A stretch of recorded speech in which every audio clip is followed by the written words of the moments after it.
woman 20% less. calling me 3 times, and it was Do 222, and then it was 202, and now it's under $2. Which is sign up, sign up, sign up. We're trying to Promote this. promote this. I almost did. I hate changing people that I've been with for a long time. And Dakota's always been good to me. Yeah. We're going to add up the difference, $2,000 a year. What's what What's we're that? doing here? Other business? So I just wanted to talk a little bit about, this is new for the two of you, but Karen and Tom and I sat down just to chat this morning, and I know Karen and Tom have already been working on this, but to start thinking about our response, not to start thinking about, but to continue thinking about our responsibility in coronavirus if it becomes significant. Tom, it's part of our emergency operations plan to have, you know, things in place for that, but we're aware, you know, we're aware that we need to be well prepared, but we don't want to jump the gun. And the thing that's tricky about this particular issue is that, you know, we might end up with 4 cases in Putney, we might end up with 40 cases, 400 cases, 2,000 cases. We have no way of knowing. Right. And the other thing that's tricky about it is that might happen in a week or a month or 6 months or 2 years. So how to prepare for that and be both sort of fiscally responsible and not overdo it is tricky. So I just basically, you know, what we talked about is Tom staying, you know, the most important thing people can do is to stay informed. And our source for information, and it should be anybody else's source for information, is the Vermont Department of Health. We're going to put a link on our website to that. It's there already. And the CDC. Well, Vermont it's Department really of Health Vermont is- Department of Health, and then Right. Vermont Department of Health links you, if you go to the Department of Health site, it links you to CDC articles, but our local protocol should be driven by the Vermont Department of Health, because you can go to the CDC site and see things for Seattle, Washington, which don't apply to us, obviously. Yeah, I mean, I know that's certainly needless to say, but, you know, so really, the recommendation to Tom as our emergency operations manager is to follow the Vermont information. So we're doing that, monitoring it closely. I've already, because of my role at Putney School, I've already been in conversation about this at Putney School. You both might have seen today that John McLaren from Landmark emailed all of us to just let us know that they're thinking about it and considering, you know, the various ways they're going to be looking at it. So I just wanted to sort of let people know that we're thinking about it. Wash your hands a lot. You know, not social isolation, but social separation. You know, being wise, keep yourself, Distance, like 6 feet. 6 feet, That's and what they're you know, saying. large gatherings.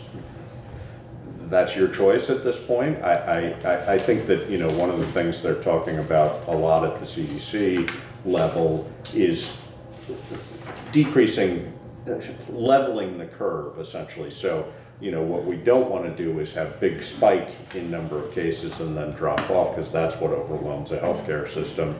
You know, we're going to get the number of cases that we're going to get almost regardless. I mean, we can all be careful, and we can probably reduce the number of cases we would get one way or the other by being careful. But if we can slow that spread, if and when it comes, that's going to be to everybody's benefit.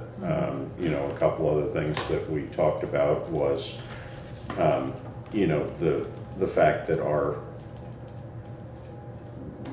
a lot of our volunteer folks tend to be in a higher risk because they tend to be retired. You know, they tend to be a higher risk demographic, and so I think if we get to a point where we as a town need to really come together, we're gonna have to push hard on the younger, healthier people too to say, you know, this is a role you need to take up. But we certainly, you know, we're not panicking, we don't wanna panic, and we don't have any known cases even in the county, much less in town. The state of Vermont is watching, I think currently 154 cases, some have been resolved. It was over 200, I think, total, but some have been released from it. So, yeah, total number 215, but the completed monitoring was 59, so only one positive test. But, you know, we're paying attention. Tom is intending to dramatically limit access to the fire station. He's exploring getting it thoroughly cleaned and disinfected and then limiting access. You know, I mean, one of our best defenses is going to be to have a healthy group of people at the fire department. So we're going to try and limit their exposure as much as possible. But I also, you know, there has been some discussion of whether people should start going out and, you know, trying to make contact with folks, et cetera. And I would say at this point, no. I think if you have a specific concern about somebody, please notify either Karen or Tom. Correct. And we will look into that. But the last thing we want to do is Have people out potentially there. spread anything, because, you know, as we're watching, the incubation periods are still, it's still not a peg down number. They're saying it's typically between 2 and 5 days, but up to 14 days. You know, the last thing we want folks is going out and spreading something around that we don't otherwise have spread around. And many of our most vulnerable people are likely to be reasonably socially isolated, and in this situation, that's not a bad thing. Right. So, but also, you know, the question of if the school has to shut down, and not that the school is our responsibility per se, because they're their own entity, but the question, for example, of our more vulnerable, food insecure student body, you know, what can we be? And I'm sure the supervisory union is all talking about this, and I know Tom has been in touch, you know, Tom's been in touch with everybody. So just And the food bank is thinking about it, and the Putney Food Shelf is actively thinking about, they've all taken measures to sterilize, sanitize, and I know that Putney Food Shelf said that they don't typically do delivery, but in an emergency situation, we may be able to come up with something. Yeah. No, and I think in that, again, along those lines, just, you know, being very thoughtful about, you know, those could be food drops on a porch. They don't need to be contact. There doesn't need to be any contact. Because we don't want to risk that, et cetera. But again, you know, if anybody is aware of somebody who they feel is either at risk or is a risk, please let us know, and we'll make sure Tom certainly is willing and comfortable doing welfare checks for people. So. And Sheriff Anderson said that they have a system set up to do. They do, and I was not aware of that. Yeah. So we to can do welfare post checks. that. Yeah. Yes. To do phone call welfare checks, and then if they don't get a response, then they can follow so if up. there's anybody that's in your life that you're concerned about, you can reach out to the sheriff's office, and they can set that up for them. Yeah. 211 also. Information. Yeah, they can call this number to get assistance. Yeah. So, Tom is the contact point person, and like Josh said, they can call here too, but we're gonna get more information out. I'm gonna send you what I put on the website, so you can get it on social media. Yeah. All right. Maybe post some things in our usual places in town. Yeah. But And we're going to want to consider, depending on how things progress, you know, the model for meetings or public hearings, et cetera. I mean, we've already sort of talked about that with, you know, and none of us want to jump the gun. I mean, I don't, you know, I'm gonna move my chair over here now. But we all want to be cautious because you know, the fact is that Proactive and. proactive is gonna be way Yes. more in our Right, interest than right. reactive. And again, what are we looking at? We have no idea. We don't know what to expect. But, hope for the best, prepare for the worst, and Yeah. see what happens, so. And Karen handed me this guidance for people in close contact with a person who tested positive for COVID-19. So people who have been identified by the health department as close contact to someone who tested positive for COVID-19 should stay home, practice social distancing, and monitor their health for 14 days. Social distancing, as Josh said, means remaining out of congregate settings, avoiding mass gatherings, and maintaining approximately 6 feet or 2 meters from others whenever possible. And the health department will be in contact with you regularly during that monitoring period. Yeah. If you develop symptoms, call your healthcare provider right away. Before you go to an appointment, let your healthcare provider know that you are being monitored for novel coronavirus. Call health department epidemiology, thank you, and infectious disease staff at 802-863-7240 and avoid contact with others. And some everyday preventative measures you can take: wash your hands often with soap and water for at least 20 seconds. If soap and water are not available, use alcohol-based hand sanitizer, and that should be rubbed in until it's completely dry. Sometimes people don't do that. Avoid touching your eyes, nose, and mouth with unwashed hands. Avoid close contact with people who are sick. Stay home when you are sick. Cover your cough or sneeze with a tissue, then throw the tissue in the trash. And clean and disinfect frequently touched objects and surfaces. It's really flu measures. And just one more thing I would add, if you out of courtesy, if nothing else, to our staff here at Town Hall, if you have questions that can be answered by phone, call instead of stopping by. Just limiting exposure for everybody for a period of time. I mean, we're not looking, hopefully, to do this for a long, long time, but again, we don't know what the time frame involved, but particularly, Karen and I talked today, and I noticed some signs have been put up. Yes. Particularly if you have any symptoms, please make a phone call instead of showing up. Because we would, even if it's just a cold, all of us want to keep as healthy as we can right now, and so less exposure is better. As per recommendation, if you are sick with something that's respiratory in nature, wearing a mask is not a bad idea. If you are not sick, wearing a mask is not recommended. So. No, it takes masks away from people who are sick. Right. And it also actually increases the likelihood of you holding those germs close to your mouth where you might get them. So, but if you are sick, wearing a mask is recommended. So you're not spraying germs everywhere. So that's that. The other thing I wanted to just quickly mention, something that came up for me from town meeting, totally separate subject, and I know we'll talk more about this, but just sort of the model of how we've looked at purchasing particularly large ticket capital, the discussions both around whether we should be having designated funds for those, but also timeframes for things. I think that we're in a good position right now as far as time frame is concerned, where we're not looking at purchasing another truck for the highway department for roughly 3 years. Correct. And, I think that the fire engine article passed, as most people I'm sure know. What we shouldn't do, what we're not doing if we go ahead with this purchase, and it all has to fall into the criteria of the agreement, obviously.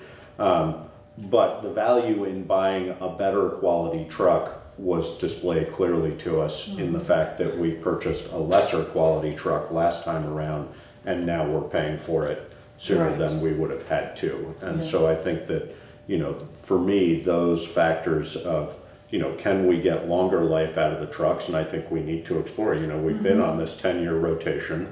Maybe we look at 12, maybe we look at 15, but I think that, we've been having that discussion, but it also came up clearly at town meeting, and I just wanted to sort of make clear that I think those are good and important discussions for us to be having about how we manage those larger ticket purchases. But again, we're in a good position right now. We've got good interest rates on everything we have purchased, but let's look at it before we have to do it again. So I want to I agree. clarify I agree. also, Sorry. it's okay. So there was a question about the trade-in value. Uh-huh. So I did have the notes, but I just didn't dig deep enough. So Brian feels that we should be able to get at least 25,000 for a trade-in. Right. What I want to do is go back and look at the trade-in values on the vehicles, maybe go back 5 years. Because I think that can help us determine, do we wait, build up that equipment fund, like we were talking about, and see if you can stretch it. Now, the other thing too is if you stretch a truck longer than 10 years, you risk like the emissions going on it, which could be a $30,000 Very expensive. cost to Absolutely. fix it. Yeah. So, and I think Brian's the better judge on the equipment because he's around it all the time.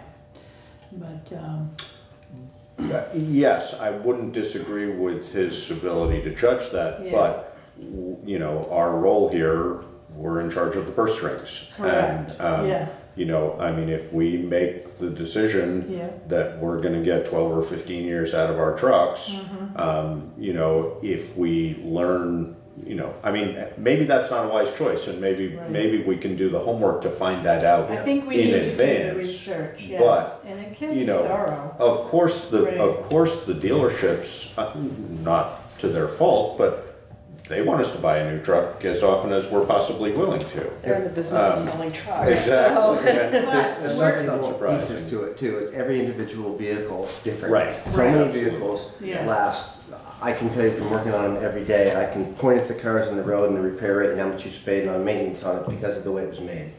And each individual one can be affected better or worse depending on how it's used. Right. So a lot of this will have to do with how they're used, but it'll also have to do with our research about who else is driving Western Star trucks and how Right. many miles they're getting out of them, and Yeah. do they typically, this model this year, have emission problems after 10 years, or maybe they don't have any at all. Right. And if we do that research, instead of just sticking to a 10-year program, we might get 2 or 3 years of not paying for that truck that we can Right. put that money in the account. And I Yes. think anything we do to make ourselves more solvent will be great. Yeah, I agree. Every Great. dollar we don't spend on interest, even if the rate is good, is better.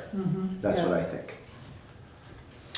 Yeah, and I think, we have a responsibility to look at, I don't think we've been making poor choices in that respect, but I think we could make different choices. And I think that unless we at least push the concept of those different choices, we won't really know. I mean, we've Exactly. had very good luck with 10 years. As far as going back and looking at trade-ins, one of the problems that's gonna skew that for us is that we always had Macs. Mac had a guaranteed Right. trade-in. So I don't know whether Western Star offers any sort of guaranteed trade-in. And of course, that was a Mac tactic to get you, Right. again, not to their fault, but, Get you it trade it in within 10 years Nice. and you're gonna get $25,000 for it. And Yeah. that's what it was. We'll guarantee that. Doesn't matter the condition of the truck. Mac stood by that, and whether Western Star does the same. The other thing I don't know is, do you get 25,000 for a 10-year-old vehicle and 22,000 for a 12-year-old vehicle, or do you Right. get 1,000 for a 12-year-old vehicle? Yeah. And if we kept that truck for one more year, would the maintenance and repairs be $5,000, or would it be Or $20,000? $65,000. Right, $25,000. Yeah, And we're only going to know that by looking at doing some research. But Yeah, my guess is that I would think that we would find interesting information doing that research. That might help us. and the one other part to that we haven't looked at, I don't think, But I know we've had conversation about it, but I don't think we've looked at it all that. Is that concept that we did with the fire truck of doing a, substantial rehab on, I mean, you take a 10-year-old truck and say, okay, what are the 18 things that are gonna break? Right. Let's replace those and run it for 6 more years. Right. That might be worth doing too. And you So, did that with one of the Macs, right? The 05? We did at one Yeah. point, yeah. Because it went another 5 years? I don't think it was quite that much, but I think we got 3 out of it anyway, something like that. So, but I think David's right, that's good. Statistics will tell us whether it's a good idea or not. Right. And teasing that information out may not be easy, but it is information that's available, so. And would Brian do some of that research, or does that all fall on you? Apparently he had done it Okay. years ago. Do you recall that? On the Mac, No, on the Western Stars. no, about taking, keeping them longer and then building an Building, equipment fund. right, exactly. So he had it all mapped out. But I think apparently. part of that also was a contribution from the town, not just payments that were being made from the truck. He had actually talked to me about that a little Yeah. bit.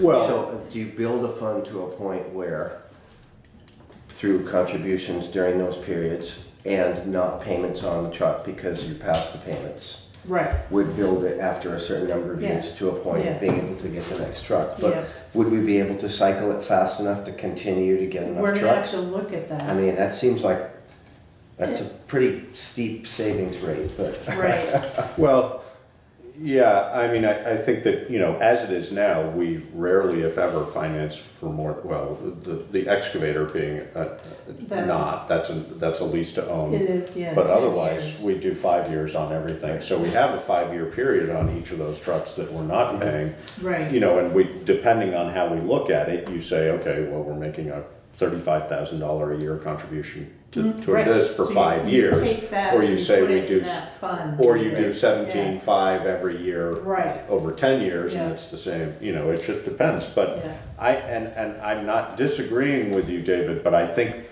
the idea of a town being solvent is a little bit of, we don't have the need to be solvent, and Right. not that we shouldn't reduce our debt, Right, that's what I meant. but nobody's gonna call our, we're not at risk of getting our trucks repoed, so. I don't think we are. Right. I just think every dollar we don't spend, that we don't have to spend is a good thing. Is not a bad thing. That's Yeah. what I'm pointing at. Yeah, yeah, kinda wanna Not go the other increasing way. taxes, maybe even Yeah, reducing them a yeah. little bit would be That would lovely. That would be a great thing, yeah. well, and does changing those I mean, that, that Would that- question yeah. of, if you blow an engine in year 11, you just skewed the whole thing. So, that's a tough decision, and it's a Right. it's risk and It's a return. risk, I mean, yeah. it's what it That's where is. the research would help. Yes, Yeah, Right. yeah, so, and it can be done.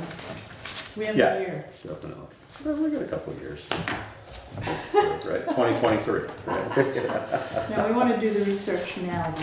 That's Yes. exactly Yeah. right, so we can Yeah. decide during that Yes. period of time. Yeah. Yeah, so we did learn some lessons too, at town meeting, and I did meet with the staff, and we went over things that, worked well and things that we need Not so well, we need to consider for next year. yeah. So, but overall, I think we did a good job. I want to commend the town clerk's office and you for the sanitation level and our mic. Yeah. That was amazing. That Like was our Steve's- pens were sanitized. Steve, So, that was Steve's idea yeah, about the mic. that was, Steve, Yeah. Steve Yes, Voorhees, Voorhees, yeah, yeah. And I also want to thank, we didn't do this at town meeting, but everyone that is on a committee or board that volunteers, thank you very much. Yes. Because without you, It all makes a difference. our planning commission is like down to 2 people, which is not a quorum. Yeah, So we need volunteers and we need people to call us and ask what's available. young people, Young. well, all people, All but, people. but young people too. yes. I'm gonna post something on iPutney, but I did want to thank everybody that volunteers. Yeah, definitely. All right, do we have any other business? No, I think this one, Executive session needed? no. Okay, our next meeting date is March 25th. And, I'll move to adjourn. And I'll second that. okay, all in favor? Aye. Aye.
I'm going to call this meeting to order, and we have two additions here.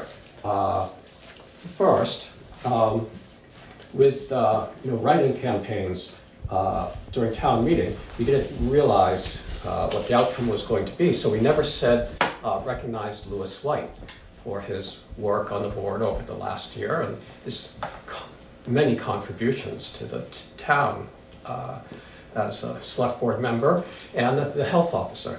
So just want to say thank you to Lewis for all his work. Absolutely. Yeah. And then in leafing through the minutes folder, I came across a certificate of no appeal or suit pending from the listers that had been, it was a white piece of paper, so, you could understand why it ended up in a pile of other white papers. But, so we'll add that to our new business. And with that, we have to reorganize the board. And so we have to elect officers and then do a few other housekeeping bits of business. What would you like to do? I'll make a motion to nominate Zeke for chair, Terry for vice chair, and myself for clerk. Sounds good to me. I'd like to second that. Okay. Any discussion? I'm grateful for people stepping forward. Okay. All right. All those in favor? Aye. Aye. No, Opposed? you can say aye. Yeah. Okay, and then we should welcome David Baxendale, Yes. our newest Welcome, member, David. Thank you. who's soon to usually, traditionally, the newest member of the select board gets all the jobs that nobody else does. Well, Of course. Be a busy person. yes, you will. Well, So our next item of business, housekeeping, is to sign the conflict of interest and ethical conduct. Let's see, what is it called? Policy for the town of Dummerston. What would you like to do? well, I would make a motion that we all sign the conflict of interest and ethical conduct policy. We've all seen it on email and read it, and so now's our chance to sign it. Second. Okay. Any discussion? Okay, all those in favor? Aye. Aye. Okay, great. Let's pass this around.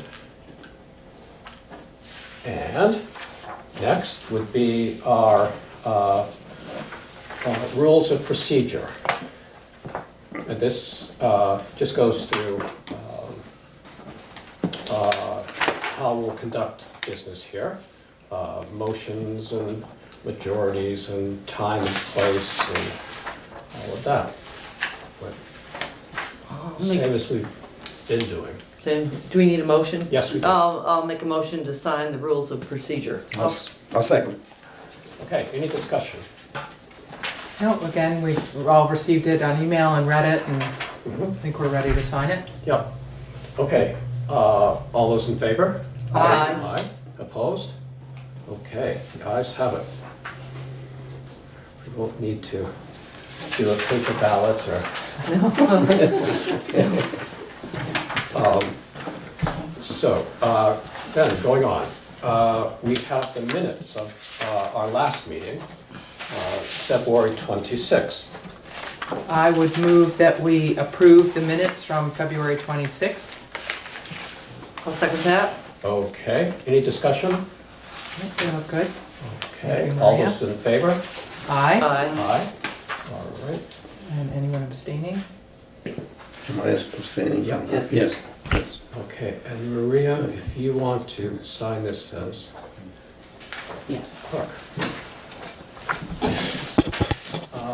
We need a different table.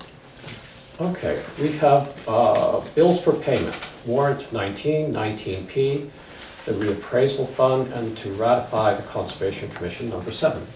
So I'll move that we approve warrants 19, 19P, reappraisal fund number 8, and that we ratify Conservation Commission number 7.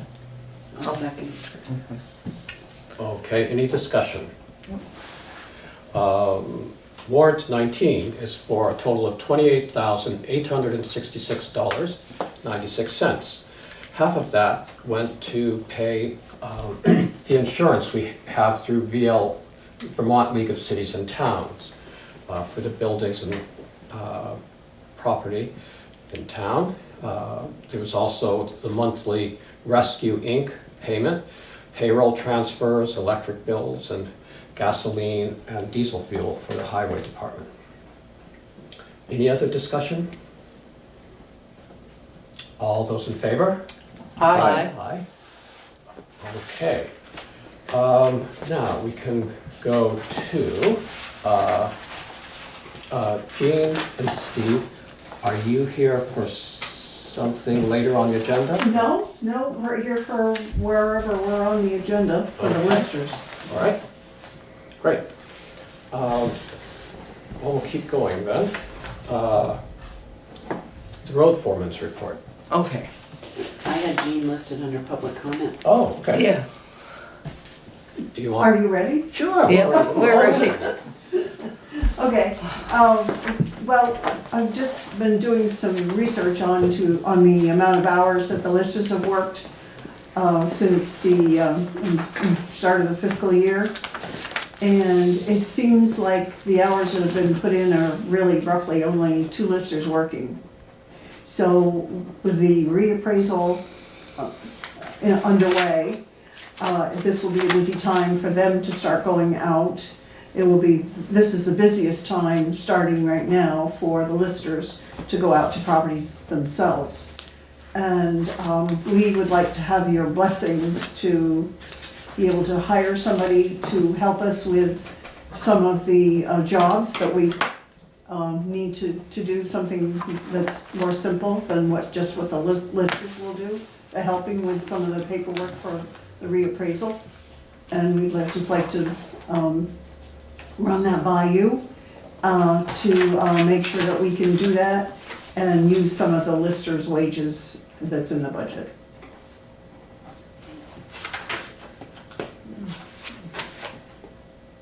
What do you think? Can we do that? That's an elected position. Right. That's what I'm thinking too. But are they asking for like an administrative assistant, to hire an administrative assistant? Well, the last reappraisal, we listers did it anyway, and we hired an extra person to help us with some of that work. And it just came out of the listers' budget. But it wasn't like you were hiring a lister, you were No, hiring no, an it's administrative just assistant. well, it wouldn't be administrative assistants, it would just be a worker to help the listers. Because they wouldn't be really doing any of the computer work, I don't believe, that goes along with the job. It's just gonna be like monotonous, things that need to be done that we need to be able to let someone else do. What would be an example of that? So Pardon? what we have begun and are now being sidetracked a bit with our regular lister stuff is that the people doing the reappraisal, which is who are the New England Municipal Resource Center, NEMRIC, they are actually doing the reappraisal, but we need to provide them with cost sheets and property record cards for each property. So it's been we've broken up the town into areas, which is the way we're hoping that this thing will proceed. And then we're trying to take an area, and it's just going into it's kind of a, once we can teach somebody, just go into the computer, print the cost sheet, print the property record card, staple them together, put them in a folder that's labeled for this particular area. So all we're looking for is somebody to help us get this stuff ready for the people who will do the reappraisal while we go out now and need to look at a whole bunch of stuff in order to be ready for, to get it done by April 1st. So to put together our grand list. So that's our normal, this happens to be our busy time. And we would just, if we can find somebody, that's. Right, so you don't have somebody. No, we don't have somebody in mind yet. No, We'll think about that real quick. Yeah, we may just drag somebody And in off the how much street. money do you, I don't know what you would want to pay them. I know that last time the person did not get a regular lister wage. I think that at that time we paid them maybe $10. Well, I No, think it's not I think it's awkward to associate that person with the title lister, because listers are elected. We can't hire an elected person. So this is really an administrative job that you're hiring for, in the same way the town clerk, who is an elected official, hires an assistant. We don't hire that assistant. Right. We do budget for it, but you guys have your own budget, so I would think that you could decide how much of your budget you want to put toward this person. You know, you're going to hire somebody for 100 hours of work at $12.50 an hour or whatever, and then you're letting us know how you're, like you said in the beginning, Jean, you're asking for our blessing for Blessing you guys and to support. do that. Yeah. Yes, blessing Yes. and support. And presumably this could come out of the reappraisal budget. It could if they do reappraisal work, yes, and it's, you know, And that's what you're asking them to do, right? This Yeah. is reappraisal work Yeah. that you just described. right. Last time, we didn't even go before the select board, but I just thought that that was the Yeah. polite way to go Yep. forward. To just let you know that if there's somebody new in the office and you see them, you wonder what they're doing. It Right. would just be And you polite would on our part. Want to introduce them to Right. office Yeah. Right, exactly. employees. And, Yes. Yeah, yeah. Mhm. How members feel about that? Sounds reasonable to me. Yeah. Yeah, okay. Yep. All right. So, you're not looking for a motion, you're just looking for us to nod our heads? Blessing. Pretty much, I Right, think. yes, Yep. yes. Do you have any concerns about it? Do we have any concerns Yeah. about what? No, I think their concern was Did they need the getting help? work done. so- Yeah. Right, your Yeah. concern is about getting the work Yeah. done Yeah. and Yeah. getting Yes, yeah, yes. hired. And interfering with us getting the grand Sure. list done Right, by right. the 1st of June. Mhm. So Yeah. it would be just, they may not work hardly at all, but we would like to have that And this is opportunity in to have part, someone. Yeah. because you're down a lister, one of the listers is away. Yes, well, Michael has another job Mhm. and he's away frequently. Yeah, And so, it's, you know, it's just reassurance that our Sure. work's going to be done Great. when it's supposed to be done, good, okay. yes. Looks like we're all nodding our heads. Yeah, go for it. Yes. Good luck. Good Good luck. luck. Yeah. Good Yeah, luck. Yeah, you guys are doing great work. I mean, it's a lot. And we haven't seen any of them volunteer yet. No. Usually, you know, if you. Somehow if we'll you- get, if we'll you- get that volunteer. Usually the newest select board. Yeah, volunteer. And then another thing that I wanted to ask you about was, well, actually, I had reached out to our district advisor in regard to appraising the gravel pit. So he also then referred me to the gentleman that's doing the reappraisal. And I have sent him an email, he's responded, and he wants to meet with the listers. He also wants to have a time that he could be on the select board agenda. So I just wanted to bring that to you so that you Okay. know that that's gonna happen. I think we'll be seeing him within the next week or two. Okay. So We'll just check for the your, mailbox, so pardon? Okay. we'll check the mailbox so we don't miss that one. It's, we want to appraise it correctly, and it's not something that, we don't have gravel pits every day, Yeah, so, okay, Great. Perfect. just to let you know. good, Good. Good. okay. Thank you. Thank Keep up the you. great You're work. welcome. Yeah. So we'll all eat our supper while you work. We'll keep working. Keep working.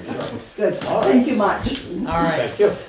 So now we can go to the road foreman's We'll report. go the road foreman's report. So this is the rundown from Lee. Mud season is progressing. He's seen it worse, he's seen it better. He's going to be meeting with Charlotte and Megan Bronx from the state regarding the threshold emergency grant, and was wondering if one of the select board members would like to come to that meeting. Should be in the next week or two. When is that? He's not sure when it's gonna be, in the Okay. next couple weeks, Okay. but he wanted to make sure that we knew about that meeting's gonna be held. His hope is to have the loader bid in for us to see by the next meeting. And that was his rundown. Okay, any news on the axle? No, there was no news on the axle, he Okay. didn't mention the axle, Okay, and I forgot to ask. All right. Okay, what was the name of that grant? It's the threshold emergency grant. Okay. And so will he just email the select board when he knows when the meeting is, and whoever can make that meeting? Yes, I believe so. And we really only would want one or at most two people at that, so we should, yeah, Yeah, so we mean, don't have to worry. we don't We don't have the want whole 3 full people board. going. Right. Not that, He doesn't not have that a we would all date, jump that's, at it. yeah. Yeah. And he's not gonna have the bids back for the loader, it's the specs? He said the bid, he should have the loader bid hopefully by the next one. Okay, Maybe he meant the specs, but I wrote bid, so okay, unless the cell phone reception kinda got garbled right on that. okay. But he'll have information on the loader on his Okay. on our next meeting. Okay. Anything else?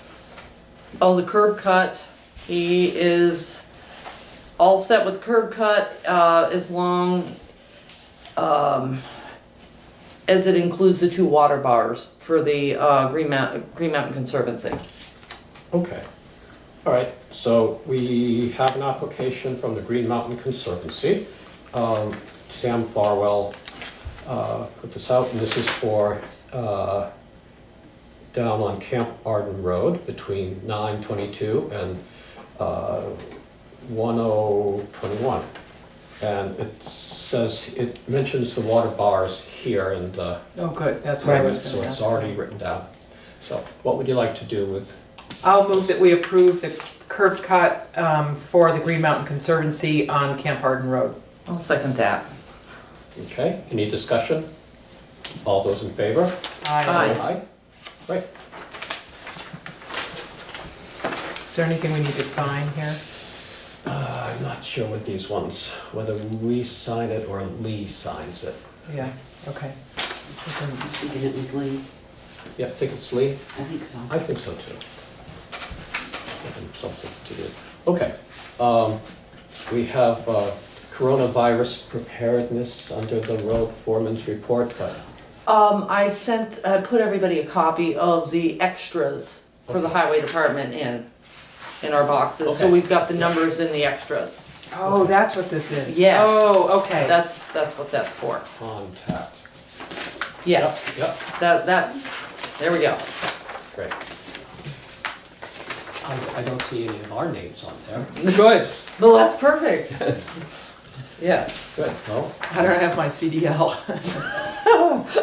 I thought you were the, yeah. but you could still do the loader, that wouldn't prevent you from doing the loader or the grader. The grader? No, I don't think you want me on the grid. I'm just learning on my little Kubota at home. That's a little, actually. Under correspondence for information, is there anything you'd like to go over? Let's see.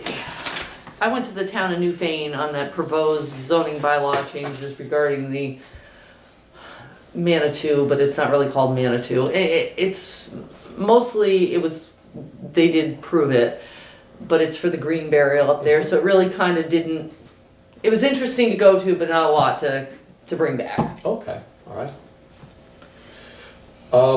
Now, Terry, you and Geraldine both went to the coronavirus presentation and training at the Brattleboro Fire Department yesterday.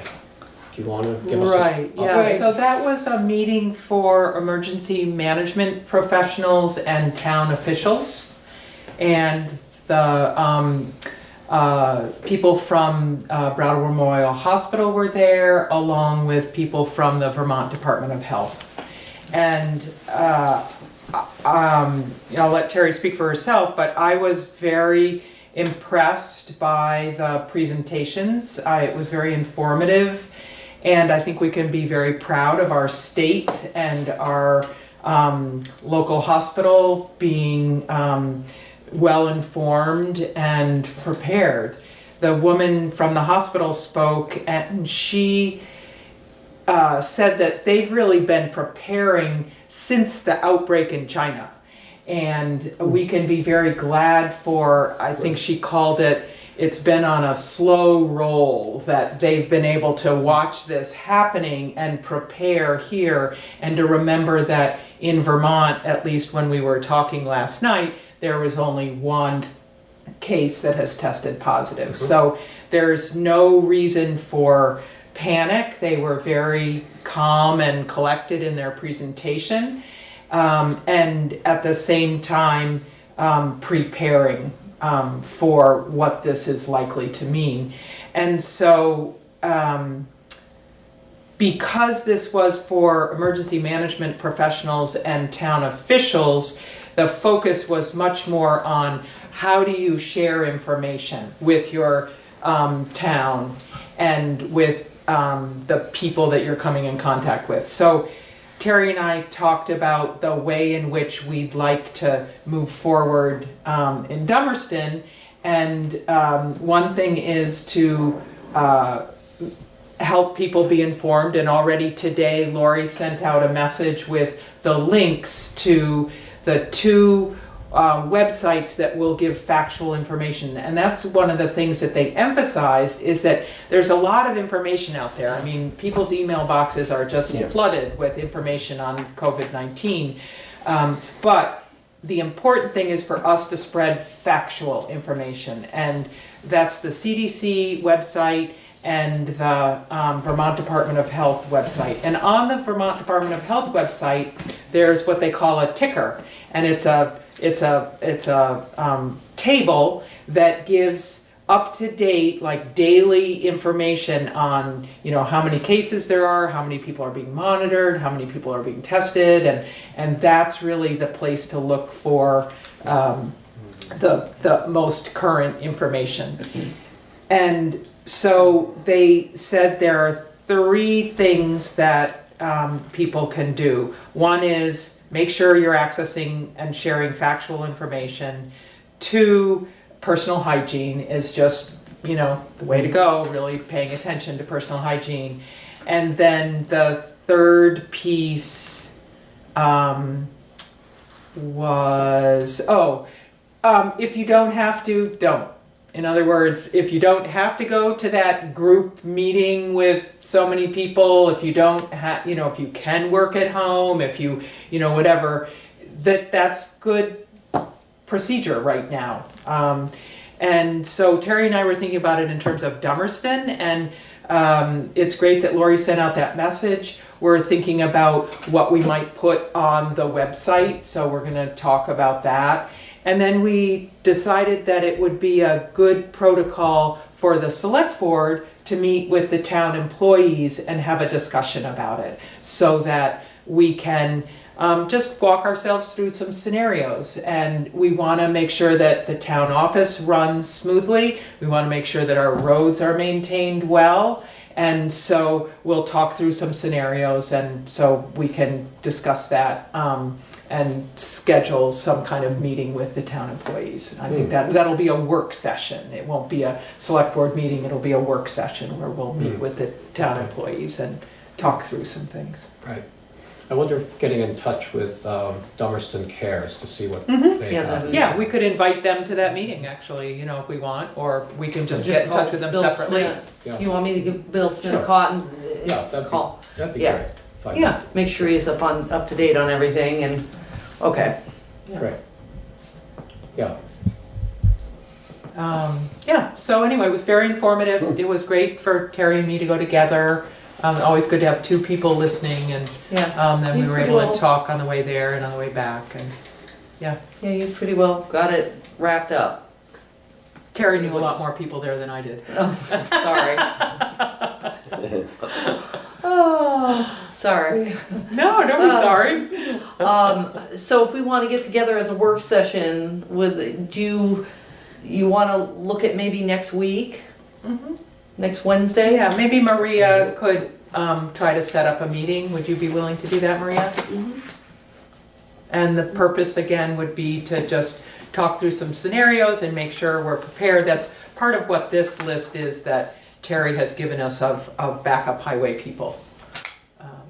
So the challenge with COVID-19 is when one person tests positive, then everyone that person has been in contact with needs to be monitored, quarantined, tested. So that's why groups of people are problematic when you've been with that group of people. So groups of people that work together, it's kind of problematic, you know, if one person comes down with it. So you just want to be prepared. Okay, so what does that look like, and what does that mean, and how can we have redundant backup systems? And we're in a really good position here to walk through this. It's a good exercise, and then if it comes to fruition, we're prepared for it. Good. You want to do that at 5 when the town office closes?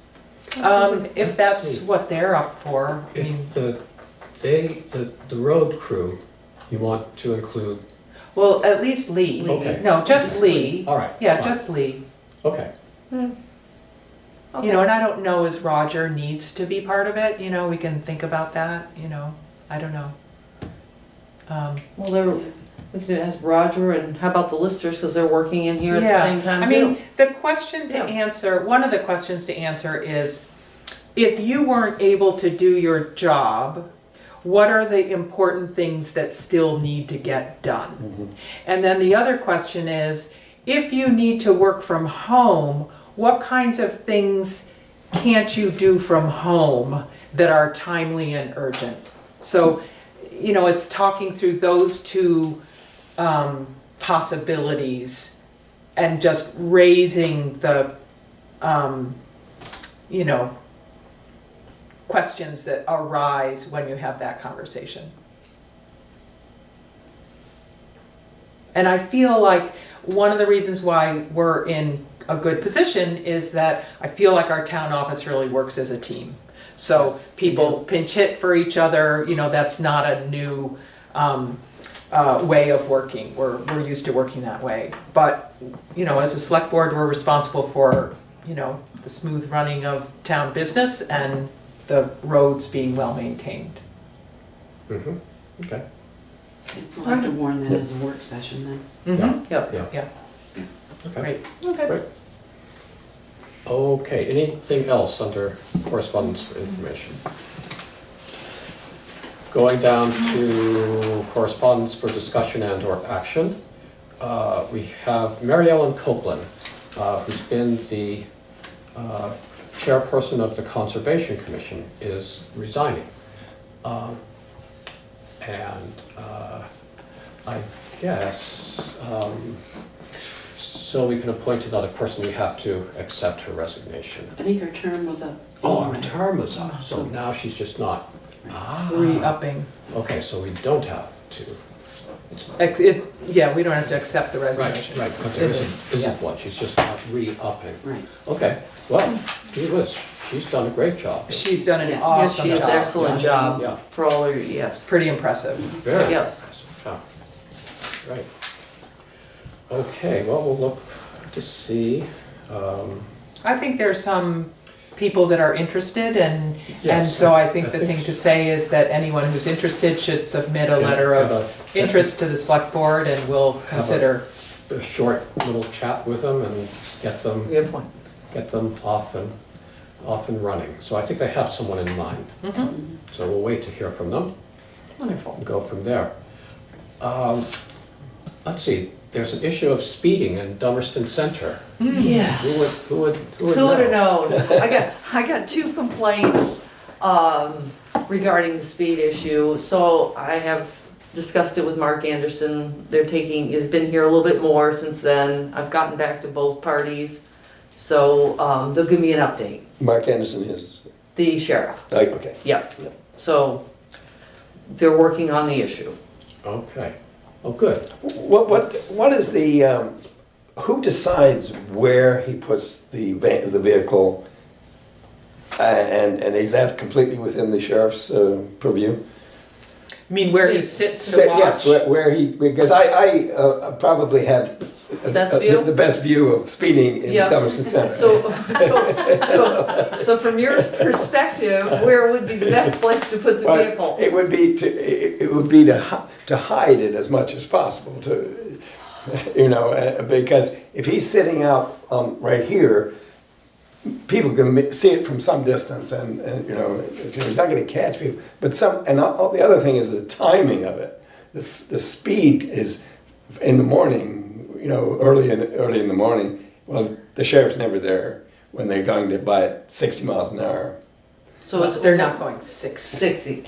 Well, That's Feels an like it. exaggeration. well, it may be 50. So what are the hours, what would be the hours that would you suggest? What are you seeing Well, based on? you know, I don't know what flexibility the sheriff's department has, you know, in changing the time they come, but they generally come, seems sort of noon to 3. So it looks. Well, they're providing a service for us, and Yeah. Terry's our liaison, and so they're all ears for our suggestions. Right. And you're right, they can't do everything we request, Right. but they want to hear our requests. So Right. that's So why I can- Terry's asking you I these can- questions. Is it Right. worthwhile having a discussion about, you know, with them on the timing of? I can send him an email regarding the where they're located. I was speaking to him last night about this subject, and he was saying there's not a lot of places to hide in the center in order to, No. you know what I mean. I know. So if he sits over here, they're aiming for another area, and Yeah. if they're sitting over there, they're aiming for, you know, because you can only see so much with the buildings the way they are. So it would be more timing than hiding. Yeah. Okay. Yeah. Yeah, so what time, I don't think that question got answered, what time do you think would be best for someone to watch for people going above the speed limit?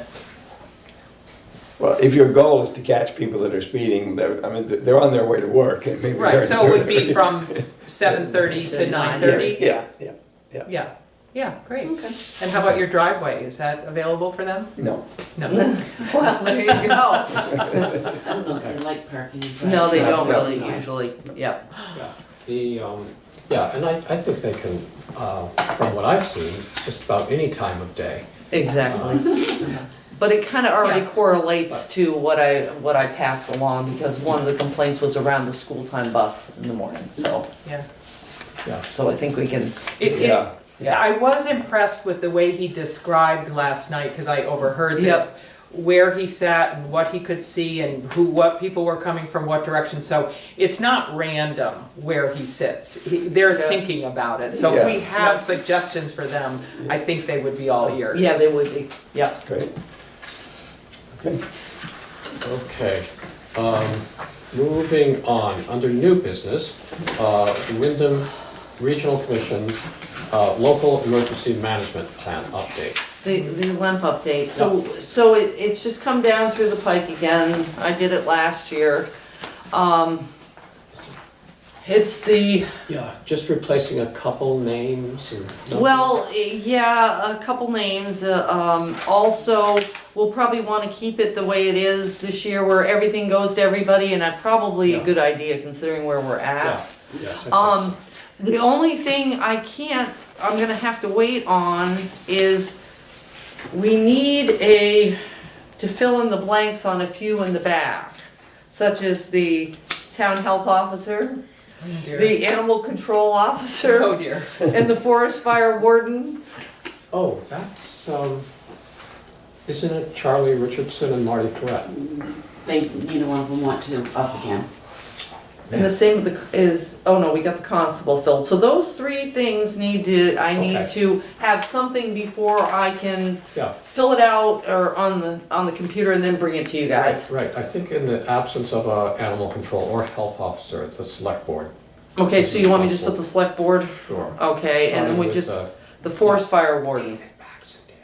For the forest fire warden? You gotta Oh, tell me. no, okay. You gotta pay attention, David. You gotta be Don't up fall on it asleep. because I've been there before. I'm just warning you.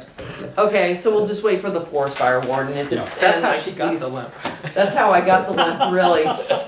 It's been. So yeah. is there a deadline to that, Terry? I'd like to get this in here in April because it's got to be done by May, but that'll Okay. give her time down at the Wyndham Regional to fall through with it, kick it back. I don't think there should be too much back this time. And then we can have it in by our May deadline. Okay. And then the next, April 21st, I believe, is going to be the next emergency management 401 class, I think, and I'll probably sign up for that for the Wyndham Regional. Thank So that'll at least qualify us to do this stuff. How's that sound? Wow, great. So, So you can actually wait on some of those if we end up appointing. exactly, yeah, because it won't take long to fill us out. Okay. Next on our new business is state statute requires that at our first organized meeting after town meeting, we need to appoint the tree wardens. I'll make a motion that we appoint Godfrey Renard and Jonathan Royce as tree wardens again. I'll second that. Great. Any discussion? All those in favor? Aye. Great. Thank you to both of them. Yes, good job.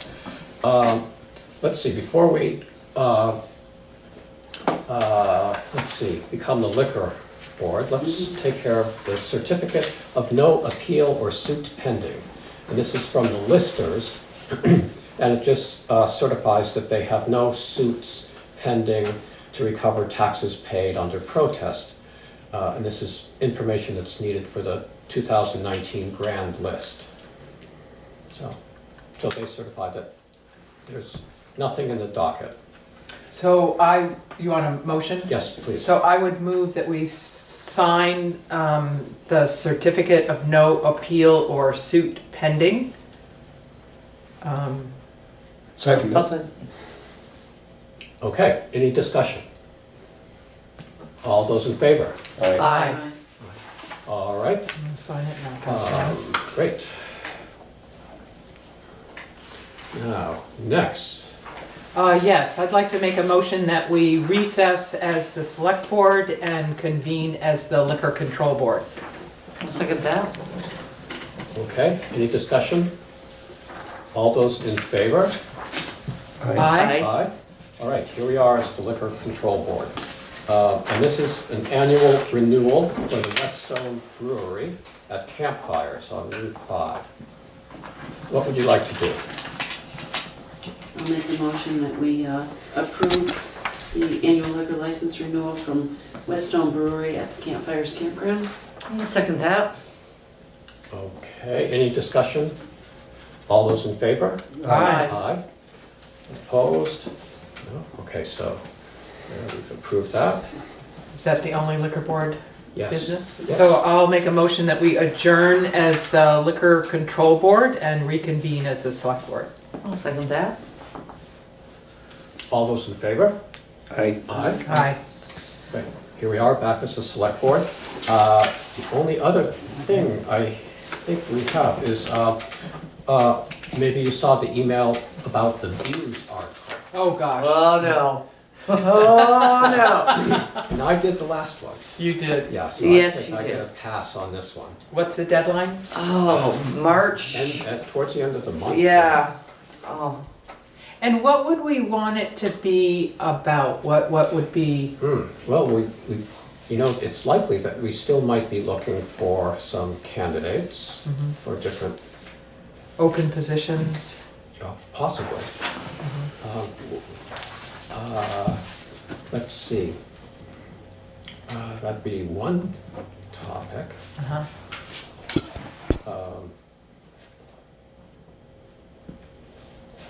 March 24th. That's what I thought. That's what I wrote down. Thank you.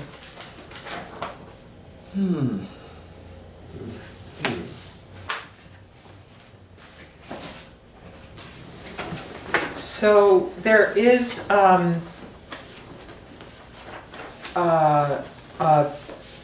select board the 101 that we want to encourage David to go to, the VLCT. Yes. And I think that's March 21st. Is that a Saturday? Yeah. Yes. March 21st up in Montpelier. And if David were so inspired by that, that it, he could write an article as a new select board member. Right. I was thinking. How do you Sure, feel there's about that. writing things? I was thinking. You read the reviews, right? Yeah. So, we've only just mentioned about that Saturday, but Yeah, of course, information about the COVID-19. Yeah, I'm afraid that- The views isn't going to come out. Yeah, Whatever we write who now, Right. knows what? It's I too mean, far that of a is- lapse on that. Yeah. Right. So It would that- be nice, but it's too far of a lapse. Things change day by day by Yeah, day. and the views Yeah. between the deadline for submissions not a and good the topic. I publication thought date about is that. too long. Yeah. Mhm. So how's your calendar look for the 21st? Well, I wouldn't be able to commit today because there's something that could intervene. I just Okay. don't know. Right. Yeah, If, that's if, fine. if you can't do that, Yeah. just let Lori know. Okay. She'll get Yeah. you signed up. Okay. Um, Is that just, do they just hold that once? Yeah. Once. Yep. Spring. Last year was in Rutland, this year it's in Montpelier. Okay. Okay, so there goes that. So Maria, can you think of any topics that?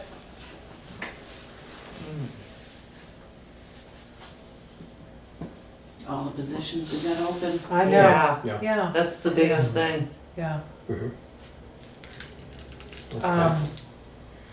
I sort of feel like you're teetering on the edge of. Well, I'm picturing an article entitled "A Town Doesn't Run Itself." That's perfect, It is. Sherilyn. That, you hit the nail on the head. That's poetic and inspiring. Yes. Yeah. All right, I'll do it, and let's you and me stay in touch Yeah. too, because Yeah. you know, maybe there could be some combined effort. I guess Right. what would help me is Getting information on what. getting information Yeah. about, you know, who's agreeing to do what and where we really have open positions, and you know, sometimes these groups are writing articles as well for the views, so I don't necessarily want to duplicate. Okay. But I can do Alright. another. Great, and it can be, yes, okay, I'm Okay. sure you'll do a great job, Thank you. as you I have appreciate done your confidence. several Yeah. times in the past. All right. Okay. Thank you for letting the rest of us off the hook. Right, For another- exactly. For another edition. Okay. Is there any other business? We want to No. decide who's going to contact Right. for all these open Right. positions. I was ready to go home. Oh, I know, we're getting, All right. we're rolling. Okay, well then, we have, speaking of those positions, we have to check with everyone about whether, some people have been appointed for multiple years, but some people, their term for the Planning Commission or Conservation Commission, different commissions is up, and so we usually get in touch with them to see if they'd like to serve another term. So, yeah, so should we just go down Yeah, this let's do that. list? It looks like for the planning commission, there are 2 open It seats. looks Yep. like, yeah, Maria's covered those. And Yeah, the last one on there, he's already sent us a letter So we need of to, interest. We need to actually meet with him. Okay. Oh, that's so we great. should invite him in. Do you want me to do that for the next meeting? Sure. Just Yeah. a couple, Yeah, 10 minutes 10 before? minutes before. okay. So there are 2 open positions on the planning commission? Yes. Okay. Okay. The DRB, Dennis Muse, term is up. And I've heard, although I'm not certain, that he wasn't interested in, but that would be Continue. for someone to find out. And then we have the alternates, one of whom might step up to a regular seat on the DRB if Dennis. And that's why you have alternates, right? I mean, so that you have people that are kind of learning the ropes and then have the And- So the possibility of regular stepping member up. can't make the, Yeah, Hearing. so they have a quorum. so they have a forum. So, probably who is? I mean, I don't know any of those 3 people. Okay, why don't I get in touch with those people? Okay, that'd be great. Okay, and I'll check with whoever is the current chair of the DRB to find out what they have in mind for the alternates. Okay. moving down. So the zoning administrator is a hired position. Yes. We hire. For so- 3 years. Is his third? Mhm. Okay. Yes, we've already checked with him. Okay. Assistant zoning administrator. Who would like to? I'll talk to Charlotte. Great. Okay, Mary Ellen Copeland is stepping down or not interested in another 4-year term on the Conservation Commission. But it seems like. But do the other people need to be called? Yes. Okay, I'm happy to do the Conservation Great. Commission. Okay. And how do we get people's phone numbers? That's Well, always you a know, challenge looking for them me. up in the book doesn't seem to work. Really? No, No, just I gets think worse you and could worse. probably You ask Lori, you might get email. email from them.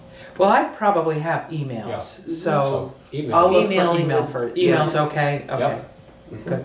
And so the job here is to just touch base with 1, 2, 3, 4 people and ask if they want to continue on the Conservation Commission, and is it a 1 year or No. that continuing for 4 years? 4 years. Okay. Okay. Let's see. So we have an open seat on the, at least one open seat on the Energy Committee. Stan Howe isn't going to continue. And Eric Linebeck is up for renewal. Yeah, and as chair, he would be the one to say if there are any other open seats besides Stan's. Right. I would like to not contact Okay, the Energy Committee, all right. so somebody else should do that. I can do that. Great. Do you have a number for him? I might be able to give you, I can give you a number. Because I remember they had a hard time getting Right. him by email. I think it was the last time. Okay. I'll look. The recreation, the recreation board, whom we seldom see around here, but we know they exist. I recognize all those names. Well, as I say, you're doing Josh Pacheco anyway for the DRB, Right. so you just want to add Sure. Yeah. yourself to that one? to- Okay. Yeah, we do the other 3, please? Yeah. Sure. That'd be great. Okay.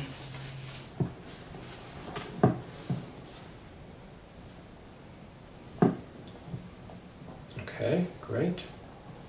I'd say the next one's probably a pretty sure bet that he'll Yeah, we'll continue. just, we're just gonna put a yes, or you Yeah. want me to talk to him? Either way. I'm gonna call him I gotta call him Yeah, anyway, call him so, anyway. so I'll grab him. Right. First, gee, I didn't realize we had 2. We don't. We don't, one's out and one's in. Oh, Yes, Okay. yes. All right. Marty no longer wanted to do it, but Lewis was willing to do it. Excellent. Great. I'll sleep better knowing that our constable is on the job. Yeah. I can tell you, Terry, I have Thank checked you. with Wayne Emery and the other animal control officer, and they are off leash. so those are both no's, huh? They are Woo. large. Okay. So it's not a highly valued position. Oh, no, it's a very Oh, highly yeah. valued and esteemed position in So these are the both no. community. Dogs, Well, all wag their tails when Oh, they yes, they do. come by. I'm on a first name basis with many canine citizens. So nobody's bid at the position, huh? No, even though we are offering a $500 stipend, which is generous for this town, Right. with these cheap select board members that keep cutting the budget. So, yep, and an article in the Views. I don't know, maybe they're looking up in the phone book trying to find where to call when.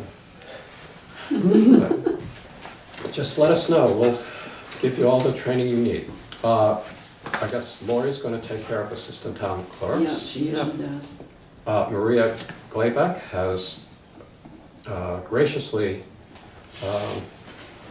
agreed to serve as a select board assistant for another year.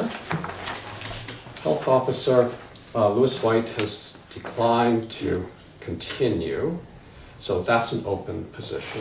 Yeah. So we need to find a health officer. In the absence of the health officer, the select board takes on that role What, until we can find someone. do you mind? Usually the newest member of the select board. I hope that's I have an interest. just understood. Well, what does the health officer do? Can you just? Okay, they are responsible for mitigating any public health hazards. So in the past, the health officer has done rental inspections. If there's a question about a failed septic system around town, they go and check that out. Dog bites, generally they work with the animal control officer to make sure that dogs are licensed and follow up on any quarantine of dogs. Let's see, what else do they do? Yeah, it's generally between rental housing and dog bites around here. And then neighbors complaining about their neighbors not being tidy. So, you know, some negotiating skills is a requisite for that position. But you don't get called out very often, actually, despite the... And there is a handbook this health officer receives that walks you through just about any situation that could arise. And you know, the state is also very good at providing backup information. So it's an interesting way, you get to see a different side of the town than what you the weigher of coal.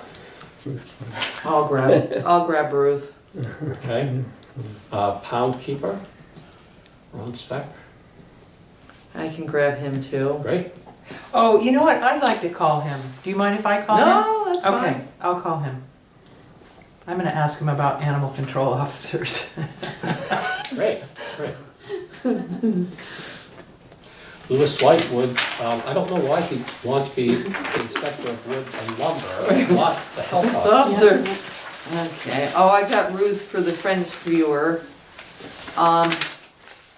As the next one, because we've done the tree ward. And I've already contacted Harold, and Harold will be a fence viewer. Great. Okay, so Roger Turner has let us know he does not want to continue as a representative of the Wyndham Regional Commission. We have Caleb Kissling. It's an annual, we have to get in touch with Caleb again? Or? He just was appointed a few months ago, wasn't he? I'm pretty sure it's just, October or November? but he was filling in for Lou Sorensen. Yeah, So I think we appointed him until town meeting. okay. Do you want me to send him an email? I think I have his email. Great, good. Okay, so we need to find someone to take over for Roger. And this is the next one's a paid position, the delinquent tax collector. So, boy, you're gonna have Yeah, a lot to write. yeah, a lot to write about that news article. The fire wardens. Marty Ferret's not interested, I guess. No, Okay. and neither is Charlie for the assistant. Okay. Fire warden? And assistant fire warden both. And how do those people, is there coordination with the volunteer fire department? Or what's the responsibility of the fire warden? He gives out burn permits Right. or Okay. takes complaints if somebody's burning. want me to ask Marty if he has any recommendations? Yes, that's a great way All right. to Yeah, if you would do that, wear that would him be great. down.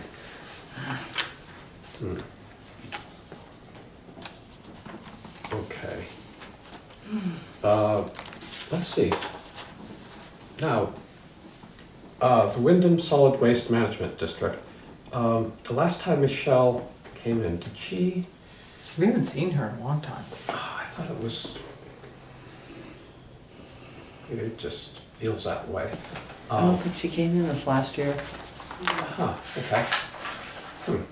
Well, Wyndham Solid Waste is ramped down quite a bit. Yeah, Mhm. yeah, but they still have quite a lot of. And she's still willing to do it? I mean, I can call her. Okay, great. I'd be happy to call her. Good. Oh, we usually have two of them? Lester has Lester. been Lester, the Lester, but he's- the yeah. alternate. Yeah.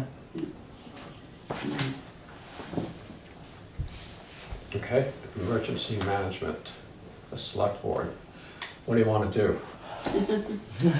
I think we'll just leave it like that for Okay. now. All I right, think it'd be the best. the Green Up Day, chairs, Mark Brown, Whitney Harrison. I can get a hold of them. Okay. Oh, the cemetery committee. Already done. Save some room on your, No, they're already done. Everybody said yes. okay, great. And I'll grab Ruth because I've already got her for everything, the other things. Okay. And Harold said yes to Rescue Inc., so that's done. Great, okay. Vermont Community Development Program. I don't know what they do. So is that like a liaison from Dummerston so that we have a representative Yes. at the Vermont Community Development Program? I think so. And Jack Lilly and Jack Maddox. David, would you like to get in touch with them? Yeah, I don't know either one, but I'd be happy Okay. to get contact them. I think Jack Mannix is has, actually in the phone book, if you still have one of those. I don't. Okay. you can always ask Lori. Yeah. Yep. Jack Mannix owns Walker Farm. Oh, And Jack Lilly is one of your neighbors. where does he live? Right down on Middle Road. Yep. And then Jack Lilly is also the Connecticut River Joint Commission, so you could tag that on too. Okay. And it's asking if they're willing to continue for another year. Yes. So- Yeah. Okay. Yeah. Yep. And how about Dan Marks? Are you familiar with him? No, yeah, but I'd be happy to. Oh, great. And at the same time, you know, you can find out what these two things do. Like I Yeah. wouldn't even be able to tell you, but Yeah. you'll be able to Okay. share some Yeah. information with us. The Connecticut River Joint Commission is a subcommittee of the Wyndham Regional Commission, and they address issues connected with anything to do with the Connecticut River. Oh, yeah. And Dan Marks has been on that, serving as a valuable member to their commission for a number of years, at least 10 years or more perhaps. And Jack Lilly recently joined as Dummerston's other representative. Okay, Okay. great. And the listers as the E911 contact. That makes sense. Yeah, I was gonna say, I'd just say yes to that. Say Yes, yes to that one. Okay. Well, there's another There's page. another page. Whoa, Wow. a bigger town than I remember. Okay. So it seems like with the farmland committee, is there one person that is the head of the committee or are they all? Jack Jack. I generally mean, is. it seems like we would be able to ask Jack Yeah, to say, is you know, these are the people I have listed on your committee, do you expect them to continue? Mhm. Rather than have us call them all, so, I'll call him too. great, yeah, okay, you're right. calling him anyway, so Yeah, ask right. him about all those members of Yeah. the farmland okay, protection committee. okay. Police Advisory Board Liaison, Sure. great, All right, Terry, Good. thank you. save you making a phone call. Right. let's see, and the social services Yeah. committee, that could be done with, I think, one. Yeah, so I'll contact Connie Baxter Great. and ask her, so I'll do that committee. Okay, great. Okay, perfect. So we're, Going right along. And so when we find out, should we email Maria so that she can then fill this out? Sure. Is that helpful? Yeah, Okay. because it's a lot easier to make one motion Then Right. all of it. to make, Yes, yes, that's very true. rather than individual. Yeah. great. Now, maybe we've come to the end of I things. think so. All right.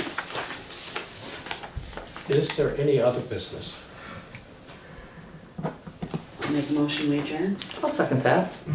Right. Yeah. All those in favor?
Ellen, I was gonna call and ask you about 5G research, so let's On your cell phone, were you? No. On my cell phone. Ellen Tchaikovsky, Office of Legislative Counsel. I am here on 5G preemption and issues related to that. So I'm going to give you some of the legal framework related to the Federal Telecommunications Act. So the Telecommunications Act of 1996 established the Federal Communications Commission, the FCC, as the body that has authority over wireless communications. The Act clearly states that the FCC has the authority to regulate wireless communications, but it struck a compromise. So it left state and local governments authority over siting of wireless telecommunications facilities.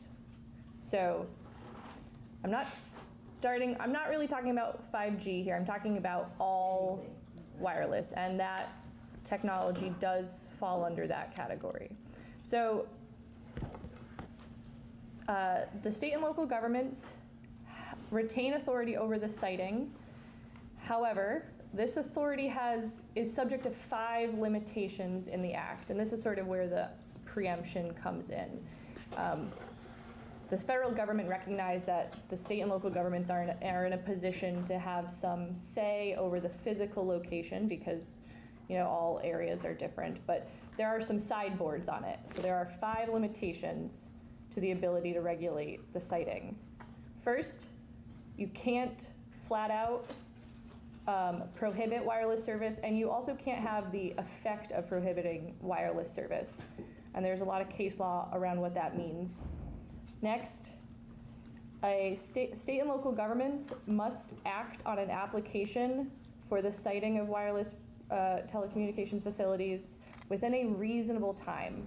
And since 1996, there have been a number of documents and pieces of guidance issued by the FCC stating what is a reasonable amount of time in which an application has to have a decision. 3, denials of permit applications must be in writing, and they have to be justified with evidence. They have to be supported by evidence. I'm going to skip 4 for a second, but 5 is that an aggrieved person, either that has been denied a permit or that feels that they have been prohibited entirely, can bring a suit against the state or local government. But number 4 says that state and local governments cannot regulate wireless telecommunications facilities on the basis of radio frequency emissions. So state and local governments can regulate the physical location of telecommunications facilities, but the FCC has set radio frequency emission limits. They have explicitly kept that from the state and local governments and have set their own limits. So those limits are established, and every telecommunication facility has to abide by those limits.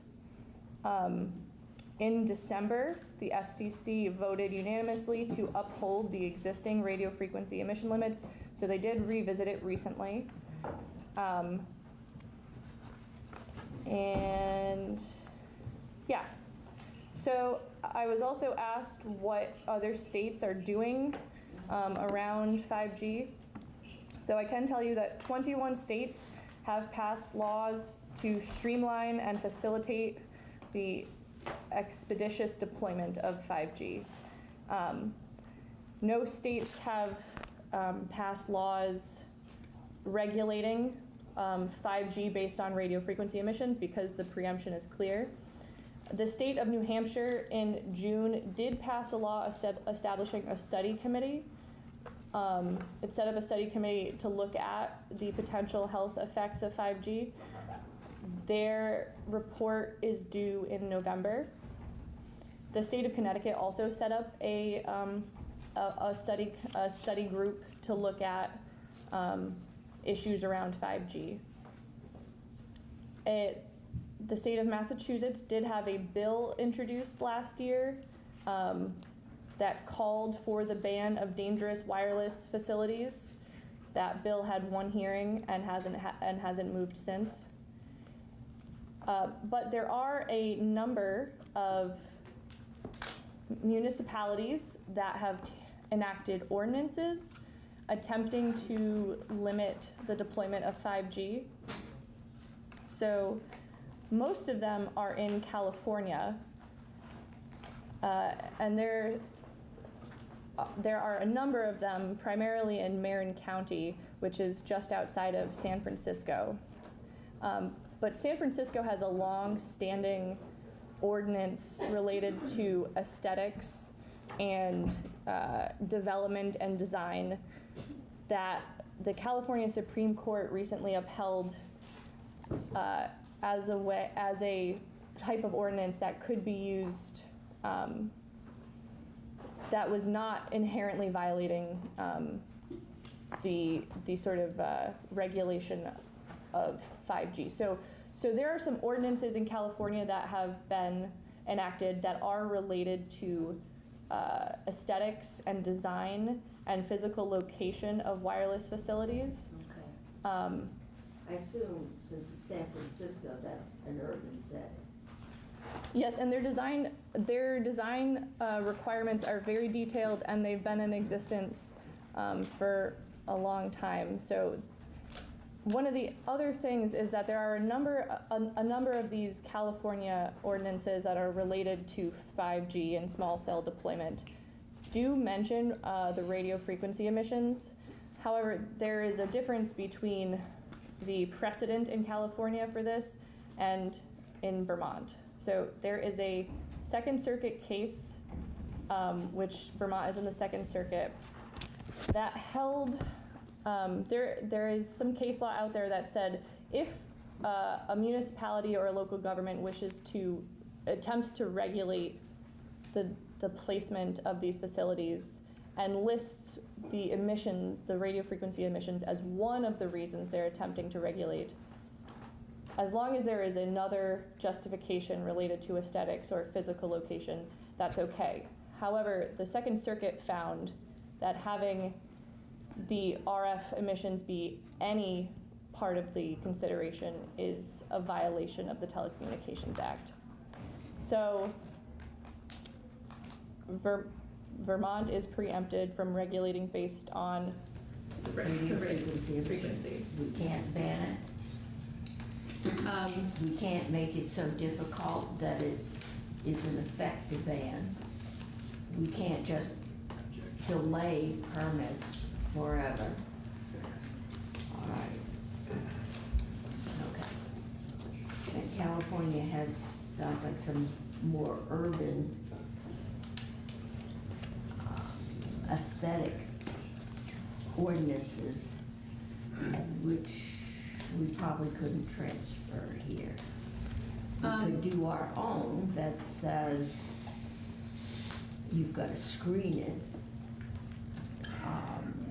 So the ordinances do make use of spacing requirements and physical appearance and aesthetics. If you are concerned about aesthetics of small cells, we in Vermont have state land use laws that regulate aesthetics. Acts 250 and 248A have to do with the physical location of facilities. So they all involve public input. Right. But having the conversation about radio frequency emissions makes it a no-no. Yes. Okay. Starting to sound like Vermont Yankee and safety. I think what you're also saying, though, is that enacting restrictions that are ostensibly based on aesthetics as a fig leaf to deal with radio emissions would be struck down. Is that a fair statement? There would be a strong case. But there is also a strong case that there can be aesthetic concerns when you are installing telecommunications facilities. Okay. But if you are, yes, fig leaves are probably at risk of being challenged. Okay. But I assume we could say you need to screen the pole. I assume there'd have to be neighbors that would see it. Screening it from the deer probably wouldn't pass muster.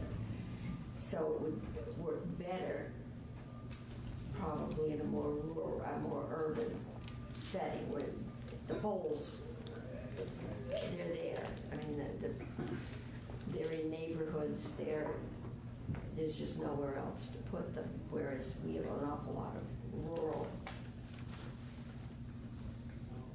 facilities, which is why I think they've told us, because of the shorter span that 5G covers, it's not likely to come to rural Vermont soon. But soon can be a relative term. Ellen, can you talk a little bit more, I don't know if you have the language in front of you, of what the study committee for New Hampshire entails, what was their charge?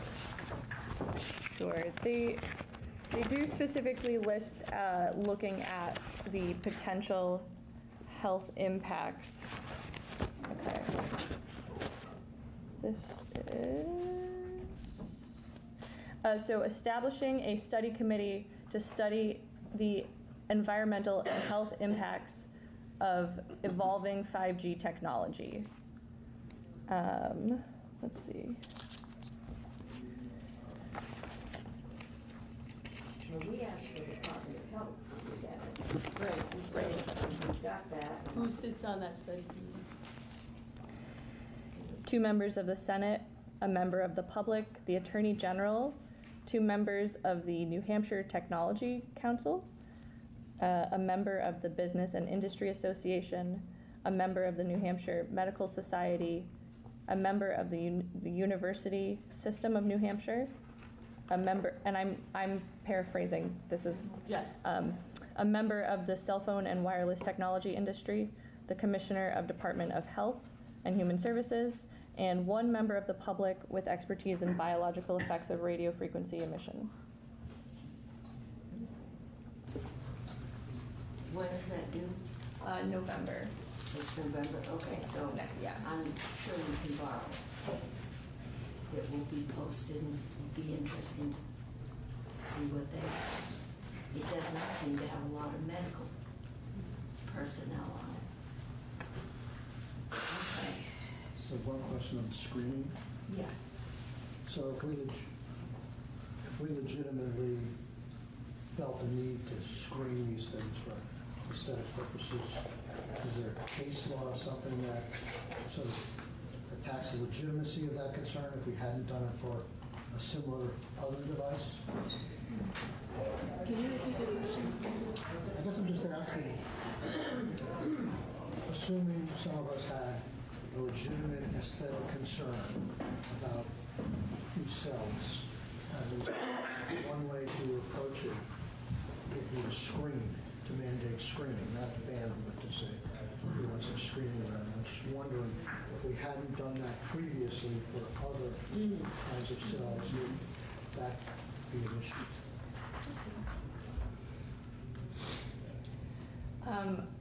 That is an interesting question. So we do currently regulate the aesthetics of wireless facilities under 248. Not all, because there is a jurisdictional threshold of size.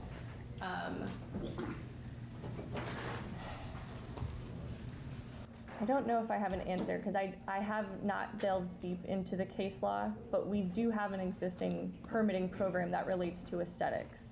And it would have to be, it couldn't be focused on a particular provider. And so if you were interested in that, you'd have to be very careful to make sure it was not having disproportionate impacts on a particular provider. There's case law on that. I don't have a complete answer for you. I assume a lead screen would be, it would block waves, would not pass muster. a lead screen would not pass muster. Oh. You'd have to do trees Or lead fig leaf. or lead, yeah, lead fig leaf, or a whole bunch of them attached together. That it would have to be the same scope type of screening that we've done with everything else, which is generally plantings, bushes, fake tree things that look like fake trees on the top of mountains. So the limits on emissions established by the FCC haven't changed. So they have to comply with the limits that have been in place for almost 20 years. So I cannot give you scientific or technological explanations about the emissions, but there are existing limits, and there are differences in this 5G that are I cannot articulate. But no, we did have the health department in, and they did do an update of the literature, and I think they said at this point the biggest concern was for installers that got close and could get some skin burn, that 5G does not penetrate your skin, which 4 and 3 and other Gs do. But they didn't see any major concern at this point, but it's new technology, and I think that's what makes people uneasy. We don't know. I think it will be interesting to see what New Hampshire, we said Massachusetts was studying. No. Connecticut does have so it'd be study. interesting to see what they come up with, and if they, open up a new road for inquiry. I know a couple weeks ago you and I talked about the DC circuit, and I don't know if you have time now. I don't know how much time we have. We have no idea how much time we have, but I think we're over time at this point. Can you just give a brief summary of the DC circuit rulings? So I know my folks back home are watching this closely. Sure. So so the FCC in general has really been focusing on speeding the deployment of the new technology. So last year they issued 2 orders clarifying language under the Telecommunications Act in order to, that did sort of diminish the state and local role a bit more. So they clarify in one of the orders, they defined reasonable time in which to respond.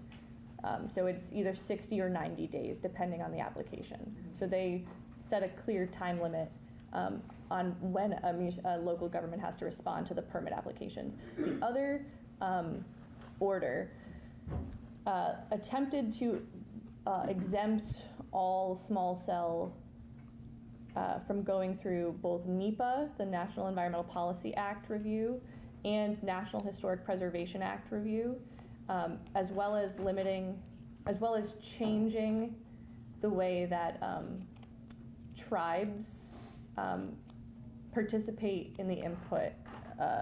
So there are different fees that the tribes charge for when they consult on these applications, and so both of those orders are currently being litigated, although the DC Circuit Court did release a decision on the second order I talked about. So the DC Circuit Court found that the FCC couldn't have a blanket exemption for small cells to go through the NEPA environmental analysis or the National Historic Preservation Act analysis. So small cell facilities that qualify, that trigger either of those acts, do still have to go through them, although at this point many of them aren't triggering NEPA because they're part of co-location already. So that doesn't often trigger NEPA review as it is. But both of those orders were an attempt to sort of clarify that state and local governments can't slow down. They have to be sort of keeping this process moving. So the FCC is focused on fast deployment. There is another issue related to the amount of, they also capped the amount of fees that state and local governments can charge. Oh, they figured out we do that too, huh? Okay. All right. Did I get all the points? I think so. Okay. Okay, thank you. I think gives us some specificity to things we've been being told for several years that we can't regulate. And this, there might be a crack in here somewhere, but we'd have to look pretty hard to find it. All right.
The David Pakman Show at davidpakman.com.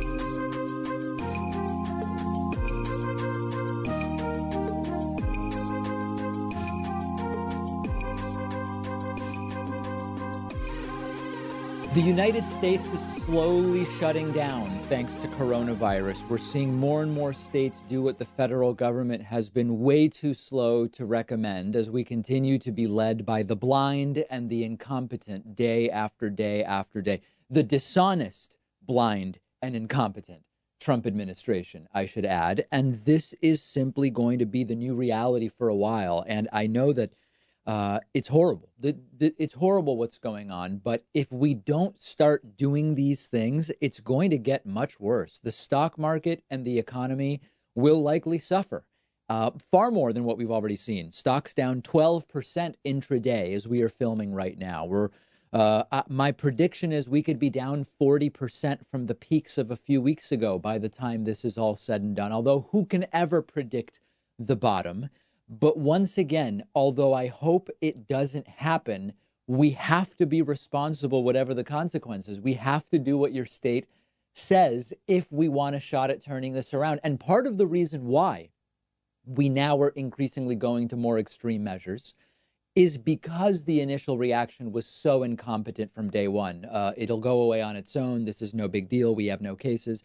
The United States, even with the little amount of testing that we are doing, are rapidly heading in the direction of being one of the countries with the most cases in the world. Now, of course, we have a really large population, but remember, we had, quote, leaders telling us we would likely see very few cases here. Dr. Anthony Fauci, who's the director of the National Institute of Allergy and Infectious Disease, he now is saying straight up, cancel or postpone any event with 50 or more people for 8 weeks. 8 weeks as a starting point. That's a long time. I get it. But understand that the way these infection curves go, every day that it grows is another day on the tail end you need for the decline. Without a vaccine or treatments, if you have 10 days of case growth before you turn it around, you need 10 days of declines to get back to where we are today.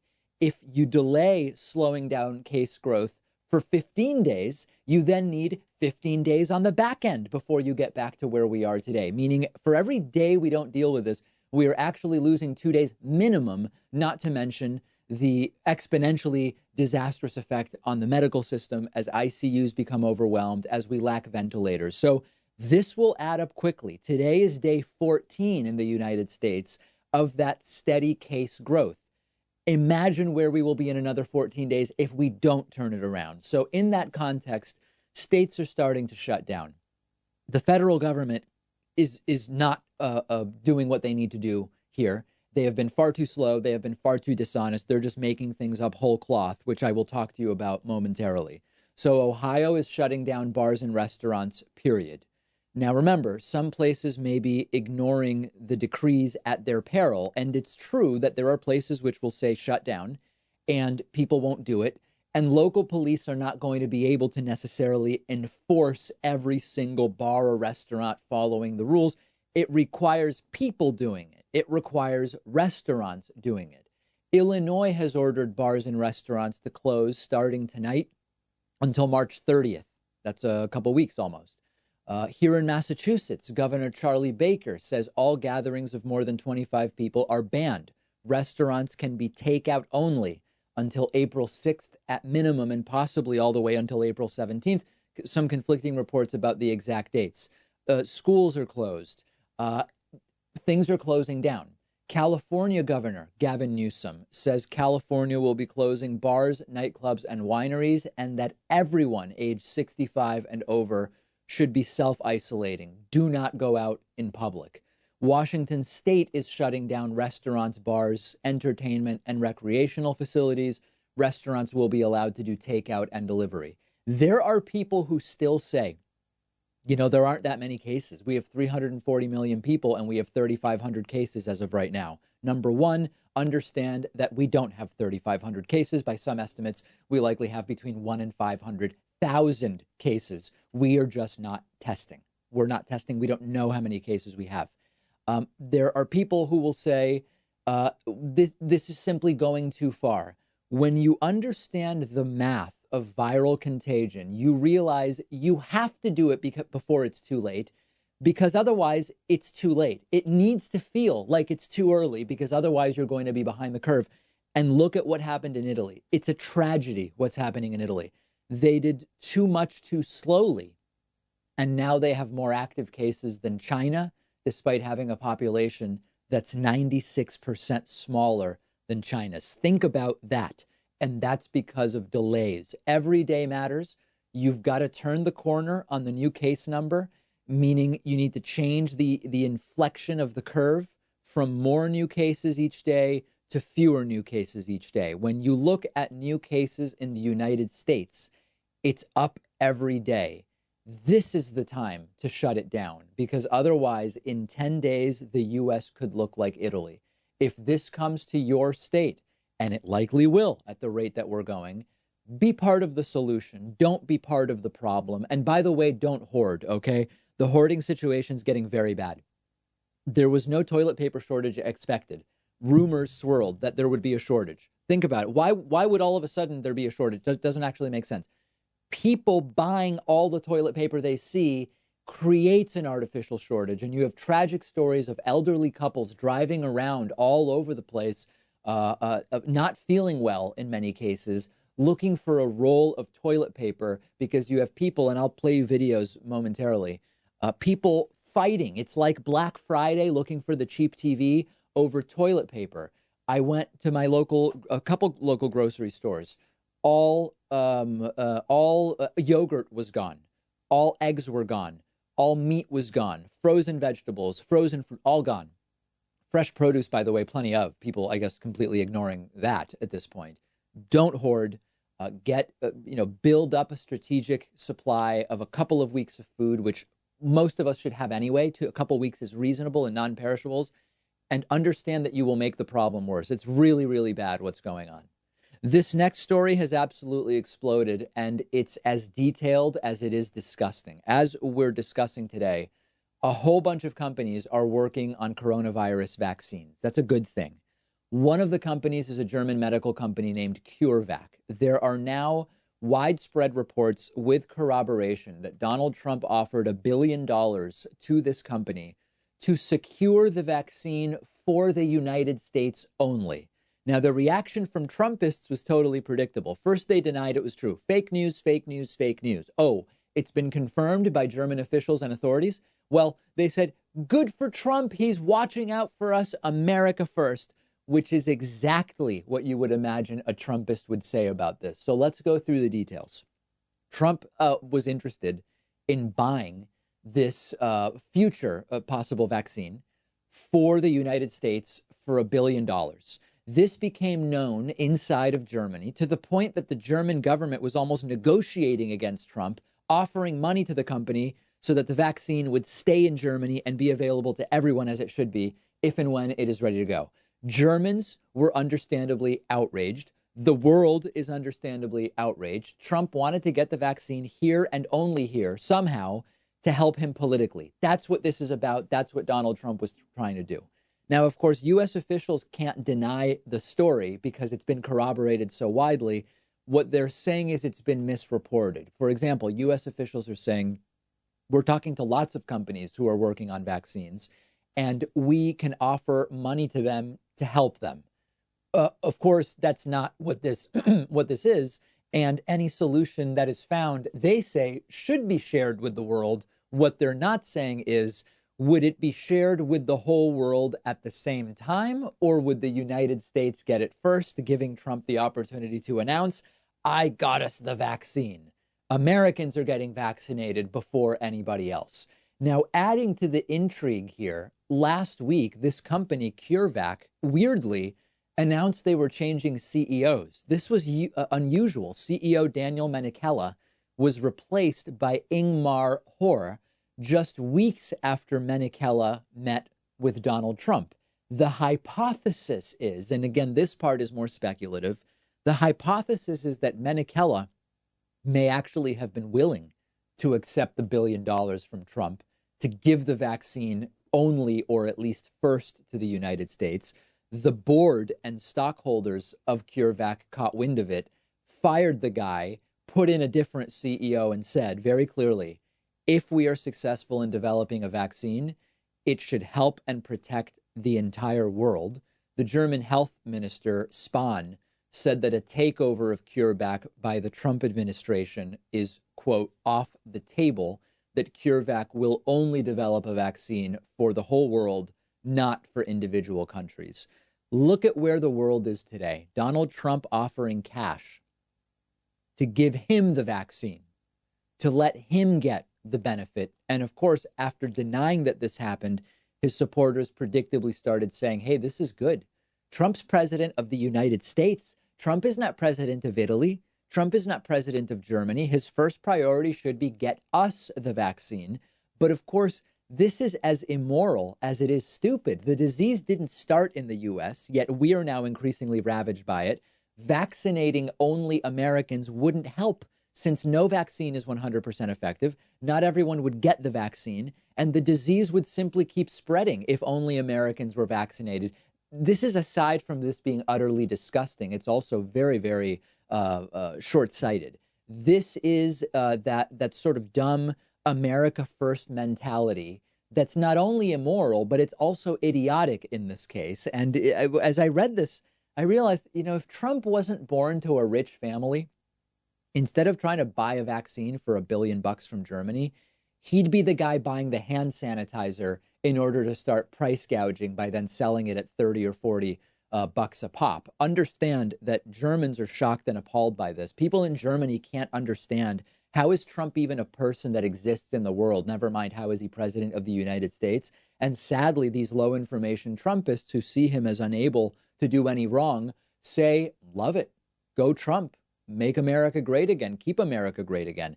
It's a nightmare hellscape of embarrassment made worse every day. And just to put a final point on this, imagine for a second the reverse situation. Imagine a pandemic was spreading all over the world, and it turned out that a U.S. company had a vaccine ready to go. And imagine that the U.S. company sold rights to the vaccine to, I don't know, Italy or Germany or France or China or Russia or whoever. And maybe later they'd make it available to Americans. The same people who are saying don't regulate businesses and what a good job Trump is doing trying to get us the vaccine would be saying, take over that business, put the executives in prison. It is a disgusting double standard. It's truly a stunning story. And my guess is over the next few days, we'll learn a lot more about the details. Make sure you're following me on Twitter for all the latest COVID-19 updates. A lot is happening on my Twitter account @dpacman. We'll take a quick break and be back right after this. The David Pakman Show at davidpakman.com.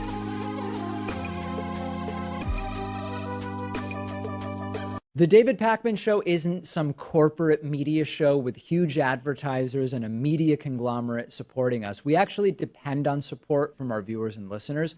The easiest way, the most rewarding way, the most exciting way to support the show is to get a membership at www.joinpakman.com.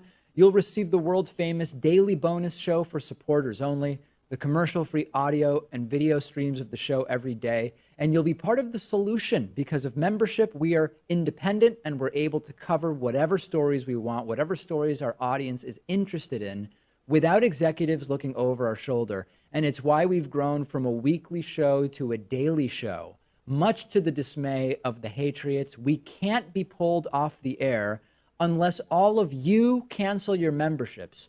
Please don't do that, but please do sign up today at www.joinpakman.com. Support independent progressive media. The David Pakman Show is now on Instagram as David Pakman Show. Check out behind the scenes pictures, memes, funny stuff, and more. Follow us on Instagram at David Pakman Show.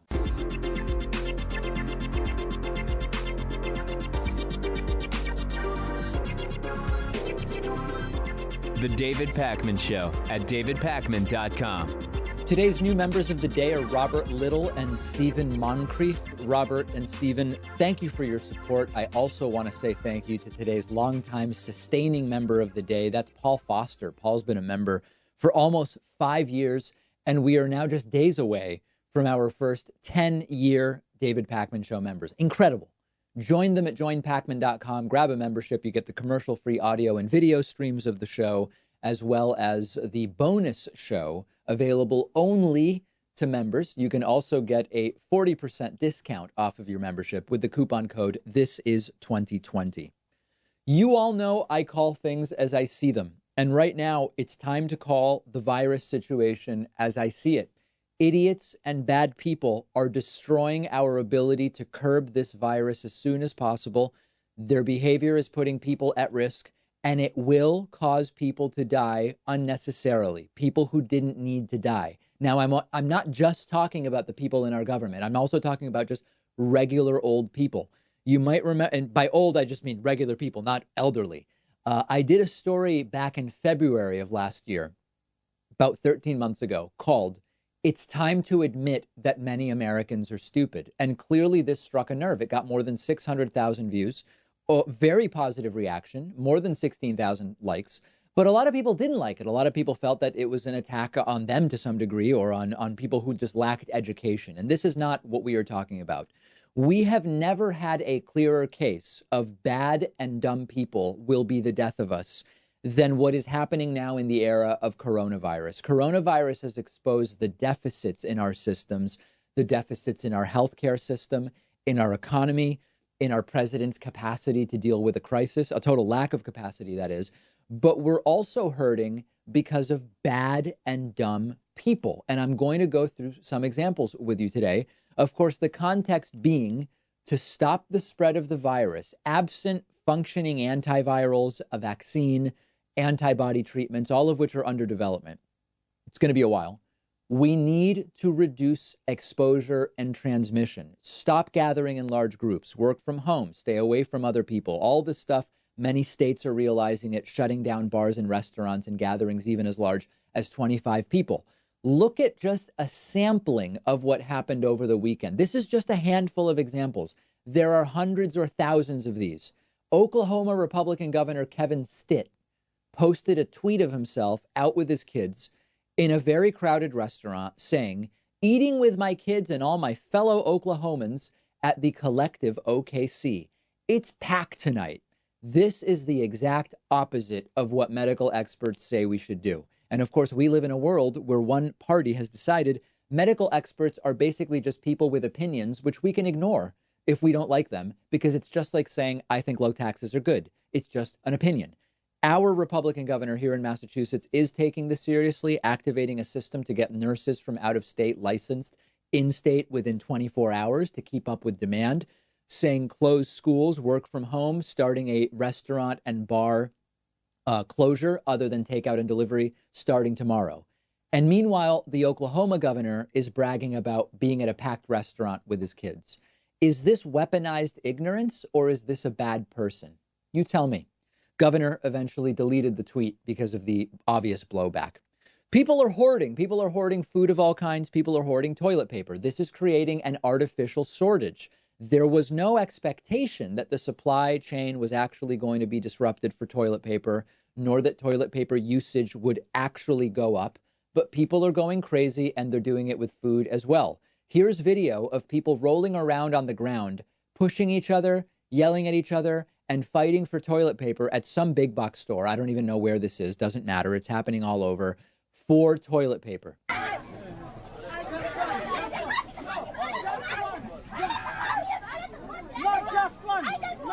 One per person.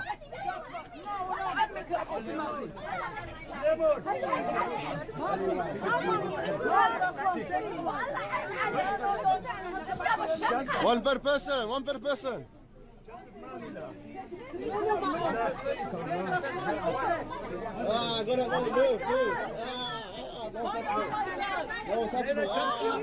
Again, this is all started by rumor about a shortage. People go fight for toilet paper, and they cause a shortage because people are hoarding it. If people just kept buying toilet paper at their normal rate, using it at their normal rate, there'd be no shortage. There'd be no scuffles for people pushing each other in order to grab toilet paper. Are these stupid people, or are they bad people? I don't know the answer. More and more in blue states, people are staying home. St. Patrick's Day parade here in Boston canceled. If you're from the area, you know just how big of a deal that is. Not everywhere, though. Here's a girl at some kind of St. Patrick's Day street party talking about, well, I'm 21. I'm immunocompromised, but I don't care because I take supplements. I have a compromised immune system, but I'm still only 21. But I'm not even worried because I just take supplements and I self-medicate, so it's fine.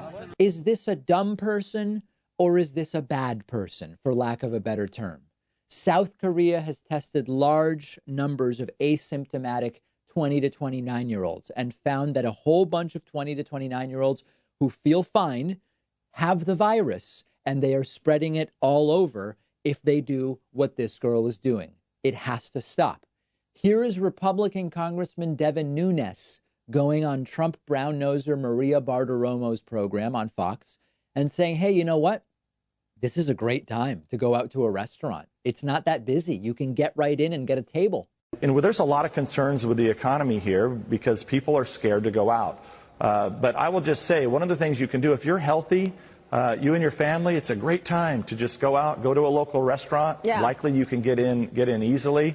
Let's not hurt the working people in this country that are relying on wages and tips to keep their small business going. We're very sympathetic. Don't run to the Understood. Yeah, just don't run to the grocery store and buy $4,000 of food. Right, they're cleaning off the shelves. Go to your local pub. We want to be very sympathetic to what's going on. No pushback from Maria Bartiromo. Should that be criminal? What Devin Nunes said. I tweeted asking, should this be criminal? A whole bunch of my Twitter followers said, yeah, what Devin Nunes is doing there should be criminal. Now, Devin Nunes isn't wrong to be concerned about the economy. The economy isn't a free fall. But the problem is a systemic structural one. The solution isn't to now say, well, we have to just keep going to bars and restaurants. What we need is a system of paid sick leave so he can be less concerned about the restaurant employees, not having disbanded the pandemic response team, having a functioning healthcare system. These are structural problems that they don't get solved by saying, go at the individual level and continue to engage in the behavior that's spreading the disease. If we are going to have this level of both stupidity and just straight up disregard for others, we are in very, very serious trouble. And as we see the partisan divide, Republicans half to a third as likely to be worried about coronavirus as Democrats, to be taking action around coronavirus as Democrats. We are in a situation that is only going to get worse. That's where the data is pointing right now.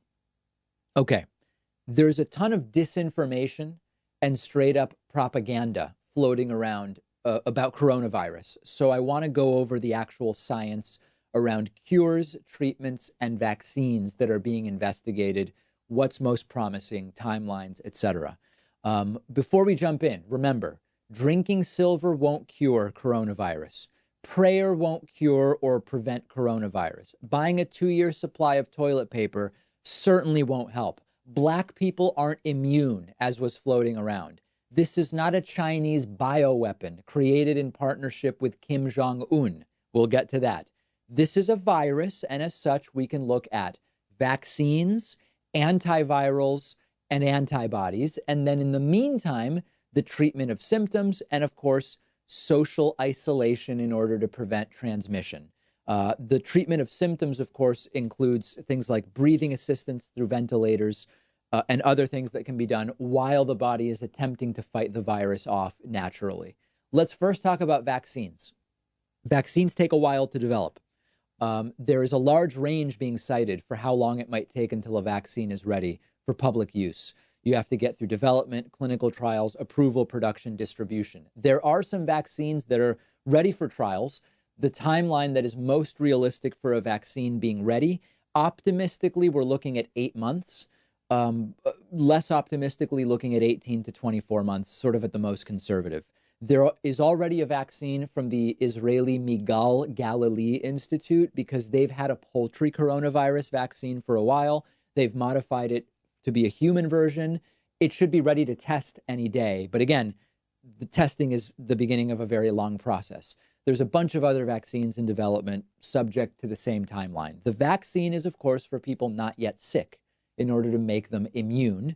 No vaccine is 100%. The idea is if lots of people get it, you can build herd immunity, reduce what's called R0 or R naught to below 1, meaning one person is infecting no more than one other person on average, Right now, the R naught of COVID-19 is between 1.4 and 3.9. And obviously, until we get that below 1, we will continue to have more cases. Second, antivirals. COVID-19 is a virus, not a bacteria. So antibiotics would not work against it. Antivirals are used to treat viral infections. Antibiotics go in and destroy the bacteria. Antivirals instead tend to prevent the virus from developing, replicating, or spreading. There's a few promising ones being tested. They all have their side effects. One is called remdesivir. It's made by Gilead Sciences. It was developed for Ebola. Didn't really work well for Ebola.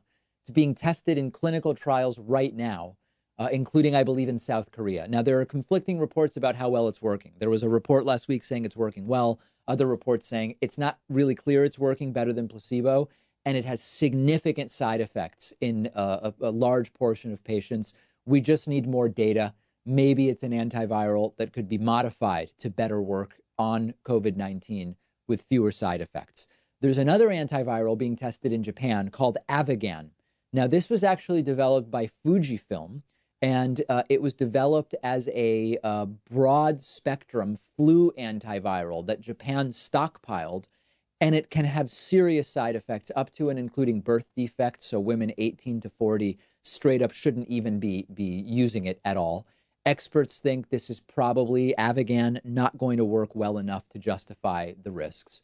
And then we have the possibility of giving people antibodies. Antibodies actually neutralize the virus pathogen, the specific one. When you fight the virus off naturally, you develop antibodies. The idea is take the antibodies from patients who have recovered and transfuse them into a serum, which you can give to another patient. The issue is the logistics are tough because right now, the antibodies you can get from one patient in the tests that have been done are enough to give to one patient. 1-to-1 is not a great ratio in terms of the logistical task that's required. It's being looked at. There are also side effects, fever, allergic reactions. You can also transmit infections. That's being tested in China. At the earliest, it looks like fall. Then Dutch researchers have found another antibody, which they say seems to be working against the virus in lab settings and could be used to develop an antiviral. It's also early, could be a while until that is developed. So as all of this comes together, what we're quickly learning is the social distancing, work from home, avoid crowds, shut down restaurants, going out only for necessities like groceries and medications, otherwise remaining isolated. That's all we have right now. And until some of these things can be developed, we have to do that. Unfortunately, too many Americans aren't taking it seriously. I don't want martial law. I don't want police lockdowns. That will get very, very ugly. So people have to start cooperating. Otherwise, it's going to get even worse. We'll be continuing to cover this on our Instagram account. Follow The David Pakman Show on Instagram at David Pakman Show. The David Pakman Show at davidpakman.com.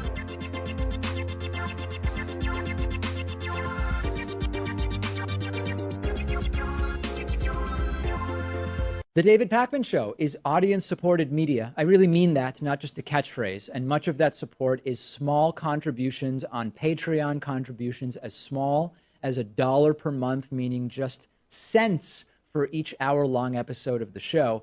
Plus, patrons can also get the daily bonus show and the daily commercial-free TV show by pledging at patreon.com/David Pakman Show. We've rolled out great new perks on Patreon, including free bumper stickers, t-shirts, coffee mugs, and more at different giving levels, as well as exclusive content. And it all comes with the pleasure of knowing you're supporting independent progressive media, an alternative to the corporate stuff that is as much a part of the problem as our political system. If you value the show and have as little as $1 to put towards independent media, check out patreon.com/David Pakman Show and make a pledge today. It'll feel good, and I'd really appreciate it. Patreon.com/David Pakman Show. Did you know the David Pakman Show is on all sorts of different platforms? Find us on YouTube at youtube.com/The David Pakman Show. and on Steemit, the blockchain-based publishing platform at steemit.com/@DavidPakman. That's STEEMIT.com/@DavidPakman. Welcome back to the David Pakman Show. So we've gotten to the point where any attempt to do actual journalism and hold people in positions of power accountable is going to be written off as an attack by a huge portion of Americans, because that is exactly what their fearless orange leader, Donald Trump, is doing. Donald Trump was asked by reporter Yamiche Alcindor during his coronavirus emergency declaration on Friday about how he shut down the pandemic response team. Trump called the question nasty, claimed to have no idea what she was talking about, but also sort of blamed Anthony Fauci, who was standing behind him, who just said, I don't know anything about it. This is just disgusting and stunning. And watch Trump say, well, I don't know. That's a nasty question. Maybe ask Anthony Fauci. I have no idea.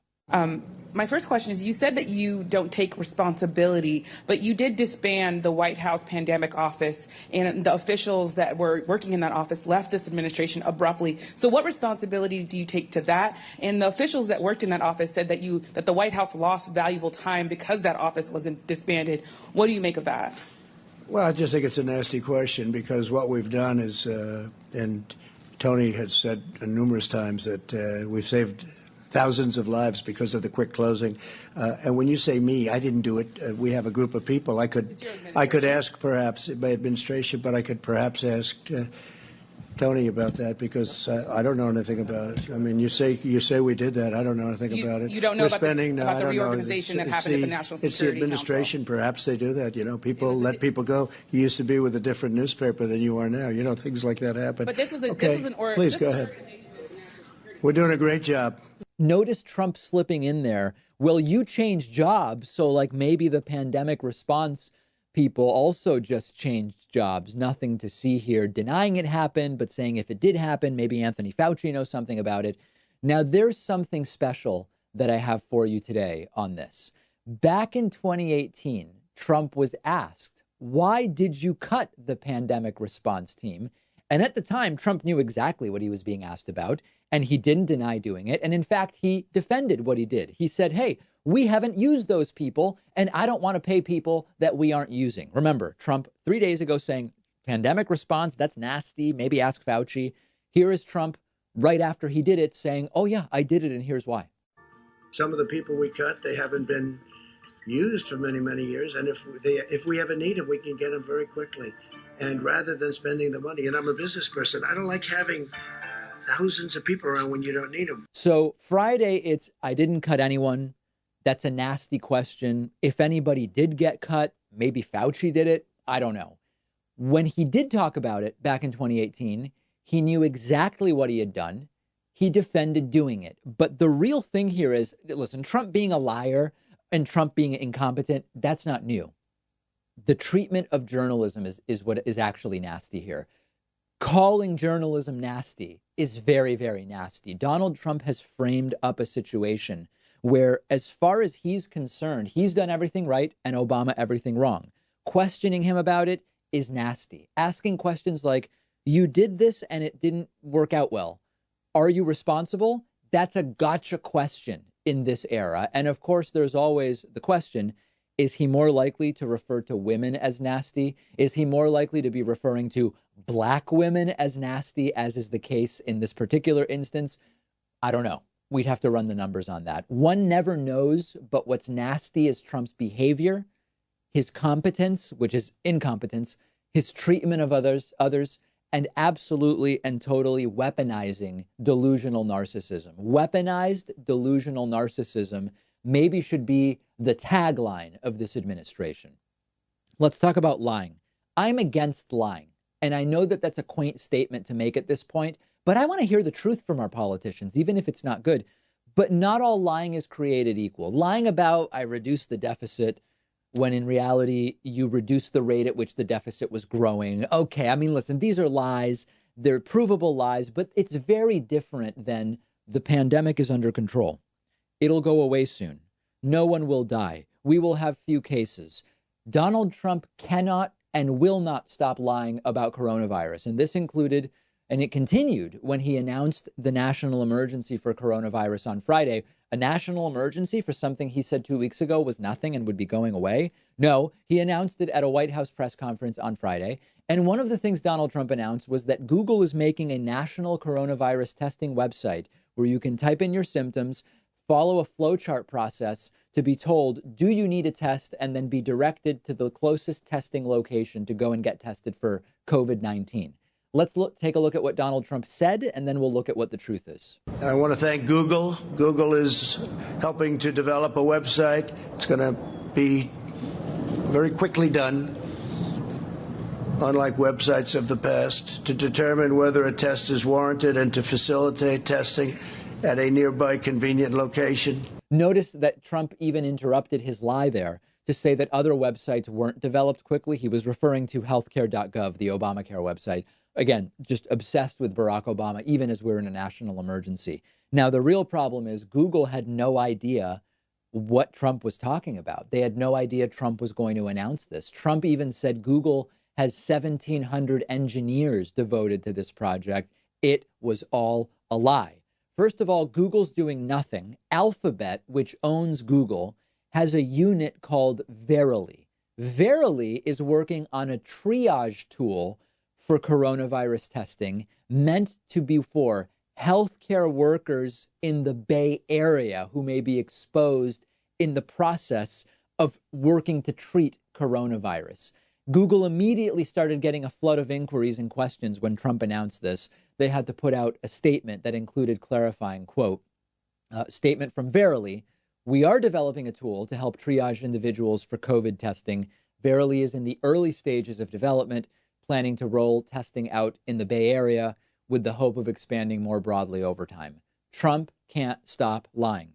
Remember that in the Oval Office address last week, he said we're shutting down all travel from Europe. Turns out U.S. citizens and U.S. residents can go back and forth. Wasn't true. Trump said the Europe shutdown includes cargo and trade. It didn't, but it still rocked the markets. Trump said insurance companies were waiving copays on coronavirus treatment. Turns out it was only copays on coronavirus testing. The man cannot stop lying. It is life or death for many people. It appears that Donald Trump has put not only Mike Pence in a position of power in this entire fiasco, but also Jared Kushner, who knows absolutely nothing about infectious disease or pandemics or public health or outbreaks. He just knows nothing about it. We're dealing with bad people who are also incompetent and are in way over their heads. How would you expect garbage in, garbage out? How would we expect to get anything but garbage coming out when everything that is being put in is garbage by people who don't know what they're doing, are in over their heads, and seem to care more about optics and elections than actually preventing death? That's the bottom line. The David Pakman Show at davidpakman.com.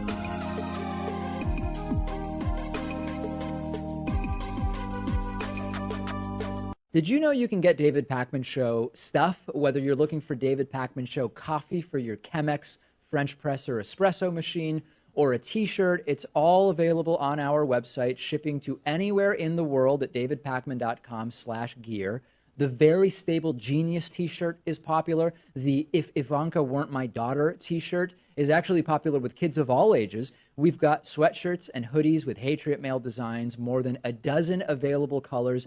And did I also mention that there's coffee? Oh, and bumper stickers too, plus no bogus supplements. If you're looking for something to give you the strength to lift a school bus over your head or make you live to 200 years of age, you're not going to find it on our store. Check it all out, shipping anywhere in the world at davidpakman.com/gear. If you want a 15% discount, all members and patrons get a 15% discount code. Check out the store at davidpakman.com/gear. If you're wondering, how does the David Pakman Show afford to exist? The answer is mostly through memberships and Patreon. You can support the work we do by signing up for membership at joinpakman.com or pledging as little as $1 a month at patreon.com/David Pakman Show. Perks include the daily bonus show, the commercial-free audio and video feeds of the show, and the positive feelings that come from doing the right thing and making Hatriots cry through your support of independent progressive media. Jump in today at joinpacman.com and patreon.com/DavidPacmanShow. The David Pakman Show at davidpakman.com. I have a really interesting video to look at with you today. We are truly seeing the worst of what a dishonest and incompetent administration is capable of. Dr. Seema Verma was interviewed by Fox News' Martha MacCallum. Now, Dr. Verma is the administrator of the Centers for Medicare and Medicaid Services in the Trump administration and part of the coronavirus task force. She went on Fox News and was asked 6 times by Martha MacCallum very specific questions about the number of tests, ICUs, and ventilators available for coronavirus, okay?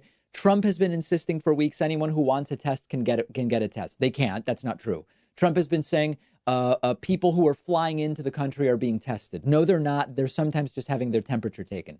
Trump says there are more than enough tests. There are not. Trump pretends like our cases numbers are accurate because we're testing so many people. We're not. The numbers aren't accurate. We might have 500,000 people currently infected. And I have to say, this is not praise of anything other than Martha MacCallum in these 5 minutes, okay? It's not praise of Martha in general. It's not praise of Fox News. It's merely Martha MacCallum realized she was being snowed. She does a good job of exposing this Trump robot who can't stop lying and can't answer a single question. So I'm going to play for you a bunch of questions, which essentially ask the same thing. What is the number of actual tests available? What about the ICUs? What about the ventilators? And you will notice how every single time Dr. Seema Verma just talks about something different. And Martha MacCallum tries to bring her back, and Dr. Verma just again answers about something else. When even Fox News hosts have to expose a Trump bot for obvious lies and deception, you know they're being more deceptive and dishonest than usual. Let's get right into it. My pleasure. How are we doing on these tests? So I remember last week, I believe, Alex Azar, the HHS secretary, said that there would be millions of them out there by the end of the week. Has that happened? You know, our focus is on making sure that people that need tests can get tests. And so one of the things that's already available is that at every public health laboratory across the nation, these tests are available. What we're working on now is to increase the capacity in the private healthcare system, because most of us, when we go get tests, we don't go to a public health lab. You're used to going to your doctor's office, they order the tests, and that usually is handled through our private healthcare system. And so we've been working with the private system to essentially ramp up so we can make sure that those tests are available. Our focus is on making sure people who need the test get it. So we're working on capacity at private versus public. It's not an answer. So Martha MacCallum tries again. You promised millions of tests by now, and we don't have them, right, Doc? So is it true that there are millions of those? It's now almost the end of the week. So has that mark been met that we heard about from Secretary Azar? Because I was at a doctor for something else the other morning and asked, and they said, you know, we can't get them. We've been calling. We called the state. We called here. We can't get our hands on them. And then I heard it from another doctor earlier today with the same story with a patient that she wanted to test, and she tried to get a test for that patient and was unable to do so. Well, today, one of the things that we did, Dr. Hahn and I hosted a call with over 1,600 representatives from hospitals to work with them around how they can do the testing inside their hospital laboratories. The other thing that we're focused on is preparing the entire healthcare system. Some of the conversations that we've been having with hospitals is making sure that they have. Again, no answer. Question is, you promise millions of tests. My doctor says they have none. She answers, well, listen, we've been having phone calls with hospital reps about testing in hospitals. We've issued guidance, no tests, no answer. And Martha MacCallum is starting to get irritated. She filibustered there for more than a minute. Eventually, again, Martha MacCallum manages to get a word in and asks another time. And this time she says, well, we have ICU shortages, we have ventilator shortages, we have shortages of equipment to do tests. Okay, but in terms of actual equipment, we heard Bernie Sanders today, for one, coming out and saying that there's a major shortage of ICU units. We've heard that there's a shortage of ventilators, even swabs and equipment for the actual tests. What's being done about that, and how concerned are you that when these numbers do start to rise, which Dr. Fauci has told us to expect, that there'll be enough ICU units, enough ventilators to help the people who do get sick in this country? Well, that's why we have an emergency prepared system. We're used to dealing with disasters. If we look at some of the disasters that have happened around hurricanes in Puerto Rico and Florida, there is a system in place to make sure that folks that are on the front lines have the equipment and the supplies that they need. So are you saying that we do have enough? One of the things that we're doing at CMS is to have rapid dialogue with healthcare providers. So we're meeting with providers. Well, we have a system. But the question was about equipment. Oh, but there's no answer to that. We have a system. We have meetings. We have guidance. They have plenty of dialogue and guidance, clearly. But what about the equipment? More filibustering about tests and equipment. Martha comes back in again. And this time, Dr. Seema won't even let her ask again, just talking over Martha McCallum. The needs that they have. Yeah, I understand the other thing that we've really focused on is Will there be making enough? Sure that people understand, hey, before you go into your doctor's office, you can call your doctor on the phone and have a discussion with them. And they can tell you whether you need to come in or not. And that's really important because we don't want to have people have to travel unnecessarily if they're not feeling well. No, absolutely. And if they come into a healthcare facility, they could also be putting others at risk. Martha tried to ask again, and the doctor just said, call your doctor, have a discussion. Eventually, Martha McCallum gets to ask one more time. And this one is just nuts. Dr. Verma goes directly into saying Trump has been bold and decisive, and check out the look on Martha McCallum's face. She can't believe it. It's a smirk of disgust as the last big lie is told. And Dr. Verma knew it was a 5-minute interview and this was the last 30 seconds. Praise Trump and avoid answering the question. I'm sure that providers can use telehealth and telemedicine to serve their patients. We've made that point here quite a bit, and I think it's a very important point to make. But before I let you go, I want to ask you one more time. Are there going to be people in this country who don't get a ventilator if they need one? Are you concerned that the actual physical equipment that is needed to serve the people who will get sick is out there? Can you reassure everyone tonight that there is not a shortage of ventilators or ICU units? And that's why the president has taken such a bold and decisive action, right? We're not waiting for this to get worse. We're not waiting for this to be a crisis in our healthcare systems. And that's why the mitigation strategies that he announced last night, limiting travel from Europe, not allowing that.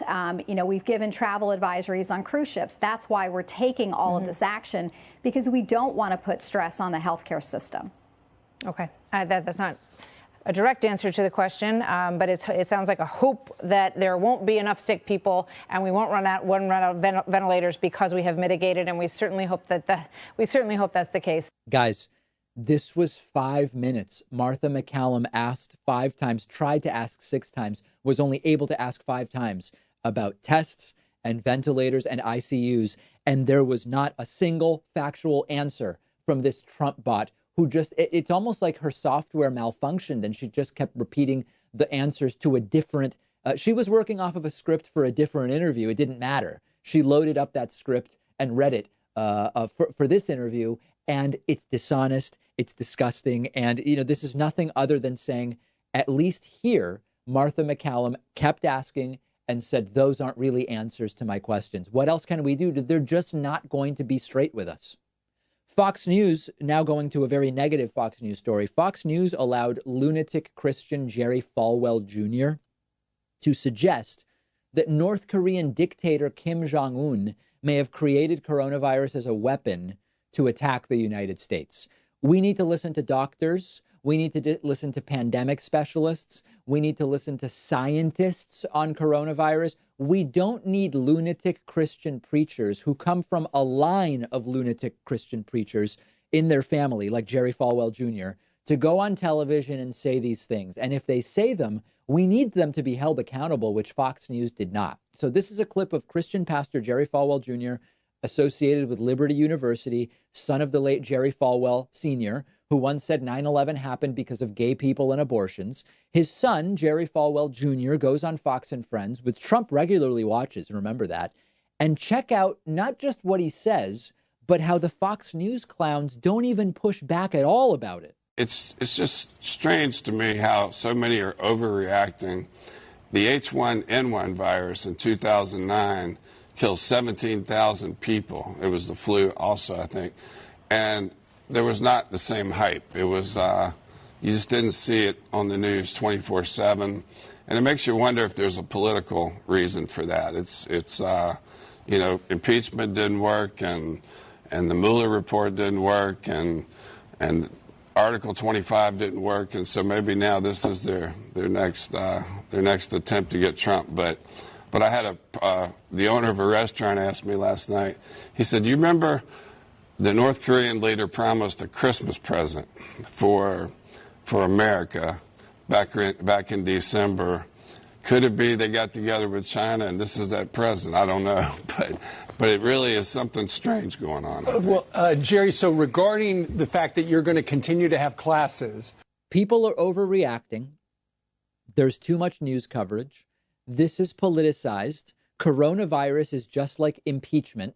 And isn't it possible this was a weaponized virus created by Kim Jong-un and China to attack the United States? Fascinating, Jerry. And you guys are continuing to hold classes. That's the reaction from the Fox News people. Now, let's go through it at two layers.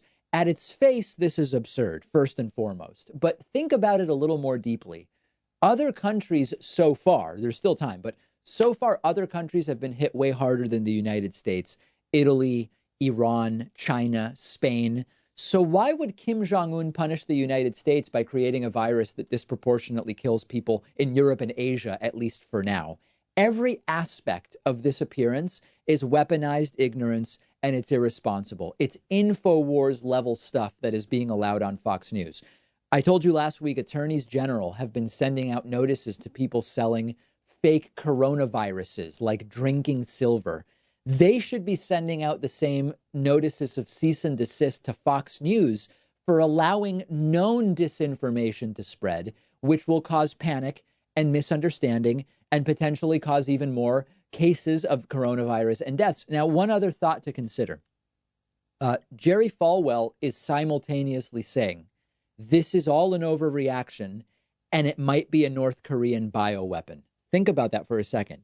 If this really was a North Korean bioweapon, aren't we underreacting? That would be insane and effectively an act of war.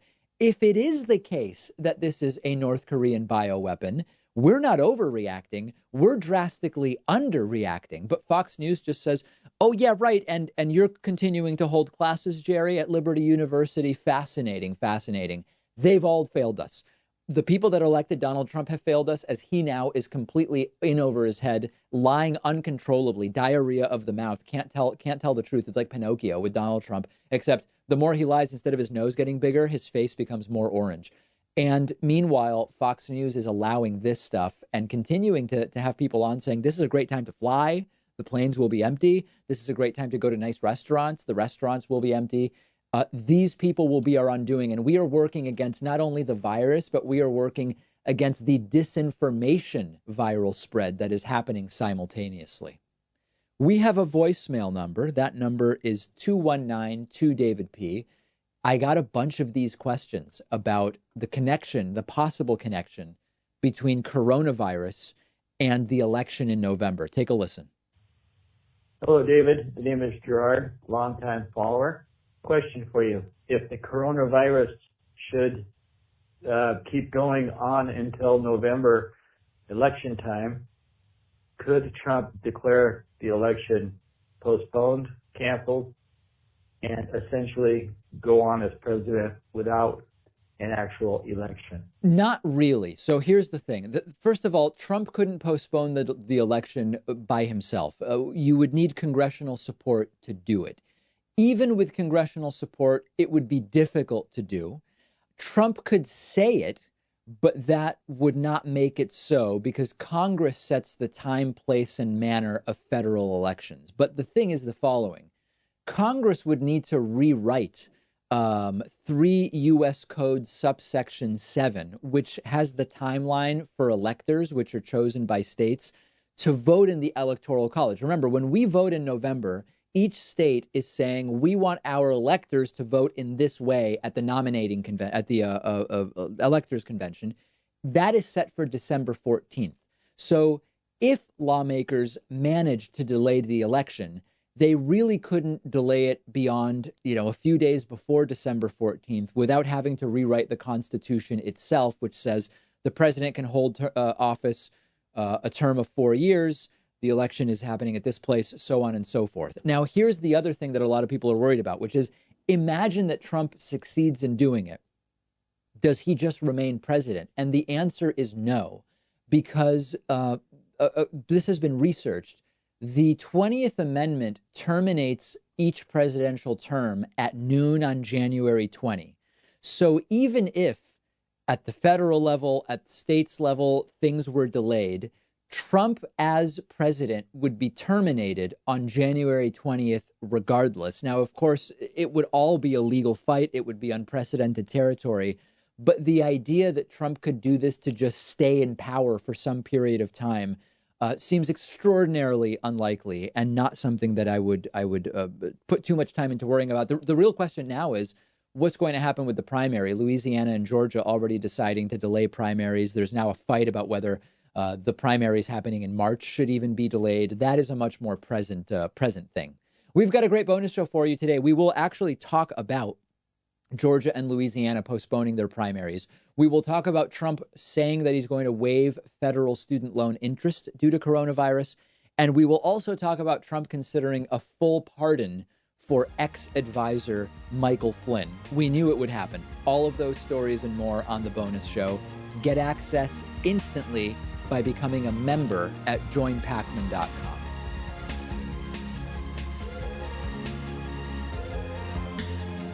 The David Pakman Show at davidpakman.com.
I now declare the 2020 Vernon Town Meeting in order. Please rise for the Pledge of Allegiance.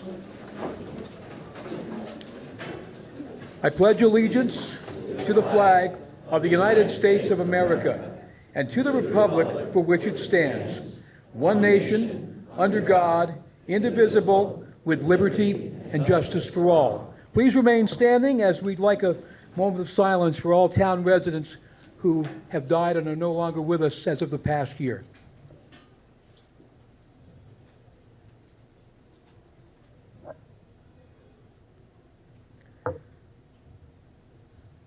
Please be seated.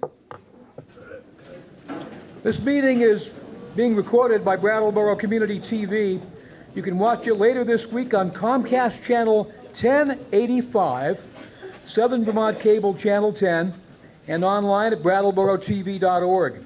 For anybody speaking at the meeting, when you come to the point where you want to be recognized, after you're recognized, find the microphone in the center of the room.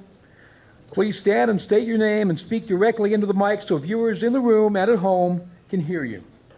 Now, to briefly go over the rules of the meeting, Robert's Rules of Order are the basic rules for this meeting, except where Vermont law takes precedence. The public body cannot change Vermont state law, but you can change Robert's rules with a 2/3 vote if you so desire.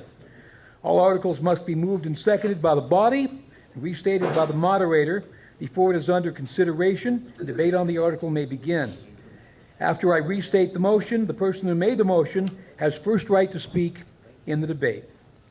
Articles may have only one amendment at a time associated with them, and amendments to an article likewise may only have one amendment at a time associated with them.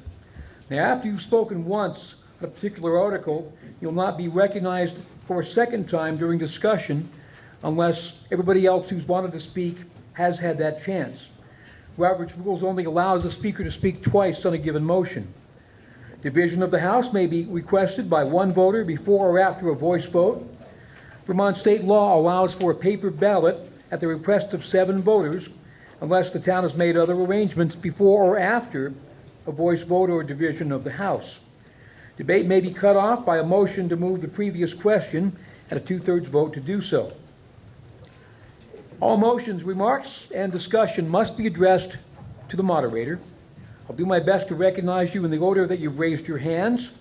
I will tell you, though, that I'm 63 years old, my eyesight stinks, and I can't hear a thing.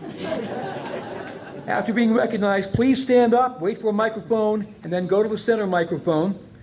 Your speeches now must be confined to the merits of the question. You'll not be allowed to engage in personal attacks on a member of the body or their motives. Vermont state law also prohibits consideration of articles that have not been warned, which means you cannot take binding action on something that has not been officially warned for this meeting. Reconsideration is allowed by Vermont state law until a point is reached where the body has begun working on the next article. It means if you voted down an article, you can make a motion to reopen consideration by a person on the prevailing side. Yes, I'll ask you how you voted, and you better tell me truthfully. Once the next article is on the floor, no more action can be taken regarding the previous article at this meeting. Now, my role as moderator is to help you accomplish the business you intend to do. Please raise your hand and ask questions if you don't understand what's happening, or if you think what is happening is wrong for some reason, or if you want to do something but just don't know how. We'll help. And please tell me if you think I'm ruling improperly. You do have the right to challenge the moderator ruling. Only registered voters of this town may vote at this meeting or at special meetings.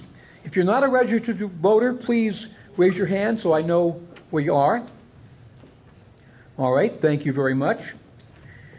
This is perhaps the only time that a lot of us see each other. In fact, I'm taken aback by the fact that one of our residents died over a weekend and they were not found until several days later. We need to be closer as a community, be able to talk out our differences, still remain friends, neighbors, and community members the next day. I would hope that we conduct our business in a way that we're an example for our children and communities around us, in the way that those who have passed on and lived their lives in this community were examples to us. Now, with that in mind, we're going to open with a couple of members of the Vermont legislature. I'd say I'm opening with two aces in poker technology. Would like to introduce Representative Sarah Coffey and State Senator Becca Ballard for a few short comments. Please give them a nice hand.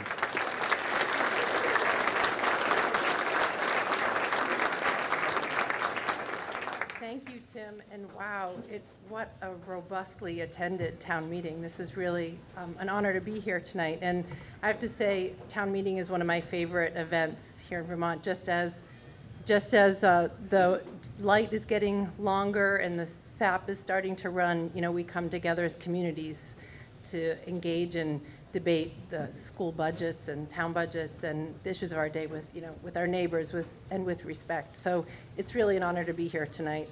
And I appreciate the opportunity to speak and to share an update from the legislature. And I know you have a long agenda tonight, so I promised him that I'd be brief. So through community meetings, during the off sessions and discussions with my Coffee with Coffee hours, emails, phone calls, and responses to a survey I sent around in December before the start of the session, I've heard from a lot of you, and it's been so great to hear about your issues and priorities. And it's critical to my work up in Montpelier because it's through you and I carry your voices up to the State House. And in the legislature, I've been focusing my efforts on strengthening our rural economy, ensuring access to quality and affordable health care, equity in education, protecting our environment, reforming our criminal justice system, and taking steps to address climate change. Last year, we took important steps to improve rural broadband to our underserved rural communities, and now a regional effort is underway, and I'm really thrilled to see that Vernon is part of those meetings and discussions. And if you didn't see them on your way in, bugging you about participating in the survey, please do participate in the broadband survey because it's part of an important feasibility study. And this is part of, I believe that we are stronger together, especially as we try to bring our rural communities up to 21st century speed. We know how important it is for our kids in school, for our seniors who might need to access telehealth, and for our economy. And so while the media focuses a lot of attention on what we do on the floor of the House and the Senate, most of our work is done in the committee room. And some of you know that I serve on House Corrections and Institutions, which is both a policy and a money committee. We focus on corrections policy, and there's a lot of work that we're doing this session, and also on the capital budget. And the capital budget is where we take our state bonded dollars to invest them in important infrastructure that really touches on our communities in so many ways. It's the dollars that go to the Veterans Home in Bennington, to our courts and police barracks statewide. It's to help with our mental health facilities and our clean water, and also for community building grants, which are accessible through to all of you and all of our towns.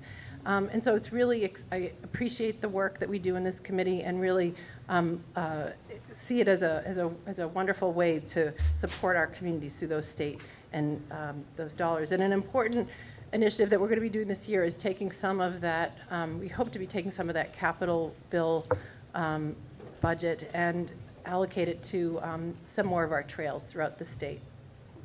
And so I don't want to take up a whole lot more time, but I want to let you know I prepared a town meeting report, which I've added to the wonderful materials on this table, and it has my contact information, my home phone number, my email address. So I hope that you'll reach out to me. And before I close, I just wanted to thank, we know that our small towns, it takes an incredible amount of work to make them run and work well. So I wanted to acknowledge and thank the folks who work in the town office here in Vernon, and also the many, many volunteers who serve on the select board, the school board, the planning commission, the Friends of Vernon Center, the Rec Commission, and the library, and the many other committees here, because we know that it's so vital to making our communities vibrant and healthy communities. So thank you so much for the work that you're doing to make our communities wonderful places to work and live. And I hope that you will feel, that you will please, I invite you to be in touch with me if there are ways that I can help in your efforts, because I do see this as a partnership, And I really love people, and I love the work that you're doing in Vernon. I'm especially excited about the community garden that happened at the school over the summer, what's going on with the trails in town, and the work that's being done on the Governor Hunt House is just a few of the highlights. It's been a really exciting year from where I sit, of the good work that you're doing here in town. And before I wrap up, I wanted to just say a few things about our delegation. In Windham County, we have communities that have a lot of different needs. But as a delegation, we work really closely together up in the State House. We meet every other week. And I'm so grateful to be part of a high-functioning collaborative delegation. And I say that's not true of all the other delegations. The House members have really strong relationships with our senators. And I think a lot of that has to do with the strong leadership and the collaborative spirit of our Senator Ballant. So I'm really delighted that she could join us here tonight. And I'm thrilled to hear her report and to turn the microphone over to her. So thank you so much, and thank you for your trust in me.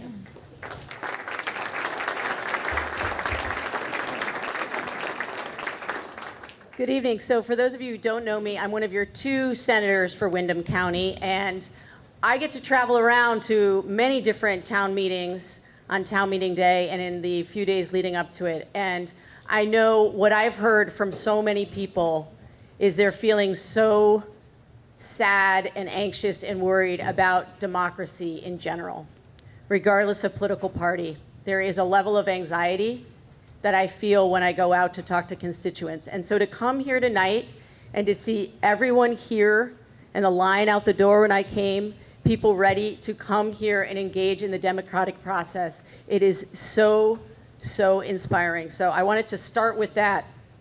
And I also wanted to let you know that Sarah has been a great representative for you in Vernon. And I know that there was some concern, given that she is a Guilford resident, whether she would champion you in the State House. And I need to tell you, there is not a day that doesn't go by when she is asking the question, how is this going to impact Vernon? How is this going to impact Vernon? And so I just want you to know that you are very well represented by Sarah Coffey. So I sit on 2 committees in the Senate. One is Economic Development and Housing, and the other is Finance. And several years ago here in Vermont, we realized that we had sort of kicked the can down the road on housing statewide, and we'd come to a critical place where we had so many employers that needed employees, but there was actually statewide a shortage of housing for those employees, even if we were able to have them come here.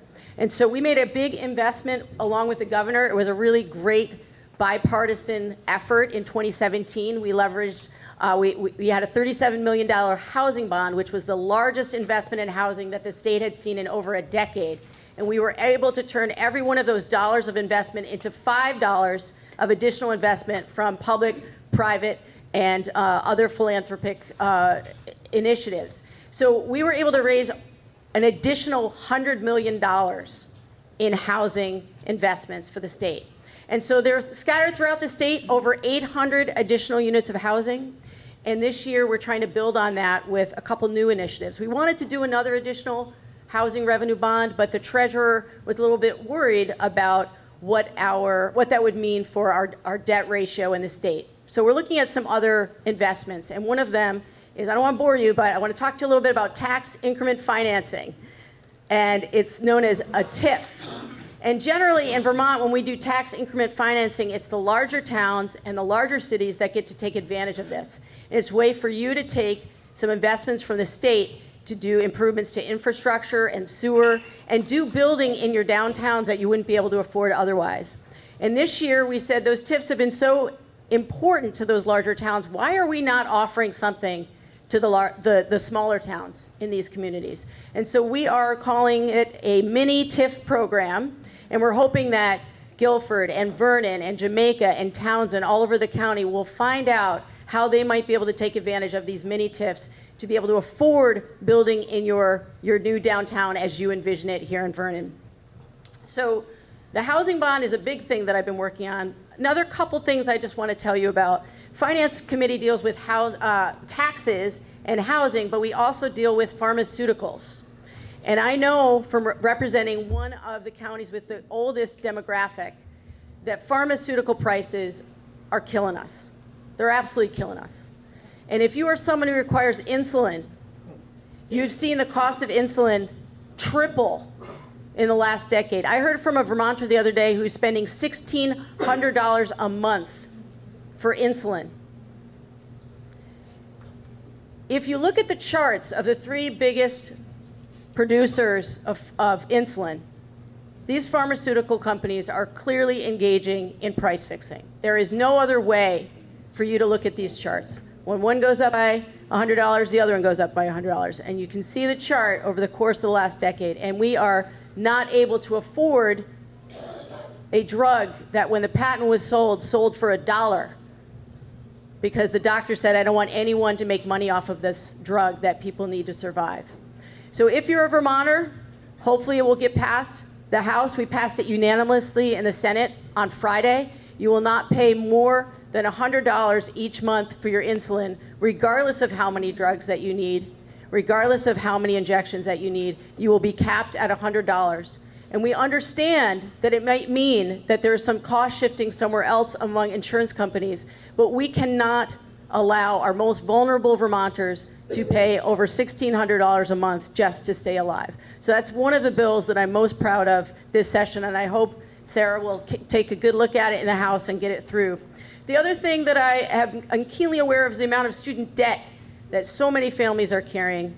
And I sponsored a bill that will regulate student loan servicers. We found out that many of our student loan services are taking advantage of borrowers by putting them in higher payment plans. And it's costing American borrowers millions, and in some cases, depending on the loan, billions of dollars a year in additional interest. So again, pass the Senate unanimously. We'll send it off to the House and hopefully have a similar result there. I want to close by saying I am so lucky to have the job that I do. I love people. I love policy. I'm one of only 30 people in the state of Vermont that get to sit in those seats in the Senate. And I am so grateful that I have the opportunity to represent you. The last thing I want to say is, a couple years ago, when I turned 50, I did something that I always wanted to do, and that was buy a motorcycle. And my favorite back roads are the back roads of Vernon, and Sarah hears about it all the time. So thank you very much for having us here tonight, and I look forward to chatting with you in the hallway if you want to step out of the meeting. And thanks, Tim, for giving us time.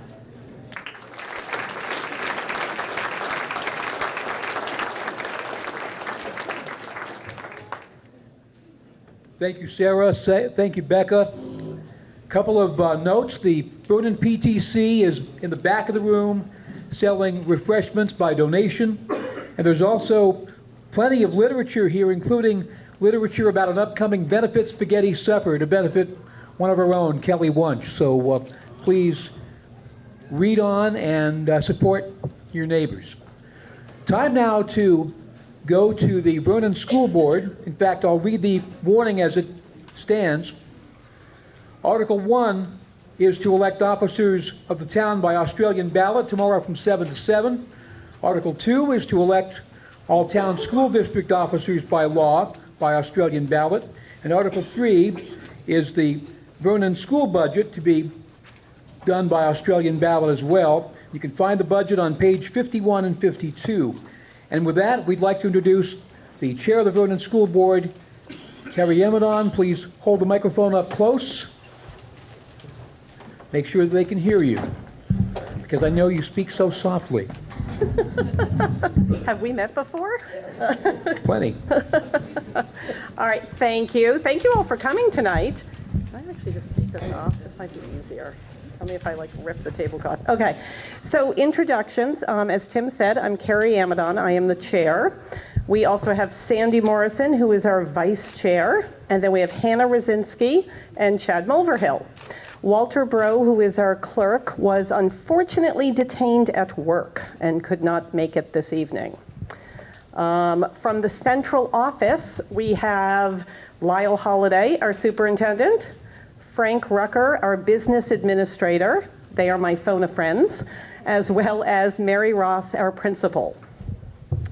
So a few updates before we get into the money matters. Act 46, this is the question I get asked constantly. Where are we? Vernon remains its own district. Brattleboro, Dummerston, Putney, and Guilford have merged into a new district. So they are now known as the Wyndham Southeast School District. Both Vernon and this new school district are still under the Wyndham Southeast Supervisory Union. So the way this looks, you've got the Supervisory Union as the umbrella organization, and then you've got the new merged district. Again, that's the former Brattleboro, Putney, Dummerston, and Guilford. And then Vernon is here. You still have a local school board. We still have budgetary authority for our building. And we still have school choice for our 7th through 12th graders. Also on the horizon, we talked about this last year at the end, I believe, is Act 173. So this is a special education formula change as to how they will reimburse. Instead of it being a reimbursement-based system, it's going to go to a census block system. So we're keeping an eye on how this might impact us.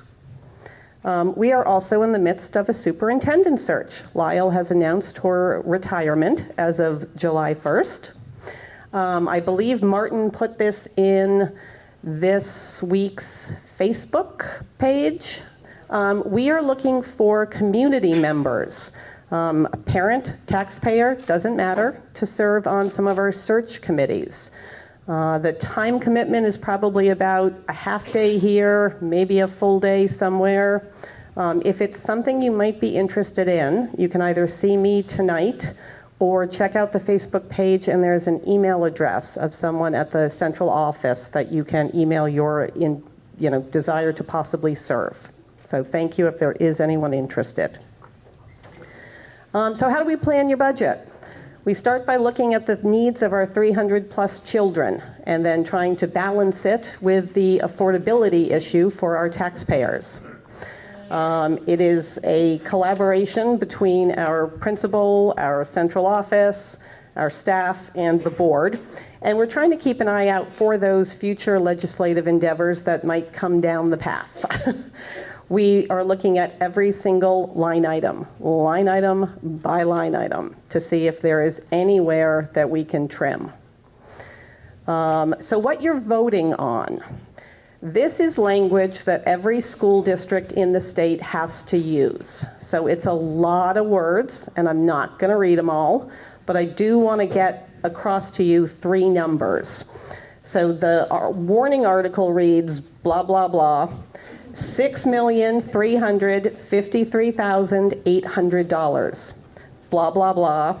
17,178 per equalized pupil.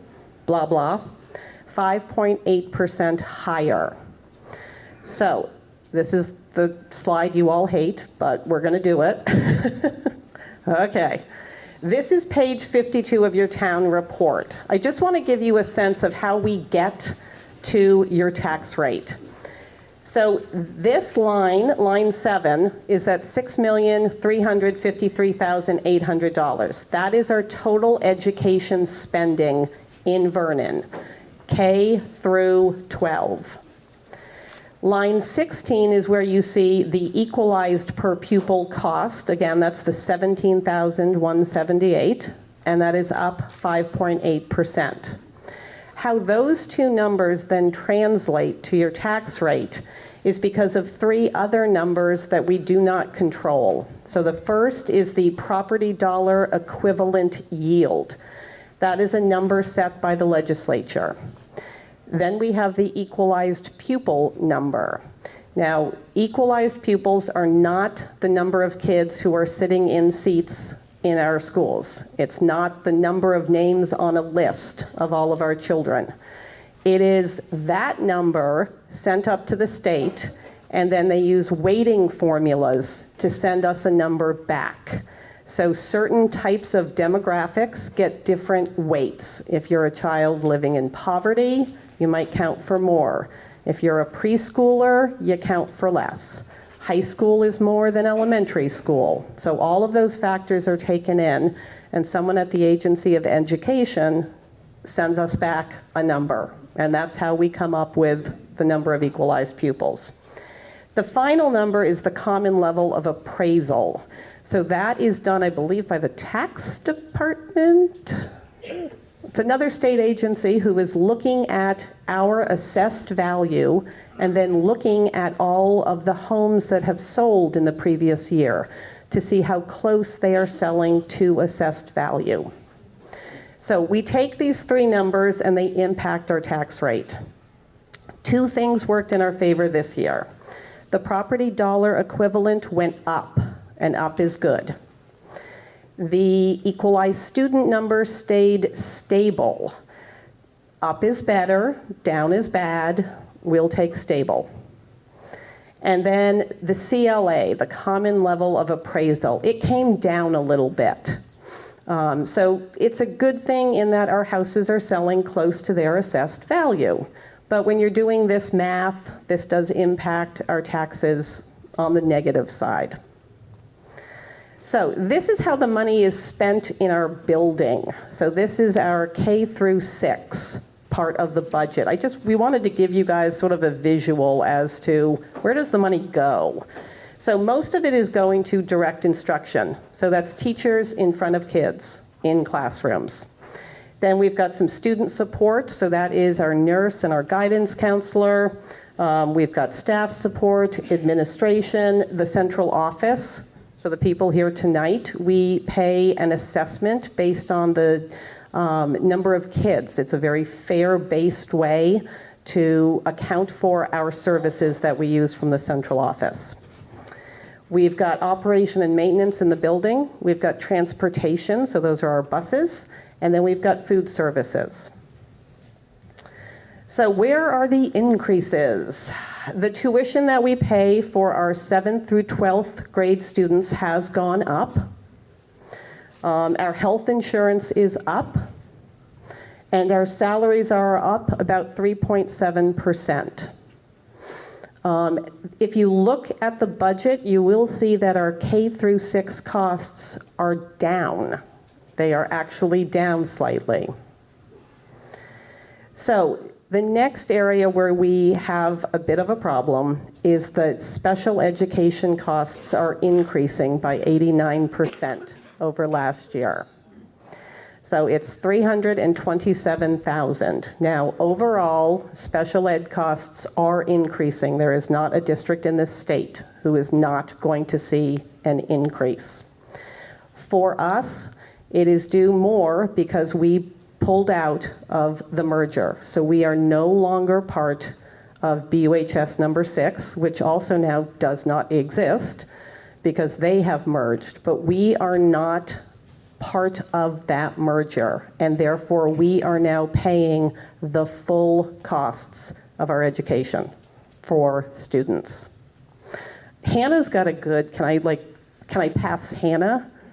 Do you want to give your analogy? Hannah's the queen of our analogies, and you can pick either one. Wasn't planning on speaking tonight. Haha, sure. Yeah, I would say that in trying to think about how to what this translates to, we can all relate to a buffet, for example. I think this is something that everyone can appreciate. I love food, so it works for me. When you're going up to a buffet and you're deciding whether or not you're going to choose something for breakfast, you can choose to opt into the buffet and split the costs and eat as much as you want and indulge in all of the food there, or you can pay a la carte. Essentially, what we're doing here is paying a la carte for what we're receiving. So for all the special ed costs, we're paying for every aspect of that, which has an allocated cost associated. So rather than getting the buffet, which is split among all the other consumers, we're paying specifically our portion. Thank you. That was a good analogy. So is there anything we could do as a board to help lessen the impact? We came up with two things that we thought were quite helpful. First, we chose not to add to our capital fund this year. Normally, we put in a $50,000 line item to go towards our capital. But we feel like we are in a good position with where our fund is, and for 1 year, we cannot do this. Secondly, we chose to increase the amount of our general fund reserve that we put into the budget. Normally, or for the past 2 years, we have used a figure of $150,000. So this year, we're going to put in an additional $120,000. So the way this is going to look on your taxes now this is the school side of your taxes. Excuse me. If your house is valued at $100,000, you're going to see a $98 increase over last year's tax rate. This is the high level. So this is what the 30% of people in town who pay based on their assessed value will pay. 70% of people in Vernon and in all, basically the average in Vermont is 70%. You don't pay on your assessed value, you pay based on income. So you're paying less than. For a $200,000 house, the increase is going to be $195. So that's where we are. Voting is tomorrow. If you have any questions about voting, see Tim here tonight. If you have any questions, you can ask any one of us. And anytime during the year, feel free to contact us. And if all of our contact information is on the WSCSU website, but probably the easier way to go is just call Tim, and he'll get you in touch with any of us. Thanks. But as you might notice, there are only 4 names here. And that is because one of us is leaving, and that would be Sandy. So this is Sandy's last town meeting with us. So Sandy has been nothing but polite and nothing but professional and always persistent. She keeps her cool at all of our meetings, but she doesn't let anybody get away with anything. So she is the perfect balance of a force to be reckoned with, as well as a pleasure to serve with. So we would like to thank Sandy for her years of service.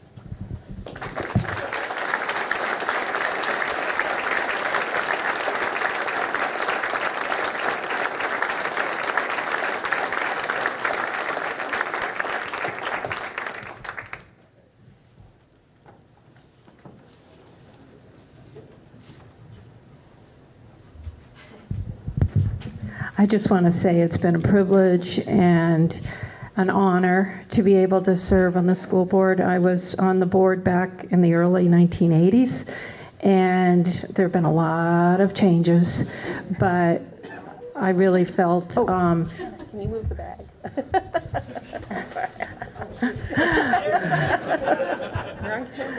I felt called to come back and serve again, and I'm so glad that I could, and I've loved working with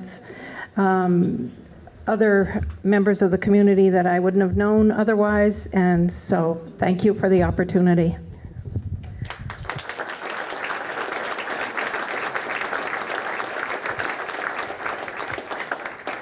So are there any questions that we can answer?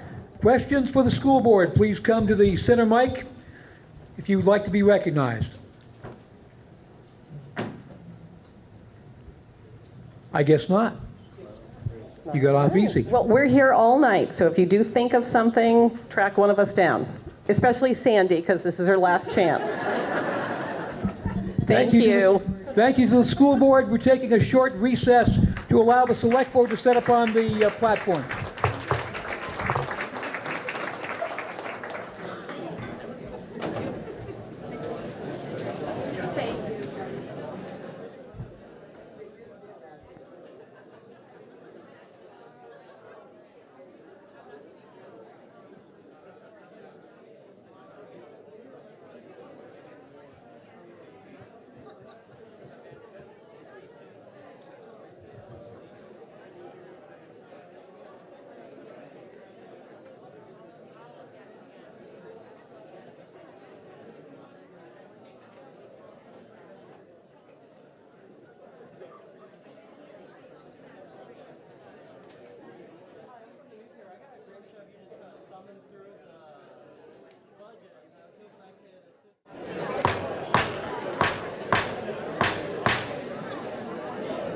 Please take your seats. Town meeting is back in order.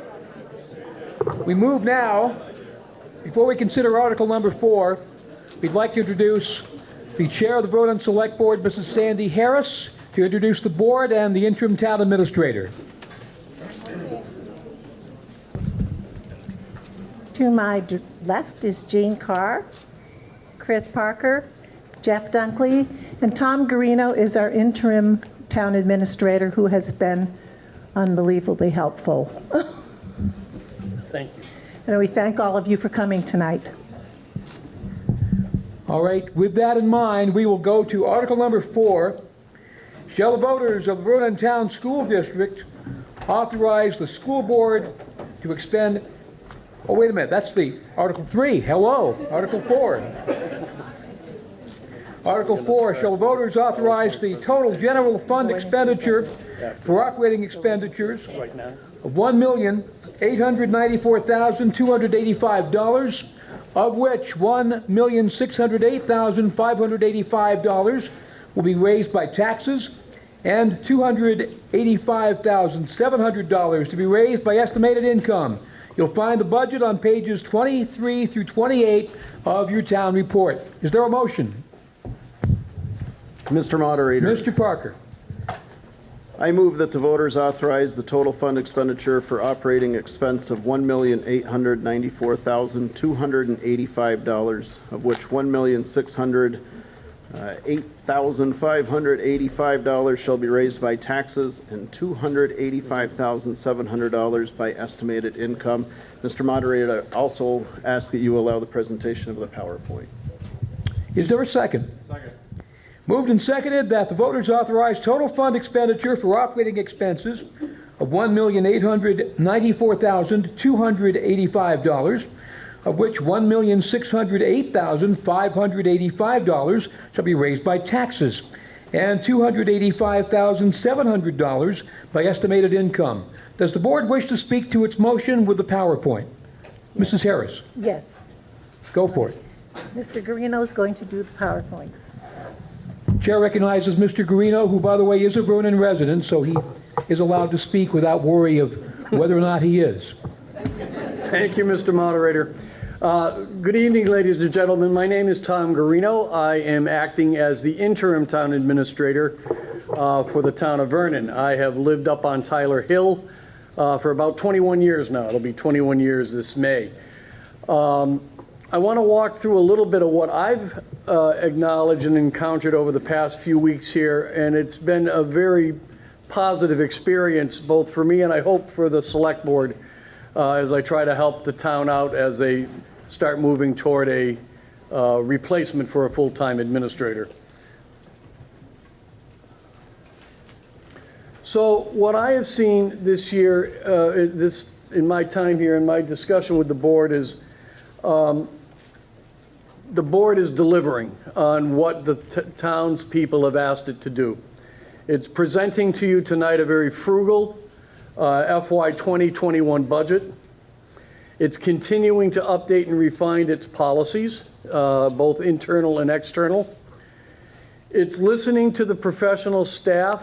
I think there needs to be a lot more communication between the professional staff and the board, and they're working really hard to make sure that communication channel is opened. They're focused on economic development, and that is working with the Friends and all of the things that the Friends are doing for the Downtown Village District and the Planning Board as well. They are requiring from each of the departments and every employee fiscal accountability on how they spend the money. They are very dedicated to be sure that the money that you provide for us to run this community is being spent appropriately and judiciously. They act promptly on citizen concerns. They expect staff to act promptly on citizen concerns. And if we don't know the answer, to try to find the answer. And they've dealt with some, complicated things over the last several months and some curveballs. And they are now in the process, once the board reconfigures itself tomorrow, they'll be setting a new set of priorities for the board to work on for the next year. So what's new? They're following through with the Vermont Council on Rural Development recommendations, including the trail improvements and mapping of the town forest, the broadband exploration through the Wyndham Regional Commission with Mr. Hicks, and I am going to just not pronounce this name correctly. Thank you. Just to remind you, please fill out the survey. They're working with the Friends of the Vernon Center have acquired their not-for-profit status, which is really important, and are poised to capitalize on the tremendous work for the plan of a village center in Vernon.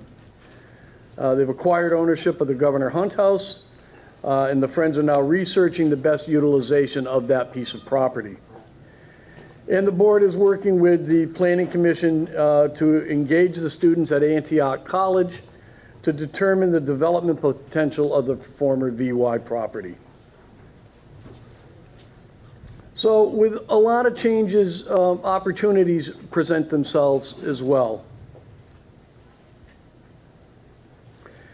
There's been some internal changes that everybody's aware of. There's been the resignation of the town administrator. There was a recent departure, of a select board member. They've hired me. They're preparing for the recruitment of a permanent replacement town administrator. They have updated and clarified the travel reimbursement policy, which I understand had caused some consternation recently. And they are committed to reviewing all of the other policies within their book. One of the select board members told me today that is going to be a priority moving forward. Opportunities are to build new teams of leadership with the advent of a new administrator and redefine through the board expectations for that role. They're going to further promote cross-communication within town departments and agencies where it's appropriate. And they plan to discuss and try to come up with new ways to disseminate information to the citizens of Vernon. I've been there 15 years. It just kind of comes out naturally. My apologies. So any select board and administration in a town has things that it needs to balance. We need to balance the municipal needs, the running of the operation, with the citizens' ability to pay. And that's where the board's frugality and checking every bill is very important. We need to continue to try to create efficiencies. This is a pretty slim operation. There aren't a lot of people in a lot of departments, so I think there are a lot of efficiencies, and people are doing a lot of work crossing over departments and helping each other out. We certainly always have to adhere to the increasing level of state and federal requirements, and they are not getting less as time goes on. They are getting to be more and more. And it's my job, or whoever the replacement for the town administrator is, to implement the goals and policies of the elected leaders. So moving right to the budget, the general fund budget shows an overall increase of about 1.83%. The town is meeting all of its financial policy requirements. The town clerk's budget, because there is a slight increase in that, represents 3 elections this year. This is a presidential election year. There are primaries, so there are more elections. Health insurance costs are budgeted at an approximate increase of 5.25%. That's what I gleaned from going through the budget, and that's where it seems to come down. The select board budget depicts $15,000 to undertake a capital needs assessment, which will be looking at all of your capital assets and seeing what the long-term life is and what expectations for repairs you will probably need to start funding or putting money aside for as time goes on. The town van budget is down slightly. The fire department is level funded. The town garage operations is reduced slightly, and road equipment repair and maintenance, which is important, as you know, is level funded. And the estimated revenue this year is down it's estimated to be down about 2.72%. The free library, which is Article 5 in your handbook tonight, is raised less than 1% over the current fiscal year, or $598. The Vernon capital expenditure budget is at $252,923. And when you get through with all of the funds that you have so smartly put away over the years, only $60,482 is to be raised. And that is on page 16 of your handbook. And the CUSIC scholarship has not been funded for several years. But the money has been paid based on the guidelines. The town is likely only to have about $7,000 in the account next year. And there will be a question on how the town wants to proceed with that. And that will be Article 30 in your handbook. These are what we see as our estimated revenues for the ensuing year. And if there are questions on this later, I'm sure the select board will be able to provide you some guidance on that as well. And I'm going to skip down here a little bit. I'm just going to run through this quickly because I put it in the wrong order, and I apologize. And we'll come back to that when we get to Article 5. And we'll come to the general budget of the town.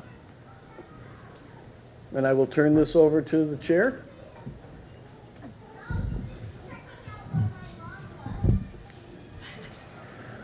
Okay, we would ask that questions on the budget come up. We want to do this like we have in the past years, go department by department. So first department is the town clerk's office. Questions on the town clerk's budget?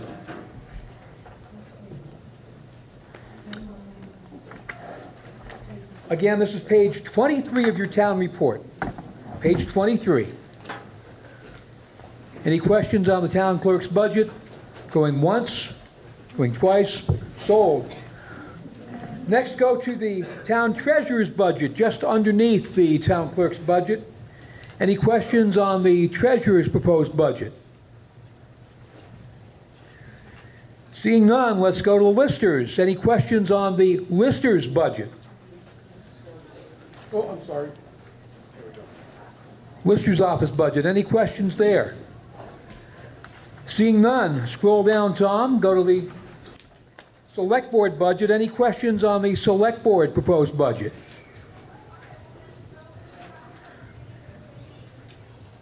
Seeing none, we'll go to general expenses. Any questions on the general expense portion of the budget?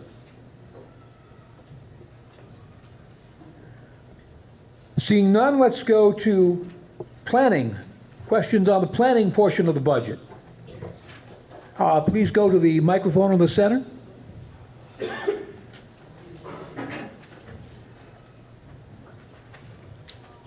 Microphone in the center, yes, all the way over there.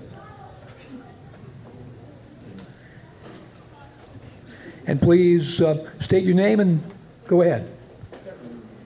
I think that needs to be turned on. Ian's going to help you with it. Got it. Deb Barrier. And now I don't have my paper in front of me, but there was a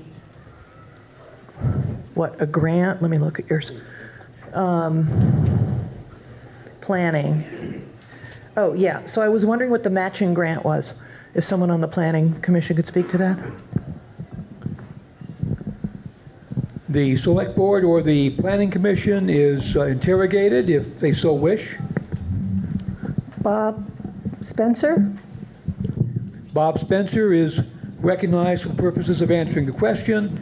And I don't recall what this second microphone. Please use the microphone, Bob. Sorry. Pardon?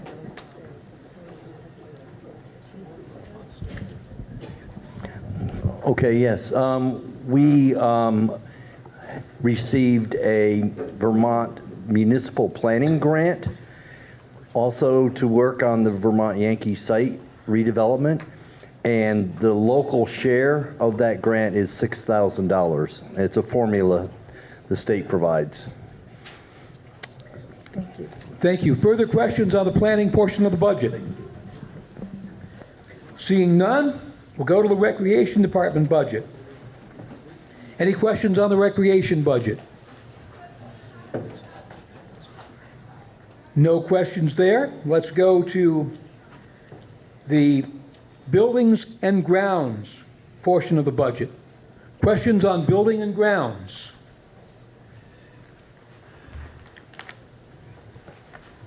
Okay, please come to the microphone over here, if you would, please.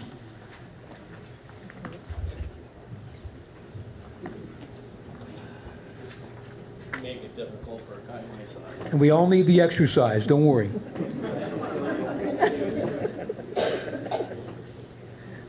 Mark Parker. Question, who is doing groundskeeping now? The board I is know at one interrogating. time it was hired out, so I'm just curious, who's doing it now? Select board is queried. Turner and Renard. Turner Renard. Is that a, was that contracted Yes. and bids sent out? Yes. Okay, thank you. Any other questions on Building and Grounds? We'll move on to cemeteries. Questions on cemeteries?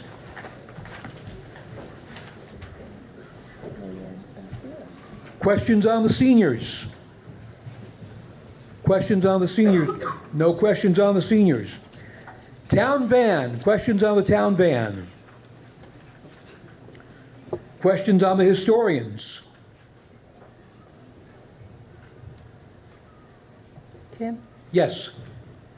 Okay, I had a problem seeing you back there. Please come to the microphone. This is a question for the historians.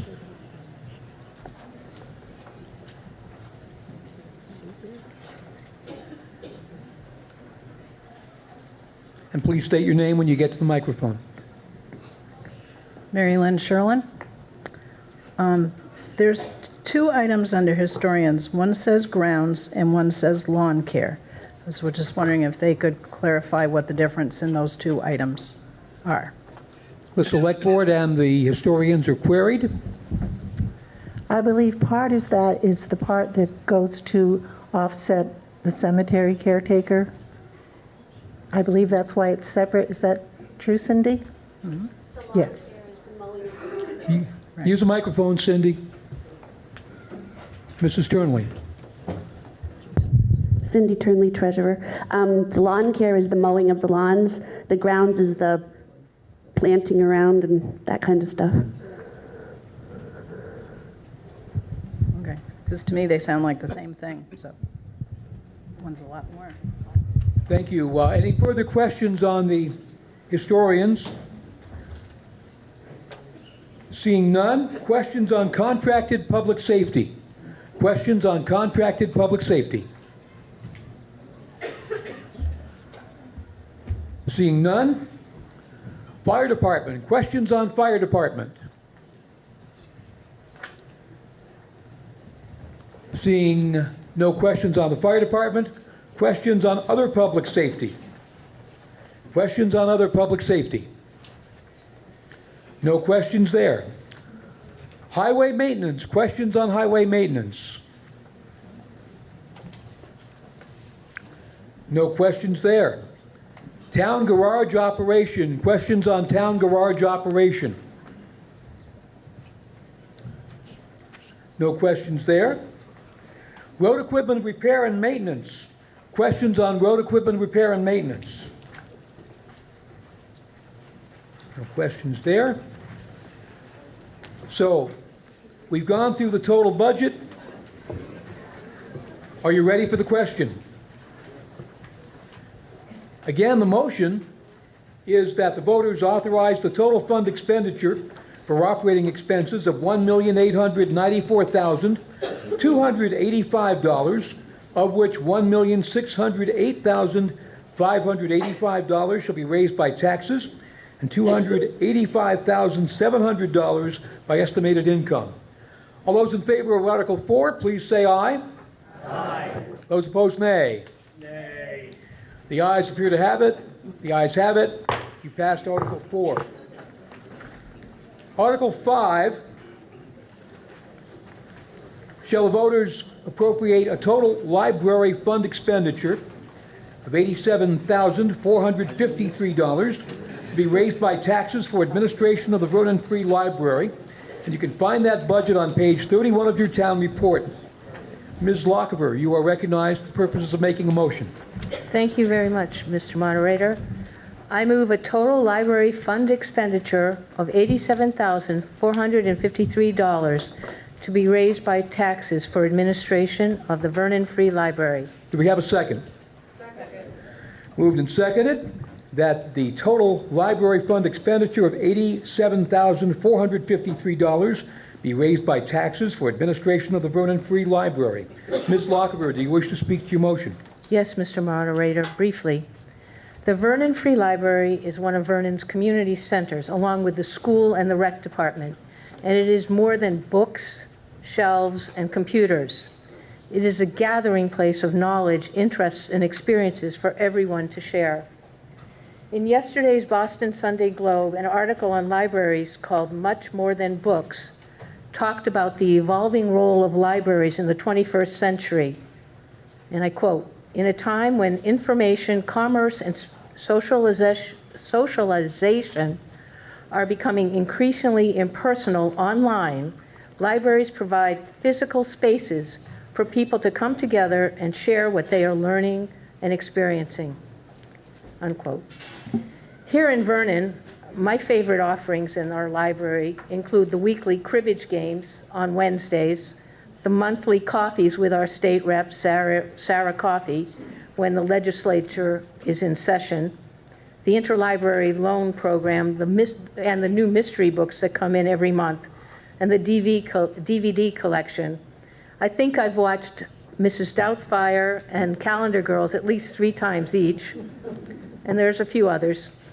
Other folks like the weekly coloring group and the knitting group, the audio book collection, and the occasional floral arrangement workshops. Our youngest residents enjoy the children's area with its new, easy-to-reach bookshelves and great selections of books, and the young adult book section is also very popular.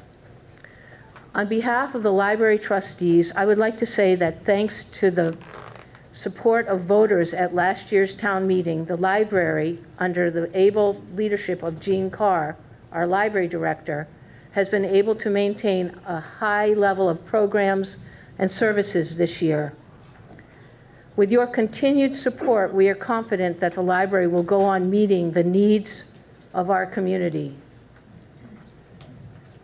At this time, Mr. Moderator, I wish to give the mic to Jean Carr, our library director, for a PowerPoint presentation about the library and to answer any questions folks may have. Ms. Carr is recognized for purposes of a PowerPoint presentation. Yep. Go. Is it on? Yep. Okay. So in the library, we have a collection of over 19,000 items, and there is unlimited interlibrary loans available. Our circulation last year was 11,409 items, and we interlibrary loaned 240 items. We have 854 cardholders utilizing materials, an increase of 60 borrowers over last year, and there were 5,933 visits to the library. We did 180 programs, some meeting weekly, with 925 attendees. And Brana addressed some of those programs that are ongoing that we do.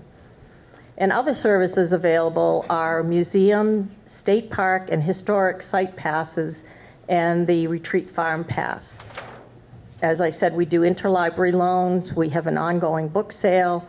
There's computers and printing accessible to anyone. We print tax forms as people need them. We have free high-speed fiber optic Wi-Fi, and it's available throughout the town office building. We do scanning and faxing. We have special events. We do Netflix for our patrons, and universal class through the Vermont Department of Libraries is available to patrons. We cater to both the electronic and traditional readership. We have Listen Up Vermont available to the patrons. There were 5,600 downloadable audiobooks available to our patrons and 10,191 ebooks. The Vernon Free Library patrons used the service 1,292 times. Sorry. That's okay. We also have access to 51 databases through Vermont Online Library. That includes all kinds of articles, periodicals, just about any kind of information you'd want to look up. And the Vermont Online Library was utilized 524 times by our patrons last year. And Universal Class is available for patrons through the Vermont Department of Libraries, and that's certificate level classes available in hundreds of different categories.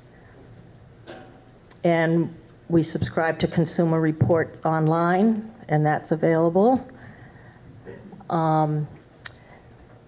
So the library, the budget we're proposing, the $87,453, would cost each household $27.20 per 100,000 of their assessed property value. The nearest library would charge non-residents $62 a year, and $5 for each additional household member. And an Audible download service could cost about $15 a month to do it yourself. Okay, this is a repeat, I think. Yep, this is a repeat. So if you were to use your library, what is it worth?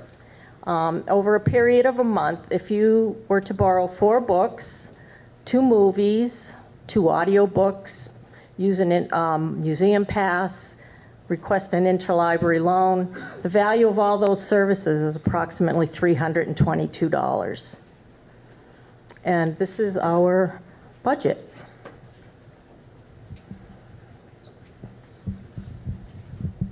The only line that increased this year was mostly our medical insurance, which has gone up for everybody. Any questions? Questions on Article number 5? Please be recognized by the moderator. Any questions on Article number 5? Seeing none, are you ready for the question? Again, the question is that the voters appropriate a total library fund expenditure of $87,453 to be raised by taxes for administration of the Vernon Free Library. All those in favor of Article 5 as read, please say aye. Aye. Those opposed, nay. Nay. The ayes appear to have it. The ayes have it. We passed Article 5. Article 6, to elect a library trustee to fill the unexpired term of 1 year through town meeting of March of 2021. We have a motion. Kristen Dietrich. Mr. Moderator, I would like to nominate Ian Heffley to fill the unexpired term of 1 year through town meeting of March of 2020. Do we have a second? Okay. Any other nominations on this particular question? Oh, sorry.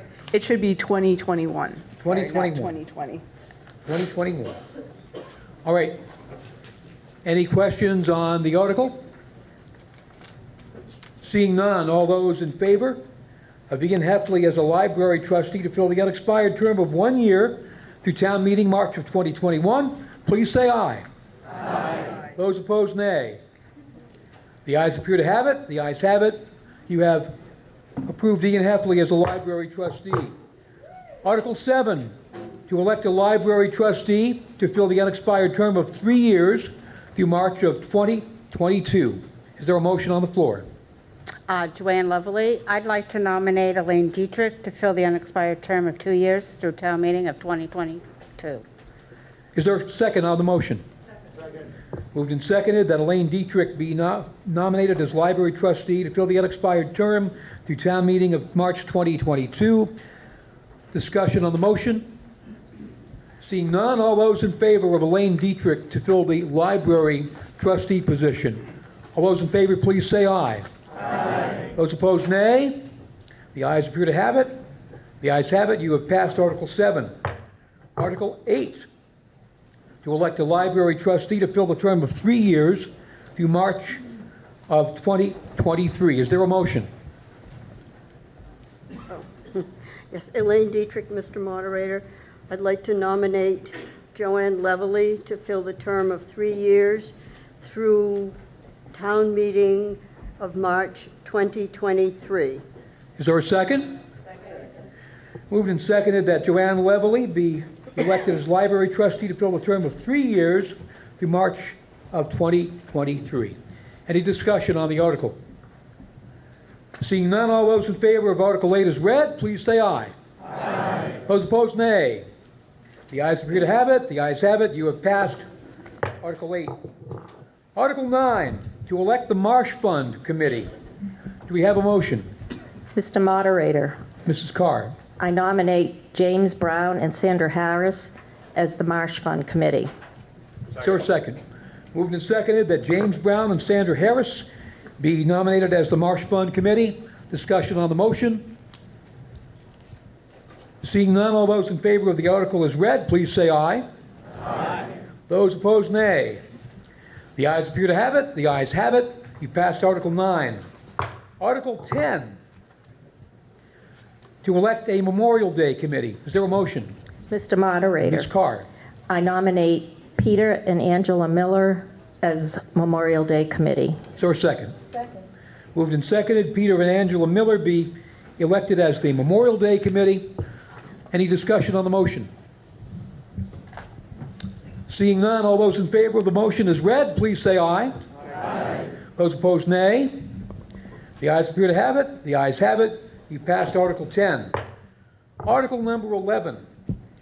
Shall the voters appropriate $252,923 for the funding of items approved in the capital plan, of which $60,842 will be raised by taxes. Is there a motion on the floor? You need to come to a microphone if you could, please.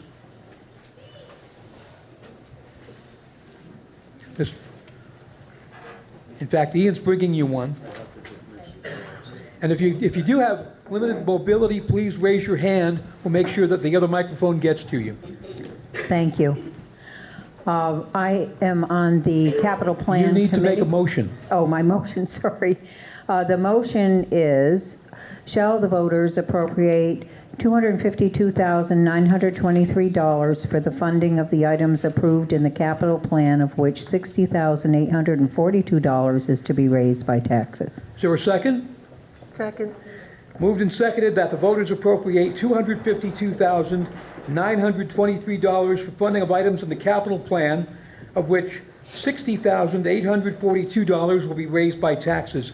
Mrs. Staropinski, do you wish to speak to your motion? Yes. The capital plan is on page 16. And if you'll take a look at that, you'll see all the departments, their expenses are listed as we have done in the past.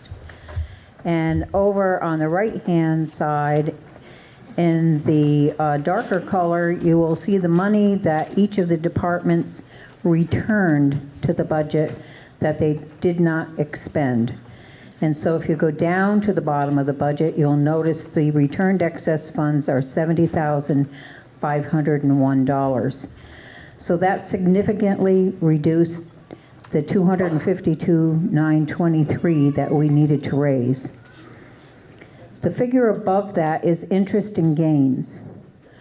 That comes from the money that's invested and is returned to us through the money that's made in the stock market investments. That's quite considerable this year because the stock market was up. The funds to be appropriated are reduced, now down to $135,895. And I want to really point out and thank the citizens for following the emergency capital fund plan. Because in the emergency capital fund reserve, any monies borrowed from it needs to be returned, and it is being returned, which allows the investment to return to the citizens $75,053, which has significantly reduced it down to $60,842 to be appropriated by taxes.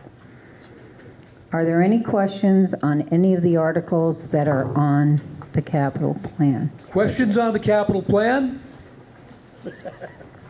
Questions on Article 11?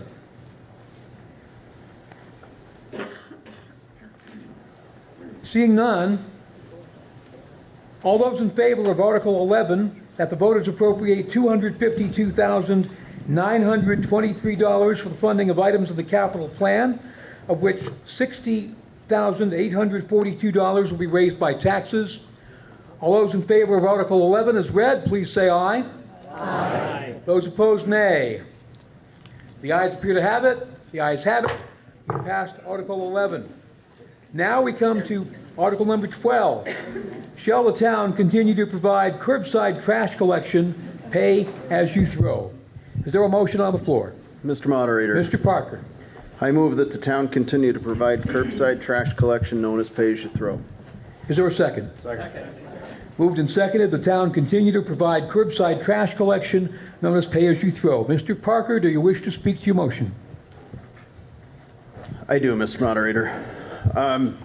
This is a program that we've struggled with. There's some legalities with it that if we run it in the negative, we are illegal, the way that the state has this set up. I am going to point at Mr. Spencer, as he knows considerably more about this than I do. And that's really where this came from. This program is in trouble. There is not a lot of use of it, which is just causing prices go up, the lack of use, it's creating a lot of issues that is not evening out anywhere. So that is why this has been brought up on whether we want to continue this or not. Further questions, comments on Article number 12? Back of the room, please come to a microphone. And state your name when you begin speaking. Heather Frost.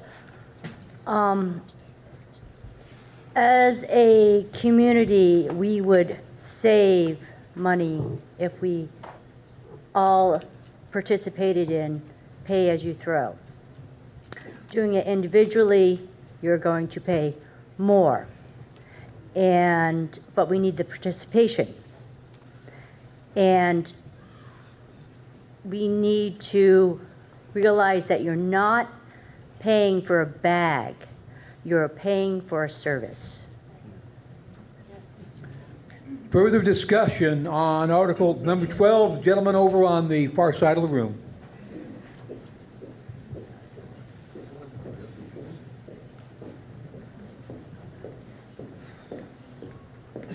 Please state your name. Jeff Kosis. Some of us in this town already have a dumpster that do our own trash, so we don't have to walk out with those puny bags. They don't hold anything. They're darn expensive, and I don't feel like having to pay twice because if somebody wants, And Frank, when you go to Triple T Trucking, they tell you the recycling, they don't make any money on it. We're paying for someone else. We do all the recycling, all that. It's a program that needs to go away. We don't need to have out, every Thursday or Wednesday or. Just needs to go away. I don't need to pay twice for my rubbish. I already have it taken care of, so thank you. Further discussion on Article number 12, woman at the front of the room. Then we'll get to you after her. fact, if you want to walk over to the microphone while she's speaking, that'd be good. Deb Barrier, I know this has been a problem. I've heard from some older folks in the community that if we got rid of pay-as-you-throw, they would have a really hard time getting their trash to where it needs to go. And then I've heard from the dumpster people. And honestly, whatever people are doing to rent a dumpster, that's got to be costing more than if you're recycling and spending, Tim, help me out here on the price, $3 a bag? Actually, I am not allowed to. Oh, you're not allowed to, sorry. It's three or $3.50 or something a bag. In our household, we use probably at the most 2 bags a month, and we just do a heck of a lot of recycling. So $7 a month for bag, we can't get it any cheaper. I just want to say that. Chair would recognize Mr. Gilligan, and then come on up after he finishes speaking. Patrick Gilligan. I believe the pay-as-you-throw program is a great benefit to the town of Vernon. It's also done fairly cheaply. If we had like Casella doing this, it would probably cost us double to dispose of this recycling. Norm Mallory's my grandfather. I work at Triple T, and he gave the town of Vernon a very good rate to do this, and I hope we all vote yes on this. Further discussion on the article? You're up. Thank you. Munson Hicks. Just wanted to see if my figuring is right, because I took the number of 148,000, which was the quote from Triple T, divided it by the approximate 800 houses that we have in town, which comes out to cost each median town owner $185 a year. And then if we use 1 bag a week, that's $5 a bag, that's $260. So the basic cost would be $445 a year, partially done by taxes and partially done out of your pocket. The second thing I did was I called a friend who lives in Guilford, and they have they pay for their service at $40 a month every other week. 1 week is trash, the other week is recycling. So that comes out to $480 a month. So it's actually cheaper here, and it's funded by using your taxes. The questions I don't have answers to, and I'm curious about, is how much of the municipal trash will be covered, the basic stuff that the town creates, how much of the school trash is covered, if anything, and how is that paid for, if not? And finally, to clarify, this is only for homeowners. This isn't for businesses. Businesses do indeed need to have their own pickup, and if businesses are cheating, or that's a little bit. If you have a little business in your home, it's hard to divide it up. But unless my numbers are wrong, it's cheaper, and it's going to stay cheaper because the Guilford ones go up every month as well. Plus, it's easier. You're going to have to, drive into Brattleboro to drop your stuff off. If you don't have a truck, what are you going to do? I say we keep it. The board is interrogated. There was a couple of questions in there. So if you wish to answer those questions, we'll do that first. Mr. Parker. I will do my best to answer these, and Bob, please jump up if need be. The recycling is covered with the money raised by taxes. The pay-as-you-throw is not. The pay-as-you-throw has to pay for itself. So if we're not participating in that, then the cost goes up, which the price of the bags will be going up very soon. The numbers do not work out now. I think that we have put it off as long as we can to see how things played out here, but the end result is that your bag prices will be going up, and that has a lot to do with the lack of participation, the fact that that program has to cover all of the fees that Triple T has, and yes, Triple T has given us a great price on that. But that still doesn't change that if we're not bringing the money in to pay for those bags, to pay for your trash, then it's not working out that way. So. Further discussion on the motion? The gentleman walking up to the microphone. Andrew Gant. I've heard a lot of people mention about how cheap pay-as-you-throw is, and I am sure for our older families in town it may be, but as a father of a family of 3 kids and a wife, once you have a handful of diapers in those bags, they break as you go down the driveway.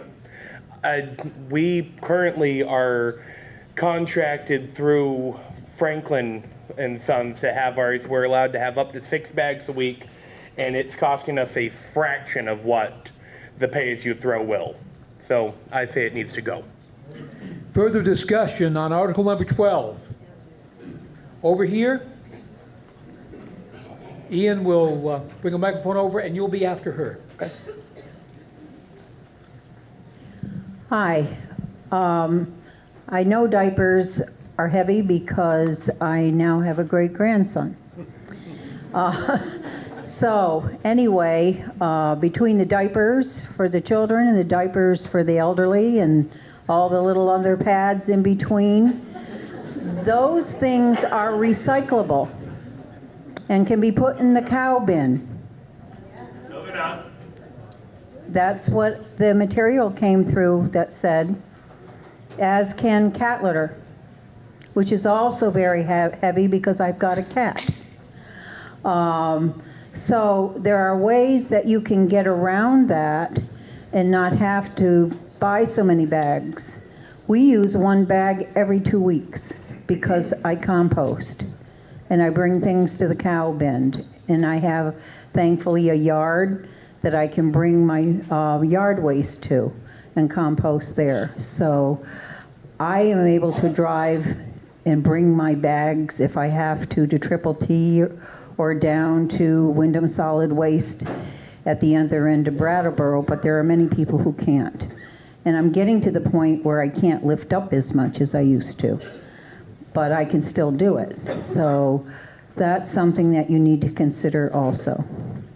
Further discussion on Article 12. Gentleman in the center of the room. Mark Parker. I guess I'm kind of a unique individual because my wife and I, we use 1 green bag every 3 months. And a big part of that is we don't throw, one of the things is we don't throw garbage in our trash can. We put that in a bag, we keep it in the freezer, and then once a week I take it down to the cow. When we had cats, I used to take the cat litter. There's a lot of different ways. We recycle. We do as much as we possibly can. I can put 3 13-gallon trash bags in one of those green bags. Yes, at times they do not hold up as well, but 90% of the time, I have no problems with them. It's a big expense for this town, and I agree, but we have to be more diligent upon what we put in the trash. Now, granted, diapers, the plastic diapers, Pampers and things like that, the plastic is not recyclable. And when my kids were growing up, we used real diapers. We didn't use Pampers, but old school. But in a way, I guess if we were still having kids and we were still with our grandkids and we were using the diapers, we pull them apart, separate the plastic. The rest of it can go into the cow. Now, you may think that's kind of gross, but you know what? They make plastic gloves. But there's ways of doing it to do more so that we don't have to pay as much. But it just takes a little work, a little time. But if you put your mind to it, there's different ways of doing it. And, you know, my wife and I, we're just 2 people. And 1 bag every 3 months, it's not a problem for me. Further discussion on Article 12. Gentlemen in the center of the room. Ian Heffley. I am also a new parent of 2. Luckily, we only had about 6 months worth of diapers to deal with, but with a family of 4 and 2 dogs, which also have diapers now, unfortunately, we go through about 2 to 3 bags a month, if that. And I'm using it as a teaching moment because, after all, we do live in Vermont, and the rest of the country looks at us as those recycling hippies. So we have to live up to our reputation, and I use it for a teachable moment for the kids on what gets recycled, what can go to the cow bin, and then go to the cows and see them using it. So I hope we can keep this pay-as-you-throw program. Further discussion on the article. Again, come to the microphone and state your name. Don Rosinski.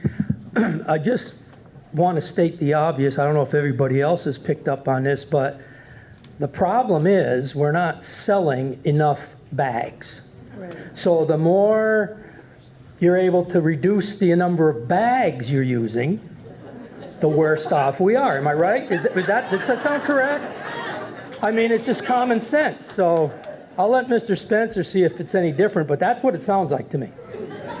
Further discussion on the article? Please state your name. Yes, Bob Spencer. I'm a resident of town, but I'm also the executive director of Windham Solid Waste District, and I've been on the Solid Waste Committee for 10 years here in Vernon, as it's gone through quite a few different members, and now there are no members on it.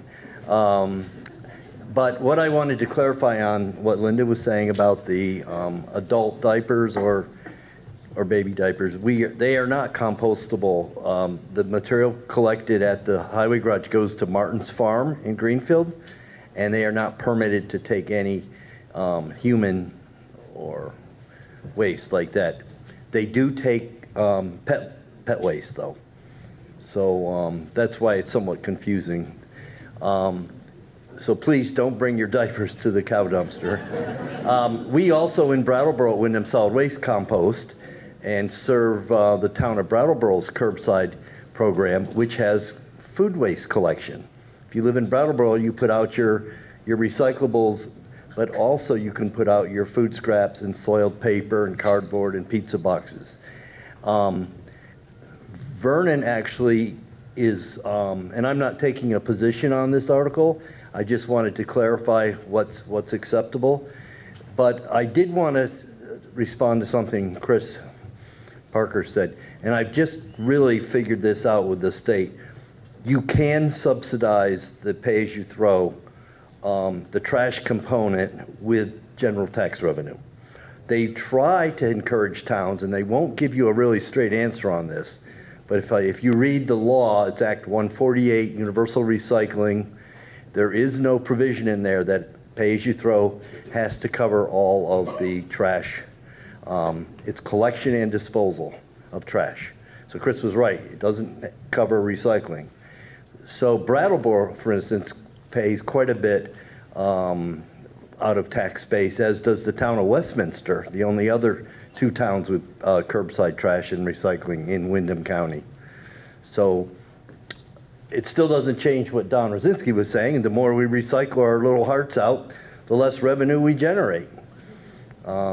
So I think it's true that over time, the town will be spending more and more on trash. The way this whole thing came up was that the town does not have a contract with Triple T for this service. And so the Solid Waste Committee said, you know, in the interest of our budgeting and knowing what our expenses will be, we should sign a contract and have a 3-year term with it. And so now, if the town approves this article, it would then go back to the select board to sign a contract with Triple T, locking in these rates for 3 years, and I believe there's a couple renewal years, and so it could be a 5-year deal. So if anyone has other questions, I'd be glad to try to answer them. So, if there's no one else who wants to speak, Mr. Kosas will recognize you for a second time on this question. Thank you. Is there a chance to opt out? If everyone who is in favor of this program, go ahead and do it, but those who have their own trash services, can we opt out and just do our own thing? Because I don't want to pay twice, and it seems like all these articles, all the taxes are going up, and my property taxes are climbing up pretty rapidly here. I'd like to not to pay twice for trash. Thank you. Amen. Further discussion on the article? Gentleman coming up, please state your name. Jim Belleville. One thing everybody needs to keep in mind when you're complaining about the bags being too heavy, mandatory composting is coming to the state very shortly. That food waste, the heavy stuff that's in there now, won't be allowed. I don't know about the private haulers, but if you're doing it in the town bag, you're going to get it sent back, and you'll have to separate it out yourself again. So keep that in mind. I'd like to see it stay. Gentleman coming up to the microphone, you're recognized. Ryan Gilligan. So a big problem that I see, because I pick up your trash every Thursday, if you're wondering, is that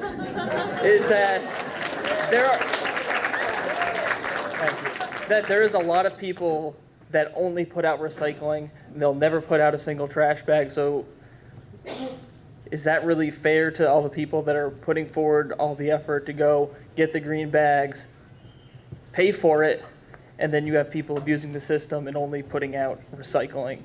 Because in a perfect world, paying for your trash bags would pay for the whole system, and none of it would fall back on the tax base. Further discussion on the article? We have someone coming to the microphone now.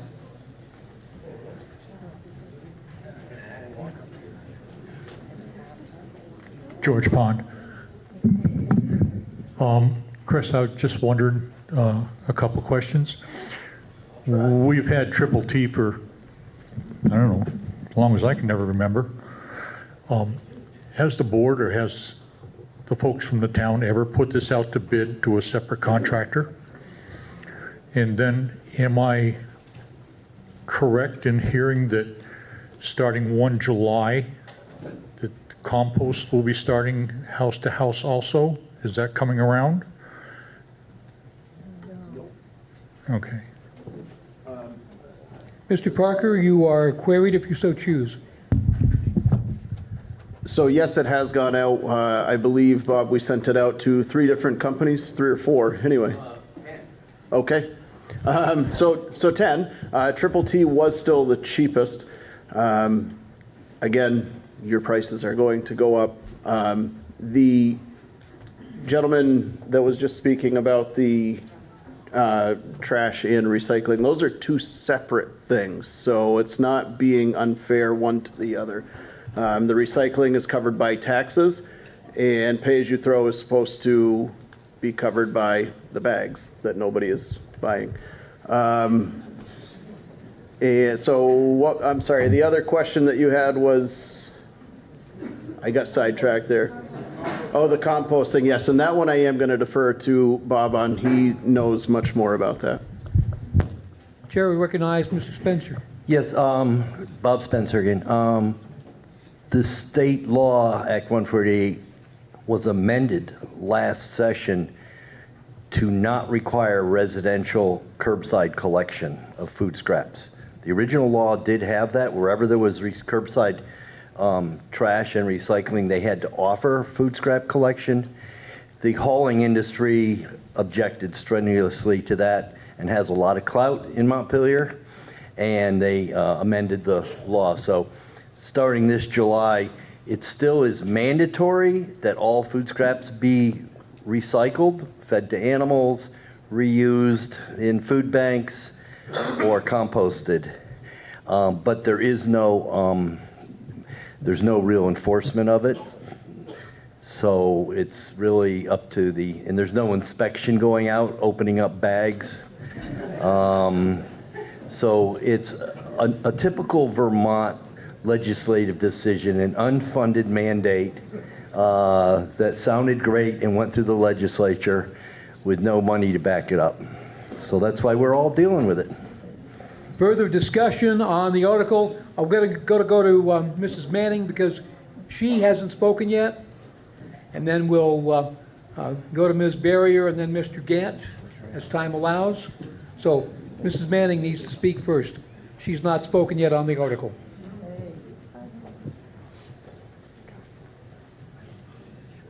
I would just like to mention that at our elementary school, if you notice the beautiful artwork, we teach our students to separate their plastic, their recyclables, their compost, And my hope, my sincere hope is that that's carried out within the homes of Vernon as well. Thank you. Chair recognizes Ms. Barrier. I just want to be 100% clear I know what I'm voting on. What I'm voting on with pay-as-you-throw is the green bags. Do we keep the green bags, raise the price of them to cover the cost of Triple T collecting them? And that's only that. There's recycling is completely separate. Or do we abandon it, in which case we're responsible for our own bags going up to Ferry Road? The board is queried. So yes, this article has absolutely zero to do with your recycling.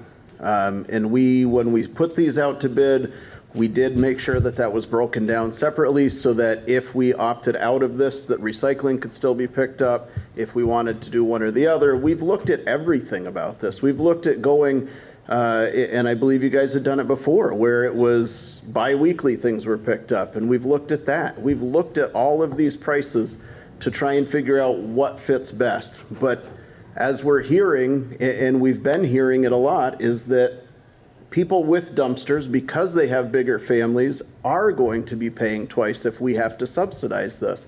And that's why we're bringing this here, because we need to know what you guys want to do. Chair will recognize Mr. Gant for a second time. Just a couple quick questions or clarifications. We started pay-as-you-throw 3-4 years ago now. I'm curious, A, out of those years, have we had any year where it was actually profitable for us? And B, if we have a deficit in the bill because we're not buying enough bags, that money has to come from somewhere. So where does it come from? I would assume somewhere where our taxes are paying into. So even those of us who do have dumpsters are still paying for the bags in the end. It would seem to me it's been in place for the past couple years and has failed every year, and we want to keep the program. That doesn't make sense to me. Thank you. The select board and the administration is queried. Mrs. Turley?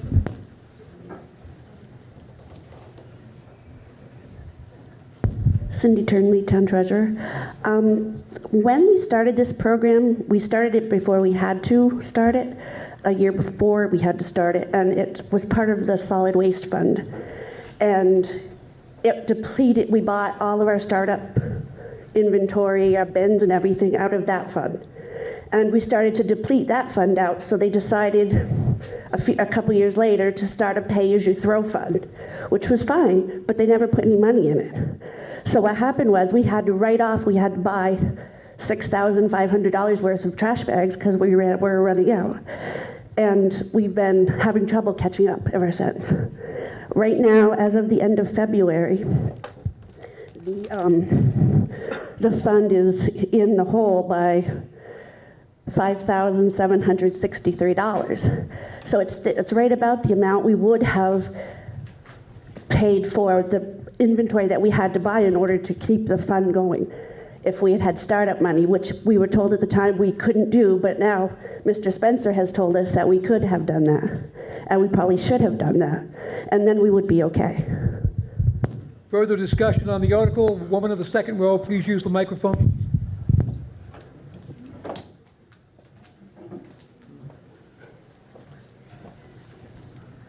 Elizabeth Ellis. So, in order, like Cindy just said, we're pretty much at where we were when we started. That's my understanding. We started out, we put money into the bags, and here we are years later. We just haven't made up that money. Am I wrong about that? Or is that kind of, we just still need, if we could be level if we put in that money like we should have. So it seems like for the number of households in the town, it wouldn't be that much money to get us up level, and then whatever it costs to have the bags pay for themselves. Seems like we could do that. I'm not sure what we would, if we did that, it wouldn't be a huge amount of money compared to some of the other things in the budget. And I don't think people who aren't using the bags would be out a lot of money. That's just my thought. There's other things in the budget that people don't use. The school, some people don't use that. Some people don't use the library. Some people, but you know, we have to take care of our people and our older people. Again, it's something that's hard for them, and we don't want to lose people.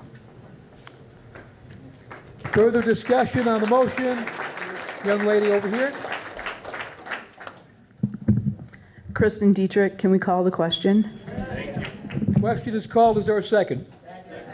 Moved and seconded. We cease debate. All those in favor of ceasing debate, please say aye. Aye. Those opposed, nay. The ayes apparently have it. We've ceased debate. Again, the question, Article 12, that the town continue to provide curbside trash collection, also known as pay-as-you-throw. All those in favor of Article 12, please say aye. Aye. Those opposed, nay. Nay. The ayes appear to have it. The ayes have it. You passed Article 12. Article 13. Article 13 is, shall the voters authorize the town to dissolve the pay-as-you-throw fund and cover negative expenditures from the solid waste fund up to $8,000. Chair would recognize Mr. Parker. Mr. Moderator, I move we pass over Article 13. Is there a second? Second. Moved and seconded that we pass over Article 13. That would be objecting to consideration of the article, which means it's non-debatable and requires a 2/3. All those in favor of the motion to pass over Article 13, please say aye. Aye. Those opposed, nay. Nay. The ayes appear to have it. The ayes have it. You've officially passed over Article 13. Article 14, shall the town continue curbside recycling? Chair recognizes Mr. Parker. Mr. Moderator, I move that the town continue curbside recycling.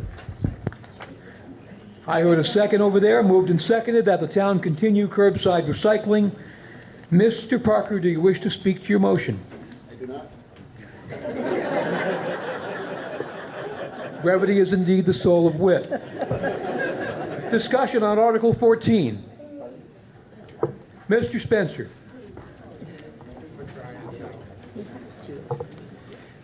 This is something that's clear about the Act 148. If you have curbside trash, you must have curbside recycling.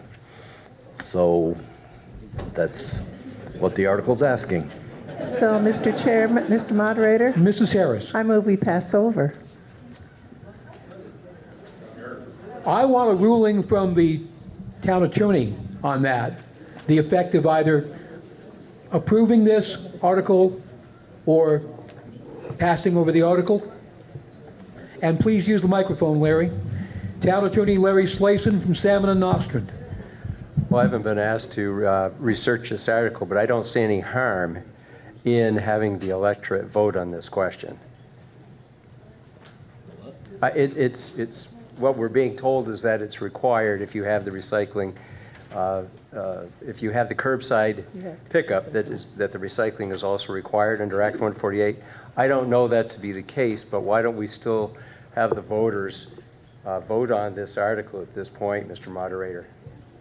I don't see any harm in doing that, and then and then if there's a contrary vote, we can sort that out. When I was a young moderator, I told the then town attorney, if I ask for your advice, I'm bound to take it, because we're paying you. So we're going to continue on with debate on article number 14. Any further comments or questions on the article? Mr. Gant, please come to the microphone. Call the question. Oh, okay, moved and seconded that we cease debate. All those in favor of ceasing debate, please say aye. Aye. Those opposed, nay. The ayes appear to have it. The ayes have it. You've ceased debate, and the recurring question is that the town continue curbside recycling.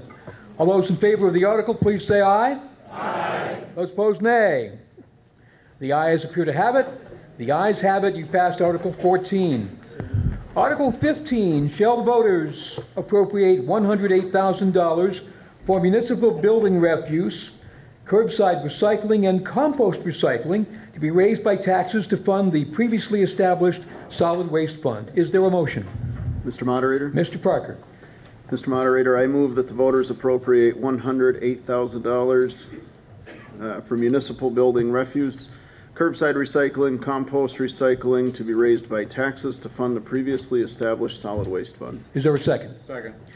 Moved and seconded that the voters appropriate $108,000 for municipal building refuse, curbside recycling, and compost recycling to be raised by taxes to fund the previously established solid waste fund.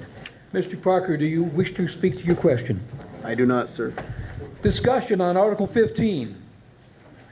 Ms. Barrier? No.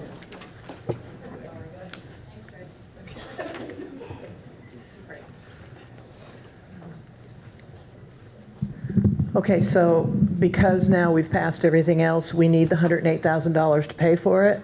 Will this also include paying for the deficit in the current PAG fund? What is, and it obviously wasn't included in your select board budget that we voted on. So this is an addition, right? The select board is queried. Mr. Parker. This has to do with the municipal building refuse, which we were questioned on in the previous discussion, as well as the recycling. So that's what this article is. This does not have to do with your pay-as-you-throw right now. Further discussion, Article 15. Mrs. Staropinski, can we get her a microphone, please?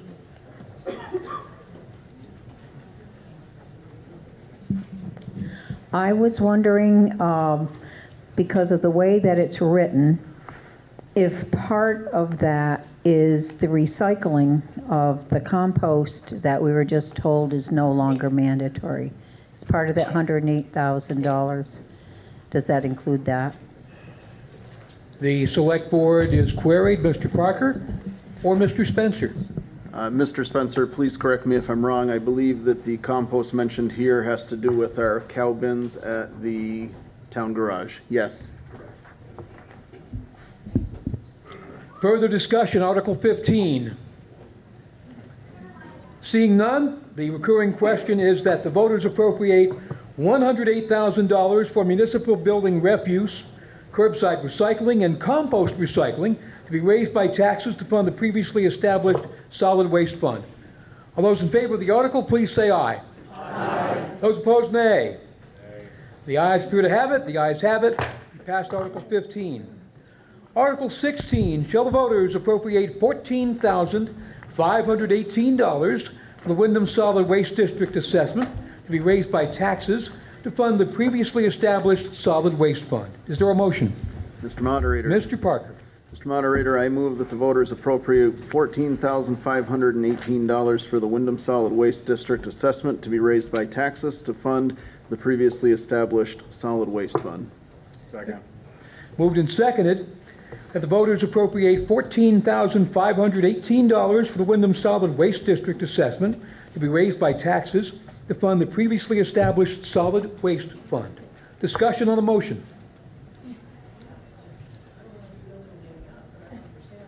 Well, anybody wish to speak to the motion? Mr. Moderator, I Mr. know Parker. that we had received a decent amount of information from Mr. Spencer. It is all available over there on the table, and it just talks about everything that we are discussing here. So that might be a place to get the information that you're looking for more. So on this, in reference to Article 16, I'll read the last paragraph, anybody that has it. As a member of the Wyndham Solid Waste, the town is assessed an annual fee which in fiscal year 21 will be $14,518. This cost has decreased the past 3 years from $19,197 to $15,162 in fiscal year 20. The town is obligated to pay this annual assessment unless it officially withdraws from Wyndham Solid Waste, which would take 2 years in accordance to the Wyndham Solid Waste Charter from the state of Vermont. Due to significant state mandates, particularly providing 2 household hazardous waste collection events per year, most towns decide to remain members of the Wyndham Solid Waste rather than provide the mandated services. And we just had one of those in the town office parking lot this year. So Further discussion on Article 16. Mrs. Staropinski, if nobody else will speak, you'll be recognized for a second time. I just wanted to say we don't have any more forms. I passed them out to people when they came in. So they will need to either come to the town office or look online because it's been posted online. Thank you. Your town clerk was keeping his copier budget down. Further discussion on Article 16. Mr. Brzezinski. Thank you. I'm Don Brzezinski. Just reading Article 15 and then going to Article 16, and we're paying an assessment of $14,518. What do we get from Wyndham Solid Waste for that money? I guess that's my question. The Select Board and/or Mr. Spencer was queried. Mr. Spencer. defer to Mr. Spencer, please. Mr. Spencer.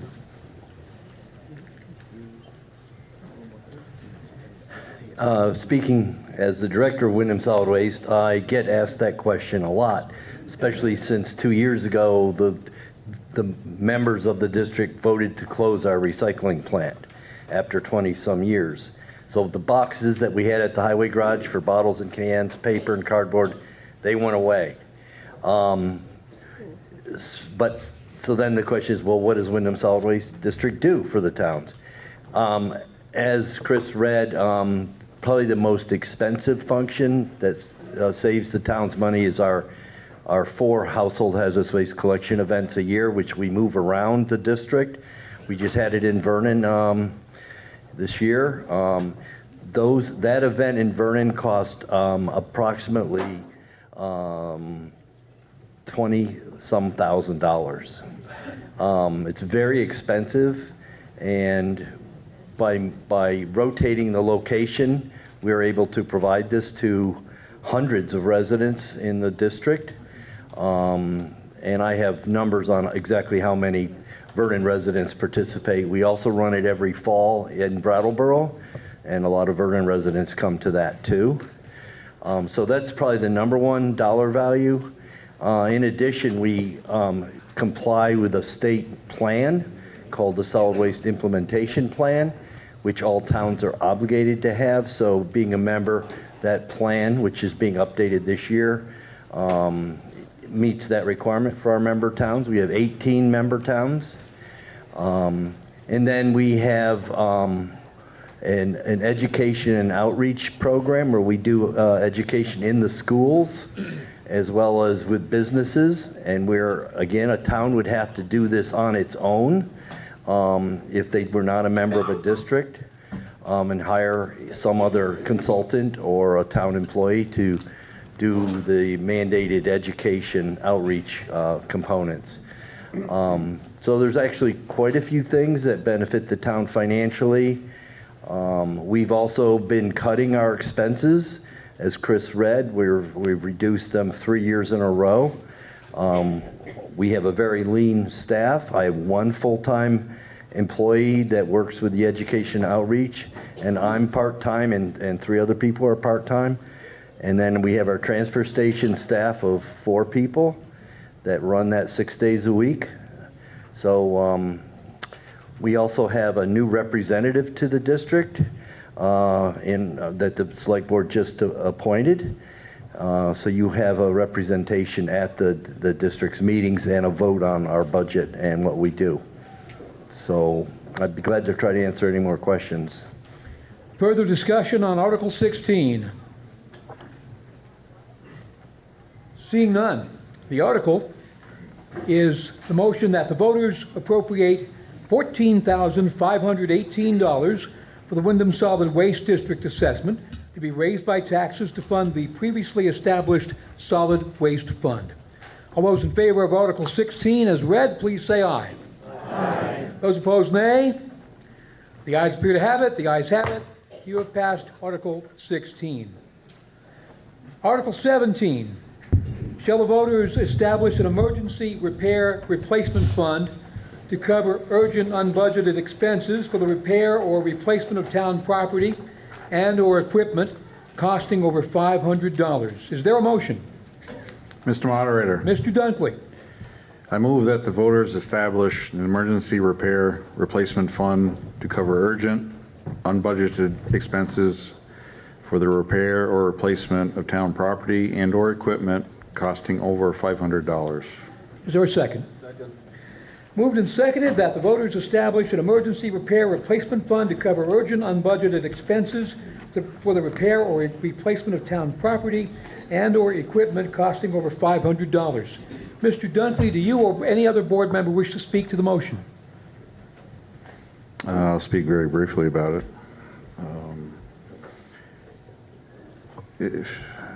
Basically, and Cindy, the town treasurer, should correct me if I'm wrong, but if there's examples of some items that, you know, with town property that we have difficulty figuring out how to pay for on an emergency basis. I'll give you a couple examples. You know, if a town well goes dry, the drilling cost won't be over $10,000.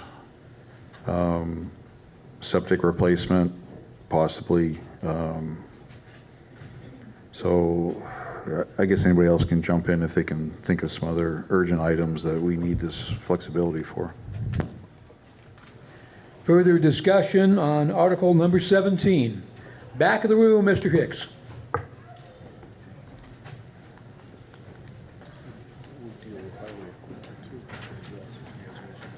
I'm just wondering if there is not a simpler, cheaper way of handling this. One thing we sort of love to do here is set up funds. We have more funds than almost any, you know, than we have real money. The question is, each one of those funds actually does cost us money to administer by the bank charges or the investment company charges.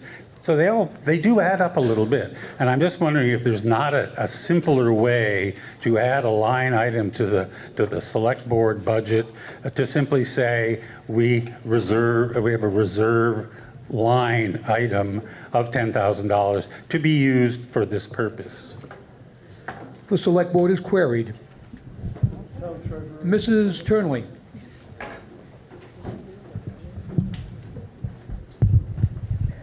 Cindy Turnley, treasurer. We did have a line item in the selectmen's budget, and the selectmen decided to remove it and ask if we could make a fund. So it was taken out of the budget this year, and they're asking for us whether you want to have a fund for items over $500 but less than $10,000 in emergency situations. Further discussion? Ms. Carr. Anything that's a line item in a budget, if it's not spent that year, it disappears. So you've funded it, you've paid your taxes to fund it, and if it doesn't get spent, it's gone. When you develop a fund, whatever is in there will stay there.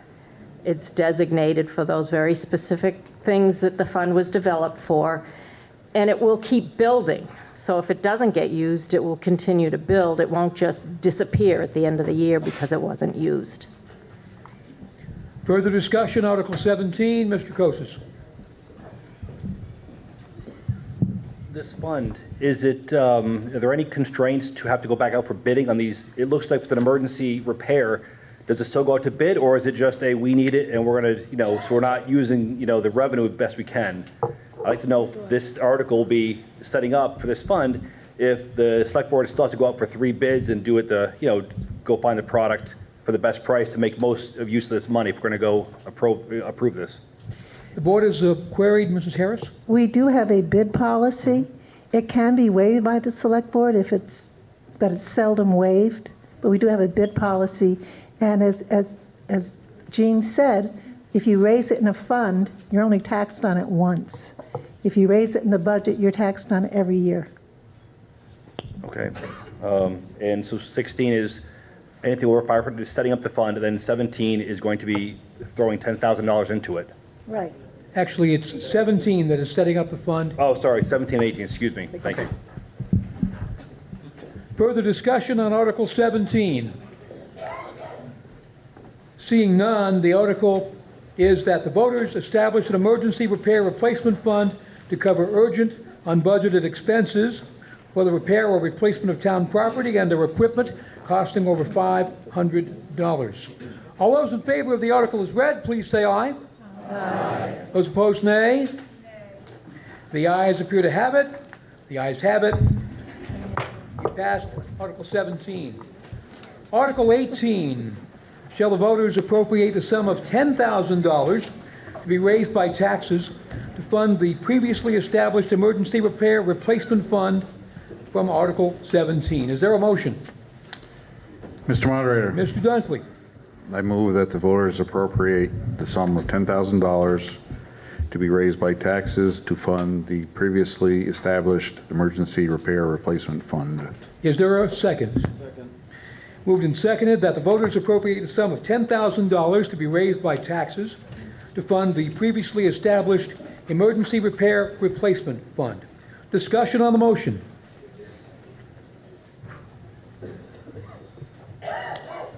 Seeing this young lady, please come to the microphone.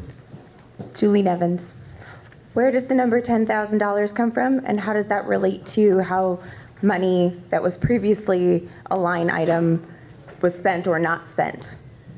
An average maybe is fine. The select board is queried.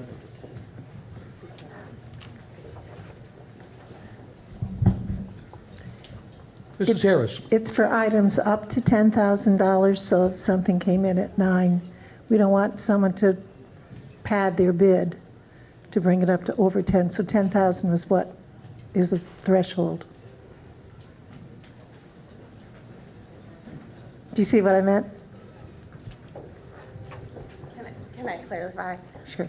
I'm just wondering how it's related to how that money has previously been spent, if it's been a line item that we're not spending.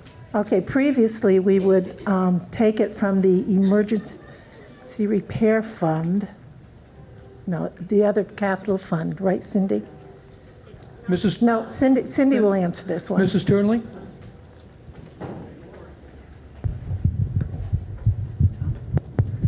Cindy Turnley, treasurer. We had a line item in the selectmen's budget that we took it from, and we used it for, one time we had a water leak in the selectmen's room. We had to have someone come and clean it up. We had our pump go in our well. We had to have that replaced, and a few other things. The reason the 10,000 is because we have a emergency capital fund for items 10,000 or more. But this is for like between 500 and 10,000 is what they want to set this fund up for. You're welcome. Further discussion on article number 18. Seeing none, the motion is that the voters appropriate a sum of $10,000 to be raised by taxes to fund the previously established emergency repair replacement fund. All those in favor of article 18, please say aye. Aye. Those opposed, nay. The ayes appear to have it. The ayes have it. You passed Article 18. Article number 19. Shall the voters establish the office of lister and authorize the select board to contract with or employ a professionally qualified assessor as provided by Title 17, subsection 2651C of the Vermont statutes annotated. Ms. Carr. Mr. Moderator, I move that we object to consideration of this article. Is there a second? Second. Moved and seconded that we object to consideration of this article. Again, it is not able to be debated and does require a 2/3 vote. All those in favor of not considering, or in effect, what we call passing over Article 19, please say aye. Aye. Those opposed, nay. The ayes appear to have it. The ayes have it. You have passed over Article 19. Again, the phrase object to consideration is the correct term under Robert's Rules of Order, but Vermont state law also calls it Passover, since Passover also is known as a Jewish holiday. Article number 20. Shall the purpose of the Professional Service Fund be amended to include representation of the town of Vernon on issues relating to utilities and industrial scale development. Is there a motion? Mr. Moderator. Mr. Dunkley. I move that the purpose of the Professional Services Fund be amended to include representation of the town of Vernon on issues relating to utilities and industrial scale development. Is there a second? Moved and seconded, the purpose of the Professional Service Fund be amended to include representation of the town of Vernon on issues relating to utilities and industrial scale development. Mr. Dunkley, do you wish to speak to your motion, or does any board member wish to do so? Again, briefly. So the Professional Services Fund is strictly geared towards only utilities. And as far as industrial scale development, we may need counsel for looking at repurposing the VY site. So this is the reason for amending the purpose. Further discussion on Article number 20. Ms. Barrier, please.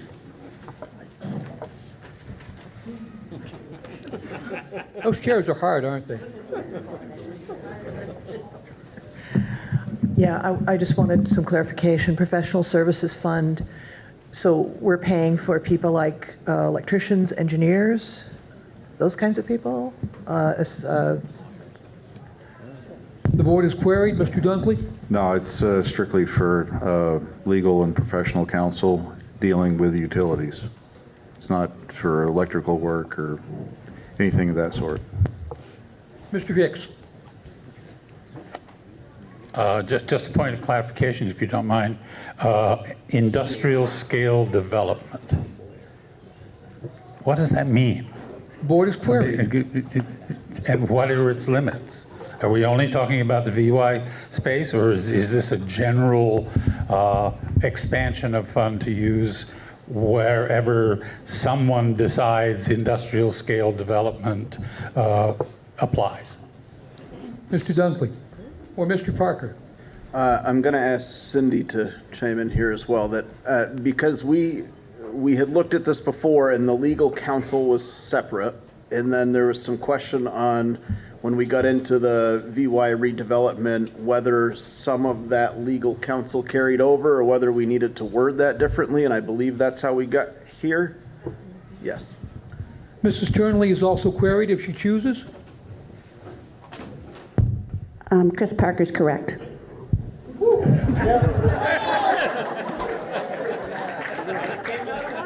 Further discussion on Article 20. Mr. Hicks, you are allowed a follow-up since no one else is looking to speak. Sorry, it's just a clarification that I was looking for, and I'm still confused about what that actual phrase applies to. Is it simply to the VY space, or is it going to be available, this council available to other industrial sites that may or may not come along? Mr. Parker. Yes, it's there for anything industrial that would come to town that we might need legal clarification for, or any of that didn't fall under that other line item. And we kind of felt that was too big of a gray area to leave there without putting some clarity on that, which is turning out to not clarify it at all. Yes. Further discussion on the article. Seeing none, the article is that the purpose of the Professional Service Fund be amended to include representation of the town of Vernon on issues relating to utilities and industrial scale development. All those in favor of Article 20, please say aye. Aye. Those opposed, nay. The ayes appear to have it. The ayes have it. You passed Article 20. Article 21, shall the voters appropriate $100,000 to be raised by taxes to fund the town road upgrading fund. Is there a motion? Mr. Moderator. Mr. Dunkley. I move that the voters appropriate $100,000 to be raised by taxes to fund the town road upgrading fund. Is there a second? Second. Moved and seconded. The voters appropriate $100,000 to be raised by taxes to fund the town road upgrading fund. Mr. Dunkley or board members or Mr. Walker, do you wish to speak to the motion? I don't. Mr. Walker, do you wish to come speak to things? Seems it didn't make it into this book, so everybody knows this will be for Homestead and Lily Pond. They'll be regrinding the whole thing and paving them. Further discussion on Article 21.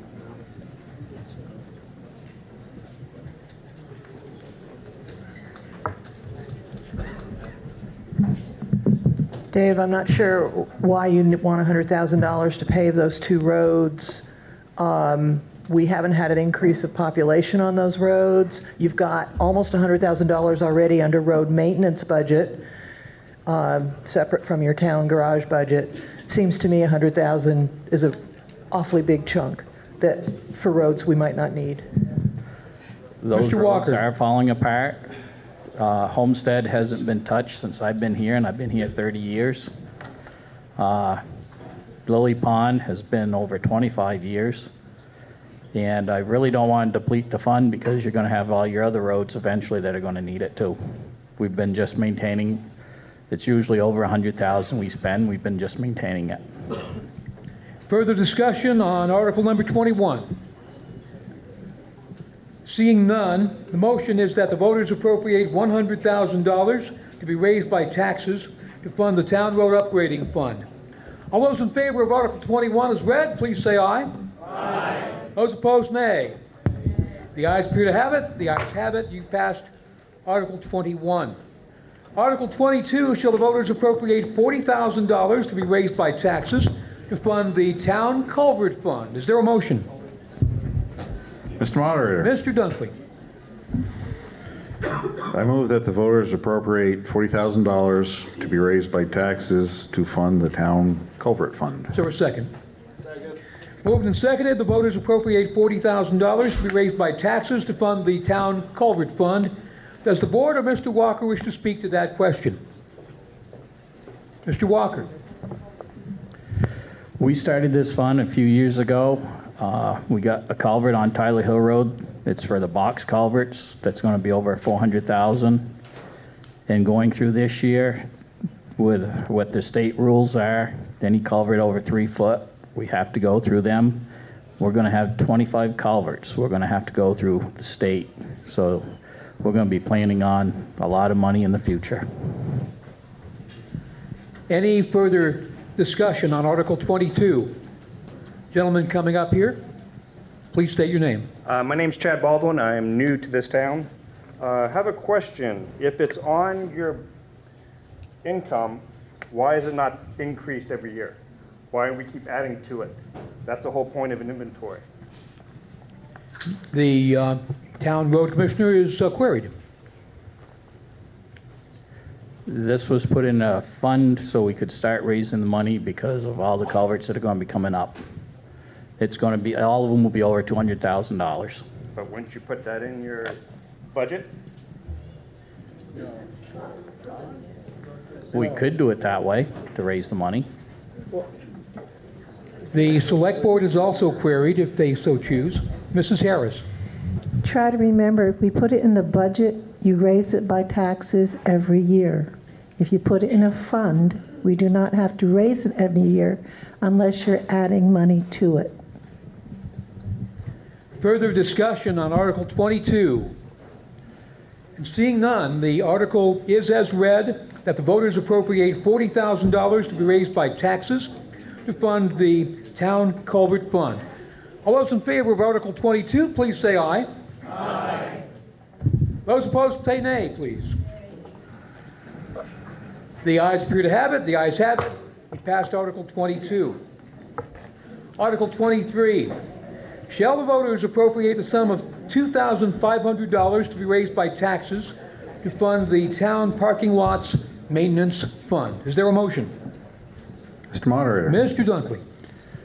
I move that the voters appropriate the sum of $2,500 to be raised by taxes to fund the town parking lots maintenance fund. Is there a second? Second. Moved and seconded. The voters appropriate the sum of $2,500 to be raised by taxes to fund the town parking lots maintenance fund. Discussion on the motion. Seeing none, all those in favor of Article 23 as read, please say aye. Aye. Those opposed, nay. The ayes appear to have it. The ayes have it. You have passed Article 23. Article 24, shall the voters appropriate the sum of $5,000 to be raised by taxes to fund the previously established Elderly Assistance Fund. The chair would recognize Mary Lynn Sherlin for the purposes of making a motion.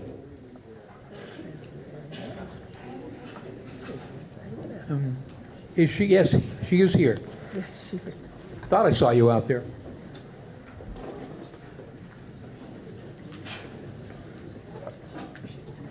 I make a motion to appropriate the sum of $5,000 to be raised by taxes to fund the previously established Elderly Assistance Fund. Do we have a second? Second.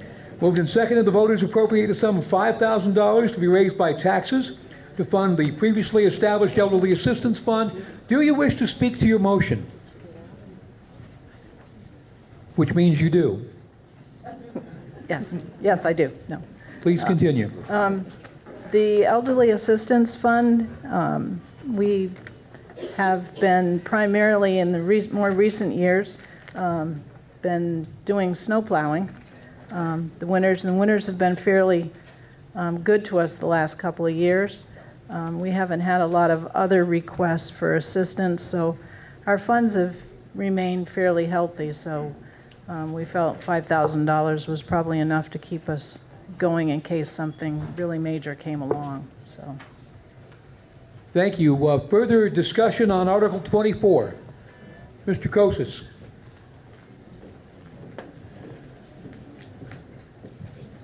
How much money's in the fund currently for this elderly? Mrs. Turnley is queried.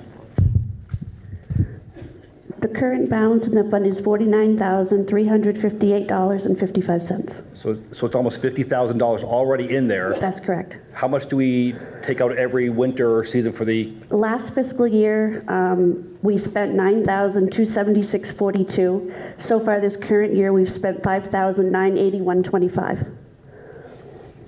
So we're almost half of what we spent last year this year. So can we, I'd like to see this voted down. It's got plenty of money in there for a few years. If we're using just $10,000 a year on a bad winter, can we just, the way these articles are going, it's a lot of money. It's going to add up to a lot for us.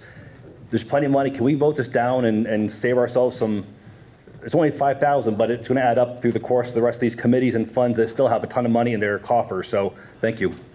Further discussion on Article 24.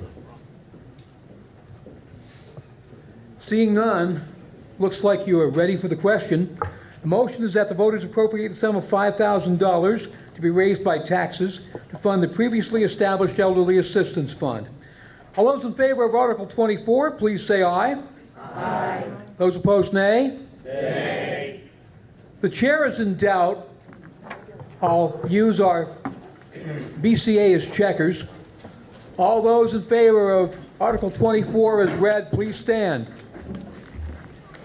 And you hold up your voter cards when you stand, please. Make sure that you're a voter.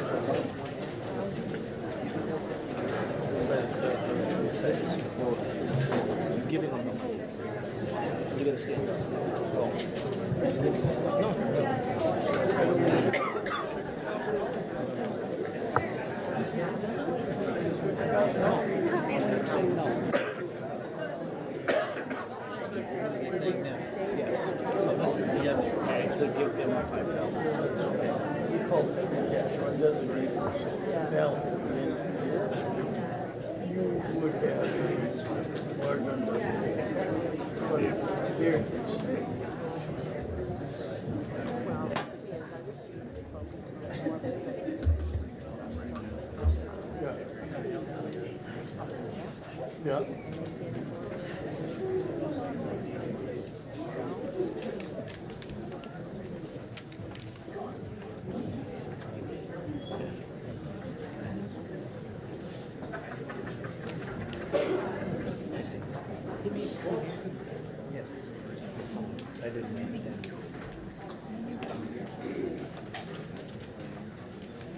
Please be seated. All those opposed to Article number 24, please stand and hold your voter cards up.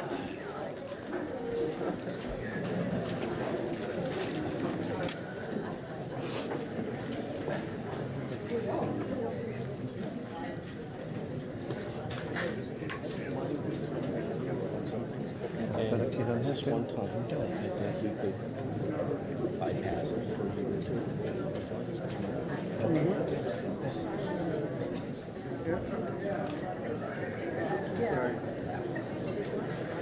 Yeah.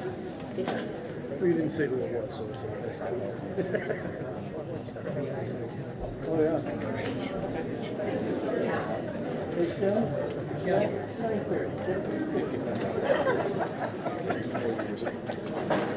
Huh?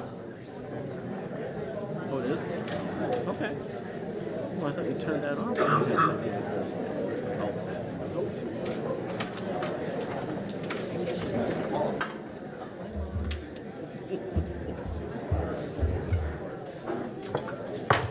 Please be seated. Listen to the results of your vote for Article 24. We are still in order, people. Thank you. Article 24, the results of your vote. Voting yes, 65. Voting no, 73. I declare Article 24 has been defeated. Article 25, shall the voters appropriate the sum of $1,100 to be raised by taxes to fund the Vernon historians for the purposes of record preservation, retention, and promotion of history, educational initiatives, and insurance coverage. Is Heather Frost available to make that motion? Pop over here, Heather.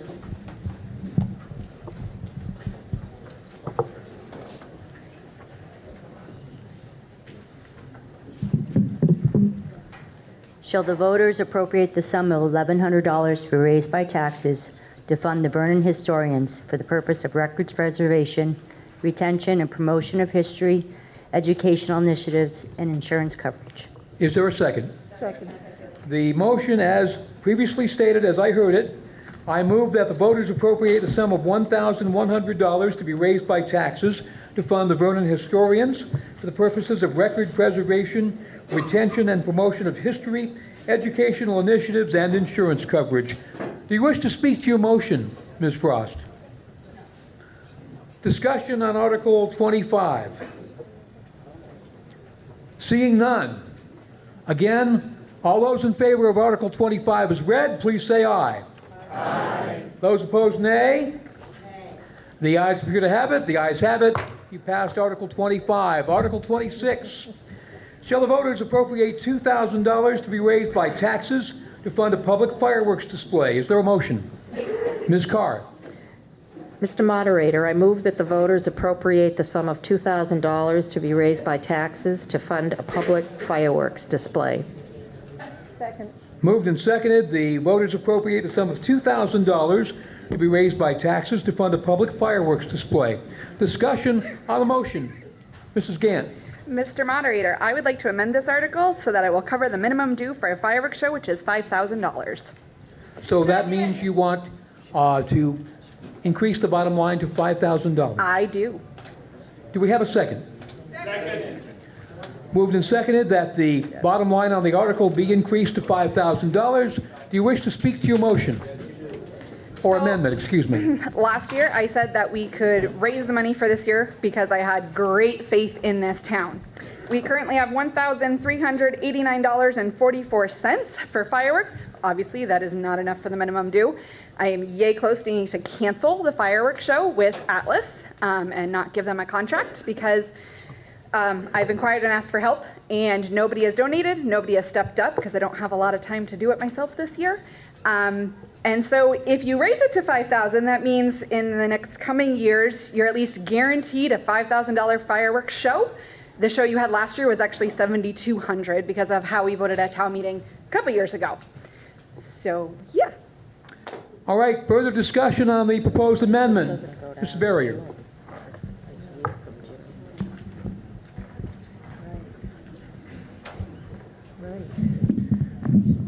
I think there are a lot of people in Vernon that don't necessarily turn out for the fireworks. We have a lot of people from out of town often that come. We have surrounding towns that have fireworks. Coincidentally, Northfield always does theirs in West Northfield, so it's really close. Brattleboro has a fabulous fireworks program that they fund. They're also much bigger. And This might sound like a cheap shot, but we're not finding $5,000 for the senior citizens, for the Elderly Assistance Fund. Why are we funding something as frivolous as fireworks? Further discussion on the Gant amendment? Mr. Gant. The previous statement is correct. We do have a lot of towns around us that have great fireworks shows. We also have a great rec department here, and there is a lot of people from those towns that come to Vernon and end up going to our rec department and getting used to coming to our town and pouring money into our town. It wasn't mentioned yet this year, but if I remember right, the rec department is the one line item that actually makes money here. So why aren't we investing back into it and trying to get people to come to this town, get used to utilizing us for what we do have? Thank you. Further discussion on the Gant amendment? Over here, please come to the microphone.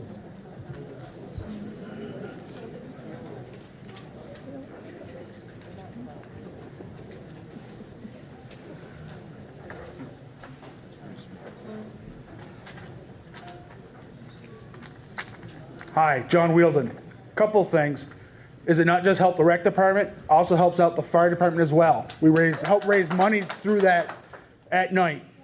It's not a lot, but it's some money to help out with items that we want to purchase. The other thing is, there's other ways of helping out with raising the money, and I know Hannah's been doing great with doing all that stuff. I've put money into that for my business. I've put money into that. I actually would like to put a challenge out to all the businesses in town to match $500 that I'm going to put for the next 3 years into the fireworks display. So hopefully maybe the businesses will come forth with the challenge. And I think we should keep going with it. Thank you. Further discussion on the Gant amendment? And seeing no further hands up, the amendment proposed by Hannah Gant was to increase the bottom line on Article 26 to $5,000. All those in favor of the amendment, please say aye. Aye. Those opposed, nay. Nay. The nays appear to have it. The nays have it. The amendment has been defeated. We go back to the original article for the voters to appropriate a sum of $2,000 to be raised by taxes to fund a public fireworks display. Further discussion on the article.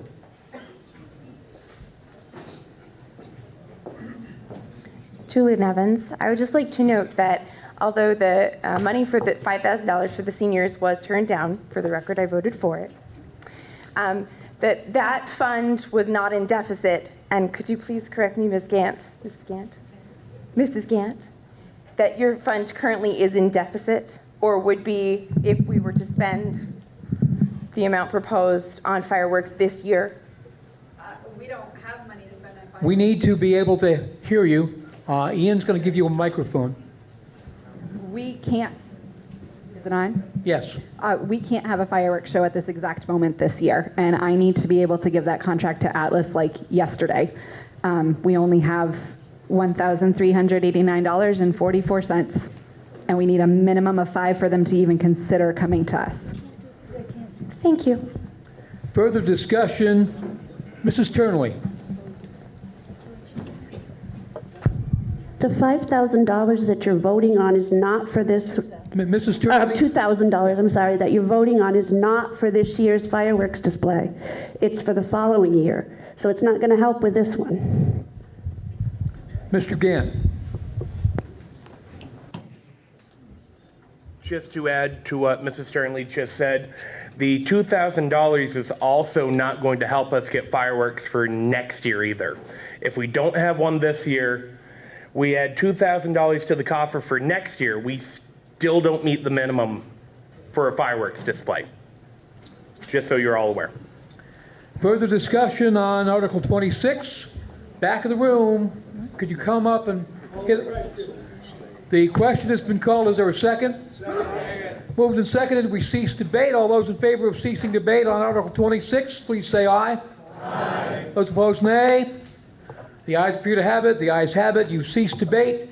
Article 26 is read. Shall the voters appropriate the sum of $2,000 to be raised by taxes to fund a public fireworks display.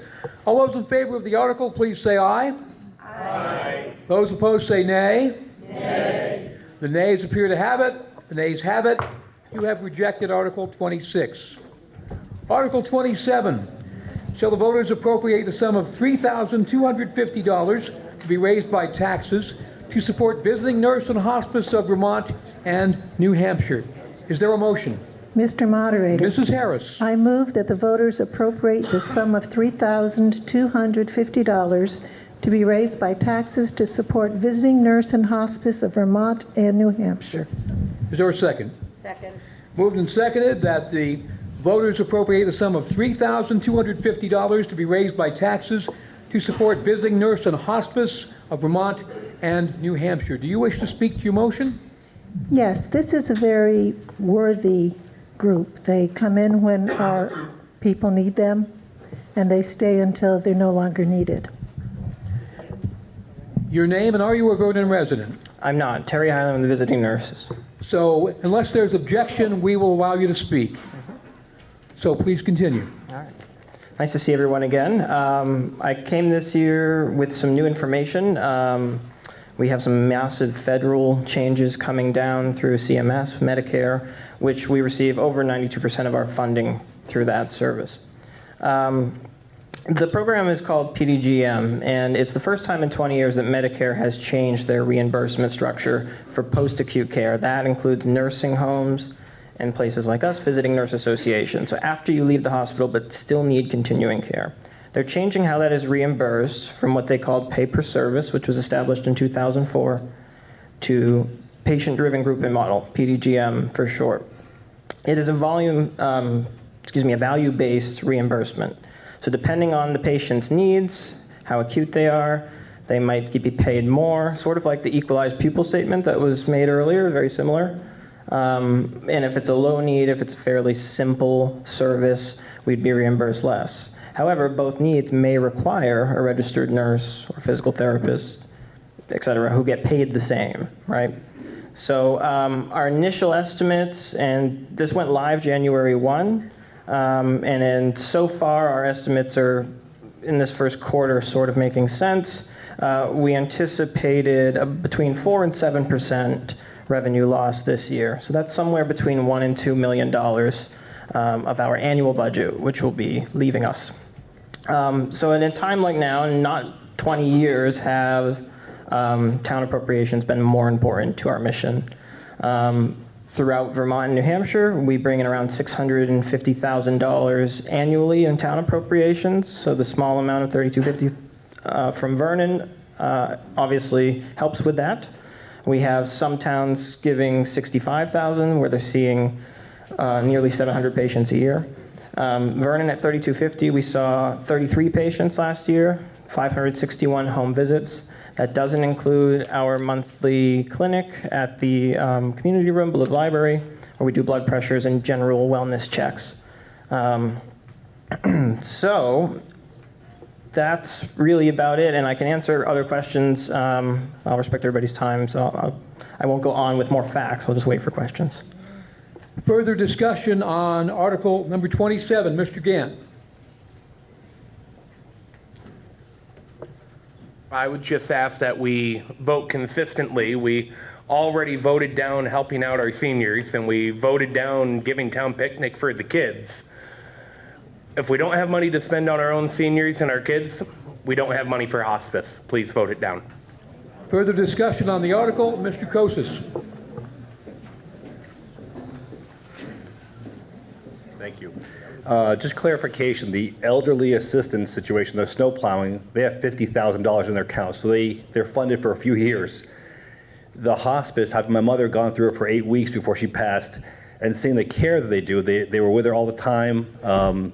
Just a fantastic, it takes a special type of person to be a hospice nurse. Fantastic. But my question is, the money needed, is that our contribution to the county, or how does that fit into, is it just, just wonder how that works, that's all. The gentleman from hospice is queried. Yes, good question. So that goes directly to us, the entity, a nonprofit, VNA, Visiting Nurse Association. and it does go into our general fund. It's not limited specifically to this town. I will state, however, that it offsets approximately $22,000 last year in charity care just in Vernon. Our total charity care for the year for the state, for example, just so we see the scale here, is a little over $4.5 million annually that we don't get reimbursed on. Further discussion on Article 27, Mrs. O'Donnell. Thank you, Mr. Moderator. I just want to say that I think the one thing I've been the most proud of in all the years that I've represented this town is to watch how we always took care of each other. We've always been a town that's prided ourselves on being there for our neighbor. The years that I was a state representative, many, many times I called on them to come help a neighbor of ours and to take care of them, and they were always there. There are many elderly people in this community who, through no fault of their own, are alone, need help, they need care, and without the visiting nurse, they will literally stay in their homes without any good quality care at all. And I think we're better than this. This is literally pennies for each one of our homes. Further discussion on Article number 27. Ms. Lockerbie. As many of you know, 6 years ago I had both knees replaced, and then 2 years after that I had a revision in my left knee. And if I couldn't go anywhere, and so they had to come to me, and it was visiting nurses of Vermont and New Hampshire, and they came to me, and it was, I wholly endorse this motion. Further discussion on Article 27. Call the question. Second. Moved and seconded that we cease debate. All those in favor of ceasing debate, please say aye. Aye. Those opposed, nay. The ayes have it. We have ceased debate. The article is Article 27. Question is whether the voters appropriate the sum of $3,250 to be raised by taxes to support visiting nurse and hospice of Vermont and New Hampshire. All those in favor, please say aye. Aye. Those opposed, nay. The ayes appear to have it. The ayes have it. You've passed Article 27. Article 28. Shall the voters appropriate the sum of $15,000 to be raised by taxes to fund the operation of the Emergency Management Office? Mrs. Harris. Mr. Moderator, I move that the voters appropriate the sum of $15,000 to be raised by taxes for the operation of the Emergency Management Office. Is there a second? Second. Moved and seconded. The voters appropriate the sum of $15,000 to be raised by taxes for the operation of the Emergency Management Office. Do you wish to speak to your motion? I'll defer to Dave Emery. Mr. Emery, the town's Emergency Management Director, is in the House. He is not a Vernon resident. However, we will allow him to speak unless you object. Thank you, Mr. Moderator. However, I do plan on being a resident next year. So, having said that, Vermont emergency management, as we speak, and probably the thing that you're most interested right now is the virus.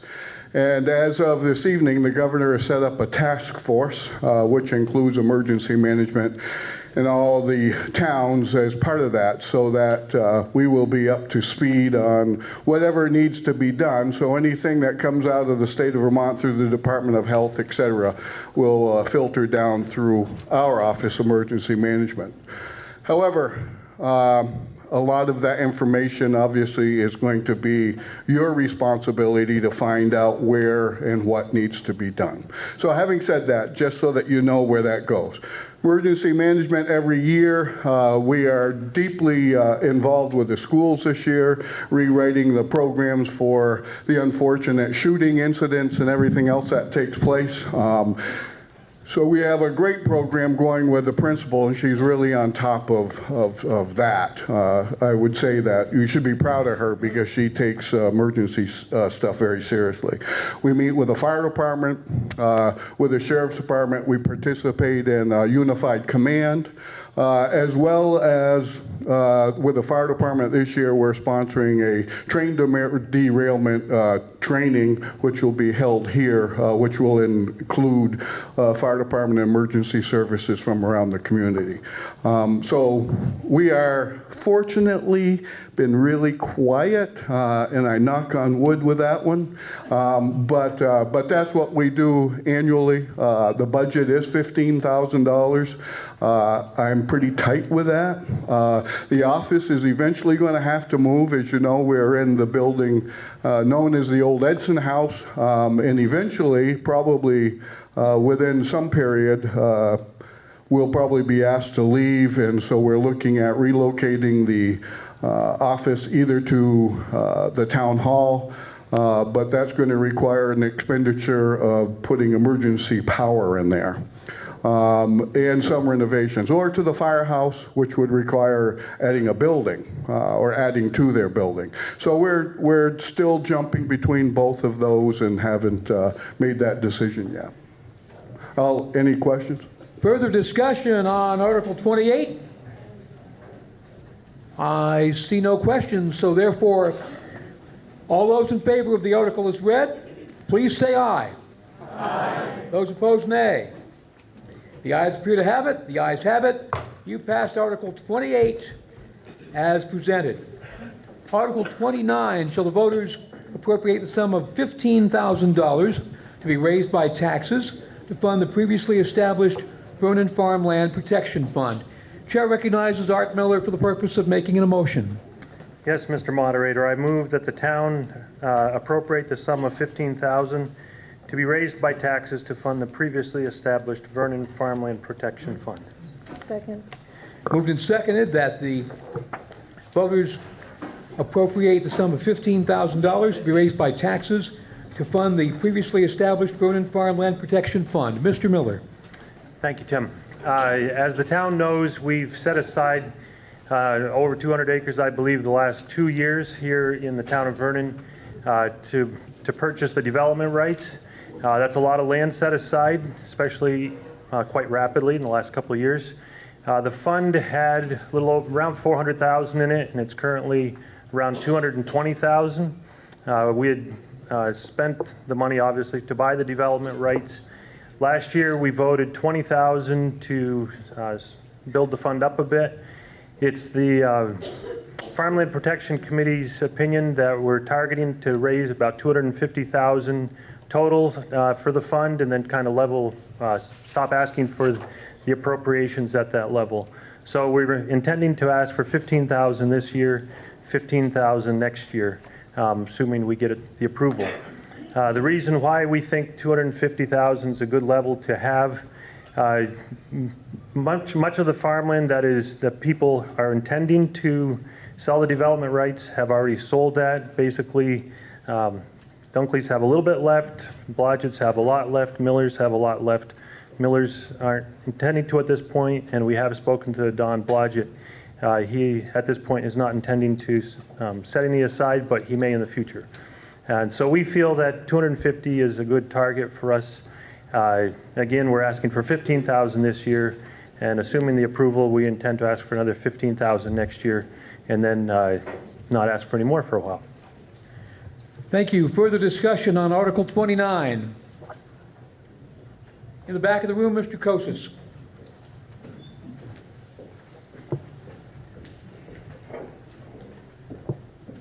Thank you.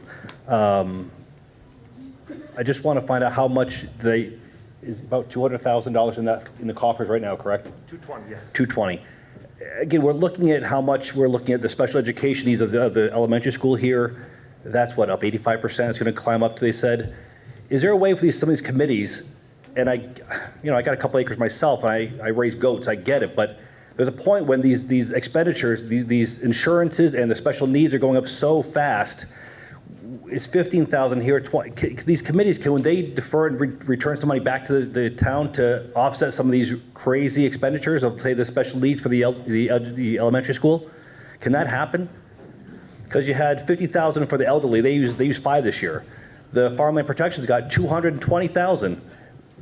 I mean, I look at this; those are big accounts, and here we are. We got kids that are, special needs are going to need, what's that? 300. I don't know, 85% is going to increase, so that's a lot of money. That's going to come out from somewhere, and I think some of these committees, hate to say it, sometimes we got to maybe tighten our belt a bit. Maybe these committees need to be kind of dealt with a little for a few years and offset so we can save some of this money and use it where it may need to be. Thank you.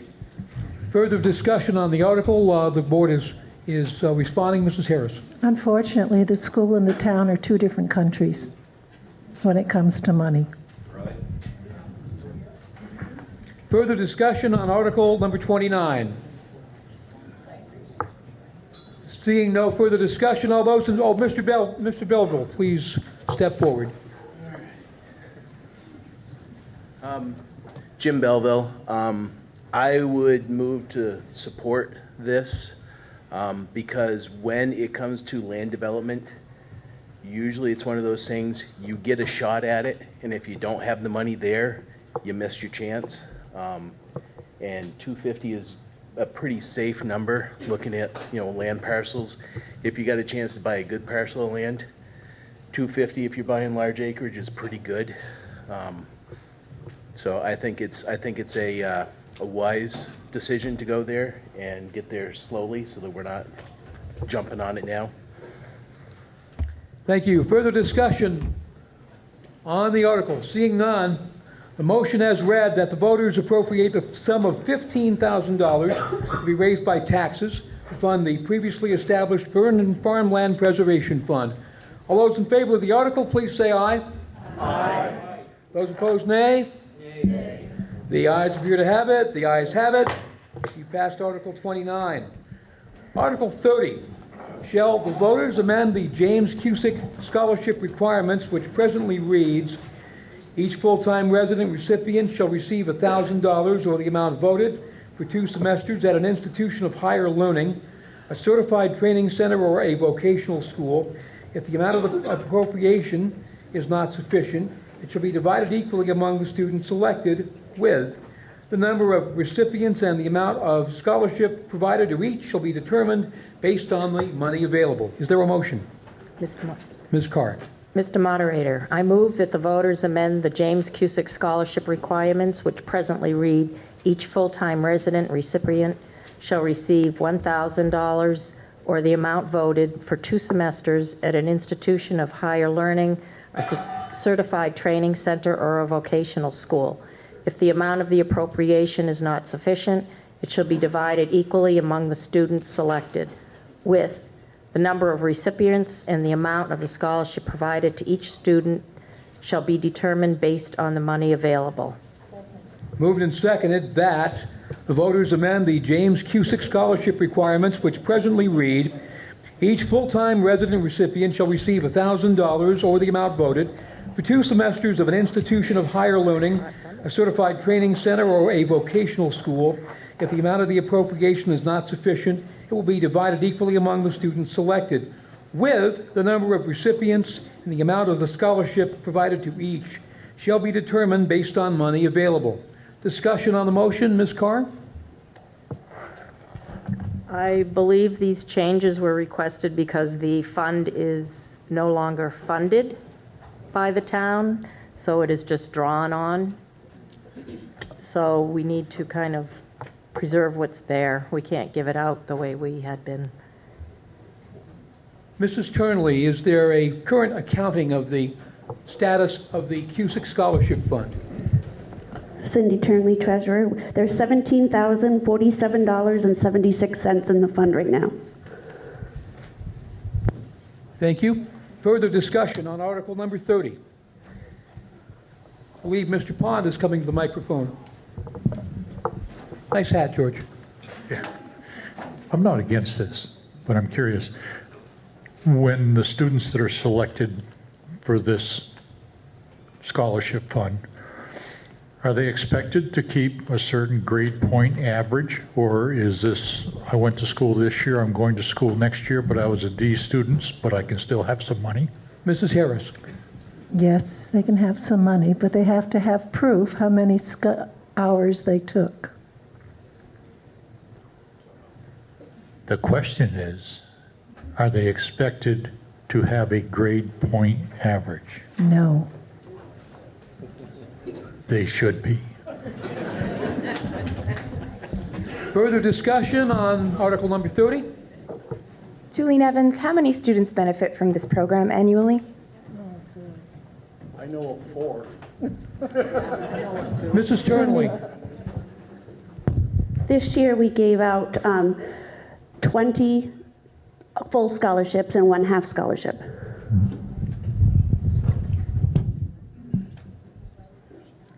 Further discussion on article number 30.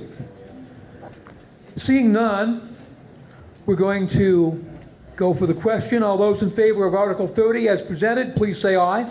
Aye. Those opposed, nay. The ayes appear to have it. The ayes have it. You passed article 30. Article 31. Shall the voters authorize payment of real and personal property taxes to the town treasurer in 3 installments, with the due dates being September 10th of 2020, January 14th, 2021, and May 6th of 2021. Mrs. Harris. Mr. Moderator, I move that the voters authorize payment of real and personal property taxes to the town treasurer in 3 installments, with the due dates being September 10th, 2020, January 14th, 2021, and May 6th, 2021. Is there a second? Moved and seconded that the voters authorize payment of real and personal property taxes to the town treasurer in 3 installments. The due date September 10th, 2020, January 14th, 2021, and May 6th of 2021. Discussion on the motion. Seeing none. All those in favor of article number 31 as presented, please say aye. Aye. Those opposed, nay. The ayes appear to have it. The ayes have it. You passed Article 31.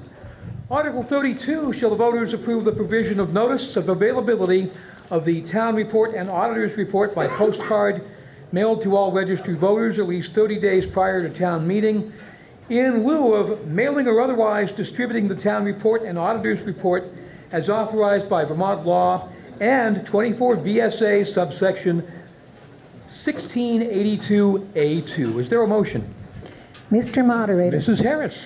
I move that the voters approve the provision of notice of availability of the town report and auditor's report by postcard mailed to all registered voters at least 30 days prior to town meeting, in lieu of mailing or otherwise distributing the town report and auditor's report as authorized by Vermont law and 24 VSA subsection 1682A2. Is there a second? Oh, good, we have a second. The motion is that the voters approve the provision of notice of availability of the town report and auditor's report by postcard mailed to all registered voters at least 30 days prior to town meeting, in lieu of mailing or otherwise distributing the town report and auditor's report as authorized by Vermont law and 24 VSA subsection 1682A2. Discussion on the motion. Seeing none, all those in favor of Article 32, please say aye. Aye. Those opposed, nay. The ayes appear to have it. They have it. You passed Article 32. Article 33. Any other business that may be allowed to come before this meeting? Ms. Lockever. I just want to remind folks to fill out the broadband survey. We need to know your internet needs and concerns. And the link is windhamregional.org/broadband survey. And we need this information by March 17th. Thank you. Mrs. Harris. I'd like to defer to Chris. I forgot to ask him to say something earlier. Mr. Parker is recognized. You're on, Chris. Oh, boy. I just wanted to take a minute and ask our highway guys to stand up, our fire department, our treasurer, our clerks, anybody that is an employee of this town. I think that they deserve a round of applause for getting us through everything that we go through in town.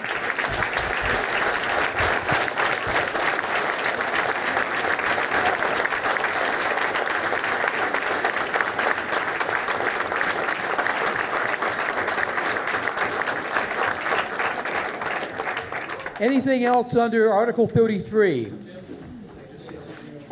I'm going to take the moderator's prerogative and say something. Right in the back? Did somebody want to speak? Mr. Belleville, you go for it first. All right. I'm going to take, I don't know, fairly unpopular look at things. We just went through a whole bunch of articles. We had 2 we voted down to the tune of $10,000. Now, if you do the math on those $10,000 that we saved ourselves, eliminating the fireworks, eliminating the elderly, which here's debate whether or not they need it, but if they needed it, they would be without. But by eliminating those two things, you saved $12 a household. $12 to eliminate the fireworks. Okay? $12 to, put off the $5,000 for the elderly. I understand times are tight, budgets are tight, you want to save some money. But for $12, you basically gave a raspberry to 2 big sections of this town. The people that enjoy the fireworks, the fire department, it caps off their muster, it helps them raise some money. Now we don't have the fireworks unless somebody steps up to raise some money. As we know, nobody stepped up this year, so we don't have a fireworks this year unless somebody big comes through with some big money. People will try. Yes, but we're short because, times are tight. So think about it. For $12, we told those people for one reason or another that their projects didn't matter. Just think about that when you're looking at your budgets. I know we added about $500,000 to our overall budget, $562 a household. Okay? So, to the tune of, how much is that a week? $10 and change a week? No, $12, $11 a week to fund all these things, and for $12 we said no. So, just think on that. Further discussion under other business? Just from a town employee perspective, who's also been your moderator for 20 years, it has been an honor to serve you. We will continue to serve you. We will walk through walls for you. Come see us. Come talk to us. I will now accept the motion to adjourn. So moved. All those in favor, say aye. Aye. Good night, everybody.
So this is the Brattleboro Planning Commission called to order at 6:06 p.m. on March 2nd. And are there any announcements? I'll just make a couple of announcements. First of all, I want to let you all know, and the viewing public, that the U.S. Census is right around the corner. They're going to begin mailing census information March 16th, I think. And you'll be able to take the census online by phone or paper copy. Please take it in some format when it comes out. And then, because otherwise they have to send enumerators out to get in touch with you. I think there's 7 questions. Your answers are confidential. You are taking the census as of April 1st, so on that date, it's asking how many people reside in your house. So if you've got roommates, if you've got children, if you've got parents, any kind of arrangement, whoever is in your house, even if, if you're renting your house, and I think you can include people like that. So please respond, it's important. A lot of federal funding gets directed to the state and then the county and the towns that way, so we really want an accurate count. So you'll be seeing and hearing more information about it, but just a heads up, it's right around the corner. Thank you. Cool. Anybody else got any announcements? Do you have any others? Oh, I had one more, yeah. Save the date, April 25th. The Conservation Commission is planning kind of an Earth Day festival. There'll be more information coming out about that, but kind of ways that you can connect to different advocacy organizations or changes, little things that you can do in your backyard to improve better. And there will be some outreach. We're planning on holding it at 250 Birch Street, and so there's going to be some outreach about that project. That event. And then on March 24th, me and Sue are traveling to Montpelier to present in front of the Downtown Board for the Neighborhood Development Area designation. We're hoping to find out that day or soon after if we will get that designation to continue our housing efforts. So we'll keep you updated on that. Super. Anything else? Alrighty, public comments. Too bad. No public. And did everybody get a chance to review the minutes? Just to note,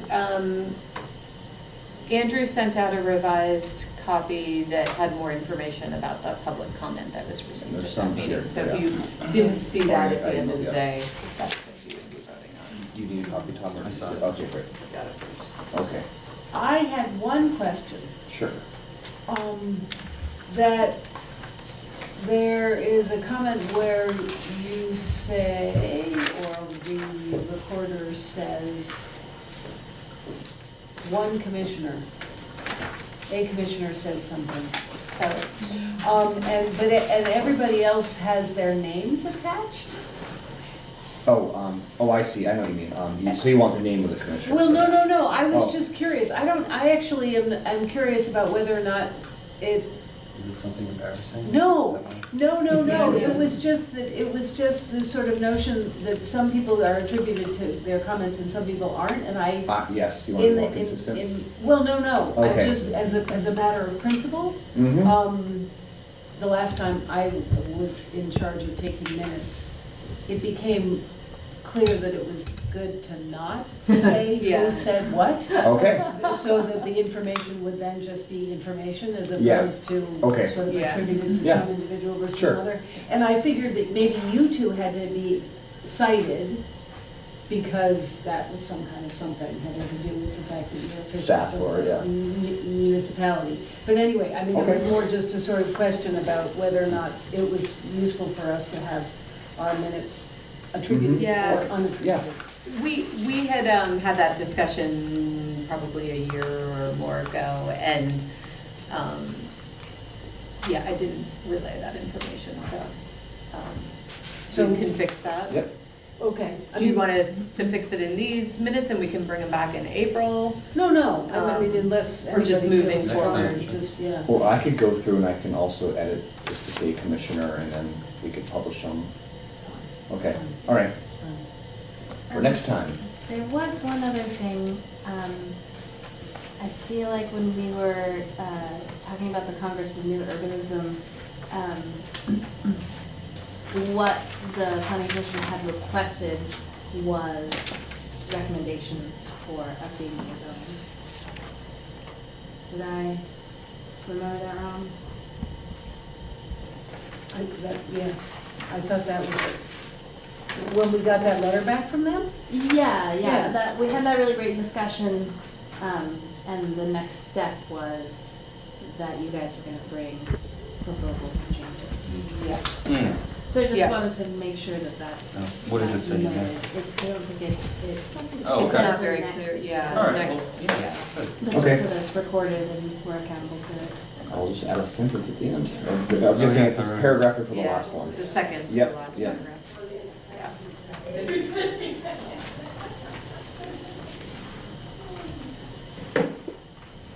Anything else? Do I have a motion to accept the minutes as amended?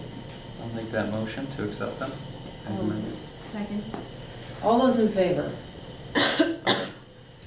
Okay, the minutes are passed as amended. And we are on to you, I believe. All of a sudden, my agenda went nowhere, but I'm pretty sure that that's the next thing, yes.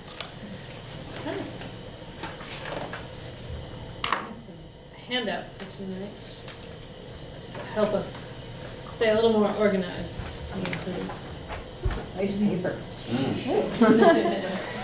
Yeah, I'm just too lazy to go down and put good paper in, take good paper out, I just leave it in.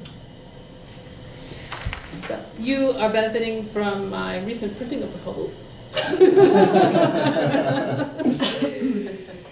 So, I am here tonight to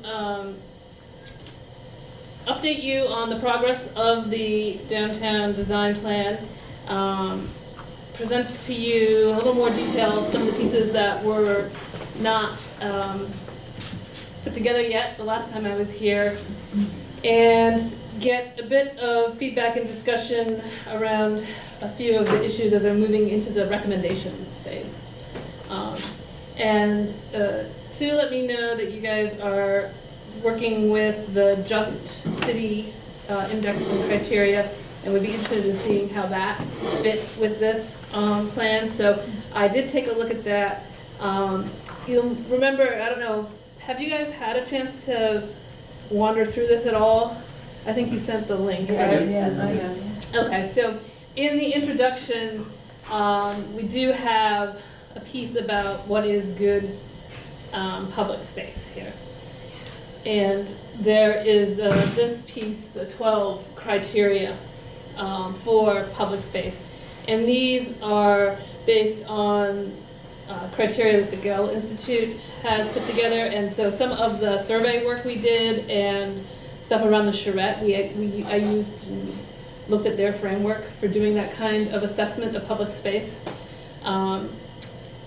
But there are actually quite a few variations on this theme out there. So there are lots of different lists, you know, the 10, elements of good public space,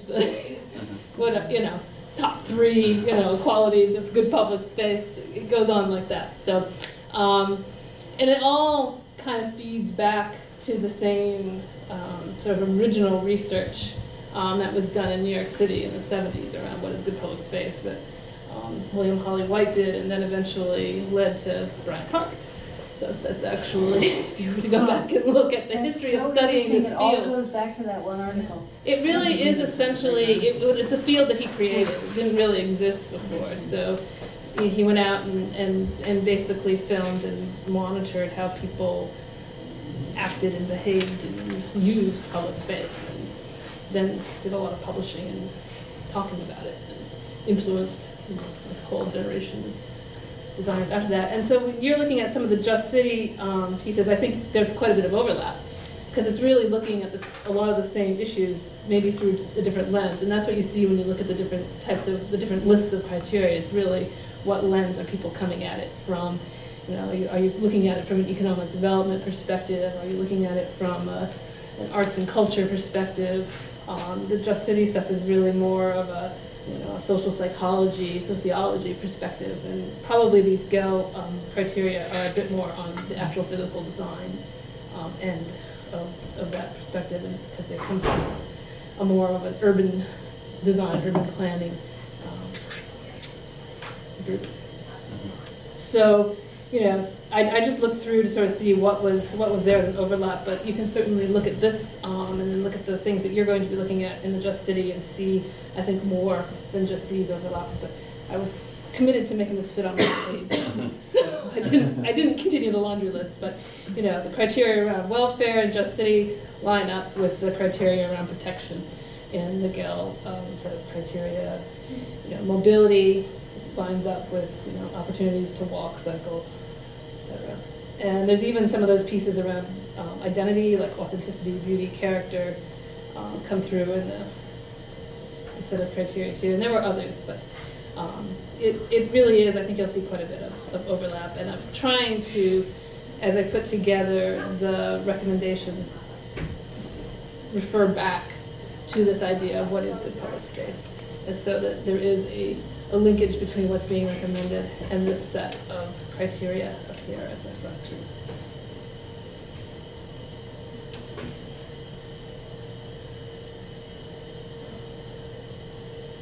I'm going to, what I wanted to focus on was the actual strategies tonight. There's, obviously, if you've looked through this, you've seen that the front matter of this document have, you can call it a document, have been filled in largely. And so there's a lot of existing condition and background and information consolidated in here, sort of a repository.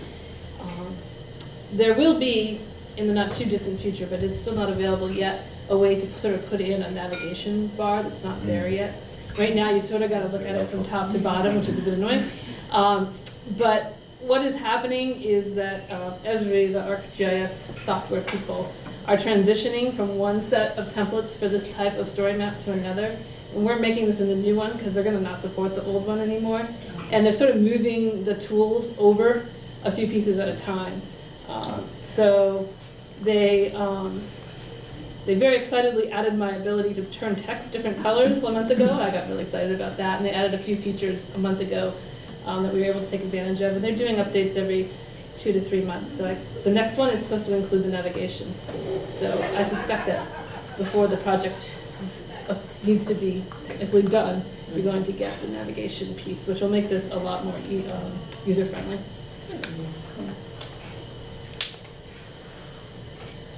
There also, just so I assume, so there's going to be a way to transfer it. That is not, I don't know when, but there will be.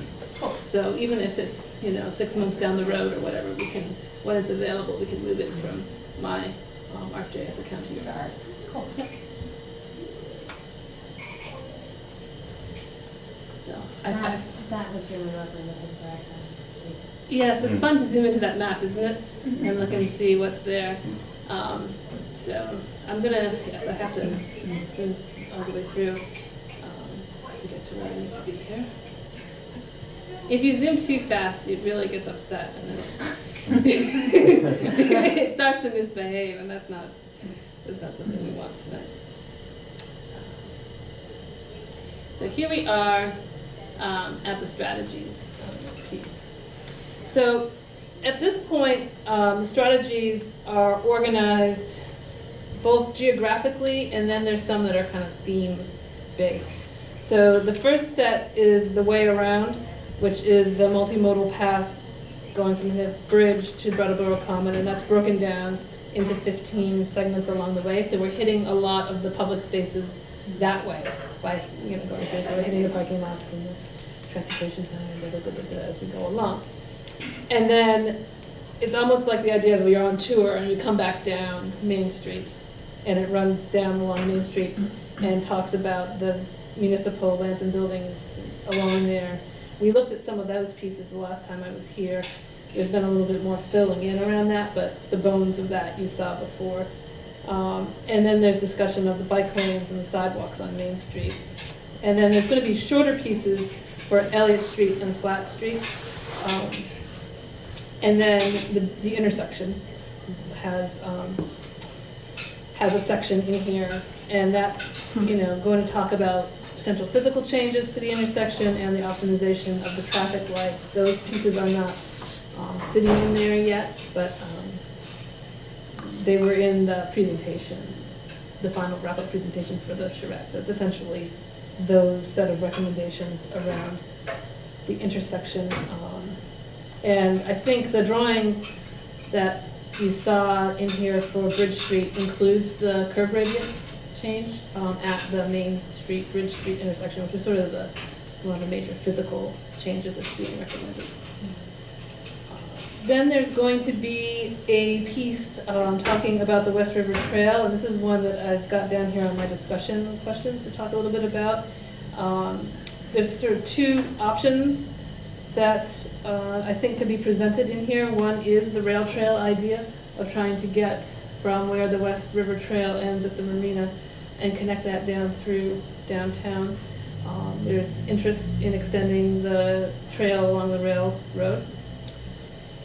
And then the other option is to look at using your existing streets to get bicycle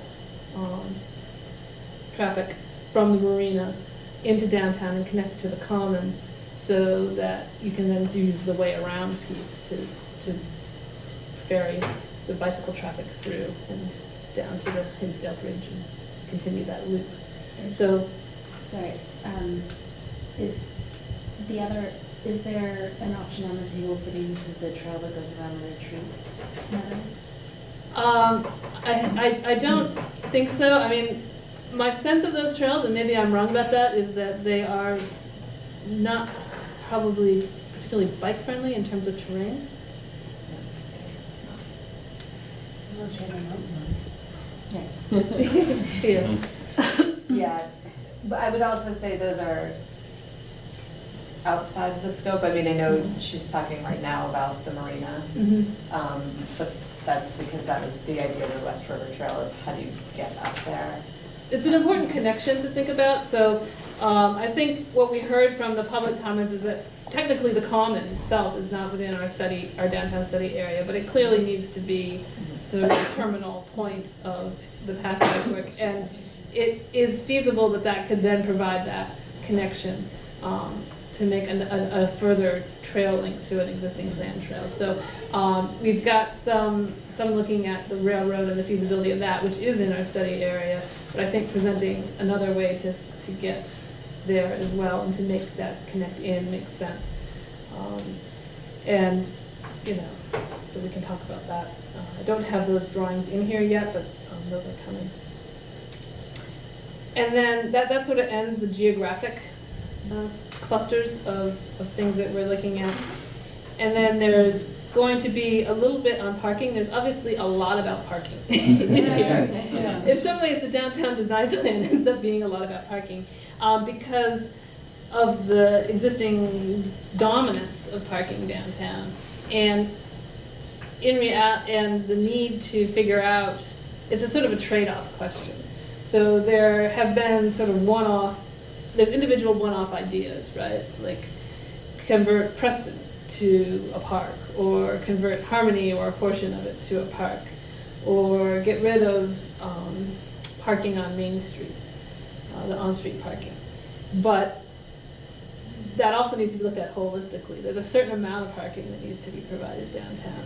And so while you could eliminate one public parking lot, in terms of the number of spaces and the demand numbers, you can't do every single one of the full-fledged recommendations all the way along the way through the plan and still have enough parking. So it's a question of making some choices, and that needs to get discussed in terms of figuring out what the priorities are and sort of the next steps for making decisions about how to balance the parking, public space, green space needs. Right here, you suggesting that's for discussion with the planning commission? I think it should be something that could be on the planning commission's discussion list, and I think it's a necessary component to kind of wrap up and tie up the plan.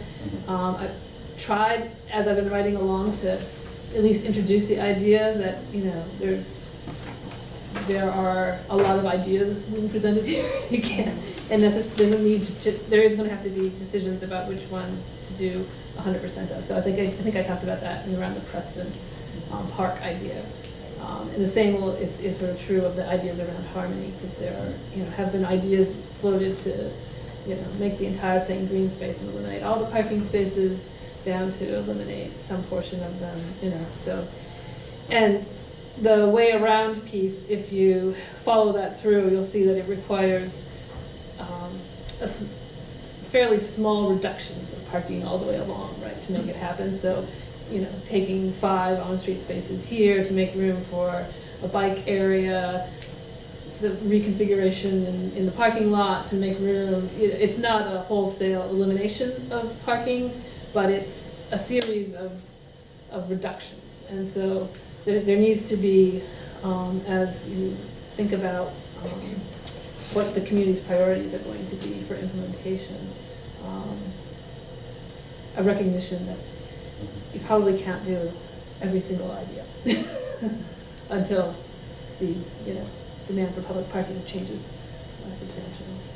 There's some other parking option. So can I, when would we have that discussion, and how would we get the public engaged in that conversation? Because we obviously, given people's anxiety around not enough parking, even though we know that we have substantially more than enough parking, how do we make sure that if we started taking parking spaces away, people wouldn't go nuts? I mean, it's definitely a next step after the plan, after this plan is done. Yeah. But I think it needs to be part of your envisioning how you might move pieces of it forward. I think it can come in kind of pieces, and so not to be discussed within the next 2 months. No. I don't think it, yeah, no. I don't think we're going to be able to kind of rally consent around. Yeah, and it could, you know, it's also probably true that each of the ideas could end up with sort of a group of core supporters. You know, there's people with different interests and level of support in different approaches. So I feel like we'd have to look at, you know, the benefits, like, so if we're talking Preston Lot versus Harmony versus, I don't know, something else, and kind of figure out what are the pros and cons of each, and kind of work through it that way, and then bring it out to the public. Okay. As we try to move a project forward or something. Okay. And then also sort of in the wrap-up end of the strategies would be recommendations related to programming, and then a set of recommendations related to public art. Really more focused on funding and managing those rather than necessarily specific, you know, recommendations for, you know, put some murals here or sculpture there, or, you know, have live music here on, you know, there's been some of that. There's been a lot of discussion in the recommendations around doing those type of activities in various places downtown, but you know, it's not going to be that kind of a strategy where it's detailed to that level. It's really more about how the town can fund and manage that going ahead. So I threw out 5 questions, and I don't necessarily mean that we have to discuss and resolve them all tonight, and I only gave them to you here now. I actually just wanted to think that these are important ones to have on your radar and to be thinking about. I'm assuming I'm here tonight presenting this we sort of have, we have a May type deadline. Yeah, we have a May. So one of the questions I had is an administrative one, is whether you want to see me again next month, with hopefully the rest of the material filled in at that point. And then there was the idea of scheduling a public presentation. So just in terms of the pieces that are left to accomplish, it probably isn't absolutely necessary that the public presentation happen before the, whatever the May cutoff grant date is. But you know, we need to have the product essentially ready by then. So these are things that I think are kind of the more critical policy points that the design plan is encountering. In some ways, we can present more than one option for a couple of these things, but should we be making a recommendation? So the bike lane question on Main Street, as it's written now, the plan makes a recommendation against doing the bike lanes on Main Street and for doing the other option, the way around option, based on that, the fact that it would be probably not possible to get bike lanes the full length of Main Street, and if you did put them in, you wouldn't be able to widen the sidewalks. Where they are pressable, you couldn't widen the sidewalks. So it's sort of a question of, it's a trade-off question again, so it's the bike lane or the sidewalk question. The same one comes up with the rail trail pathway connection and whether you want to go into that with this. The question is also, I think, ties to where do you want to put time and energy on the municipality's part, and try to also maybe guide community activity towards the projects that you think are going to move the overall vision forward more effectively or are more productive uses. The rail trail concept has some significant challenges and costs. There may be a way to get to a lot of the benefits of the rail trail without that, at least the connection, without having to encounter those challenges at first. And there could be, energy and resources put to other components of the project instead of to a bigger, more difficult piece. So I think that's some of the choices you have to make. It's like what the plan, by setting forth implementation and trying to help structure priorities, you're kind of hoping to direct community energy and resources. Municipal, yes, but also community, the public community as well. So in some ways, I was trying to give some sense of the feasibility. Here, I have both the feasibility and the challenges.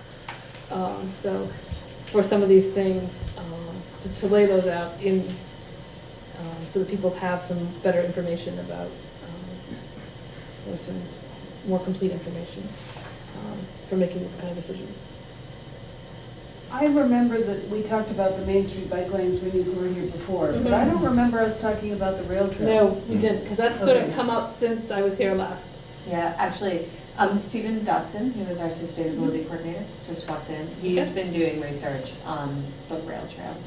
Stephen, this is Brandy Saxton. Hi, Brandy, nice to meet you. So it's actually great that he walked into the room and contributed his. I've shared your information with Stephen. Stephen's also had some conversations with the Friends of the West River Trail. I don't know if you want to back up and take these one by one. I'm kind of anxious to jump in on a couple of them, but also want to hear from you. Yeah, that's the idea, one by one.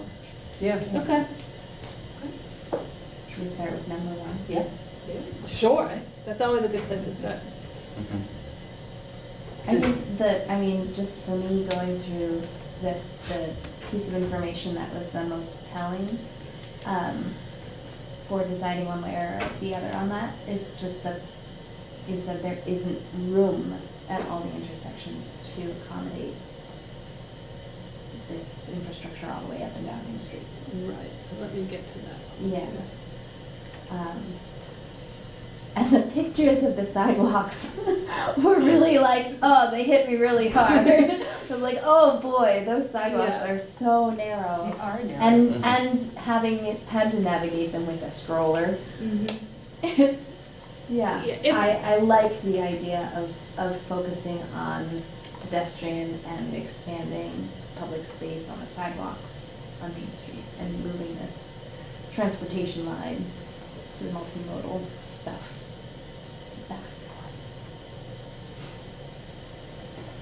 I agree with you, Jess. I know when we were doing the charrette, I think trying to play around and figure out how to fit them on Main Street was really, really challenging, and I would rather see wider sidewalks so that you can walk more than two people, you know, side by side and somebody coming the other way, or so that if a restaurant wanted to have outside seating or, you know, some sort of parklet or something, I think the social interaction would be better. I think that certainly, you know, there are some bicyclists that would use bike lanes maybe, but I think the greater benefit would be towards pedestrians. It'd be easier to walk a bike on a wider sidewalk. Yeah. Yeah, and I think, you know, I would like to make sure that we have a path into downtown on bicycles. We had the pop-up on Flat Street. I think that there is room on Flat Street to kind of get into downtown. We're going to be looking at it on High Street. Yeah, that was one of the things in looking at doing the way around route, that you're obviously crossing the side street. So you're crossing over Flat, you're crossing over LA, and there are opportunities to improve the access down if you were on bicycle there. So the High Street intersection, if you think of coming out of the tunnel there, if you turn right and you're on your bicycle, there's actually quite a bit of room between there and the Main Street intersection. So while we were focused in that on providing the cycle track from the tunnel up to High Grove parking lot, there's actually no reason it couldn't go to Main Street too, or to Plenty, right? It's not, there's space, and there's not a physical obstruction there. So that's some of the things to look at as well. And the ideas around Flat Street were around exploring the idea of making it one way and really then being able to provide that widened sidewalk. I mean, that's already got fairly low traffic numbers, so that makes it a reasonable place to be with a bicycle as well, possibly. So I think the idea of being able to bike around the back and then pop down essentially where you need to be onto Main Street instead of having to traverse Main Street to get to where you want to be would work. Yeah, I think Sue, you said a key term that I agree with. The wider benefit or the greater benefit here is to if it's one or the other, you know, bike lanes on Main Street or enhancing the sidewalks. I think my vote is for the sidewalks too. Whether it's because they're more heavily used or it's a more diverse group of people, I think there's more benefit to be had by enhancing that. But regarding the way around, I feel like when this was first brought up, I liked it because, I mean I still do, but I liked it because I often take that while I'm walking, because I live down south of the food co-op, and if I need to go to the municipal building or the library, I'll take that back road, and it's kind of for novelty and more quiet and for those reasons.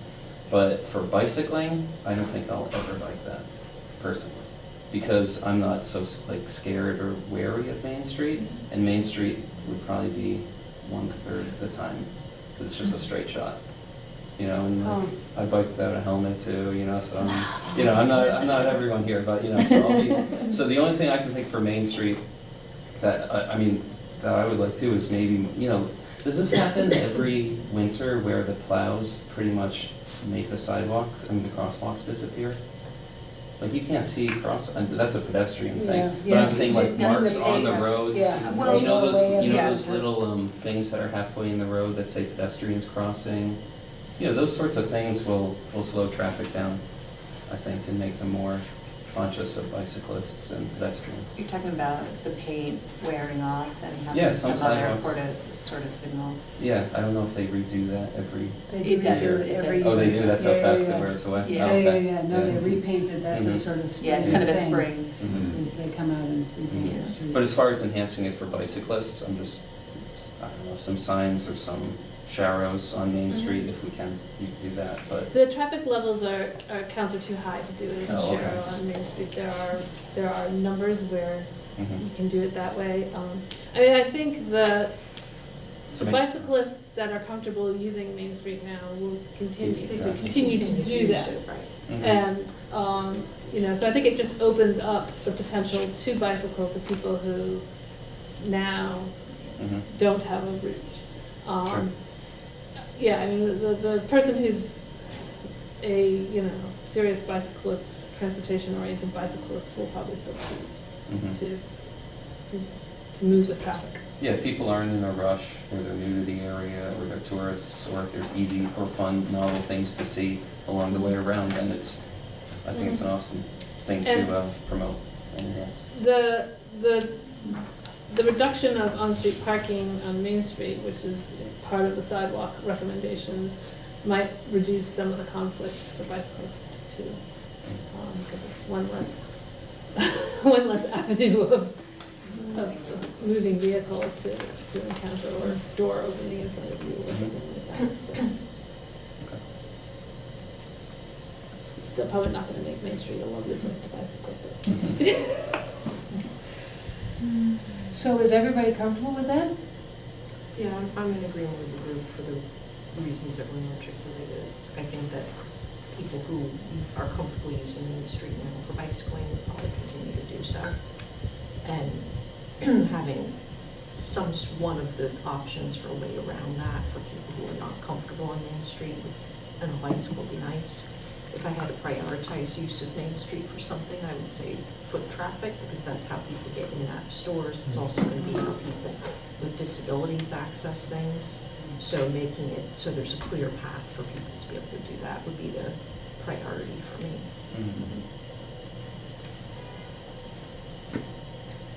You couldn't still weigh in on this. No, but that's, she's on that committee, isn't she? Well, she's on the Brattleboro Coalition for Active Transportation. No, I mean, they were the ones that did the bike lane pop-up, and I think, yeah, I mean, I'm not sure that they would have an issue.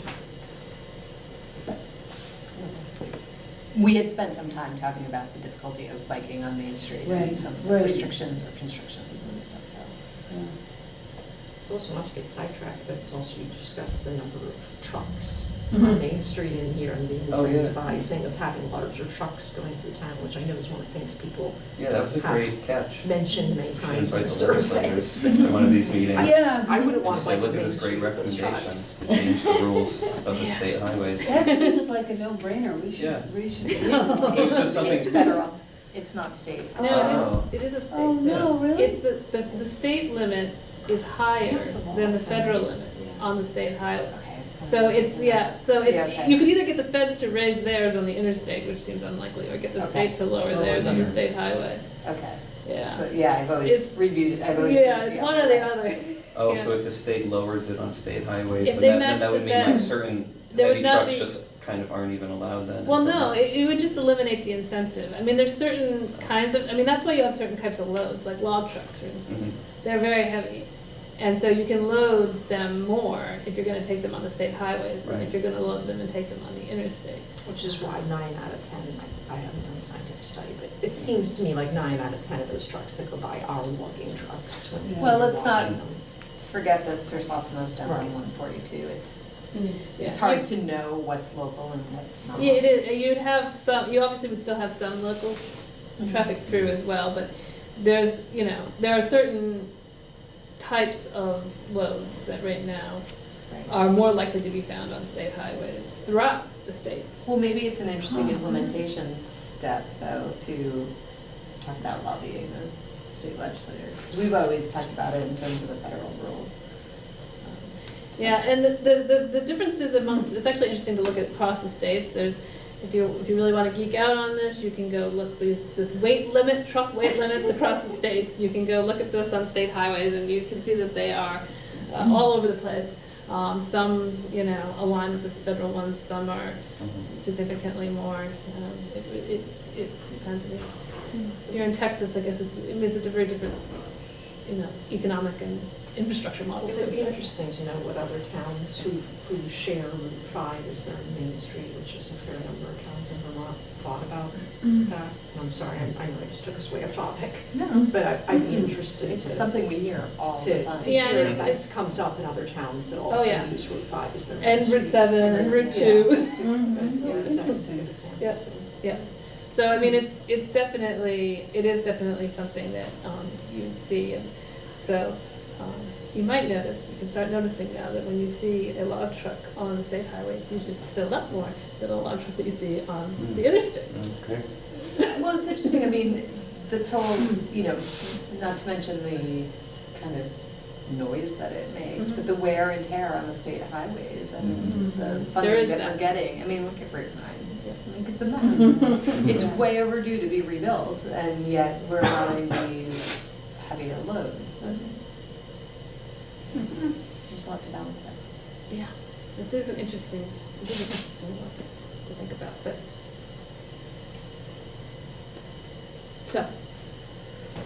So there's so that we one. did one. We What did about one. two? So number 2. So I haven't obviously written this one yet, and there's no need to make any sort of recommendation on this if you don't want to. But then again, I thought if you did want to think about this and offer some perspective, what you might think would be. So I'm wondering if, Stephen, would you be willing to talk a little bit about the research you've done and conversations you've had? Sure. So where this segment stands between the bridge and the museum is that Friends of the West River Trail has presented the problem to safety officers, both for the federal level. The Northeast Federal Safety Officers come and walk the trails or the track and identified that there's a safety issue here. And now we've moved through the railroad safety person into their real estate branch, and they have drawing that lays out on the map where the proposed trail would go, and we're trying to push them to grant an easement or some sort of right-of-way or some lease agreement that could enable that trail to go in. I and others in the planning department have skepticism about where this trail is running exactly and how Friends of the West River Trail plans on. Can I ask, are they putting it on the water side? Is their vision is it's on the water side? Indeed. Do they think that are they ignoring the second track and hoping that they will not have to measure off the second track for their setback, but off the primary? No, the second track, center of that track, 11-foot offset is what They came back with 11. Yeah, or From the railroad? That's what the ask is 11. The ask was 11, but the trail itself is farther away from that on 90%. Taking that West River and attaching it here and going. And I can share drawings too if people are curious of seeing. Are they looking at it right now? No, she's looking. Yeah, I'm looking at the map that's. Oh, sure. Not this map. So it would come here, Yeah. across Putney Road. I can pull it up. No, it would come. Let's up get here, to us kinda go to a map under- situation. Yeah, So I I'm can gonna pull up point Google and Maps. grab. I just need to get to a page. Up onto the sidewalk And then down. hit the West River. So, I was on the workaround, walk around, make around, whatever that thing was. yeah. Sounds like a song. Way around. The way around, yes. There's a simple name for it. No, I can't get it back to where it was. Go back. So then would There's it continue down along the Connecticut? Until the Whetstone Station, and that would be a place for parking and Oh, nice. yeah. And how would it how would it interact with the summer residents that are in that area? Down by the river? Mhm. I think they would have a much more direct route to downtown, and that they'd be able to get back and forth from where they live to downtown that much quicker, like any resident. Hopefully more And safer. safely, yeah. And there will be more people along that area, which means it's more better kept, and people, fewer nefarious things could happen there.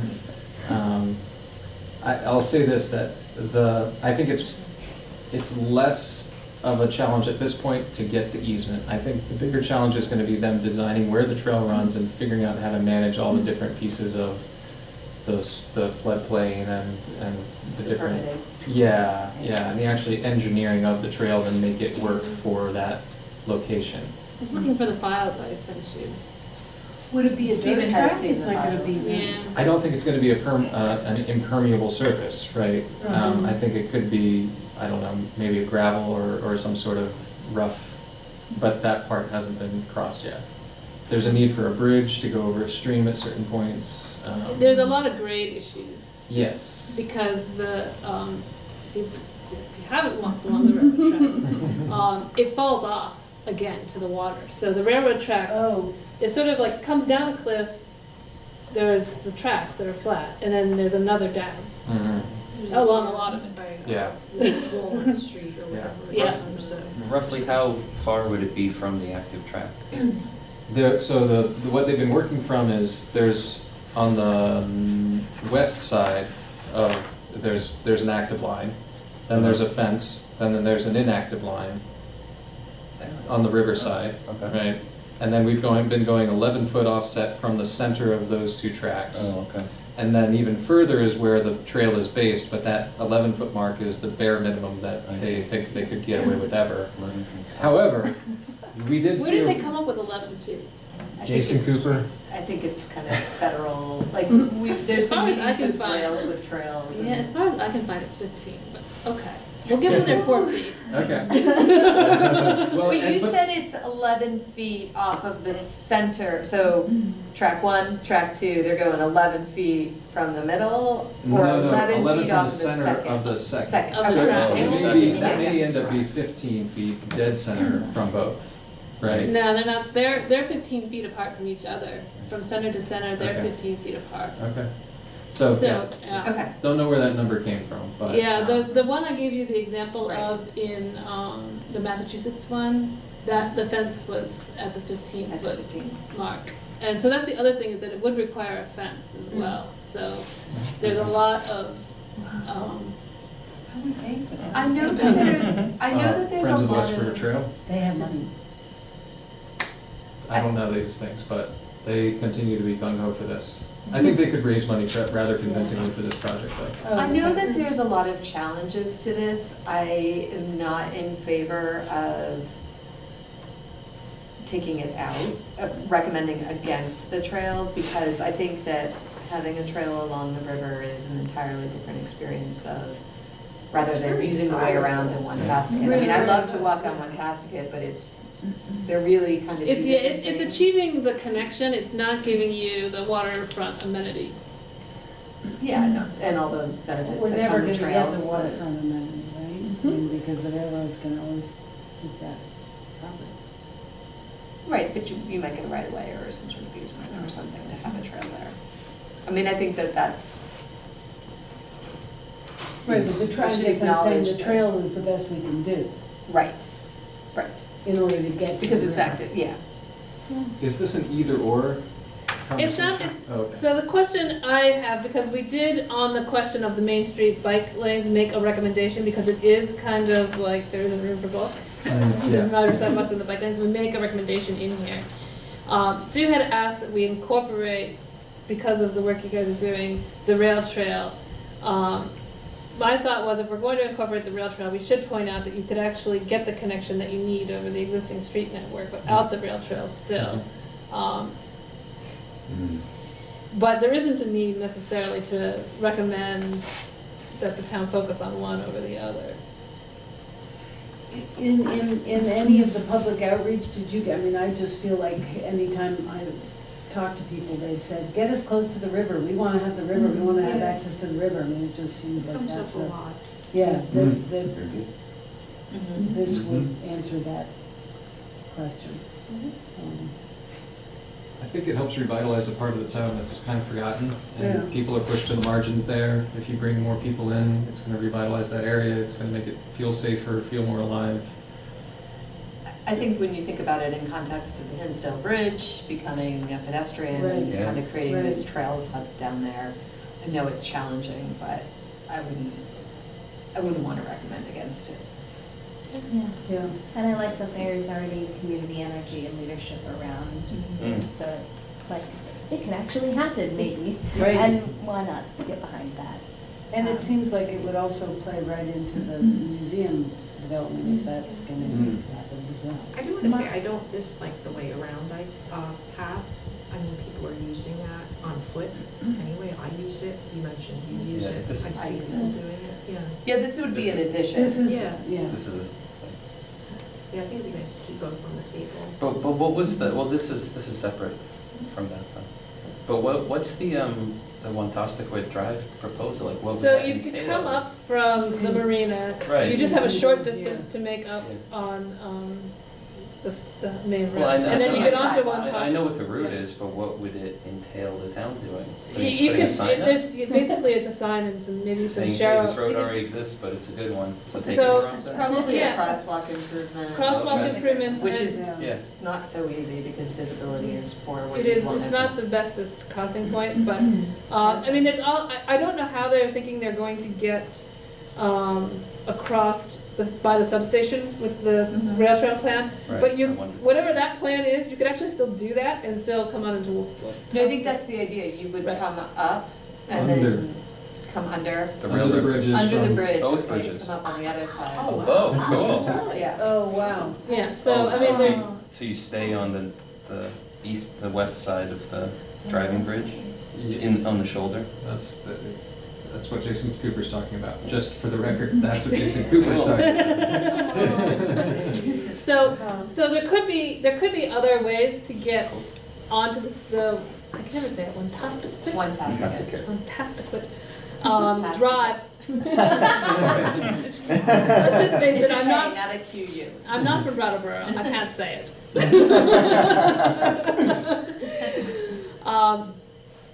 There are ways to get, there could potentially be a way to get on there if you can get around the substation, around the backside of the substation or something like that, right? So you could put the crossing further down the hill or something than where it is. So that there is some possibilities there that could be looked at, but basically the traffic levels are so low, it's just a residential street, that it is actually appropriate to be a sharo.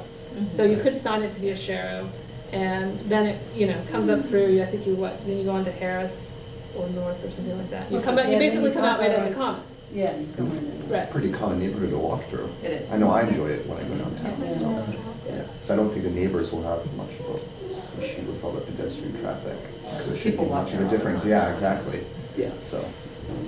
So, I mean, even if that's an interim improvement to make the connection, to help get people from one end to the other, it's well, they raise the millions of dollars it's going to take to build the rail trail. So that's there. Maybe when we have the Green Mountain Power people back again talking about the redesign of the substation, we can ask them about that. Oh, well. Okay. So do you feel like you have direction on that? Yes, so we'll lay out the options, but we will not, we'll avoid making a recommendation. We don't want to recommend against the rail trail. Yeah. So, the next one talks about, like, how far, as I'm starting to work with Andrew on the implementation program, how far down the path of talking about the money do you want to go, I guess? Yes. As far as you can go. So, there is obviously the improvement district taxes that, could be used to further the recommendations of the plan. So that's something that the implementation program could look at. is how those monies are allocated and, suggest some, perhaps not, some distribution of them amongst some of these goals. And do we have some idea of what that distribution looks like now? They have, I think it increased, I think it's around $80,000 that is collected from the downtown property owners in the district. And they are all DBA, Downtown Brattleboro Alliance is their funding. So, yeah, I mean, I don't have it with me, but they have a distribution of it for programs that they do. So in some ways, it's this plan making a recommendation about how the DBA allocates its resources, which are technically the municipality's resources. So, yeah. Well, but the municipality made the decision that DBA is their downtown. Right, right. So it's sort of a weird line, I guess. It is a weird line. Trying to point out. Well, wait a minute. Does the DBA ever like justify their spending and stuff and like Yeah, every have year. some Every year. It's approved by representative town meeting. Right. It's on the ballot. as a separate As a separate ballot question? It's standalone or just part of the $15 I believe it's million? standalone. I think it's. Yeah, that's been contentious. So if, well, what if the DBA hasn't been much of a participant in this process? Have they? We had early discussions with them. Yeah. So would you characterize them as enthusiastic participants who would say, oh, great, we have a plan, now we're going to implement it using our money? I don't have any evidence to support that. I don't think that I would want to be an organization and be told how to spend my money. I mean, I think we'd have to have those conversations with them. I don't think it's fair to say, here's our plan, and you should take 50,000 of your operating funds and do it. Is there a follow-up plan with them to share? Not right now, but definitely there's a plan to share the information. I guess for me, I feel like those conversations need to be had, and I think that taking even DBA out of it, I don't know how I don't think the support would be there for the property owners that pay that tax, that they are responsible for infrastructure or betterment projects, just them. I think they benefit the entire town. I mean, as it is, the whole flower program, which, is people enjoy the flowers in this, all 4 seasons or 3 seasons, and, visitors come to Brattleboro and recognize it.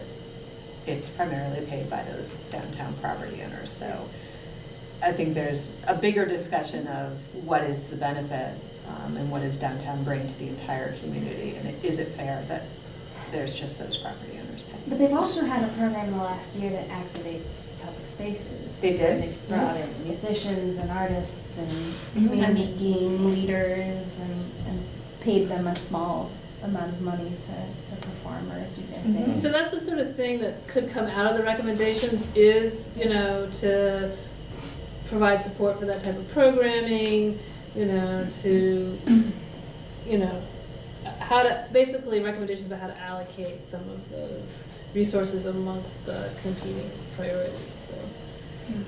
I just do want to say I am an ex officio member of the DBA board. Okay, so I guess I need some clarification on this point 3 then. Is some portion of the improvement district taxes, is that money, basically is that DBA money? Or is there other improvement district taxes that we might be able to play with? In other words, so this recommendation is essentially doing what you said, which is this is going to say, DBA, you should do X, Y, Z, here's our plan.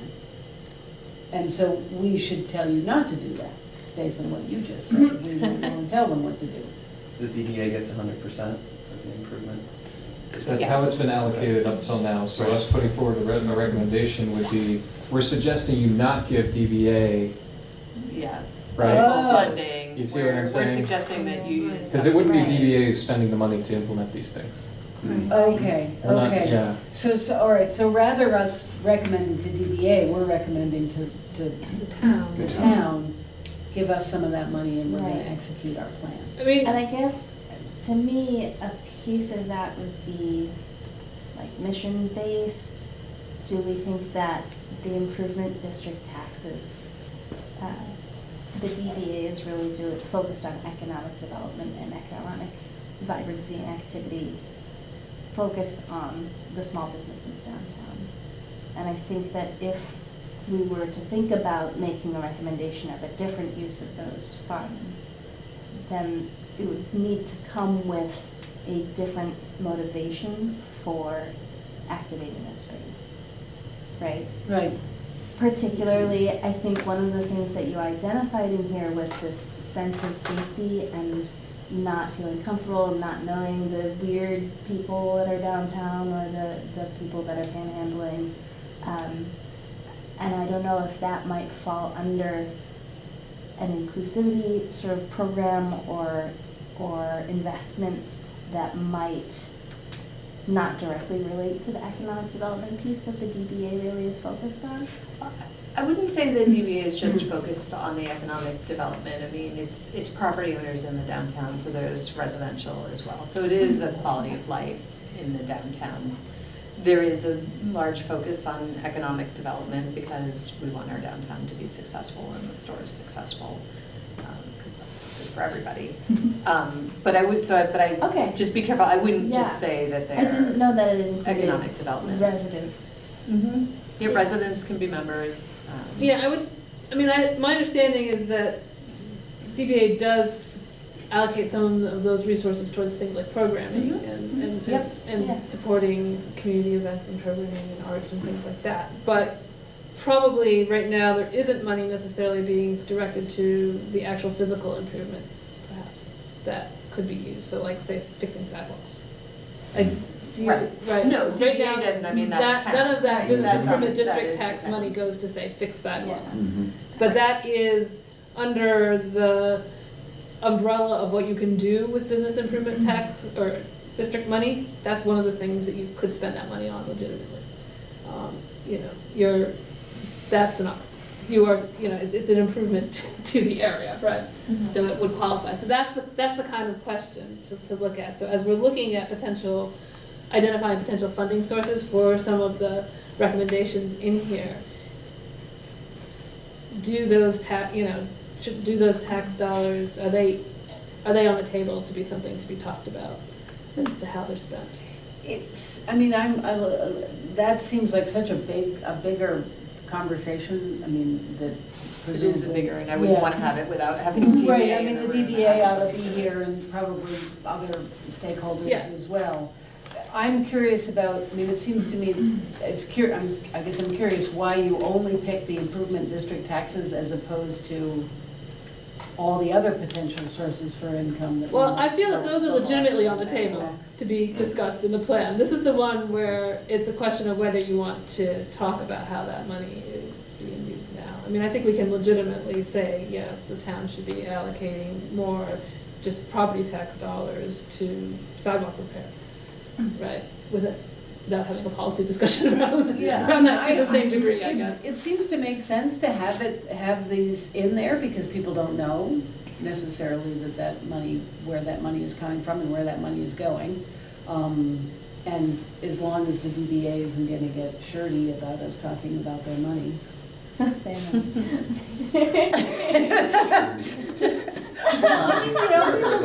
No, that's what happens sometimes. Yeah, feels like that. I don't disagree, I just never heard that word. Oh. I'll look it up later, so Yeah, take up okay. any time now for that. Okay. No, because it does seem to me, any kind of public conversation is an opportunity for people to be informed about various different sorts of things. And $80,000 is not a small amount of money. It's nice to know that that money is there. And in the off chance that the DBA would like to collaborate with us on taking forward some of these recommendations, then that's worth having a conversation. It's worth having a conversation. I mean, we can definitely invite the executive director here. I will tell you that 80,000 is not their entire budget. They fundraise, they seek grants to do their work as well. So as a downtown, having a designated downtown, you are required to have some sort of organization that's, providing these certain types of programs. That is a requirement of the designated downtown. I think that maybe some things that are on the table would be, what if the downtown district was expanded? There's been some discussion about that. We looked at it the last time we were, no, actually it was a while ago. Should the designated downtown be expanded? Maybe that brings in more tax dollars, maybe it gets allocated in a different way. But I just think I don't know. So do you think it's a big discussion that would be. Take it out of the plans? I'm getting a distinct impression. I would rather have DBA here to kind of make the argument as to why. I don't want to speak on their behalf, but I just think it's a tricky one. And I don't necessarily think this is something you have to answer tonight. I think as we come around to look at the recommendations in the next round of looking at this,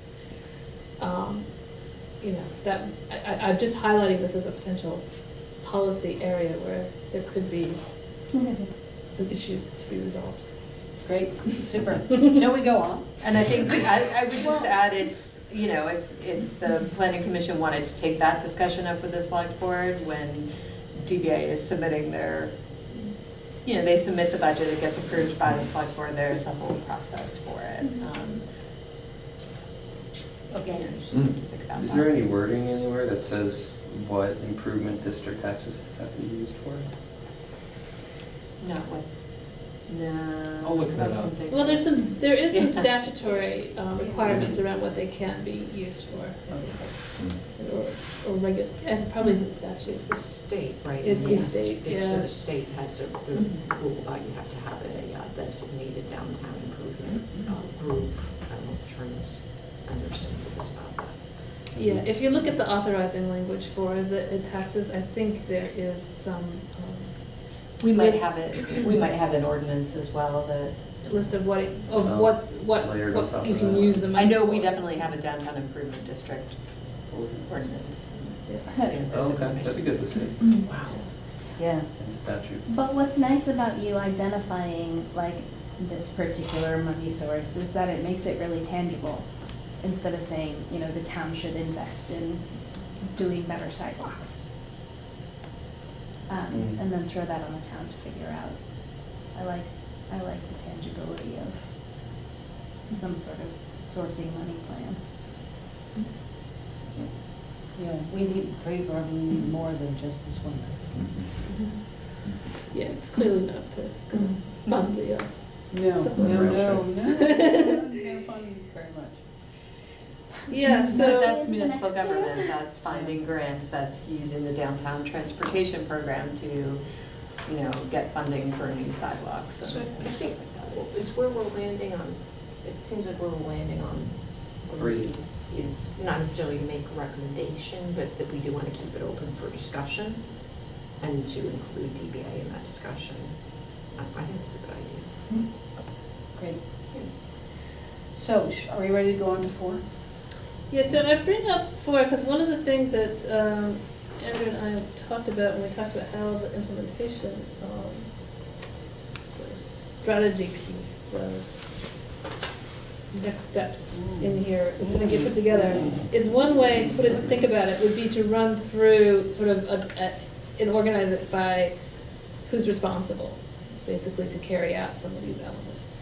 So, what are you looking for from, in terms of how Public Works is, what they might prioritize downtown, recreation, might do with some of the public spaces downtown, how the policing strategy is set up for downtown. There's a lot of places where you could make more specific recommendations on municipal either work, investment, approach.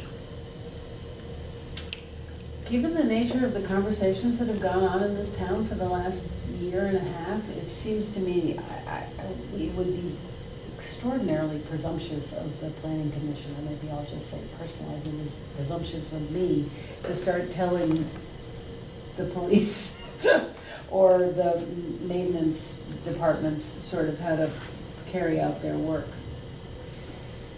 I mean, it seems like this is sort of similar to the last question, and if we wanted to move forward, it might be worthwhile for us to say, well, we kind of like some of these ideas. Let's talk to the people responsible in those areas about how feasible these things are, what their thoughts are on them, as opposed to telling, I mean, I wouldn't want to, you know. I think I would push back a little bit on that, because with the full town plan that we have, there are definitely jobs assigned to committees, assigned to departments. And that was part of the whole planning and implementation. Like, it's not just a plan to get people interested and excited about the vision of our town. It's actually to accomplish these things. And I think that, I mean, as the structure exists with the town plan, it's not like we're treading into new territory necessarily by including some recommendations there. So I think there's probably a fine line. So if we're talking about vegetation management, you know, I'm much more comfortable saying, okay, we have departments in town, or, you know, we've got a tree warden, or whatever, we've got this process that we can work through. I do not think we should be here telling the police department how they should be staffing and where they should be sending police officers. I think that is out of our purview and is not any, you know, I don't want to tell them how to police downtown. Yeah. I think there's been enough discussion about how they police in downtown that I just don't think that. But just like you wouldn't tell somebody how or when to water plants and what sort of fertilizer to give. Exactly. You would say, we want some plants, can you take care of that? The best way that you know how. I think there are some safety and feelings that were identified in here that we can say, hey, community members feel like this is a problem. But here. Those recommendations, I mean, we've heard those both in the plan and also in the daily newspapers about, you know, some people feel anxious about the underhoused population wandering the streets. Other people feel like it's not an issue. And I mean, I gathered, I mean, the police and the select board have been going around and around in circles in the respectful way to make sure that as many people as can be made happy by what they're doing. And I guess that's what I'm concerned about, is this sort of notion that we get the feeling there are a lot of people had strong opinions and they responded to our survey about it's icky, it's grungy, I hate it, I'm not going there anymore. Why would I sit in those spaces? They're unpleasant. And how do we make a recommendation to sort of, I mean, we should make a recommendation to say that we should have more pleasant spaces, but how to accomplish that pleasantness, I think it would be nice to have a conversation. Yeah, I just think, I agree with you, and I think there's ways we can address those things other than policing, like crime prevention through environmental design, more lighting on some of the side streets, brightening up the transportation center that Brandy has pointed out in this plan, and I think if we highlight those, we need to highlight the programmatic ways of making downtown safer than having to police it when obviously there, like Sue said, there has been those discussions. There is a police officer, I believe, or one or two that are downtown a lot of the hours, and there is Project Care, and I think if we can highlight what this plan is trying to get at, really in this plan, and then the priority, if that's a high priority, maybe that's a way we could do it. I mean, I agree, this is a public design plan, like it's a design for the public spaces. Yeah, no, I'm responding to the language here that says town departments and or policing. It's maintenance and or, so I wanted to get the policing one in there because there is some language around the, patrol, approaches to patrol, basically. Right. So it is kind of the question of how far beyond physical design do you want to go with the recommendations? And I guess that's where I think that there's so much work that's been going on. I mean, it's sort of similar to the parking study. There's plenty of parking, but there are still people who say that we don't have enough parking in this town. We have to decide that those people just are always going to feel like there's not enough parking, because we know there's enough parking and we're sort of moving ahead. There's people who think that the town is unsafe. Everybody's trying to work to make it safer. We're just going to have to move ahead without telling the police what to do, assuming that some people who are always going to feel unsafe, because we're always going to feel unsafe. Rather than, I agree with more lighting, all those sorts of things, like classical music and the alcohol. But I wouldn't put recommendations for maintenance activities by town departments and or policing.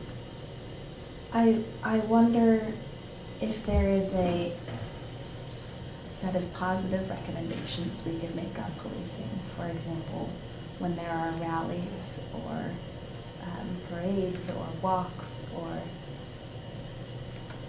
encouraging more support or other, I'm not sure.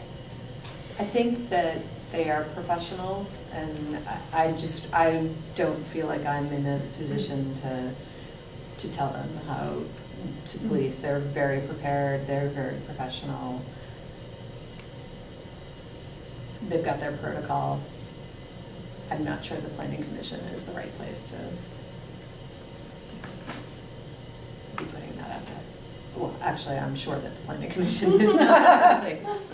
So I think that, if I'm understanding right, the question is really how to focus this effort, right? This report that we're coming up with, and I think, I'm not sure I'm totally closed. I'm still open to a persuasive argument, but I think where I'm landing is I think I would focus on programmatic things like you were describing earlier in this report, and not focus the energy as much on I don't know what to call it. What did you call it? The recommendations for activities by town departments. I would maybe not focus as much on that stuff, so not as much on maintenance or policing activities, and focus more on the programmatic things like the lighting or the increased visibility in areas for as ways of improving safety in terms of things that feel to me more closely aligned to what the Planning Commission's mission is. In that, I hear work for Public Works, I hear work for the Rec Department, I hear work for the Town Arts Council. So we'd be making recommendations for those groups. Yeah, I was thinking more about the safety, and maybe I misunderstood the question, but I was focusing my head on the safety question. Oh, you said programmatic, sorry. Yeah, sorry.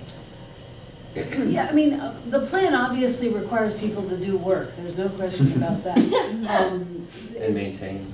And yeah, I mean, but it's more, I think, sort of telling them where to go and how to do their jobs that we want to shy away from.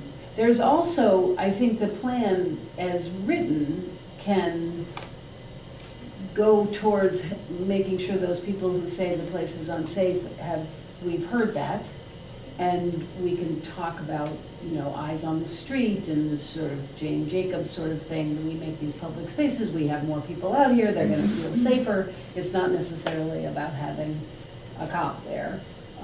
It can also be, we do these programmatic things, and that way I think if people feel, they do need to know that we've heard that. So the plan has to reflect it in some way, but I guess it should reflect it not in a way that sort of says we need more. I think The point I was trying to make before with the public gatherings and protests and things like that is that sometimes it can be a burden on activating space to have the police say, yes, but you need an officer there and you need to pay this fee to have that happen. That's true. So that can be a burden on activating space. And that would be something that a policy that they could change or a value system that they could amend to support more public activity. That's interesting. Well, I need to check that because I'm not sure, not every use of public space in that manner requires a police officer. So I think it's, and the town has certainly waived fees. The climate change march last year, there was no fees on that. You know, there's a rally coming up, I know, in Plenty Park that, you know, was small, doesn't need, you know, so I guess I need to understand when it is that some safety protection is required. Maybe I can just offer a question. From what I hear here, I think what you guys are really wrestling with is, does this plan change anything in public space and in this design that should be made aware to these departments and would change the way it's maintained or policed currently? Is there anything that should be brought out as, this is different, it may need new consideration from such and such and such and such to handle it differently? I don't know that there is that in this plan, but I think that's the question that this is trying to get at. Like, is there something new here that's being presented that changes the physical space enough that we need to say, we need to point at it and say, hey, think about this, because this just changed in how we maintain our physical space and police it. I don't know that there is. That would be where I plan. But I also think your question's valid, but I don't I don't know that, I don't see the design process so much playing into that question. Like, I think barriers to using public spaces is a really important concern to take forward, but maybe it belongs in different communication or a different effort. I don't know. I'm new to this as well, so I get to play the new guy. But it's I mean, the point is well taken. I mean, because I think, I don't know that we can anticipate that these spaces are going to be dramatically transformed in such a way that it's going to change the way the police and the maintenance department needs to do their work. I mean, I think there's basic maintenance that maybe, you know, there's been some discussion of pruning back. Yes, say like the riverfront area. So the community effort to clear the riverfront here. I think I have photos of it. Yeah. I got the See? poison ivy People cigars clearing, right, people clearing out the bank. That hasn't been kept up. Right. So that's, you know, has grown back in substantially over to. So this is an example of you wondering, should we state that in the plan or? Yeah, not, it's sort of, not I'm push trying to buttons? figure out the tone and Well, I think structure when and it how we're comes gonna to move forward. vegetation and maintenance in public space, I think that is okay to mention that nobody is currently doing that right now. Is it Public Works? Is it Rec and Parks? Is it some other group? I think that's perfectly, I think that is perfectly legitimate. Sorry. Because I just remembered that when we did that, there was a big question about whether or not we were supposed to be doing that and if we were hurting, you know, the cap. Yeah, something. So I think that there's a chance that in fact we were, and that's why the maintenance department said, well, we're not going to keep that up because in fact we need all that growth in order to, well, anyway. We don't need all those invasives. All right. No one needs the grapevine. Yeah. No It's not weed. There's no knotweed there yet. Okay. Yeah, just Plenty of poison ivy. Yeah, so I think that's good, and I do hear, you know, if it is the barriers to public space, I think then maybe that works its way into a recommendation. I mean, you've talked about your experience putting on arts events and, you know, that the cost can be a barrier. And so if we are trying to program these public spaces, then maybe it is a recommendation that the town should look at its policies or ordinances and Like, I think that is Just not take away the benches. I'm okay with that being in a recommendation. There should be benches, you know, I think those are all the public space programmatic things that Who's gonna take I'm away the just, benches? People say that's happening. They have said it has Uses downtown over the years. It's a solution to loitering. You take away the benches. I mean, I see this plan as like not directing one body, but directing the town as a whole, like the departments, elected officials, town officials. You know, that's how committees, that's how I see these plans and just the plan process and plan creation in the first place. It's, you know, it's not, some plans, maybe they tell direct groups what to do, but in this plan, it's more about downtown. How can we make these changes without directly saying that Public Works has to maintain them, or, you know, I feel like there's ways we can use that kind of language to say, look at what we did in the past, you know, we would love to, you know, how can we recreate these efforts to maintain invasives? or it's, you know, it's either recreating or it's saying, this is really important to us and we think that we should prioritize this kind of stuff in the downtown or elsewhere. Sure, yeah. So that gets us to number 5. Yeah, so I thought just getting a sense, if you have walked through what's written so far, just what folks in the room see as priorities. I'm willing to share what I think are priorities, and then why don't you kick us off? That would be great. See where we go. You know, so if you're thinking about, as we're thinking about the implementation matrix, one of the things we're going to do is sort of sort them in terms of importance or priority or time frame. And so we're doing matrix. Yeah, huh? Okay, we are doing matrix. I don't know if it's going to be a matrix. I just call it implementation. We have a bit of a challenge, which we have to get through here in the design plan, is that the design plan, the story map thing doesn't accept a table very well. And so we normally do implementations in this table format. So we're hitting our heads here to figure out. The town plan definitely has one. Yes, this is a real planner problem. But anyway. Well, another thing that I like, kind of spinning off this question is, what do you guys think of like short-term and long-term priorities? Yeah. You know what I mean? Like in terms of like things that might take a little longer in terms of getting funding, like redesigning Harmony Lot, or something quicker like adding lighting, better lighting to downtown, for example. So basically synonymous with easy and easily achievable and more complex. Exactly, kind of. What do you think of that idea? I'm curious, because I've been thinking about it lately, so. Yeah, so I mean, having worked through four sector grid of it's what's easy and fast and what's it could be slow helpful and hard. for prioritization. Just, you know, obviously some things are going to take longer to implement. Yeah, is any of the commissioners prepared to articulate a priorities?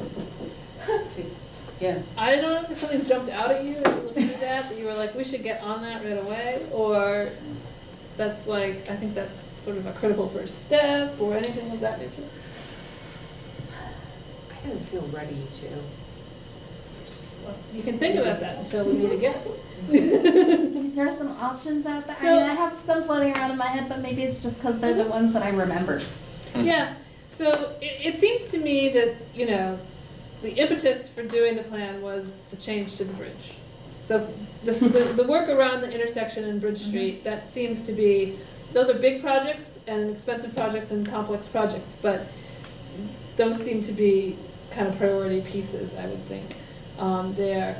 And then I come back to the transportation center. It seems to me that the transportation center and getting people to park there is critical to doing anything else that follows. That's a good point. So some of that is, you know, some physical changes. It's trying to shift public opinion, and it's not going to be easy to do.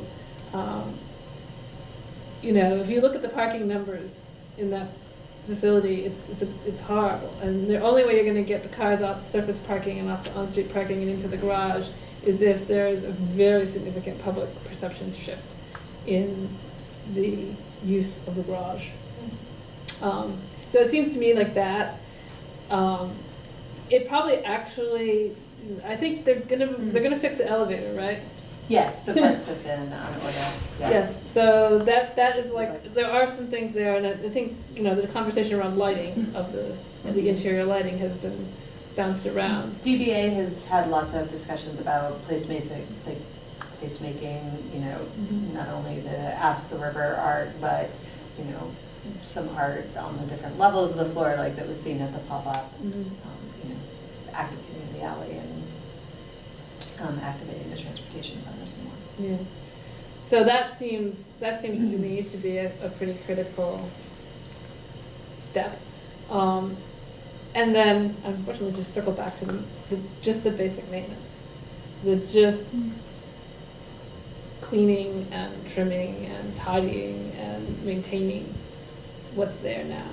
Because there's actually a lot of really good stuff there now that could be better utilized. And start to create a more positive. It's as much a public perception problem at this point as anything, and so those aspects to me seem like they're pretty important piece of the puzzle, and they're not hard to do either. I mean, in terms of the short-term easy question, you've got the resources. The town has the resources to do it. It's a commitment of the resource question, I guess.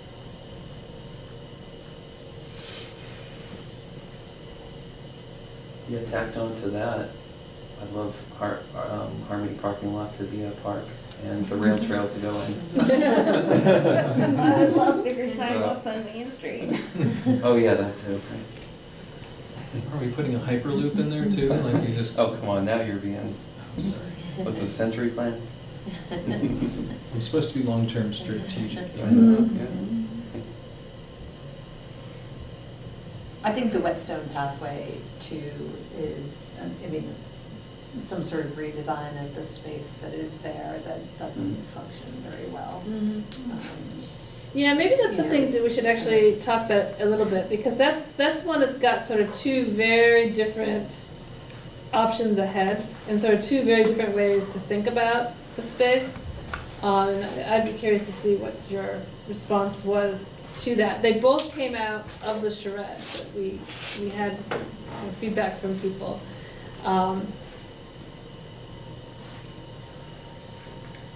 In terms of what it would take to do this, to make this into a good public space. So there were really these two competing ideas. One is it's a path, and it should just be people moving on it, and it shouldn't be a gathering space so much. And so there is the this design idea, which really takes a bunch of that plaza space away and puts green space there. There was also a lot of sentiment, if you remember, in the public survey responses and people who came through, that people would like to see more green. The hard surfaced places in downtown are not particularly popular. We can say whether we think this works or doesn't work, given how those spaces are supposed to function, but a lot of people expressed an interest in seeing more green. So this really just makes it more of, this is a pathway approach. Yes, there might be some seating to overlook the river and that type of thing, but it's not sort of envisioned as that public gathering space. And then, let's see here. But it serves as such a great public gathering space right now. Yeah, I don't actually have the drawing in apparently for the other one. I did start on. So the other one. Is that sarcastic? No, it was yeah. totally Yeah, there are some good. boom boxes and people making music and people selling stuff. I'm gonna just check and see if it's actually down here, and I didn't drop it in yet, But you or think this if it will ate it enhance again. it, or Every now and then muddy this it? thing eats a drawing. You put something in and it goes away. So let's see. Is this section, this is I owned thought by maybe the that's why town, you were not by bringing the that up. co-op? Yes, it is owned by the town. Because you had thoughts about that. I should probably go within 15 minutes and look at the times. Okay. Well, I don't see it sitting right here easily, so why don't I'll just, so anyway, the other plan takes a different approach where it takes the parking that's here in front of the entrance to the store and shoves it down there. So taking out this walkway, so you push the parking that way. You still end up with fewer parking spaces, but you could sort of figure out how many you could manage to do away with. I think I said 7 or so might go away, and that would allow this whole space in front of the store to not have any parking. So, and then really extend the whetstone pathway that way, so it interfaces with the front of the store a lot more. I mean, if you notice that part is paved, as if it's meant to be a pedestrian zone, right? But it really, given the parking and the, where's the, do I not have the area? Okay, I don't know that. But anyway, to really sort of make that more of a pedestrian plaza space with the cars, yes, would still be coming by, but it wouldn't be the parking. It wouldn't be the parking and all the movement. All the movement going back and forth there. So, if you could think about the co-op could extend their outdoor seating for their cafe across. There could be, you could still leave it hard surfaced. You could have food truck or food cart type activity. That kind of thing could fill into that space instead of using it for parking. And in that way, really open up the whetstone to the pathway to the front of the store.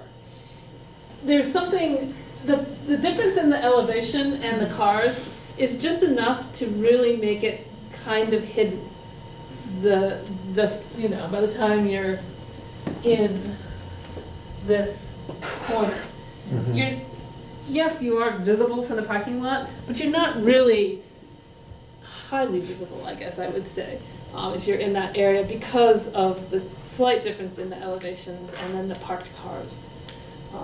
So in some ways, that goes back to that whole surveillance and public visibility, and so all those kinds of changes and the opening up of the vegetation in there as well, that's also interesting, this vegetation along the back rows. If you go back and look at some of the earlier air photos, it's pretty obvious that this stuff in earlier actual photos, even when the store was just built, it's obvious that this stuff has grown up an awful lot in less than 10 years. Basically, probably since Irene, there was probably a change to the how much sediment there is down there and stuff got pulled in and stuff. There's a lot of that. Basically, everything that's on the riverside is young for the most part, and is bushing quite a bit at this point in terms of blocking it around. That area, that parking area, strikes me as accident prone too. But maybe it hasn't been. But I wonder if anyone's heard of car accidents being frequent there. In the parking lot? The first row. The first row. Yeah. There's times when I walk, cars come in, and I'm like, should I go or not? But I think I'm cognizant of the time. So I want to know how we want to go forward. Do you have some? Yeah, I did. I had this really novel thought that I wanted to share, but related to this. Was there ever the thought of us, maybe it's kind of a sacred cow, but a taboo thing to bring up, but that we have public spaces that are so underutilized and that relinquishing them, selling them, would free up resources to apply to a better spot? In the same way that we are entertaining the idea of relinquishing some parking spaces because they're excessive or unused. That is not something that's necessarily, it didn't really come up in the discussions we've had, I guess, from the community, but it's certainly a valid idea. I think there was some thoughts around Harris, wasn't there, of trying to get some buildings back? Nothing serious. I think it's planner fantasy that Harris would be a great place to put some housing. Oh, good. Okay. Has a nice view. It has a nice view, nice flat parking lot. Like, we always thought that would be a great place for, when Melrose was being closed, like, oh, that'd be a great place, you know. Who wouldn't want to live downtown? The other question, I mean, the question is, what would you be able to relinquish? You wouldn't be able to relinquish the riverfront area because of the pollution issues with that. Maybe some really strange building could go in at Plaza Park. That's got, I think, I haven't tracked it down or looked it up, but there is some historical. It's on the National Register now. Because of the fountain? What? Wow, really? Or more Yeah, than that, the wall that it goes is. around and everything. Yep, it's part of the downtown district. The downtown district, and yeah, so that's amazing. See with a I would whole new give some eye. thought to your, you know, any Yeah. consideration Yeah. of selling public spaces. Because if it's so hard to find funding and stuff for additions, and there's There's always things, precedent. We and can have there's that as things, an option. things we have that don't satisfy, then we're saying There cycle could be things in an and out. adopt a park. Right. Museum, take that malfunction junction park again. Do something cool with it. So, outside of selling off some of our real estate, do you need anything else from us this evening? I need a decision about whether you want to see me next time in April, or if I don't know what else you've got from an agenda perspective and things like that. So, Well, we have the pressing issue of we need to work on our zoning, and before we work on our zoning, we were gonna have our values conversation and get that out of the way so that we could make more rapid decisions on our zoning, because we've had our values all set. We are, I mean, the only thing I would say is that we are on a deadline. The municipal planning grant is up in May. I'm not exact, I think it's the end of May, and then I've got a month to kind of close it out. I don't have the exact deadline, but. I don't know the exact. So thing your either, but I think it's recommendation in is we do this again in April? Well, my yeah, I mean, I think if you want more time with Brandy and we want to be checking in on our work, then Yes. maybe we can do more than one thing at a meeting, I don't know. I mean, there's also the question, you know, if you wanted to do another time slot too, if you had other agenda items. Or if we wanted to do a special meeting to do values or something like that. That's an option too. Would another meeting with Brandy, we would still be looking at the draft. Within another month, I should have the strategy stuff done. So it'd be like a final draft. It'd be a final draft And version. meeting in April would be a final draft-ish version. Yeah. Would that be a chance to maybe gently invite some other people in to take a look? Sure, absolutely. So maybe not that we are having those conversations that we talked about potentially having, but at least including. Yeah, the DBA and some The DBA, other, maybe. rec department, I don't know. Right, They would the come. maintenance, people who are in charge of maintenance, it seems like. Rec department. Rec department. yeah. Not as a presentation of a final anything, But just as a discussion as we try to this is finalize where we're things. at. What do you I would feel? say if we take that approach, we should not have anything else on the agenda. And the one issue might be to think about, if we invite people who haven't looked at it at all before, they're going to need some time in advance, probably, to have the option of familiarizing themselves. So that affects sort of how quickly I gotta turn this around. Well, is there a chance that we can, we meaning the two of you, introduce those people to this? Yes. Before that? Not just, it's on Brandy, like when is Yeah, when is to the get this deadline? done Should we quickly. do this in April, should we do it in May? Well, I don't know that we should push all the way into May, but if you thought you had too full of an agenda to take it on, and you wanted to push this into a little later into April, that could assist with the, Well, it all Having- depends on having the it more commissioners- complete so before commissioners, people look whether or at it. not you guys can do it 2 meetings in April. So the only thing I will say is that I am on vacation the week of April 20th, and I would want to be here for the discussion. And then I'm on vacation the week before that. Yeah, we do. Oh, okay. But I I think we as can long as still one have a of us is meeting the here. week before. Yeah, I don't have to be But here. we could, I mean, the DBA and the rec department could see this. Yes. And This is that live, would go so- a long way yeah. towards. And Yeah. it would also Briefing. give them a feeling of, okay, this is still in It's still in- progress. Yeah, and then, I don't have to and have then a if they full. see the finalized, whatever you've got in April at the same time we do, then we're actually really collaborating with them instead of saying we're sort of just bringing you in when we've already chewed it. So I can share that Sixth. with those that we want to bring into the discussion. Okay. So, Yeah. is that okay? Yeah, I feel no. like you were trying to push for a later April. Well, meeting, I was just so worried that if you want them to look, but if you're happy with just having them walk through what's here now, you know, I'm like. Well, because I think it's going to be a discussion. I'm going to show it to them and explain where the conversation went and. Yeah, so I do keep adding things, so. Yeah. I know. Every time you look at it, there might be some new stuff. And I think that it was really helpful for us to react to it with having some guiding questions to Okay. react to, so. So you can keep those in the back of your mind, because as I've gone through it, those seem to be the more pressing policy questions. Indeed. So as we go forward. Great. Okay.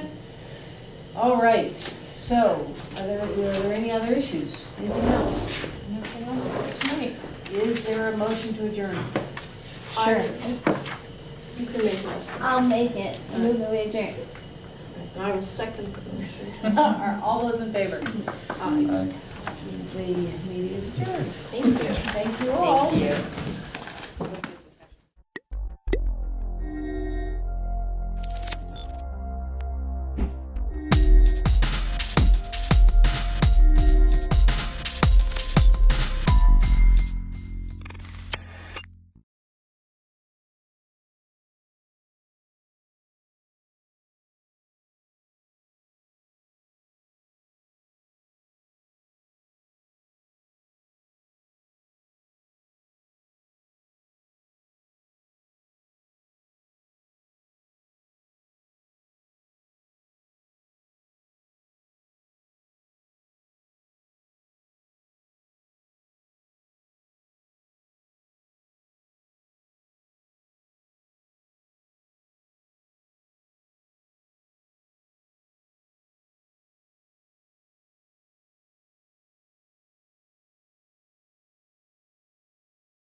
John Farrell, State Board of Education. Thank you for having me, sir. First, I want to commend the chair for shuttle diplomacy that got us to a middle ground solution that I think is fair to all. I want to just talk about this word implement that the Secretary has introduced to this discussion. He spoke about it in his testimony, and he basically said, and the State Board should have implementation authority within each of the rule series that it retains. And the Secretary has agreed that the Board will retain special education rules, educational quality standard rules, as well as independent school rules. I can't imagine that the Secretary seriously intends that we should have implementation authority over education quality rules or special ed rules. But if so, we'd be happy to take all the necessary staff from the agency to do that. So I think that word is it leaves us, however, though, with another of the Secretary's general principles, which is that confusion and efficiency inherent in the split responsibility that that exists under current law. And I would posit to you that the present arrangement where the State Board approves independent schools is a vestige from the long ago days before Act 6098, 2012. Back when the board was in charge of the department. They fired the secretary, the commissioner. If they didn't like how the department was doing something, they could change it. That's not the world we live in. We have no authority over whether the agency does something well or not. And that's appropriate. I'm not trying to relitigate that. But I'm just pointing out that the way independent school approvals work, I didn't bring any with me, but we get them almost every month, is that the agency people go to the schools, hold up the rules and say, well, they're doing this, this, and this, and they verify, they oversee. If there are problems, the agency gets notified. So the school applies for a renewal of its approval every 2 years, 5 years, whatever the interval is. That comes to the agency, they receive it, they say, oh, you don't have all the documents you need, so-and-so's about the management of that. There are two people who are largely devoted to this in the agency. Then they go to the school, write up an analysis, present it to the Secretary studies it, maybe asks questions, and then gives us a summary of their findings and a recommendation. So we basically do what the Secretary advises us to do, since we don't have any information that we've gathered ourselves.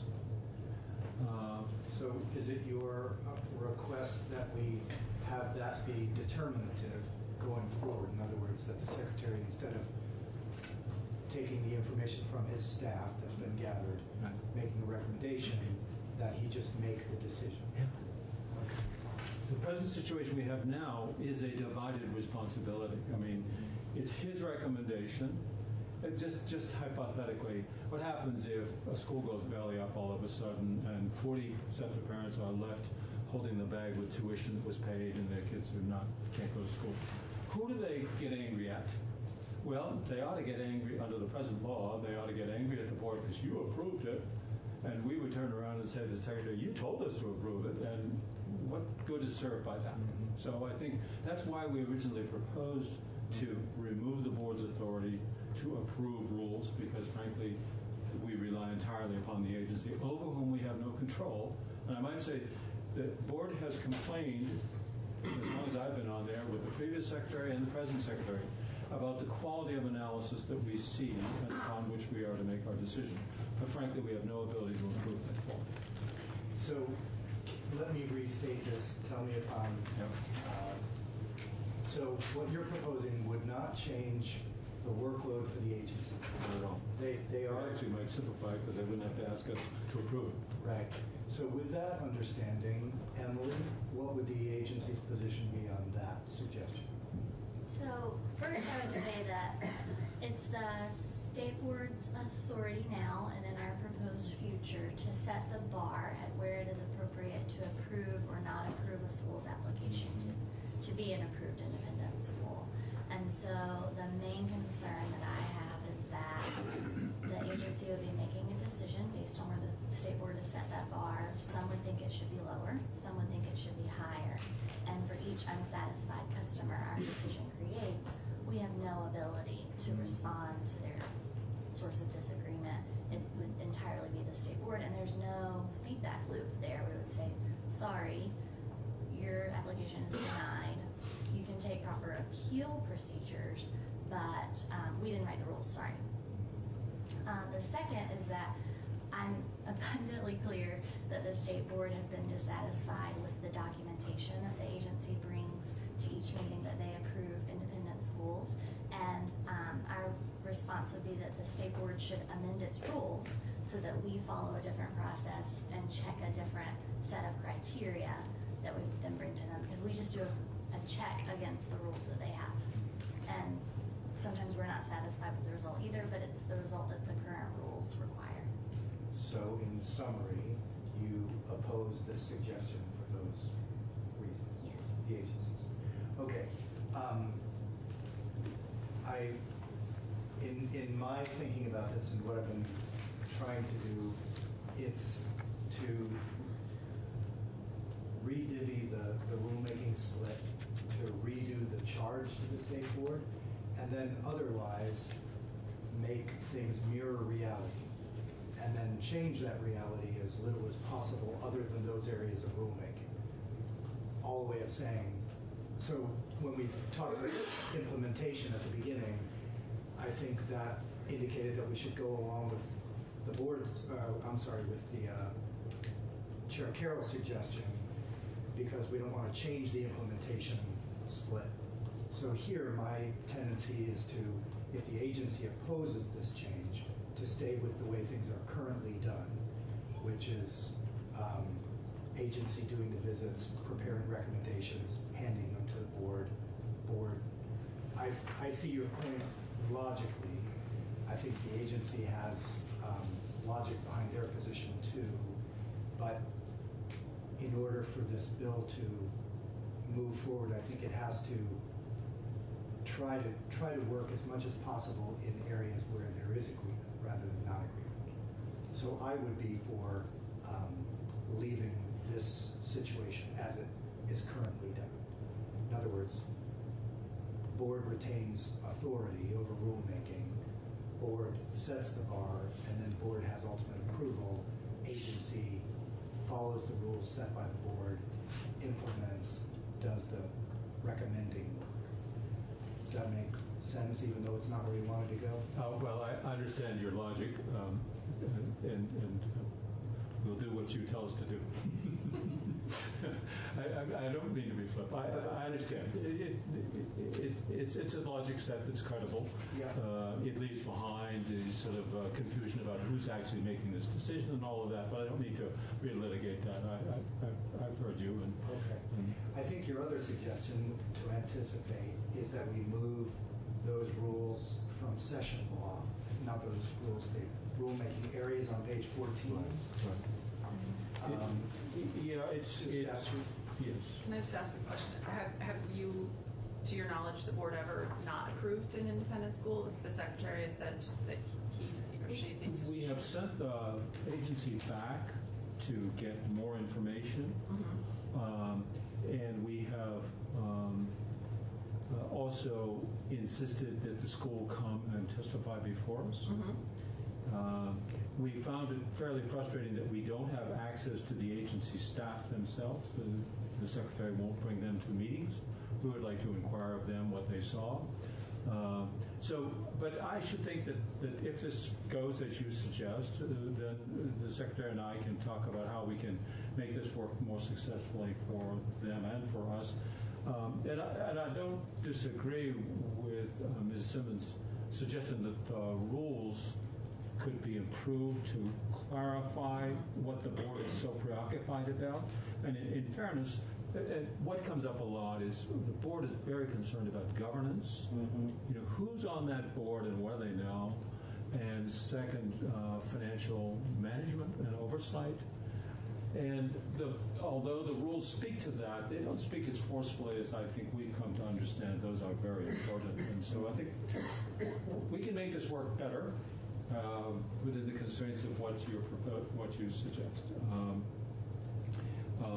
If I may, to go to the question on page. It's actually page 13 and 14, starting at line 13 on line 14 on page 13. All of that is going to be in session law as it's now proposed and drafted. And yet the language in paragraph A at the bottom of page 13 is really important language. This sort of sets the ground rules about, which basically says if it's not called out to be the boards, it's the agencies. Yeah. Well, burying that in session law seems to me just to be an invitation for years and years of quibbling. And is this stuff important? Yeah, you can see that it's important. We spent 3 weeks arguing about it. So it would just seem to me to make a lot of sense to have this language up in either chapter 3, which is what the board's authorities are, or chapter 5, which Jim pointed out the place where he would. Right. It would be in both places, so. Yeah. Okay. We need to deal with section 1 too, which is based on all the rules. Yeah. But we can have the authority, we're going to put the list as well under the state board's duties and powers. So, Jim, do you mean then what's on 13 and 14? What's on together? 14, that rule set there, that set of responsibilities for rules would be on page 3. Yeah. Chapter 7. So the powers and duties would include rulemaking in those areas, and they'd be listed. And then what about the on page 13, section 14? Or is that one whole section? That's one section. The A part, yeah. The A part presumably would go either in the board or in the secretary's duties and authorities. Yeah. Which is chapter 5. Well, I'll leave it to Jim where it fits best. But so the idea would be that both that paragraph A under section 14 and the list would go in. I don't quite know how to work in A, actually, into statute. Okay. So it could possibly go in connection with 212 on page 6, where you talk about secretary's duty generally, and that's where you get into talking about rulemaking, authority of the secretary, and it might fit there. Anyway. I think Emily has a thought. I think that the language that the secretary proposed accomplishes this better. We would have had the language say, adopt rules pursuant to the relevant provision as necessary for the implementation of powers given to the board under this section, which is where its authorities are listed, and then the other various sections that correspond to the existing rule series. Where is the language you're reading, Emily? It's on the document from our meeting, but Jim changed that language in today's draft. Okay. So as I mentioned, that cross-references a bunch of sections of law, which is fine today. If you can find all the sections of law, you cross-reference them. But in 2 years, when you add more duties and powers for rulemaking in another section, are you something you'll remember to put back on that list? I mean, I'm just worried about. So I'm fine with having this proposal here. That makes sense to me to put the list in there, putting the elements to this list. Cross-referencing sections of statute. I don't understand how Jim's idea is different than mine, because you'll still have to update the list there anytime a new area of authority is given to the state board. Except my concern of putting the name of the current rule series is it ties their hands. What you're actually giving them is rulemaking authority where there's a jumping off point in the statute that you've decided is the state boards, rather than, I don't think you mean to give them rulemaking authority on a series of rules called special education, but nothing else that might be related in the statutes. Well, I wouldn't be listing the rule series in the powers and duties, listing the content of the rules. I mean, at any time that the General Assembly determines that we should have some additional rulemaking authority, you can do that. I mean, I just don't see that that's a complication. Okay, so it seems to me that's a matter for the lawyers to figure out. Can I just say, I don't agree to the language on page 3 as it stands today, because that's identical to the secretary's rulemaking prompt, and I don't think it's consistent with our agreement. We said the state board. Which language on that? Page 3 of the draft you're looking at today, lines 7 through 5. 7 through 5? Oh, sorry, 1 through 5. 1 through 5, okay. So that's open-ended. We did incorporate your suggestions there. No. Lose their suggestions, but they also wanted to put in cross-references to sections of law that currently give the state board rulemaking authority, which are not in this section of the duties. So basically cross-referencing amongst the statutes, and as I say, I'm worried about doing that because so I was not going to list out the rule series here. I was going to list out the state board has authority over making rules for independent schools, for the content areas. So I was going to list out the content areas for you that will map to your rules. So that was the first I would recommend. So, Emily, can you just, I don't have your language in front of me, so it's a little hard. I could pass you my page. I just showed it to Senator Hardy.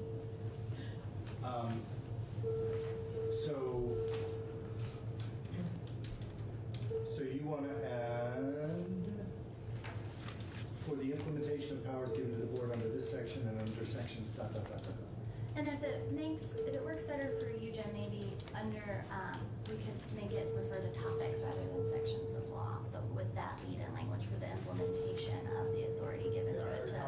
Topics are better, because we're going to have topics that are ready for... So to make rules about special education, independent schools. Educational quality standards. Do you understand? Okay, so I will put page 3, also as an outstanding question. And am I assuming on pages 13 and 14, Emily,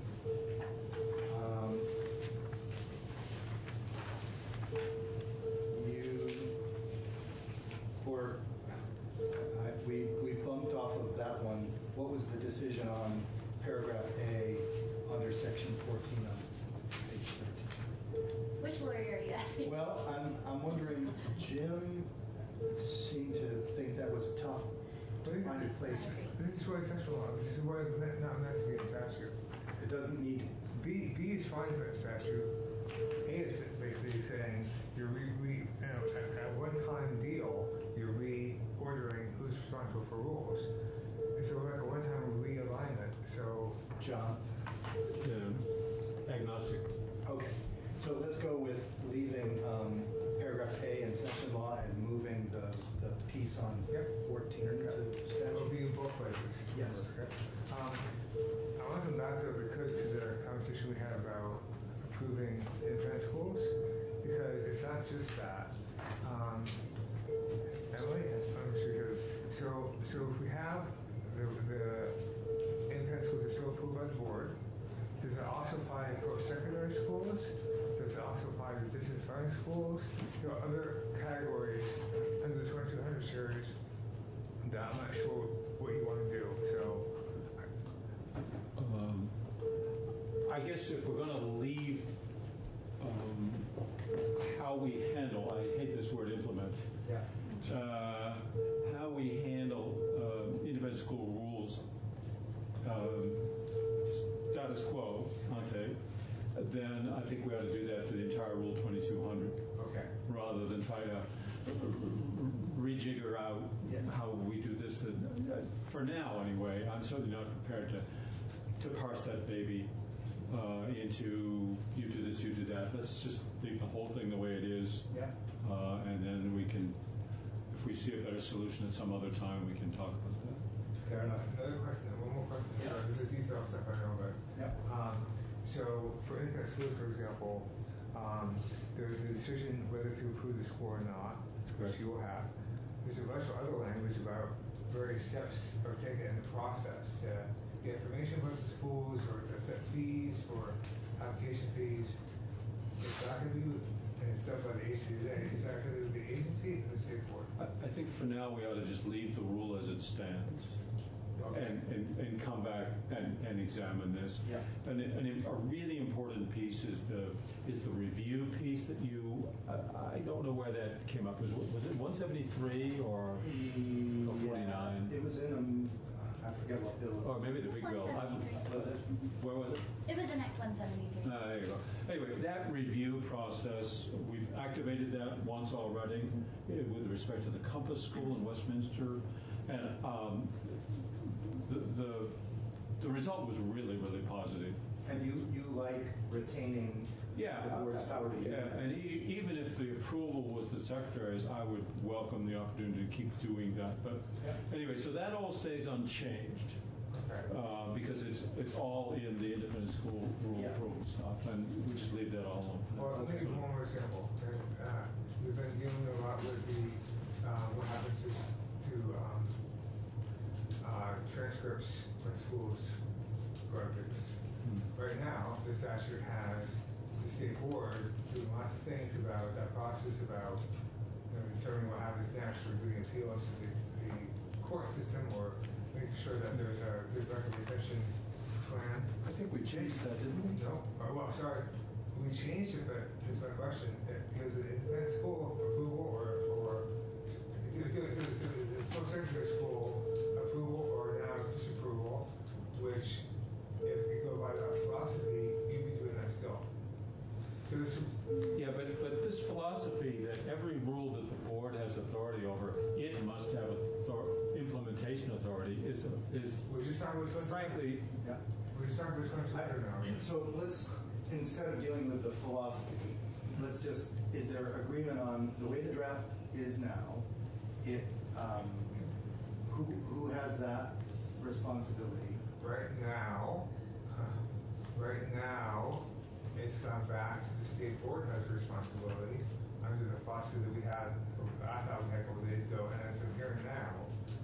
And existing statute with regard to independent schools and anything else covered by Rule 2200 post-secondary would remain unchanged. Yes, and so that post-secondary transcript issue is a special case, truly, because the agency and the state board actually agreed last year in the context of last year's miscellaneous education bill to change that responsibility to the secretary, and it didn't pass. So throughout this year, I think the state board has approved 4 agreements for closing post-secondary institutions that are closing, and it doesn't take much time off of their agendas. No, but it doesn't happen very often either. Right, if they would like for that approval to only be within the AOE, that's totally appropriate. I see that as a consumer protection provision, and it's not related to approval of an institution to open up.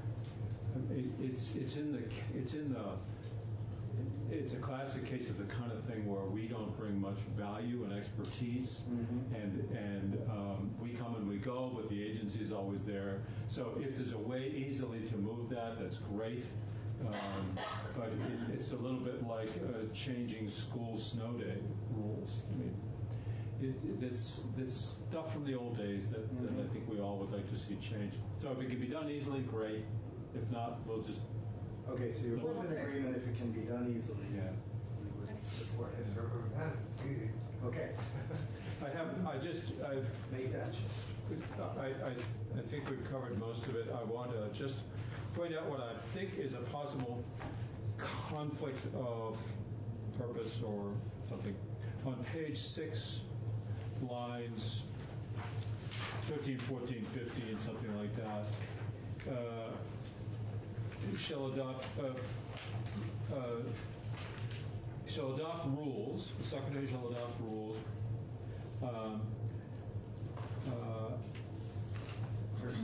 of all persons under the secretary's supervision and control as directed by the General Assembly. So, to the extent that the board retains rules over educational quality standards, over special education, those involve people who are under the authority of the secretary. I see. And so that seems to me to be an invitation for a later disagreement, where the agency says, well, we have authority over all rules that pertain to people over whom we have oversight. And, well, that simply undoes the agreement that we have made about education quality standards and all that. So that language just reaches way too broadly into the area of authority. This isn't our language. This is language from the original draft, and I thought that it was odd too, so I went and looked at it's the rulemaking prompt used for most state agencies who all have rulemaking authority. And I think the essence of our agreement is that the state board will have the rules that you all, and we have agreed, are important for them to retain. And other rules will be the Agency of Education's rules, unless you specifically dictate otherwise. Yes. That's why I think that this language is appropriate in concert with what we discussed earlier, which is a very clear list of what belongs to the state board. Yeah, but the language that says all rules will be the secretaries except a list is not going to be in statute, it's going to be in session law. And I just feel like if that is it would seem that they ought to both be in statute. This, it seems to me, just invites confusion. It's this will be in the statute and the statute. But paragraph A that sets further rules about that, except for the State Board of Education rules and so on, that will not be in statute as you have advocated. But it's just last out, but it's still law, so it's not going to go away. But I see John's point, which is a broad reading of this charge on the Secretary's duties would indicate that the Secretary controls all rules pursuant to anybody in the employ of AOE. The weird duty split that we've been dealing with from day one is that the State Board does in fact have the power under rulemaking to direct the agency to do certain things. So let's throw in a reference to section 164, except as provided in section 164, which is where the State Board's rulemaking authority will be. Nice. Yeah, I would just point out that this language of execution of its powers and duties and of the powers and duties of all persons under supervision and control has been around for years. And it used to apply to the State Board. We struck it out because there are no persons under the State Board's supervision and control. We are very mindful of that. This is referring to AOE. This is referring to AOE. I understand that, but the original language was here. So what do you think about Emily's suggestion to make reference to except as directed in section 160? I think that's a good suggestion. Well, too many lawyers in the room. I'm not a lawyer. Necessary appropriate for the execution of Secretary's powers and duties and our duties of the agency. I'm not sure why that was hinging your authority. Well, she's all right. Well, let's belt and suspenders it by referencing back, except as. In other words, it might offend your redundancy meter, Jim, but it speaks to an anxiety. Okay. Can I, in conclusion, please, just celebrate what you're doing here? Because in addition to your observation that we have stipulated that any rulemaking by this board will be within the limitations of legislative intent, about which you know I'm pretty ferocious, we also, have done something really important by striking out on page 1 at 164 under general powers and duties the language that was slipped into law at Act 98, where it says at line 16, and establish an advanced education policy for the state of Vermont. That never existed in state law until Act 98, which of course did strip the board of virtually all of its authorities. And this was tucked back in, not in the original draft. I remember the morning it was tucked back. Okay, you were there, present at the creation. I was not. I I was on the other side, but Bill Doyle was sitting in that chair right there, and I had a 3-2 majority for not making the change to an agency, and then Bill, talk to somebody else. An old hand in the building who shall not be named came in, met with Bill Doyle, and he switched, and this was part of the.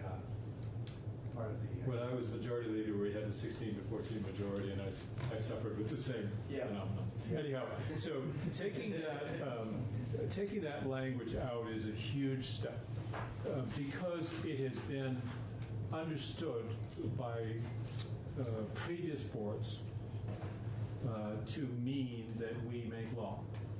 The established policy has been understood to an effect, and I think getting that out of there is a huge step.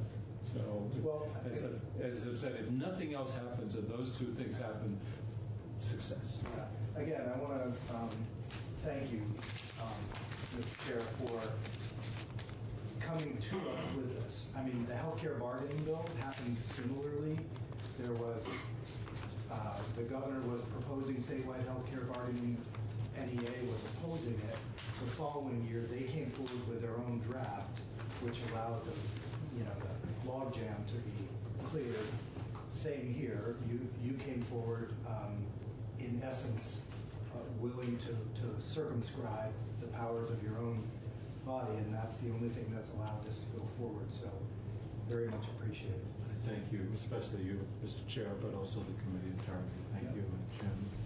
Emily, would you like to take a witness here, or have we answered your thoughts? I think I'm good, but may I have time to review the very long draft and all of its details since you... So, just to clarify, and I have yet to ask for questions from the committee to either, but the idea is to treat this now as an extremely semi-final draft. But tomorrow we'll come in with the intention of final markup and vote. Doesn't look like there'll be much in the way of markup. So unless one of the parties or one of the major educational organizations come forward with an objection, we probably will vote this out pretty quickly tomorrow. But understood that you would like to review it and reserve the right to put in for more alteration. I was just going to say, there's that one funky line that we didn't know what it. Were you in the room when we were talking about that? And I found it on the next page too, so it made me feel better that it appeared twice. Two funky lines. I support what Jim has done, which is to keep both entities in and leave it do no harm because we don't know where it came from. Yeah. I'm just worried about this debate at all. I'm worried about mine, exactly. One thing I like to turn this draft, that's easy. But I was wondering if you want to give people more review time to go through it. You mean let it hold over during crossover? Yeah. Okay, fair enough. Wait, during crossover? You mean during our break? During break. Yeah, okay. You want it out by crossover? Absolutely. Yeah. Okay. So I'm fine with that. So why don't we think about tomorrow as when we get it ready from the committee's perspective. So, committee, let's go to 226. 226. I had a couple of questions on this. Okay. On the list. Yeah, I just wanted to know about the only questions I have with special ed. So on these two, the way it's going, it didn't show up. The way it would work is the two. So what's the question? Or why wasn't it going to go to AOE because of the federal rules, regulations, mandates? So they agreed, based on the logic, that this is Act 173 is being implemented now. So my feeling was, let's not interrupt what's going on, because there was already a lot of contention around the special education advisory panel and the new rules that AOE drafted, and then the state board stepped in because they have the final authority to mediate between them. So that seemed to me a good outcome. And so I recommended to the secretary that we special education where it is, with the idea that possibly in the future we would contemplate moving those on. Mostly because of Act 173. Okay. So that was agreed to by AOE and Chair Care. But no future date set. No. In other words, just, we have to come back to it and address this later. Yeah. Post 173 and Yeah. 4 years, 5 years. 2022. That was the year I was advocating for. Unless So, we delay it. We don't have Jim. What happened to Jim? I just got, You just got one. I just got a document from him, so.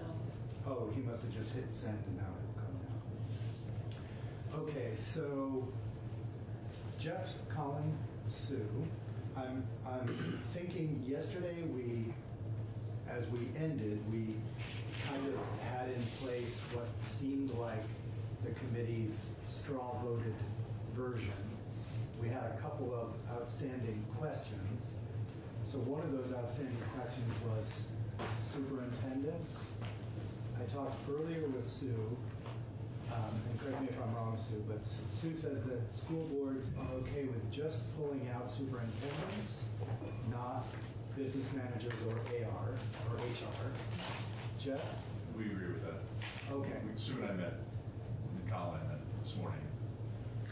I have one concern still. I raised it last week, but I want to reiterate it in the language I didn't see it get fixed. So part of the pay, if we pay by income, I still want to make sure that that's not reversing any actions we took a couple years ago where school districts will pay 80% of healthcare costs. We expected kind of at least 20 out of the employees. Okay, so different issue. Right. Let me come to that. But that's just, yeah. One sec. So, so the idea would be to have, in fact, Jim, in his new draft, is that what he just sent you, Jeannie? Yes, he's bringing copies. Okay, great. So in that draft, he has pulled out superintendents because that looked like where we were going. So that basically solved. I think we have the draft 5.1, or were there? I have 4.1. I have 5. I think there's a new draft. You think it's beyond 5.1? I think that's what you just said, right? Yeah, I think there's a. Oh, okay. We'll wait till Jim comes down. It's 5.2. Okay. 5.2. I think that's good. I'm happy with just pulling them out. And I did get a text from Jeff, the other he was Jeff, okay that with he was good with that, yeah. Yeah. Okay.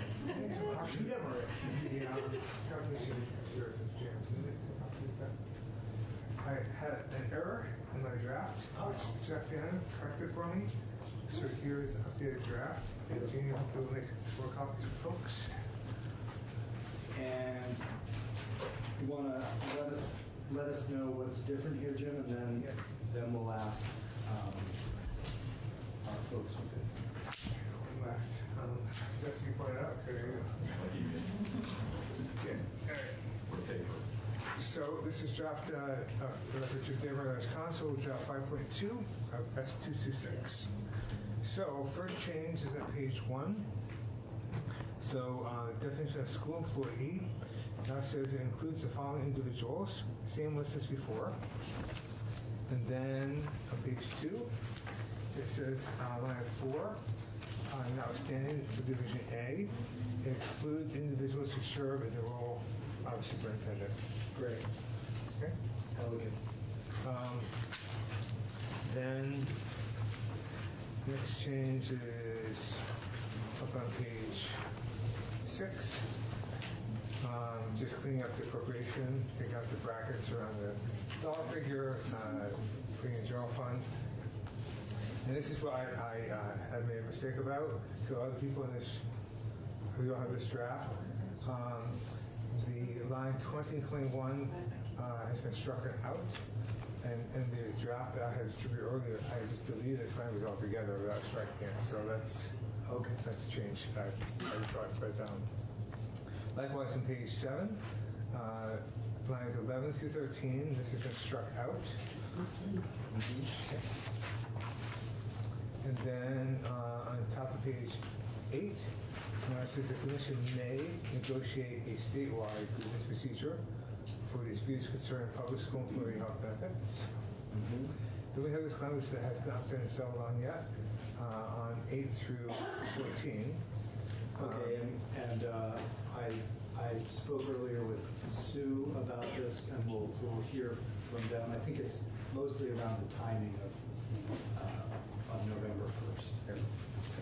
And then we go over to page 11, and took the word comprehensive, so it says on line 11, including a cost estimate for the affirmative proposal. And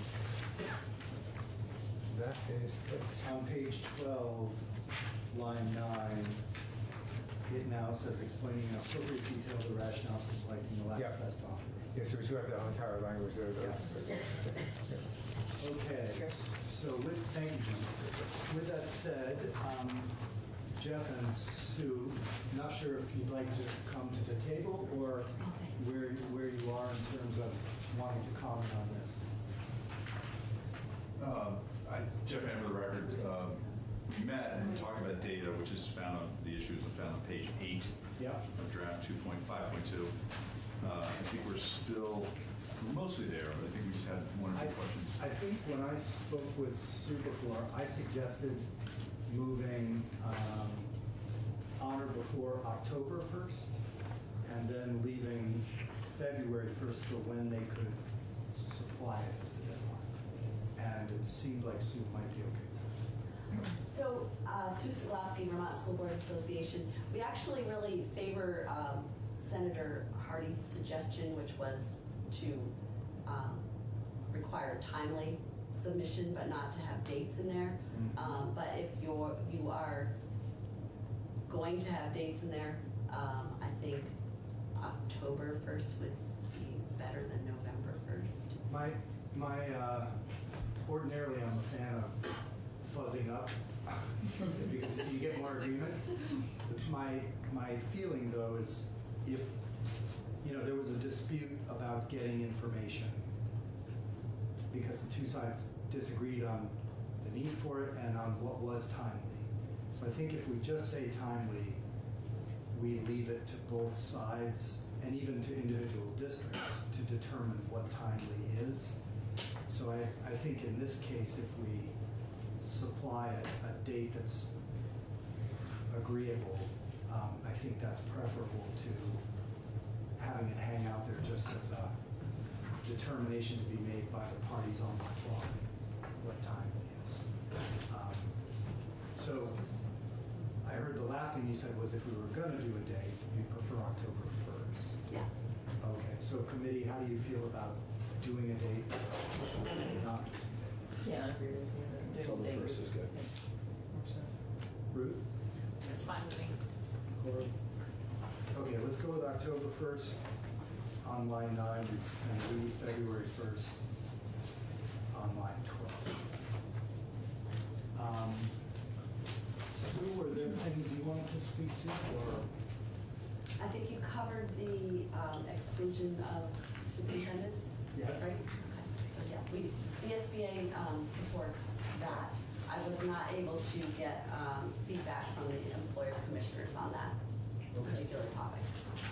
Okay. Jeff, anything else?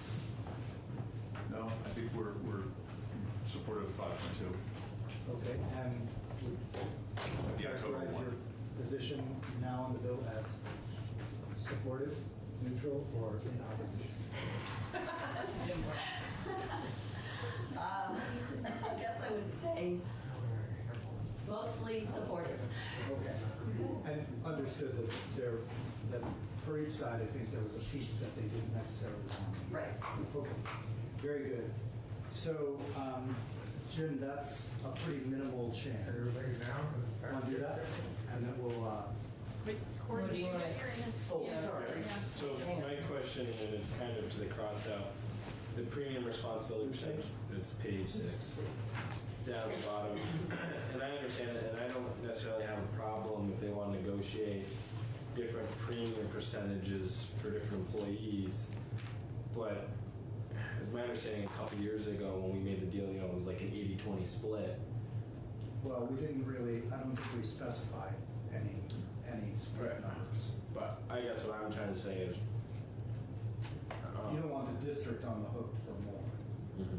Well, you know what I mean? I don't want to see the high-end employee, you know, the employee who's making a lot pay, you know, roughly the 20, but negotiate the 10. I'd rather see them work that out within their membership, how they want to do it. I don't think that's a lot of negotiating for individual school boards, and the complexity of these plans. It makes it more complex, the more variance we put in it. Well, at issue is, you know, in the bargaining itself between employer and employee is the split. So it would be hard, I think, to limit it, because then we'd basically just be determining by statute, which is what the governor wanted to do originally. He had an estimate of $14 million could be saved, and then he wanted in statute the results of the bargaining, which the legislature didn't go along with. So I see what you're saying, but it seems to me the only way we could do that would be by predetermining an outcome of the bargain. I mean, just to me, I mean, that's, I just still have an uneasiness because it's still. Do you want to have a separate vote on this piece? I don't think it matters. I'm not someone who thinks that committee votes end up anywhere anyway. Okay. But it still makes me noodle on it. I'm just worried about what the long-term implications could be. I think, and correct me if I'm wrong, either side or anybody else in the room, but I think what we're talking about is NEA wants the ability to bargain and to seek agreement on different rates of contribution.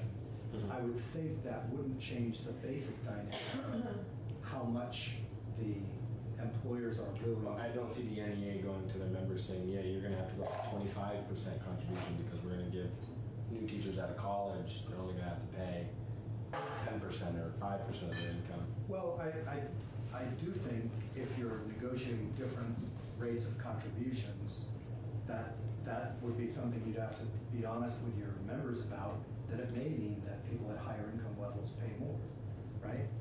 So I wouldn't assume at all that it means that the difference would come out of the hides of the districts, because again, that'll be openly bargained. The premise behind this draft is that you've got the employers on one side want a statewide grievance procedure. They're now able to bargain that, and NEA would be able to bargain for differential contributions. If I'm the school boards, there's no way I would let the fact that they're going to have differential rates of contribution force me to accept a result that I don't want otherwise. So it seems like you're still getting the same bargaining dynamic. It's just that they have the ability to seek a split within their own. Right, which accepted. I have no problem with that, but I wish there was a way we could legislate that. It's like.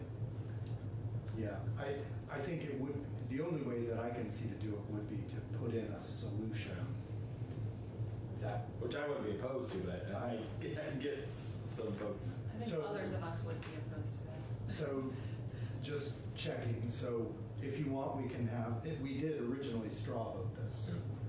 So if we don't change it, do you want to have another? Okay. All right, Jim, then if you can get us another draft and smoke them if you got them, 5 minutes. 5 minutes.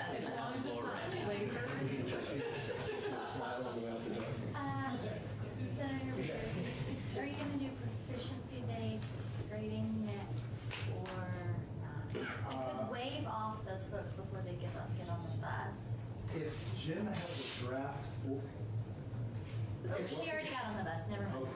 Okay. They're coming. Hold up. Is pupil waiting coming up, or? Not sure. It'll depend on whether Jim has a, actually, he does have a draft. He does have a draft. It's online. Yeah, 1.1. So yes, we will discuss this. So Jim, you want to show us what we got? Yeah, so just 2 sections.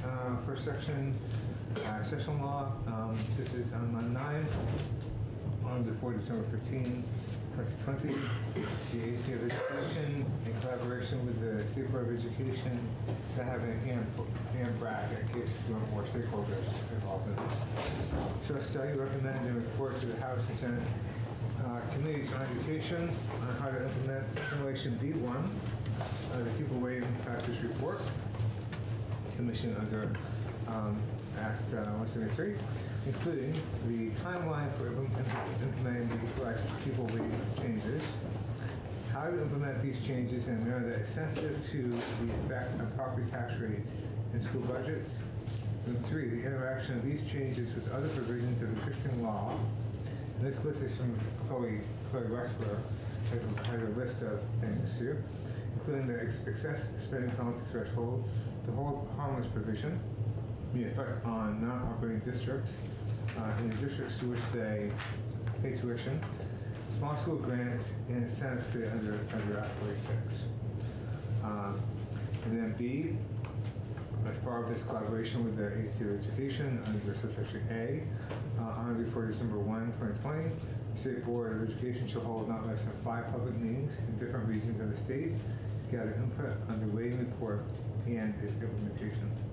If you could add a sentence there, Jim, that makes it clear that they would then pass those findings to AOE for inclusion in their implementation plan. I can do it, but it says it's part of the collaboration with them, so I can just assume, but if you want me to add it, I can. Well, it doesn't specify that they have to pass on their work product. So, I'm also wondering about the language shall study, recommend, and report on how to implement. Could we just say more directly, they shall develop an implementation plan? Yeah, that's better. Because I think the rest is implied, and I'd like to avoid. No study. Right. No study backward. Right, exactly. Does that make sense, Jim? Yeah. Other comments on this? Either the approach or the language? The approach is the approach. I don't know if I can support it just because I don't know if I support the move to that change in that. Good point. So can we have a piece explicitly, Jim, that says the legislature will then deliberate and either accept or not accept the implementation plan? Yep. I don't know, that's not the most elegant way of saying that, but making it clear that there's that the legislature has to green light. Making it clear that it has to green light? No. That does In not? order for it to go forward, it would have to green light. In Okay. other words, it won't automatically go into effect. Okay. Oh, we can't do it like. We could. cannot We could, but. Stop it, but we don't have to approve it again? You mean, well, that's always the case. Like if we passed this year that it was going to go into effect, we could stop it regardless next session. Mm-hmm. You know what I mean? As long as we did it before it was implemented. It can go into effect without statutory changes anyway, so. Yeah. And it's more a psychological thing, because when people read it, like Corey, they're going to say, I want to be doubly sure that we're going to have a vote on this next year, once we see the implementation plan. So the idea is to make it clear that we're not studying it, it's a plan for implementation, and then there'll be essentially a up or down vote on it after it comes out of the committee of jurisdiction. Assuming it comes out of the committee of jurisdiction. So I'm happy that we've moved to this sort of interim step, because there's a lot of stuff that needs to be worked out. I guess my concerns with looking at this, and this is no disrespect to anybody involved with these two entities, but I'm concerned about putting this fully in the hands of the State Board of Education and the Secretary of Education and this Agency of Education, because I think that there is a lack of confidence in those two organizations out in the field. And I'm concerned with the sort of blowback that might happen with a major change like this unless there are more sort of partners at the table that will help determine how to implement it. In talking to my school districts, you know, wanting to have superintendents at the table, special ed directors potentially, student school boards association. I think legislators need to be involved because we're going to have to put it through this building, and unless there are people who can really speak in detail about what this does, we're going to have a hard time passing major legislation through here. So I guess I like this potential approach. I just feel like it needs to be broader. And yes, obviously we can all go to the meetings and you know, sit and watch and participate as we can. But I think without a real structure about getting the sort of major players involved, it might be more difficult.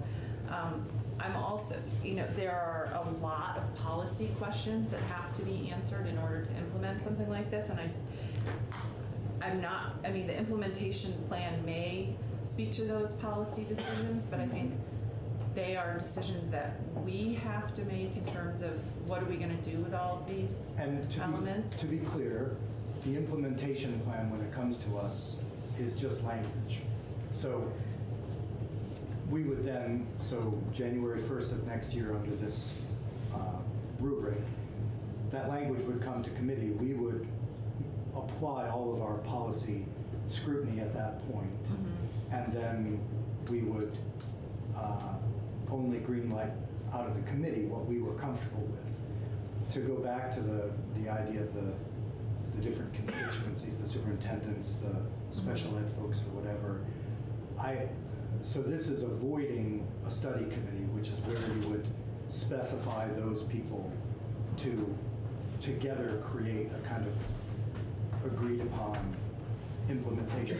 So this is specifically going to the governmental agency that does this and asking them to put forward the plan. They will draw on advice from all those areas as a matter of course, but speaking for myself, I would be reluctant to, in this, name a bunch of people and elevate them to the point where the agency is going to have to dicker with each of them about how it's going to implement. So that's a difference of approach. What you're describing sounds more to me like a study committee as we really understand it, where you have Dan French or designee as one member, you know, all these other people as single members. What we would wind up then, I think, would be a bunch of homogenized recommendations that then we would ultimately do our policy work on and ask the agency to implement anyway. So I'm trying to go over that step, but it wouldn't eliminate the advice that those people would offer the agency and the state board going forward. I kind of see what you're saying about the skepticism around those organizations within the state, but I don't think this is a huge lift in terms of coming up with an implementation plan given the study's results. It's mostly education and phasing, and is there a way to ameliorate the effects on hardest hit communities? Well, there are a whole bunch of things that are not answered in the study in terms of decisions to be made. I mean, about the spending threshold, for example, that's major. They removed the spending threshold in simulations. So, you know, trying to figure out what is the appropriate, that's a policy decision. So what is the state, what is the Agency of Education going to do here? Are you expecting them to make a recommendation of this is where the spending threshold should be? Is that what you're saying? Yeah, and I mean, Chloe, in producing her simulations, removed the excess spending. Yeah. So it's, you know, it's a policy decision, but what they would do is they would put forward a plan that probably stipulated that, and then that's their approach. It comes to this committee, and then they explain their assumptions that their approach is based on. If we disagree with them, we might do something else with the excess spending. And so in other words, this isn't going to produce anything that's acted upon except by this committee, or the House committee will get a copy too. And then we will begin our work on it, but we would be beginning from an actual plan of implementation, and we would be sort of the beneficiaries of this public education tour that the state board would have already conducted. 5 public meetings. I don't think we ever had a discussion about our feeling as to whether or not simulation B1 was. Well, that's the discussion we're having now. Yeah, because I know that's the one that you asked for the updated, and maybe that is the quote unquote best one, but I don't think we as a committee ever discussed if that's the one we think, and that's a huge decision in and of itself, and, in terms of the approach that we want them to implement. And it doesn't really say what it is in here. Simulation B1 for people who've never read the report, they're not going to know what that means. And the other thing I would add on this list of things, the study does mention early college and whether or not to have a weight for early college. And a couple of my superintendents have requested that we consider that. And so I don't know if it's possible to add that to this list of the other things to include. Do you mean early college or early ed? Early college, because right now, if students go to early college, they're not included in the pupil counts for a school district. And so school districts are still, in most cases, providing educational services to those students, but they're not getting counted. Yeah, I think the level of complexity that would introduce for the number of people involved in the early college program makes it, sort of complexity prohibitive, I would think. In other words, in the simulations, there's the suggestion that we could add in special ed. There's the suggestion that we could add in and take care of small school grants, and then early college. So there are all kinds of ways in the report, if you wanted to, you could make the weighting formula speak to 7 or 8 different needs, but with each category that you add, especially ones that aren't currently part of the formula, you're increasing the level of complexity, and I can't see that there's enough benefit for the relatively small number of students that do early college. But that's my opinion. So it's a point well taken. We haven't had a discussion about which simulation to use. I asked Jim to plug in B1 because it's the least bells and whistles, and special ed is not really a one-to-one correspondence with special ed. It's a kind of way of predicting special ed, and the census-based formula that we've already got going into place with 173 seems to me a much more accurate marker because it's based on their actual data. So that's why I didn't want to use the special ed one.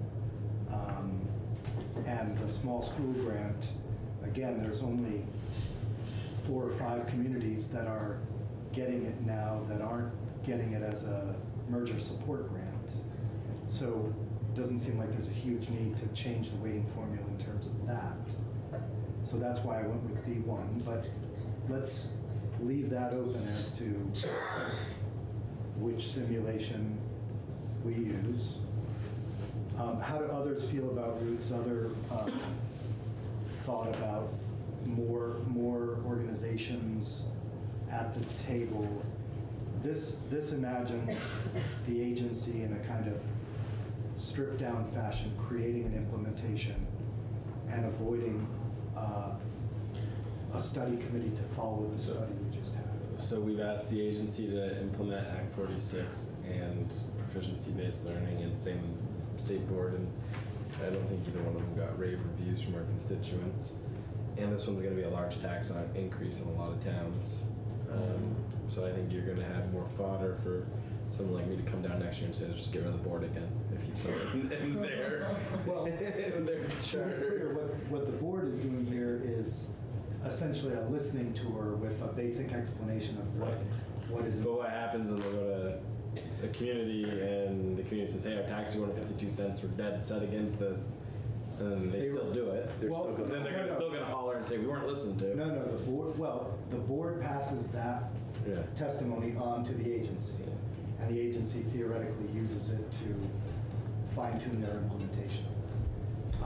With that said, if you implement this weighting formula, there are going to be communities that are outraged.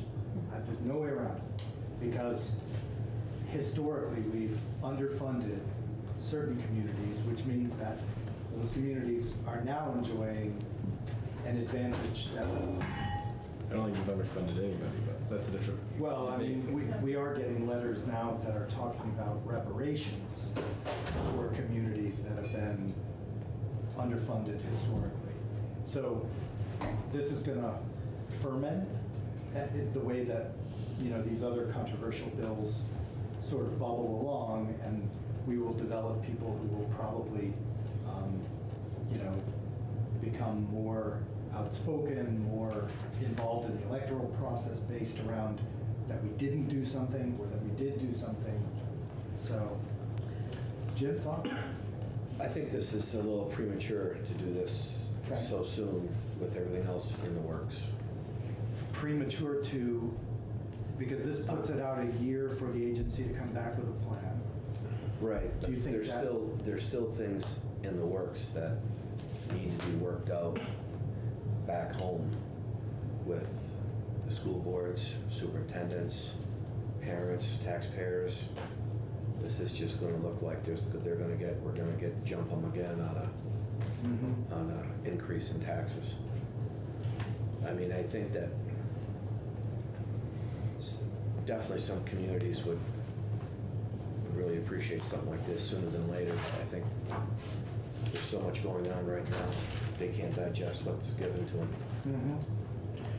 Fair enough. I mean, there are going to be people, and it won't be a few, a sizable group in the state will feel like it's never the right time to do this, because it will mean a rise in their taxes that they're just never going to be ready for.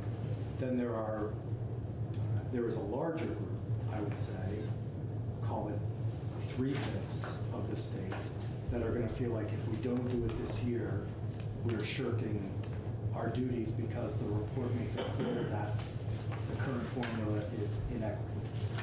So we're all going to have to vote our perception of which of those is the worst outcome, right?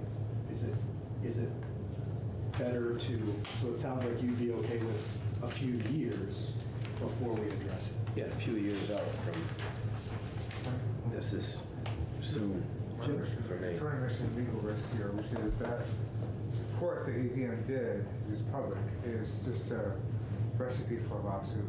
I mean, it's all written down. So if you don't, I would say there's a risk that that report will be used if you delay, don't something for a couple of years or don't take action. I think there's a reasonable chance you're going to get a lawsuit based on that report. I think it's interesting though for a lawsuit. I think it's time Brigham's looked at again. I think the way we've defined equal opportunity in the state is wrong and it never got us there. It's a 30-year-old case now or a 20-year-old case that I think is inherently flawed, and we will never be able to come to it. I don't think equal access to educational opportunity has to do with money. As a student at BFA St. Albans who wanted to study economics in college, I couldn't take an economics class, and Essex had one. I had a lot of opportunities at BFA St. Albans. I don't feel like I was ever limited, but if that to me is an inherent, oh, that's a constitutional violation. I didn't get that equal opportunity. I think we're flawed in this building to think that equal opportunity is where dollars are, because I don't think dollars necessarily relate to quality of what we're getting product. So well, I don't think it would be a bad thing. necessarily if we end up back in the courts to try to figure this one out. And you can never avoid the possibility, but it's Jim's job to give us advice, and much appreciated. I think I have gotten letters. I mentioned the one from a guy who's talking in terms of reparations.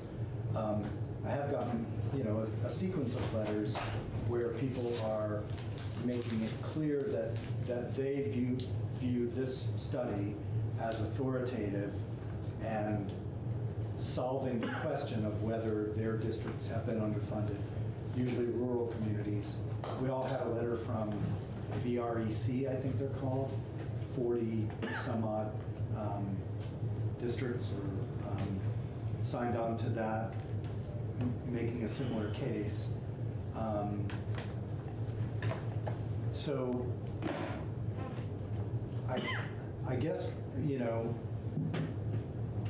inherent in what Jim was saying, you were saying there were people at home who needed to be brought up to speed. I think that's what I was attempting to do here by having the state board go out. And I talked to Chair Carroll, he would be excited, was his word, to do that, to go out and try to engage the state on the issue. That's the sort of thing that he envisions the board doing in its new incarnation, and then passing that information to AOE. I think, Ruth's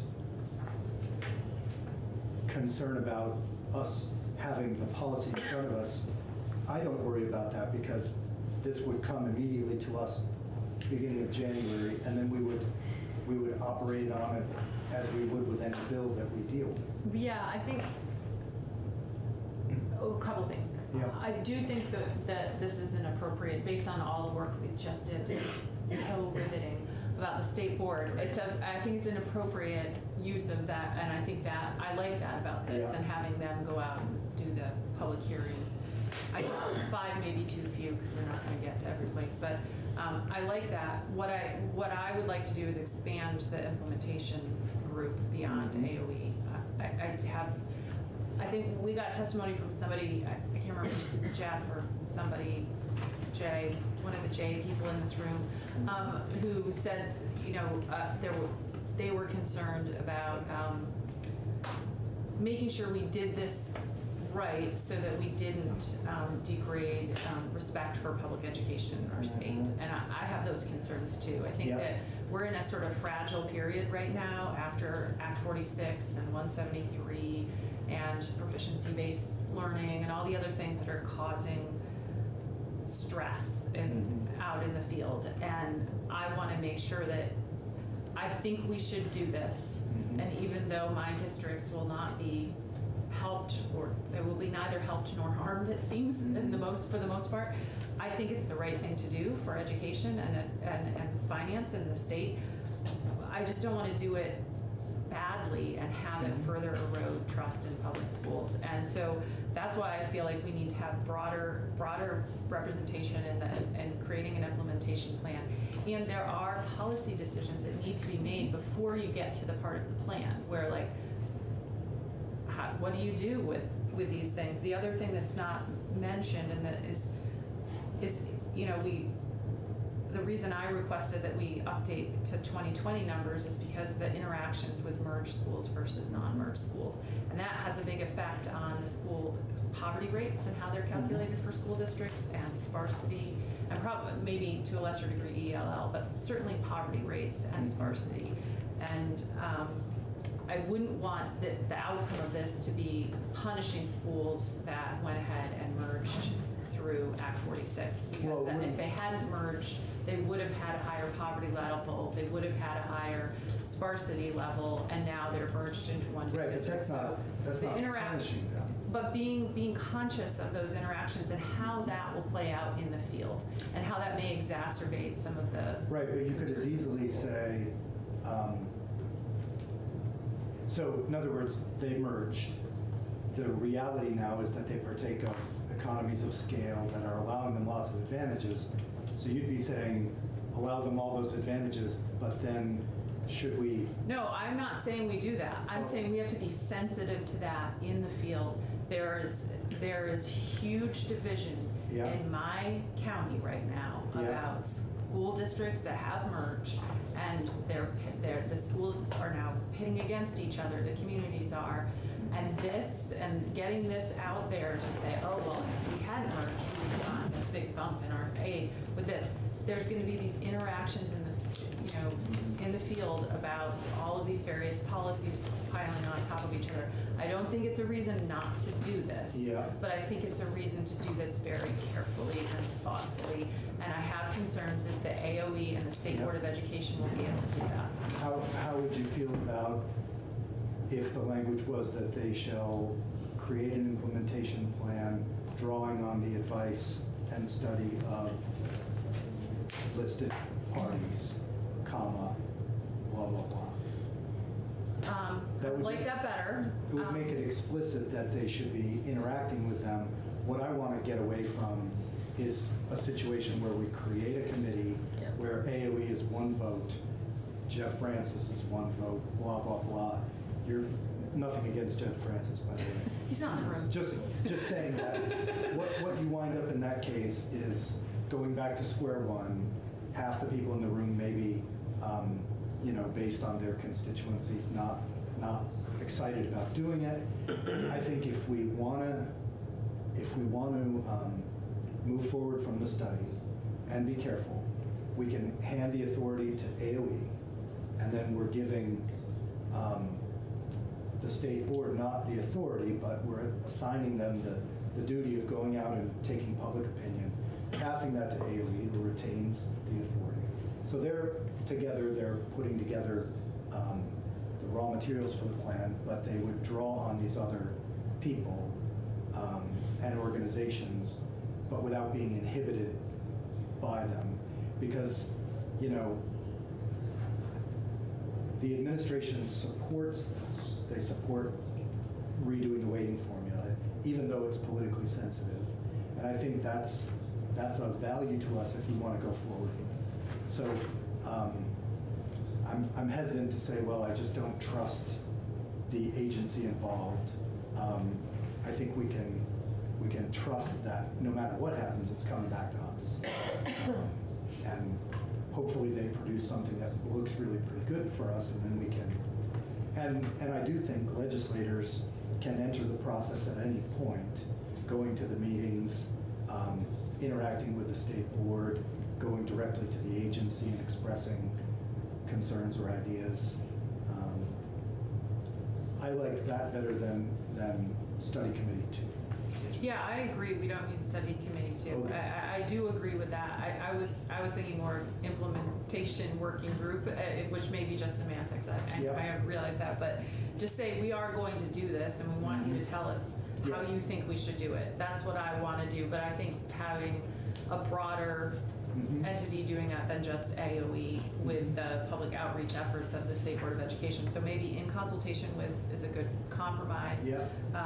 And if you want to develop a list of parties that make sense to you and pass it to Jim, he can drop it in this draft. Okay. And we are still doing that public hearing? Yes, on the 11th. Okay.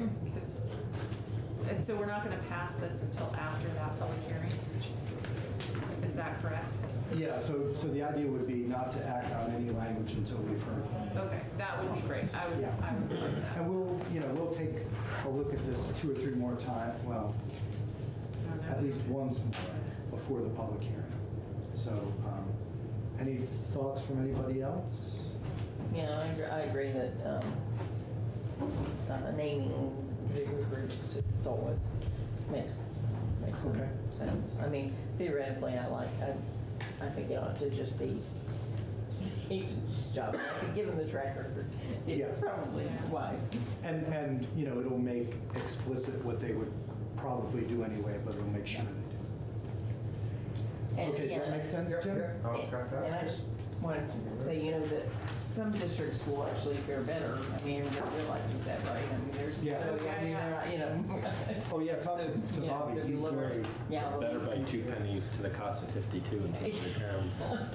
I mean, you guys both have districts that I know, are both experienced. yeah, that's right, yeah, it's gonna be a big, and we've already, well, I've already heard from Yeah. some of the ones that are not too happy about Burlington, and Yeah, we're usually exactly. doing so much better than they are, so, Yeah. yeah.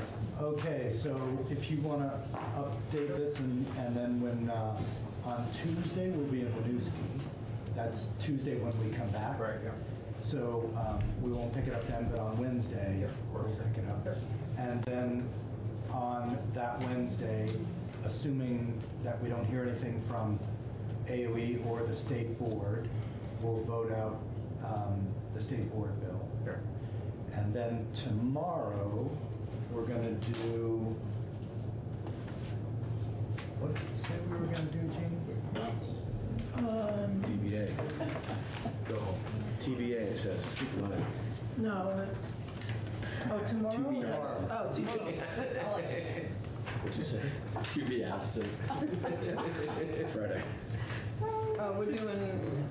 166 is, TGIF, that's what it says. 160. What is 166? It's the State Board of Ed. So we're not going to do that tomorrow because we're going to hold that over until Wednesday. Okay. So we'll do the miscellaneous bill tomorrow. So we'll do the miscellaneous bill. We'll talk about athlete deal. What was the other piece? Oh yeah, the UVM language. We were gonna. So were you in the room, Jim, when we talked about expanding that UVM picture language? I was here, that language, you had that draft by somebody, but it wasn't me. That language that you brought. Oh, no, it was Stephanie. Stephanie did that. Yeah. Did you get a copy? Somewhere, I think it's upstairs somewhere. Let me give you a copy, and then we had 2 suggestions, as I remember. This is Oh, yeah. not the miscellaneous ed bill, this is the public employee. We already voted that out. So it'll be the 224. 224. So let me just find that, Jim, and then Are we gonna do proficiency based? Tomorrow. Oh, there's AOE's, I think, here. I think we are here, yeah, sorry. because they said they, yeah, Emily said they They're already on. got on the bus, Yeah, so they're- we need to talk. Okay. Oh, I took it the other way. I thought Oh. you were already on the bus and weren't going to be here, but you were already on the bus to come over. To come here, yes. So please. Yeah. You're Pat Fitzsimmons? Yes, I am. Okay. Yeah, please join us. Careless. I I know, you're close to it. I misunderstood Emily to say. That's okay. I thought We all make mistakes. had gotten on the bus to go home. Okay. So the reason why we asked you to come and thank you for coming is that we were wondering what was going on in the agency. Was there an action plan, something, best practices being assembled, some plan to target districts that were having trouble with PBL? So if you could fill us in on what the actual administrative approach is, and then the question is, how can we help without hurting what either local communities are doing that's working or what you already have in process? So thank you very much for this opportunity to talk about proficiency-based learning. I'm Pat Fitzsimmons. I'm the team lead for the proficiency-based learning team, which is the team that has all the content specialists, 2 of whom have only been there they're still in their 6-month probationary period. And we have just hired a new arts person who's moving here from Tennessee. So we're bringing some people into the state, at least 2. So we're excited about that, just so you have a little bit of background information. And I think yesterday you were talking. I'm going to put myself on the record. I'm Jessica Careless. I'm the division director of which the PBL team sits. There's 6 other teams. Okay. I think there was a misunderstanding. Susan Yasaloni was here, and when she was asked about an action plan, might not have understood what you were actually asking about. Because the proficiency-based learning team, we have a 2-year work plan that includes support for proficiency-based learning. We have people like Maggie Carrera-Bly, who's very invested in the state science assessment. My team has been doing a lot of work for the alternate assessments. So proficiency-based learning is a part of every team member's work, but they also have content expertise and responsibilities related to that content. So in terms of, it might be good. Yeah, so again, I guess I would just pause because I think I appreciate that you asked that question, and I do suspect that perhaps Susan was caught up with it. So we have a broader set of goals for the agency. We have priority actions for the division. There's 6 teams that sit within the division. Obviously, proficiency is actually a goal, which is that you want every student to minimally be proficient. And I think one has to ask themselves the question, what would be the alternative if we don't want kids to minimally be proficient? But it's within a larger ecosystem. So it came with multi-tiered systems of support and personalization and flexible pathways. Granted, some of those things were statutorily defined, others were regulation, and some came with funds and some came without funds. But within that context, there is a set of team goals, but those are always also attached to teams across the agency and across the division, because to stand things up, they can't be parsed out. And so I think one of the things is she was reflecting on the fact that we've just put out a survey and we're collating the data now. In 2017, we put out a survey as what was the status of PBGRs across all SUs, SDs. We've just collected that information for 2020, and I think that's what she was reacting to when she said we're collecting data. And we always use data to inform what will be the next set of 2 to 3 year goals that we're putting out in the field. So to give you some ideas about the professional learning opportunities that we've provided, based on integrated field reviews, the data from those reviews, we noticed that systems with good intent were trying to create local comprehensive assessment systems, but the assessment systems really were focused on elementary and in math and English language arts. And according to the education quality standards, a local comprehensive assessment system should incorporate all content areas, grades K through 12. So based on those data, we've been providing convenings around what is a strong proficiency, what is a strong local comprehensive assessment system. And within a proficiency-based system, we really think that performance assessments are essential, that you can't assess those transferable skills without giving students opportunities to do something. So our second convening was directly focused on performance assessments, going over some sources that we had developed in terms of quality criteria for performance assessments, sharing that information with people from the field, and getting them to help us improve that work. Because whenever we do something and then we get input from the field, they always make it better. And they're using the material, so they have a really good idea about what will work in their systems, what will not work. The other thing we do with the resources that we create is that we put them on our website as a Word document so that people can tailor them for their specific circumstances.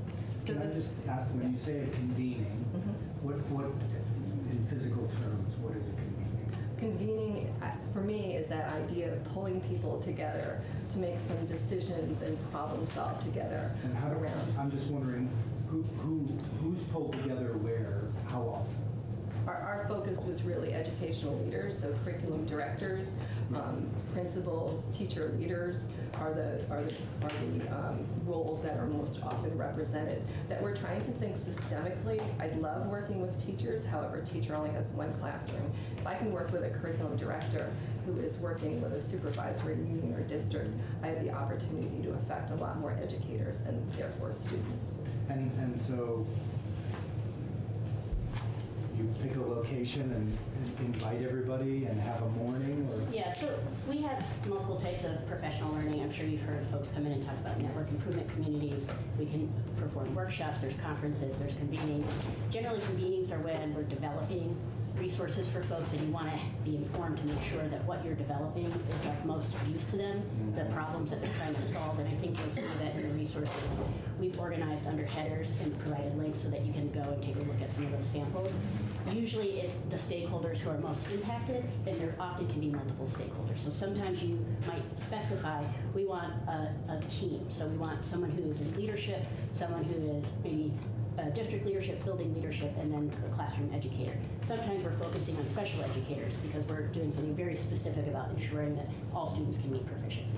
Sometimes it's folks who are responsible for flexible pathways, but one of the trickiest pieces is how do you align flexible pathways to the proficiency-based graduation requirements of a particular school. And so you pull folks together. Generally, on average, we can have our technical assistants be informed by 100 to 300 to 800 educators at any one time, depending on how long we can sustain the project. Sometimes we use contractors to identify spaces. It makes it a little bit easier to get locations. Sometimes we work with schools. We have leagues, so like the League of Innovative Schools, there's 25 high schools who are involved. We actually often have our conferences or convenings at those sites around the state, so that usually it's north-south, or sometimes if we can have 4 regions covered. But it varies depending on whatever the activity is. Okay.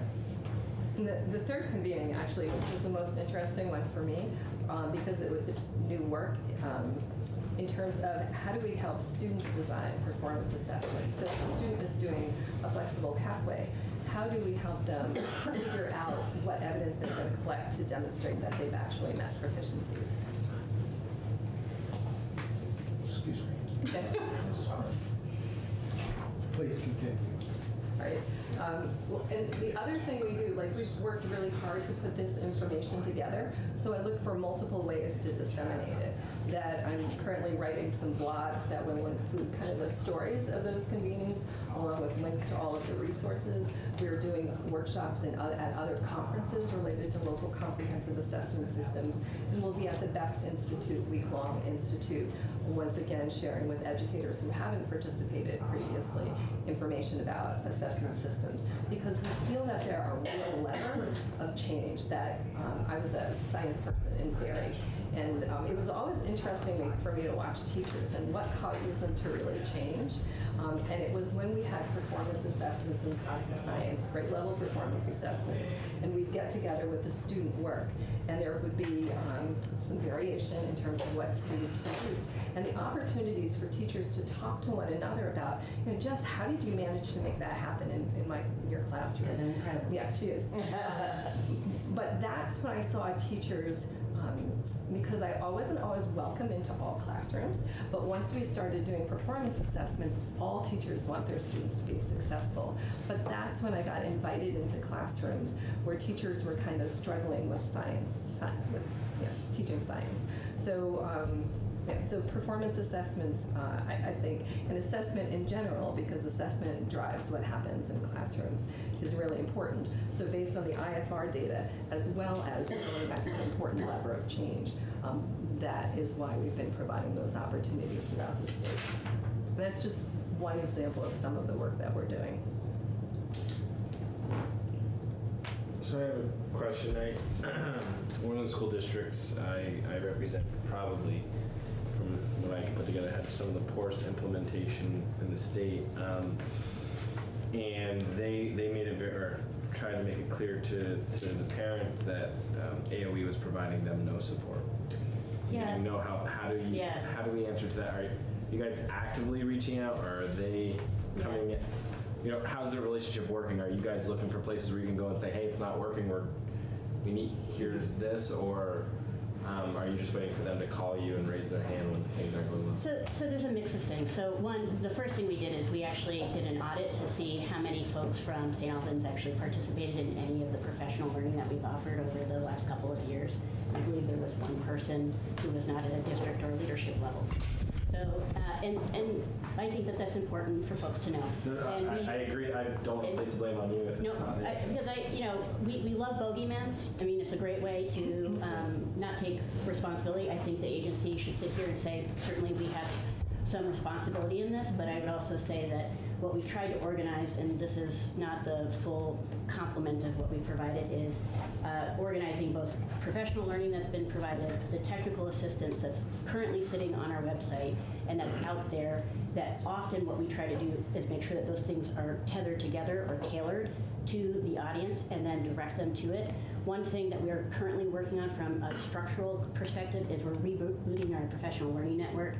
It had been a system that had been put in place, and we had contracted out with some funds that we had identified within the agency to have certain professionals from well-known organizations to provide various series, particularly around proficiency-based learning and personalized learning. However, I think it was not effective in getting the word out. So one thing that we would own is we want to improve how people hear about the opportunities. We often have listservs, so every education coordinator at the agency who's responsible for a program usually has a fairly lengthy listserv, mostly because also people don't get off the listserv, so it can be thousands of people. So we usually send it out through that. We have our weekly field memo.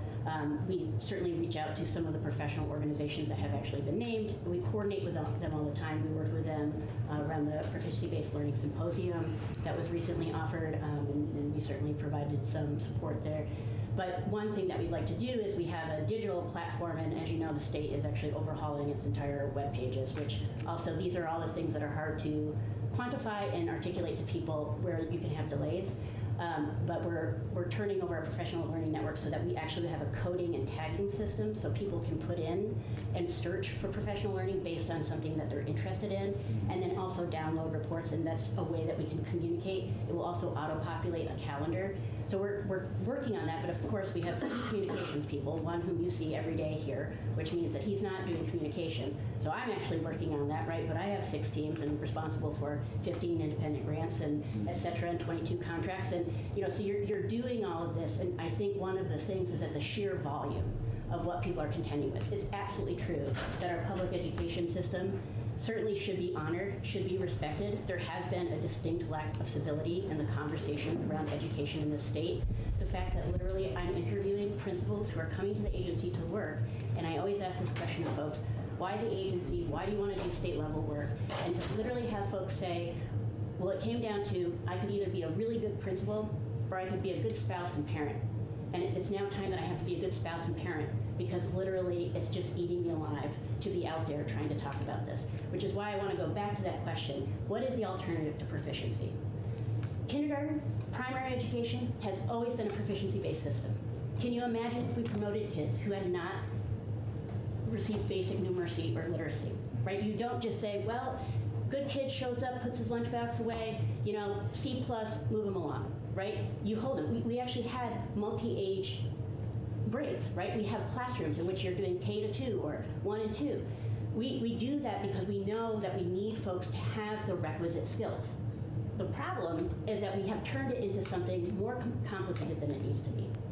And really, I want to ask that this body be a champion in articulating that minimally we should say that if someone, however we grade them, however we report their learning, a B+ actually means that someone knows, understands, and can do independently in novel situations. We are at a time right now in which we cannot anticipate the future. Maybe 4 decades ago or 10 years ago, we could say this is what the next 10 years are going to be. We can't, right? I mean, there's cars that you download a $3,000 app, right, to update your car. What? And it's self-driving. What's next? So you need to have kids who literally absolutely know it. I think, was it last week or a couple weeks ago, you asked the question, well, I got a good education, so why do we have to do this? That's not incompatible. It's very likely that you had teachers who were absolutely committed to making sure that how they reported how you were doing was an accurate representation of what you were doing, and that they weren't going to let you graduate without minimally being proficient. Proficiency-based systems are also really good for kids who want to excel, because now there's no longer a boundary.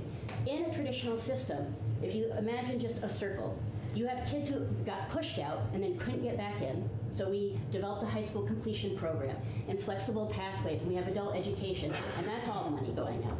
And then we have kids who are hitting a ceiling because there's nowhere to go, because there's no extended learning, there's no way to advance, there's no way to extend their learning. to exceed proficiency. In a proficiency-based system, you just erase that boundary. Now folks have been pushed out, they can come back in because we're saying we're going to make sure that you know, understand, and can do. And for the kids who want to excel, we have early college, we have dual enrollment, they can design their own learning, they can negotiate curriculum, they can do all of these things. The problem is that this kind of change, if for 100 years we've been doing something the same way the whole time, it's not going to change in 4 years or 6 years. I mean, the regulation was put in place, what, in 2014? Which means that we're starting to roll out, and by the way, there's no funds, so that means the agency has to go after grant funds so that they can pay contractors to provide professional learning. So there's a year, right? Plus, you've got PLPs, flexible pathways, plus now we start to add in Act 46 and all of these things. It's just on top, on top, on top until the skeleton can't move, right? Understood. Let's just stop there. She's on a roll. What I would say, what I would say is that I think the committee, from the testimony we've taken, has a generally positive outlook on proficiency-based learning, but as Senator Parent pointed out, uneven results in certain districts, that's driving anxieties. And so what I would ask you is this. What I hear you saying is you have a plan, you've developed resources which are available digitally or on your website. Is there, because... We also go out in the field. And that's my question. Is there a, given the severity of some of the problems in some of the districts, are you proactively going out to those districts to offer them help of one sort or another? We are, but we also have to balance it with folks, again, viewing, are you coming in to evaluate, right? So we have our accountability system. So education quality reviews, the integrated field reviews is another data point. We instituted listening tours. So the first 2 years I was at the agency, we went out to schools.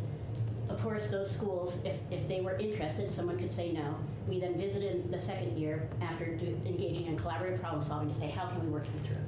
We've done the same thing. We have an implementation kit that we've just launched. We've gone out. We were just up in North Country sitting. Can you just explain that? The implementation kit, it's actually for flexible pathways, but it has everything to do with proficiency, which is how is it that we're measuring student learning, right? How is it that we're articulating to families and communities so they're making informed decisions before they engage in a learning activity? There's also a student tool that goes with it. There are 2 facilitation guides. We went up, we're evaluating things that aren't even flexible pathways, but we're going up to sit with teams to say, how can we help? But if you're asking the question, what if someone does not want us to come and we're not engaging in monitoring or we're not engaging in a formal field review or education quality review, do we have the authority to say, no, we insist, right? So what we have to do is we have to develop those relationships, which we do. We belong to 1 million organizations. You're out there, you're saying, please let me come, but you understand that people might feel sensitive. So you have to, it's almost play the long game where you're saying, I promise you we're not coming here to evaluate or judge, but we are coming to help you. But at some point, there is a responsibility at the local level, right? We wouldn't have local control if the expectation was that it wasn't implemented at the local level. So it's a balance. But I would say that we're continuing to do those field visits, that outreach to say, we'll come, we go to those professional organizations where they can bring together their members and then offer. So the VSA has a conference, BPA has a conference, VSBA, VICLA, et cetera. Have you had any school districts tell you, and not the terms, but basically you're not welcome? Not to me directly, but I will say that certainly, we hire administrators. It's not, I was in the field, so certainly I have heard people say, well, it's not like there's AOE police. I think this is the thing, is when we talk about lag and drag on a system, it's because we are subject to constant change, and I would just ask that we stay the course, because that folks are out there just waiting to see if we lose our will and our knees tremble and we go back, right? Well, and that's another question I had. So stay the course. Proficiency-based learning, as the Secretary has said many times, is different things for different communities, and he has said we're not going to be policing what you do. So what does stay the course really mean then? If there's not an agreed upon course or a single course, are you just saying that we should not insert ourselves in the process? Because the course is really 300 different courses playing out. Yeah, I mean, to some degree. I mean, I think that we are moving towards consistency. I think last year when we came in, if you remember, it would be understandable. If you don't, we invited Andrew Jones in, who you heard from again this year, because we work with folks as they develop solutions, to scale those solutions, to share those out with folks who are looking for those solutions. People are at different places. I mean, we just heard folks talking about how different areas are resourced differently. And so we know we have different learning management systems and different student information systems. Well, that's how people measure and report grades, right? So again, if we were to change things up, they can negotiate different contracts. If they want to customize, that costs different money. So I think there's a whole slew of things that we have to consider. If I was to be so bold as to interpret what the secretary was saying, I think he's saying that there is no one mandate coming from the state as to how you implement proficiency-based learning, but there are a set of recommended practices that are based in evidence-based research, which I know previously you've been asking about, learning targets, measurement of learning, and I believe when the exercise happened, John asked you to say, what would you need in a proficiency-based system? I heard clear learning goals, so that's learning targets, that makes it explicit. High quality, well, that's measurement of learning based on mastery. Instructional approaches and support. Pacing and progression, I heard someone say an individualized pace. When and where learning takes place, that's flexible pathways and assessment of learning. Those are 6 components that have an evidence base that comprise how you get to proficiency. And so AAR, American Institutes for Research, has created a teacher and student survey based on those 6 key characteristics. Sigrid Olsen and I were trained in it. It's been too busy this year, really. We've asked a lot of them, but this summer we plan on doing a training for educational leaders so that they could use these surveys in their systems to figure out what are their strengths and what are areas they might want to target to improve. The other thing that is really interesting, I think, and indicates the variety around the state in terms of implementation. We just did a survey and we received 100% information from 100% of our high schools around the status of proficiency-based graduation requirements and personalized learning plans. And currently there's a range from 6 graduation requirements to 135. That's an indicator that we need to do some work at least regionally with folks. And the tool that we have to use now as a lens to consider what your graduation requirements are, and that's different than what we want all students to know, understand, and be able to do. This is what they need to graduate.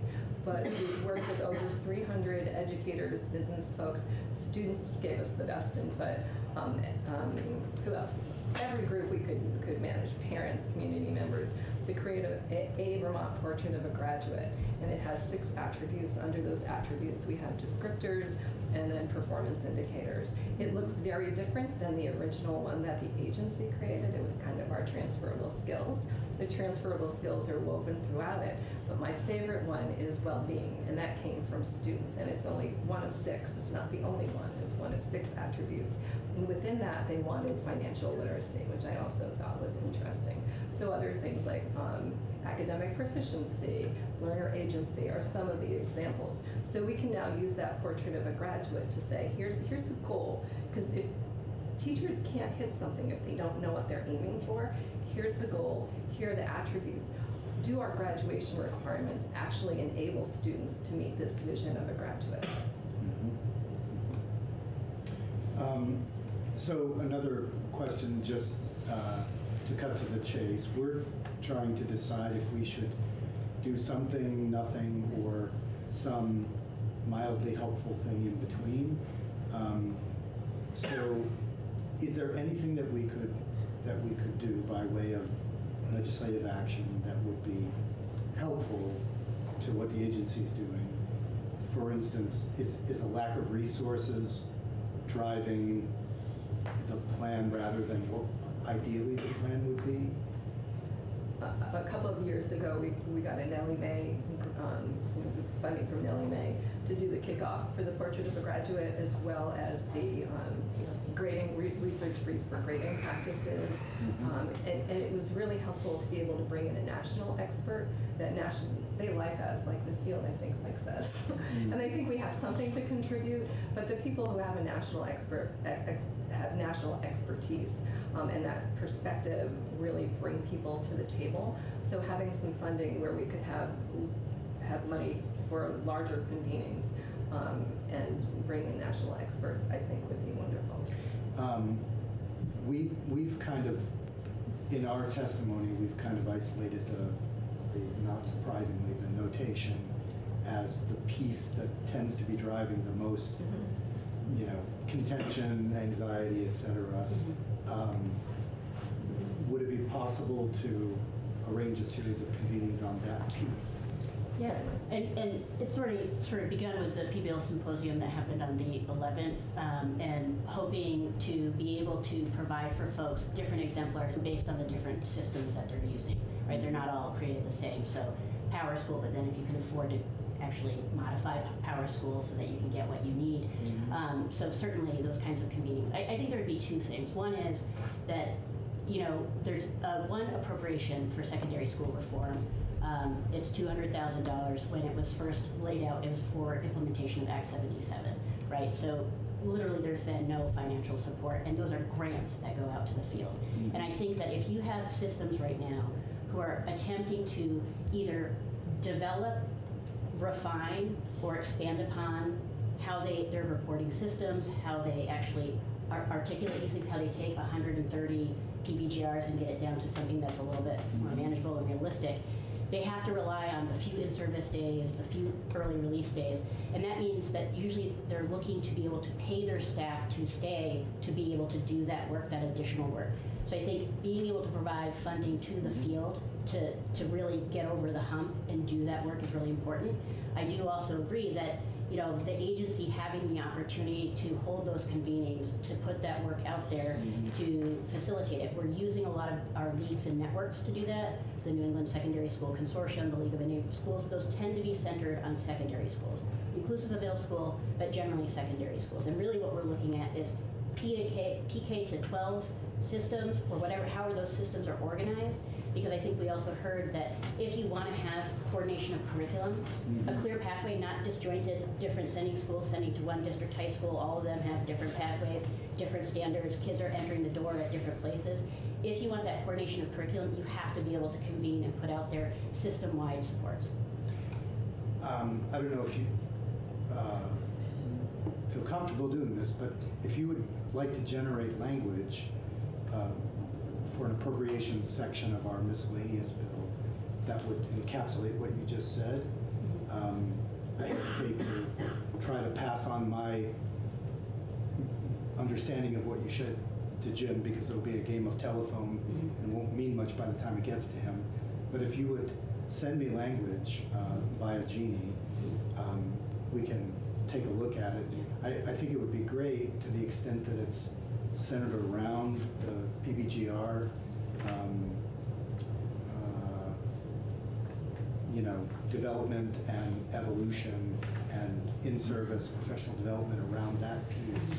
That's very targeted, because that does speak to, I think it's fair to say that that's what we isolated as the biggest issue for people.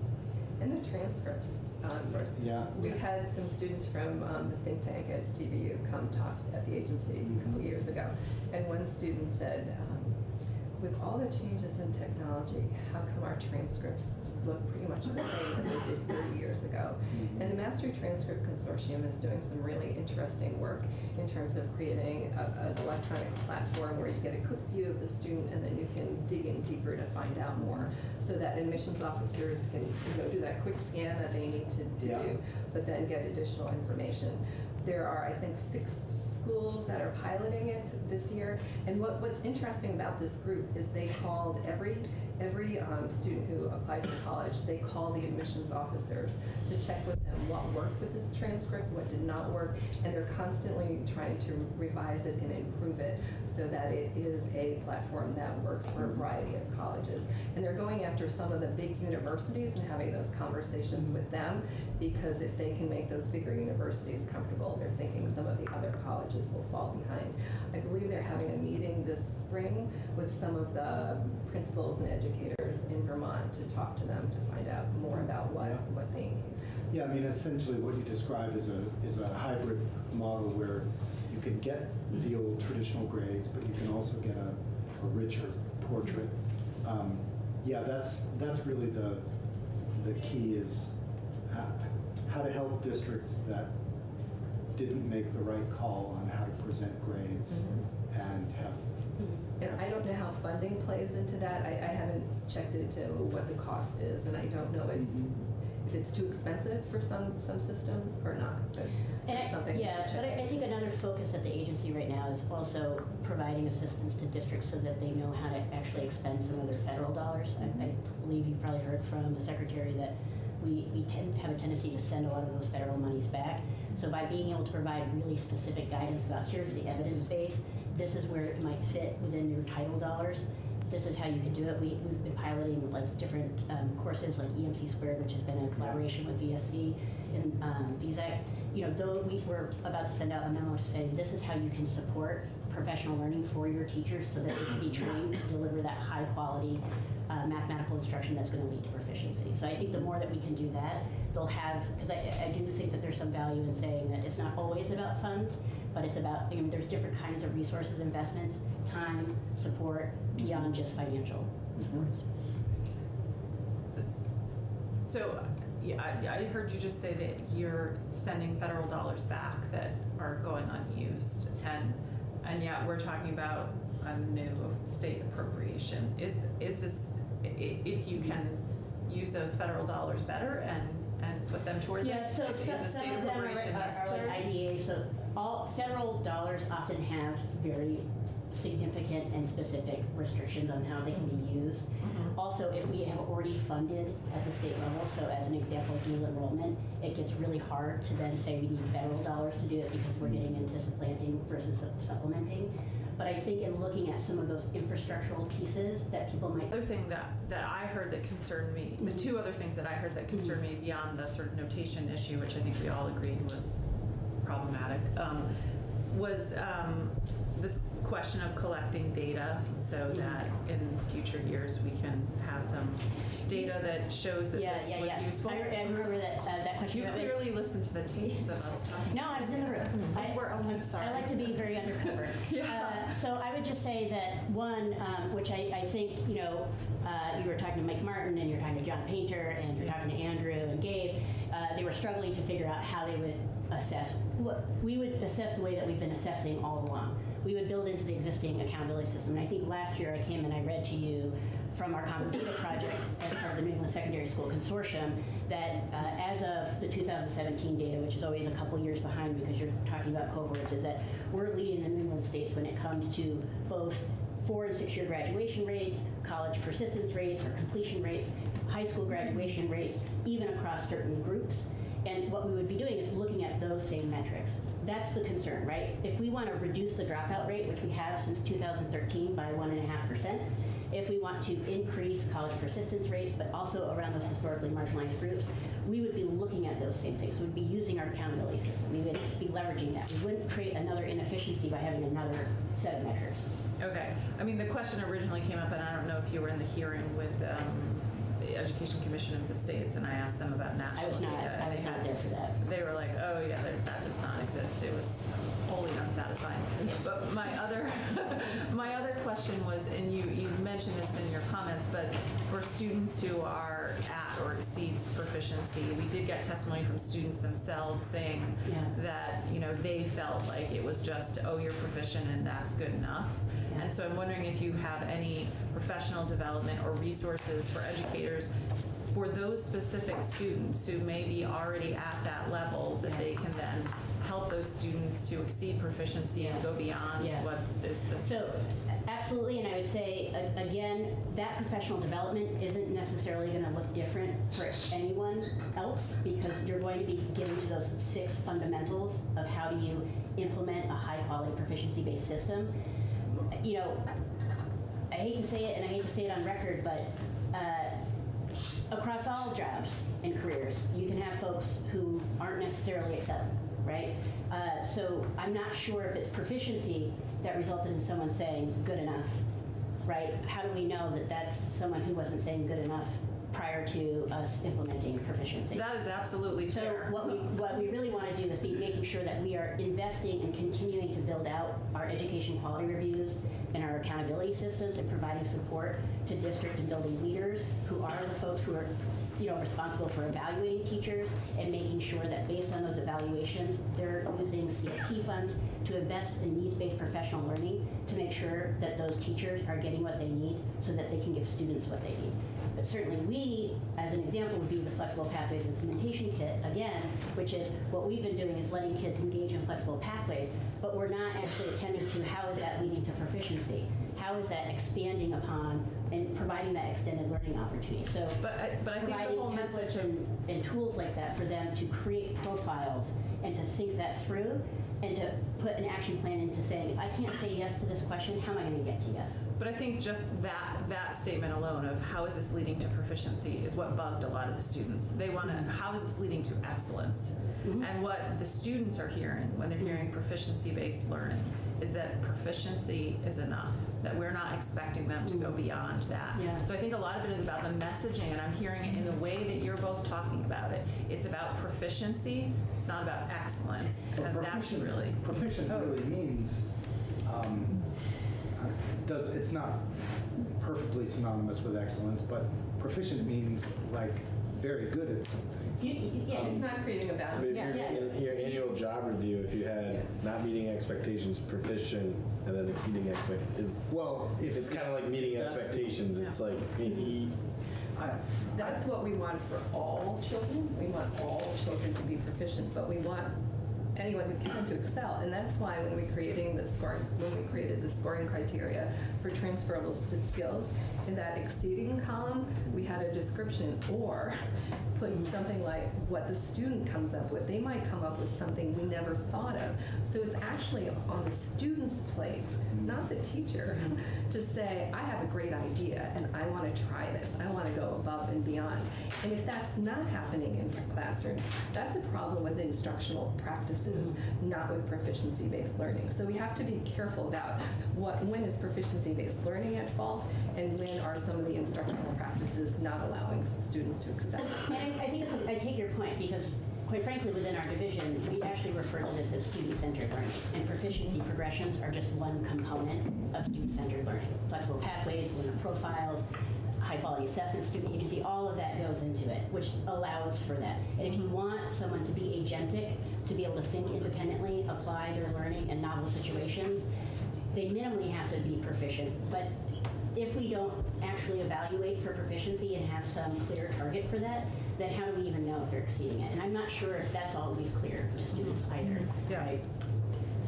Yeah, I think for them, what I heard from the students and from kids that I know. There was a student who ended up going to CTE, so he was saying he had a 3.8 or 2.8, and he thought he was below, but he was a freshman, and if it was 2.8 as a scale to proficiency-based graduation requirements, that means that he was pretty far along as a freshman, and then as a sophomore he went to CTE, which, by the way, is an example of student-centered learning, where you can go to CTE, which has historically been proficiency-based, and then he came back and got 3.8, I think he said. So literally by sophomore year, he was already meeting proficiency-based graduation requirements, but no one was able to explain that to him, and I think that's the problem. And actually in the Presidential Scholar applications, there were some examples of students who used proficiency-based learning as a springboard to do the work that they wanted to do, which was really interesting to read. And we could share some of that with you if that would be.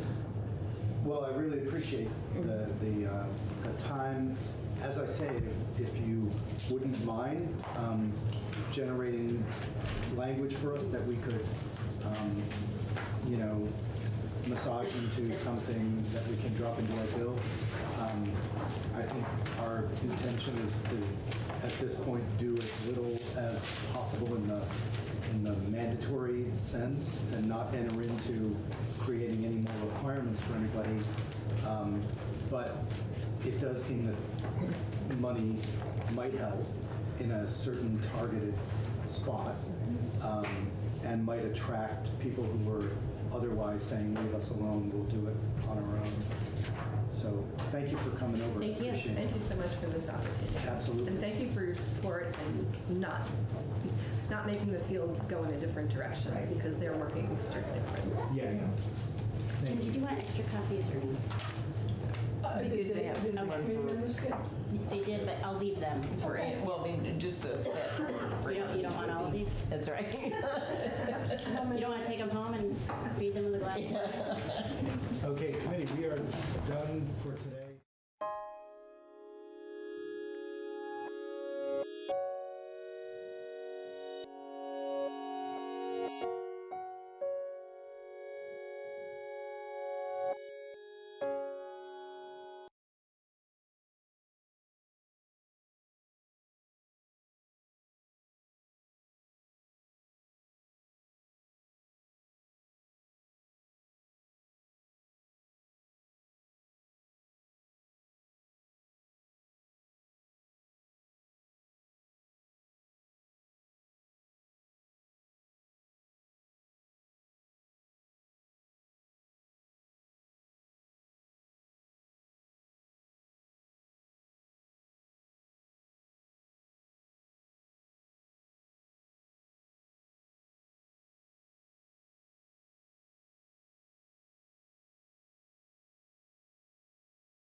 point out that the sun shines down its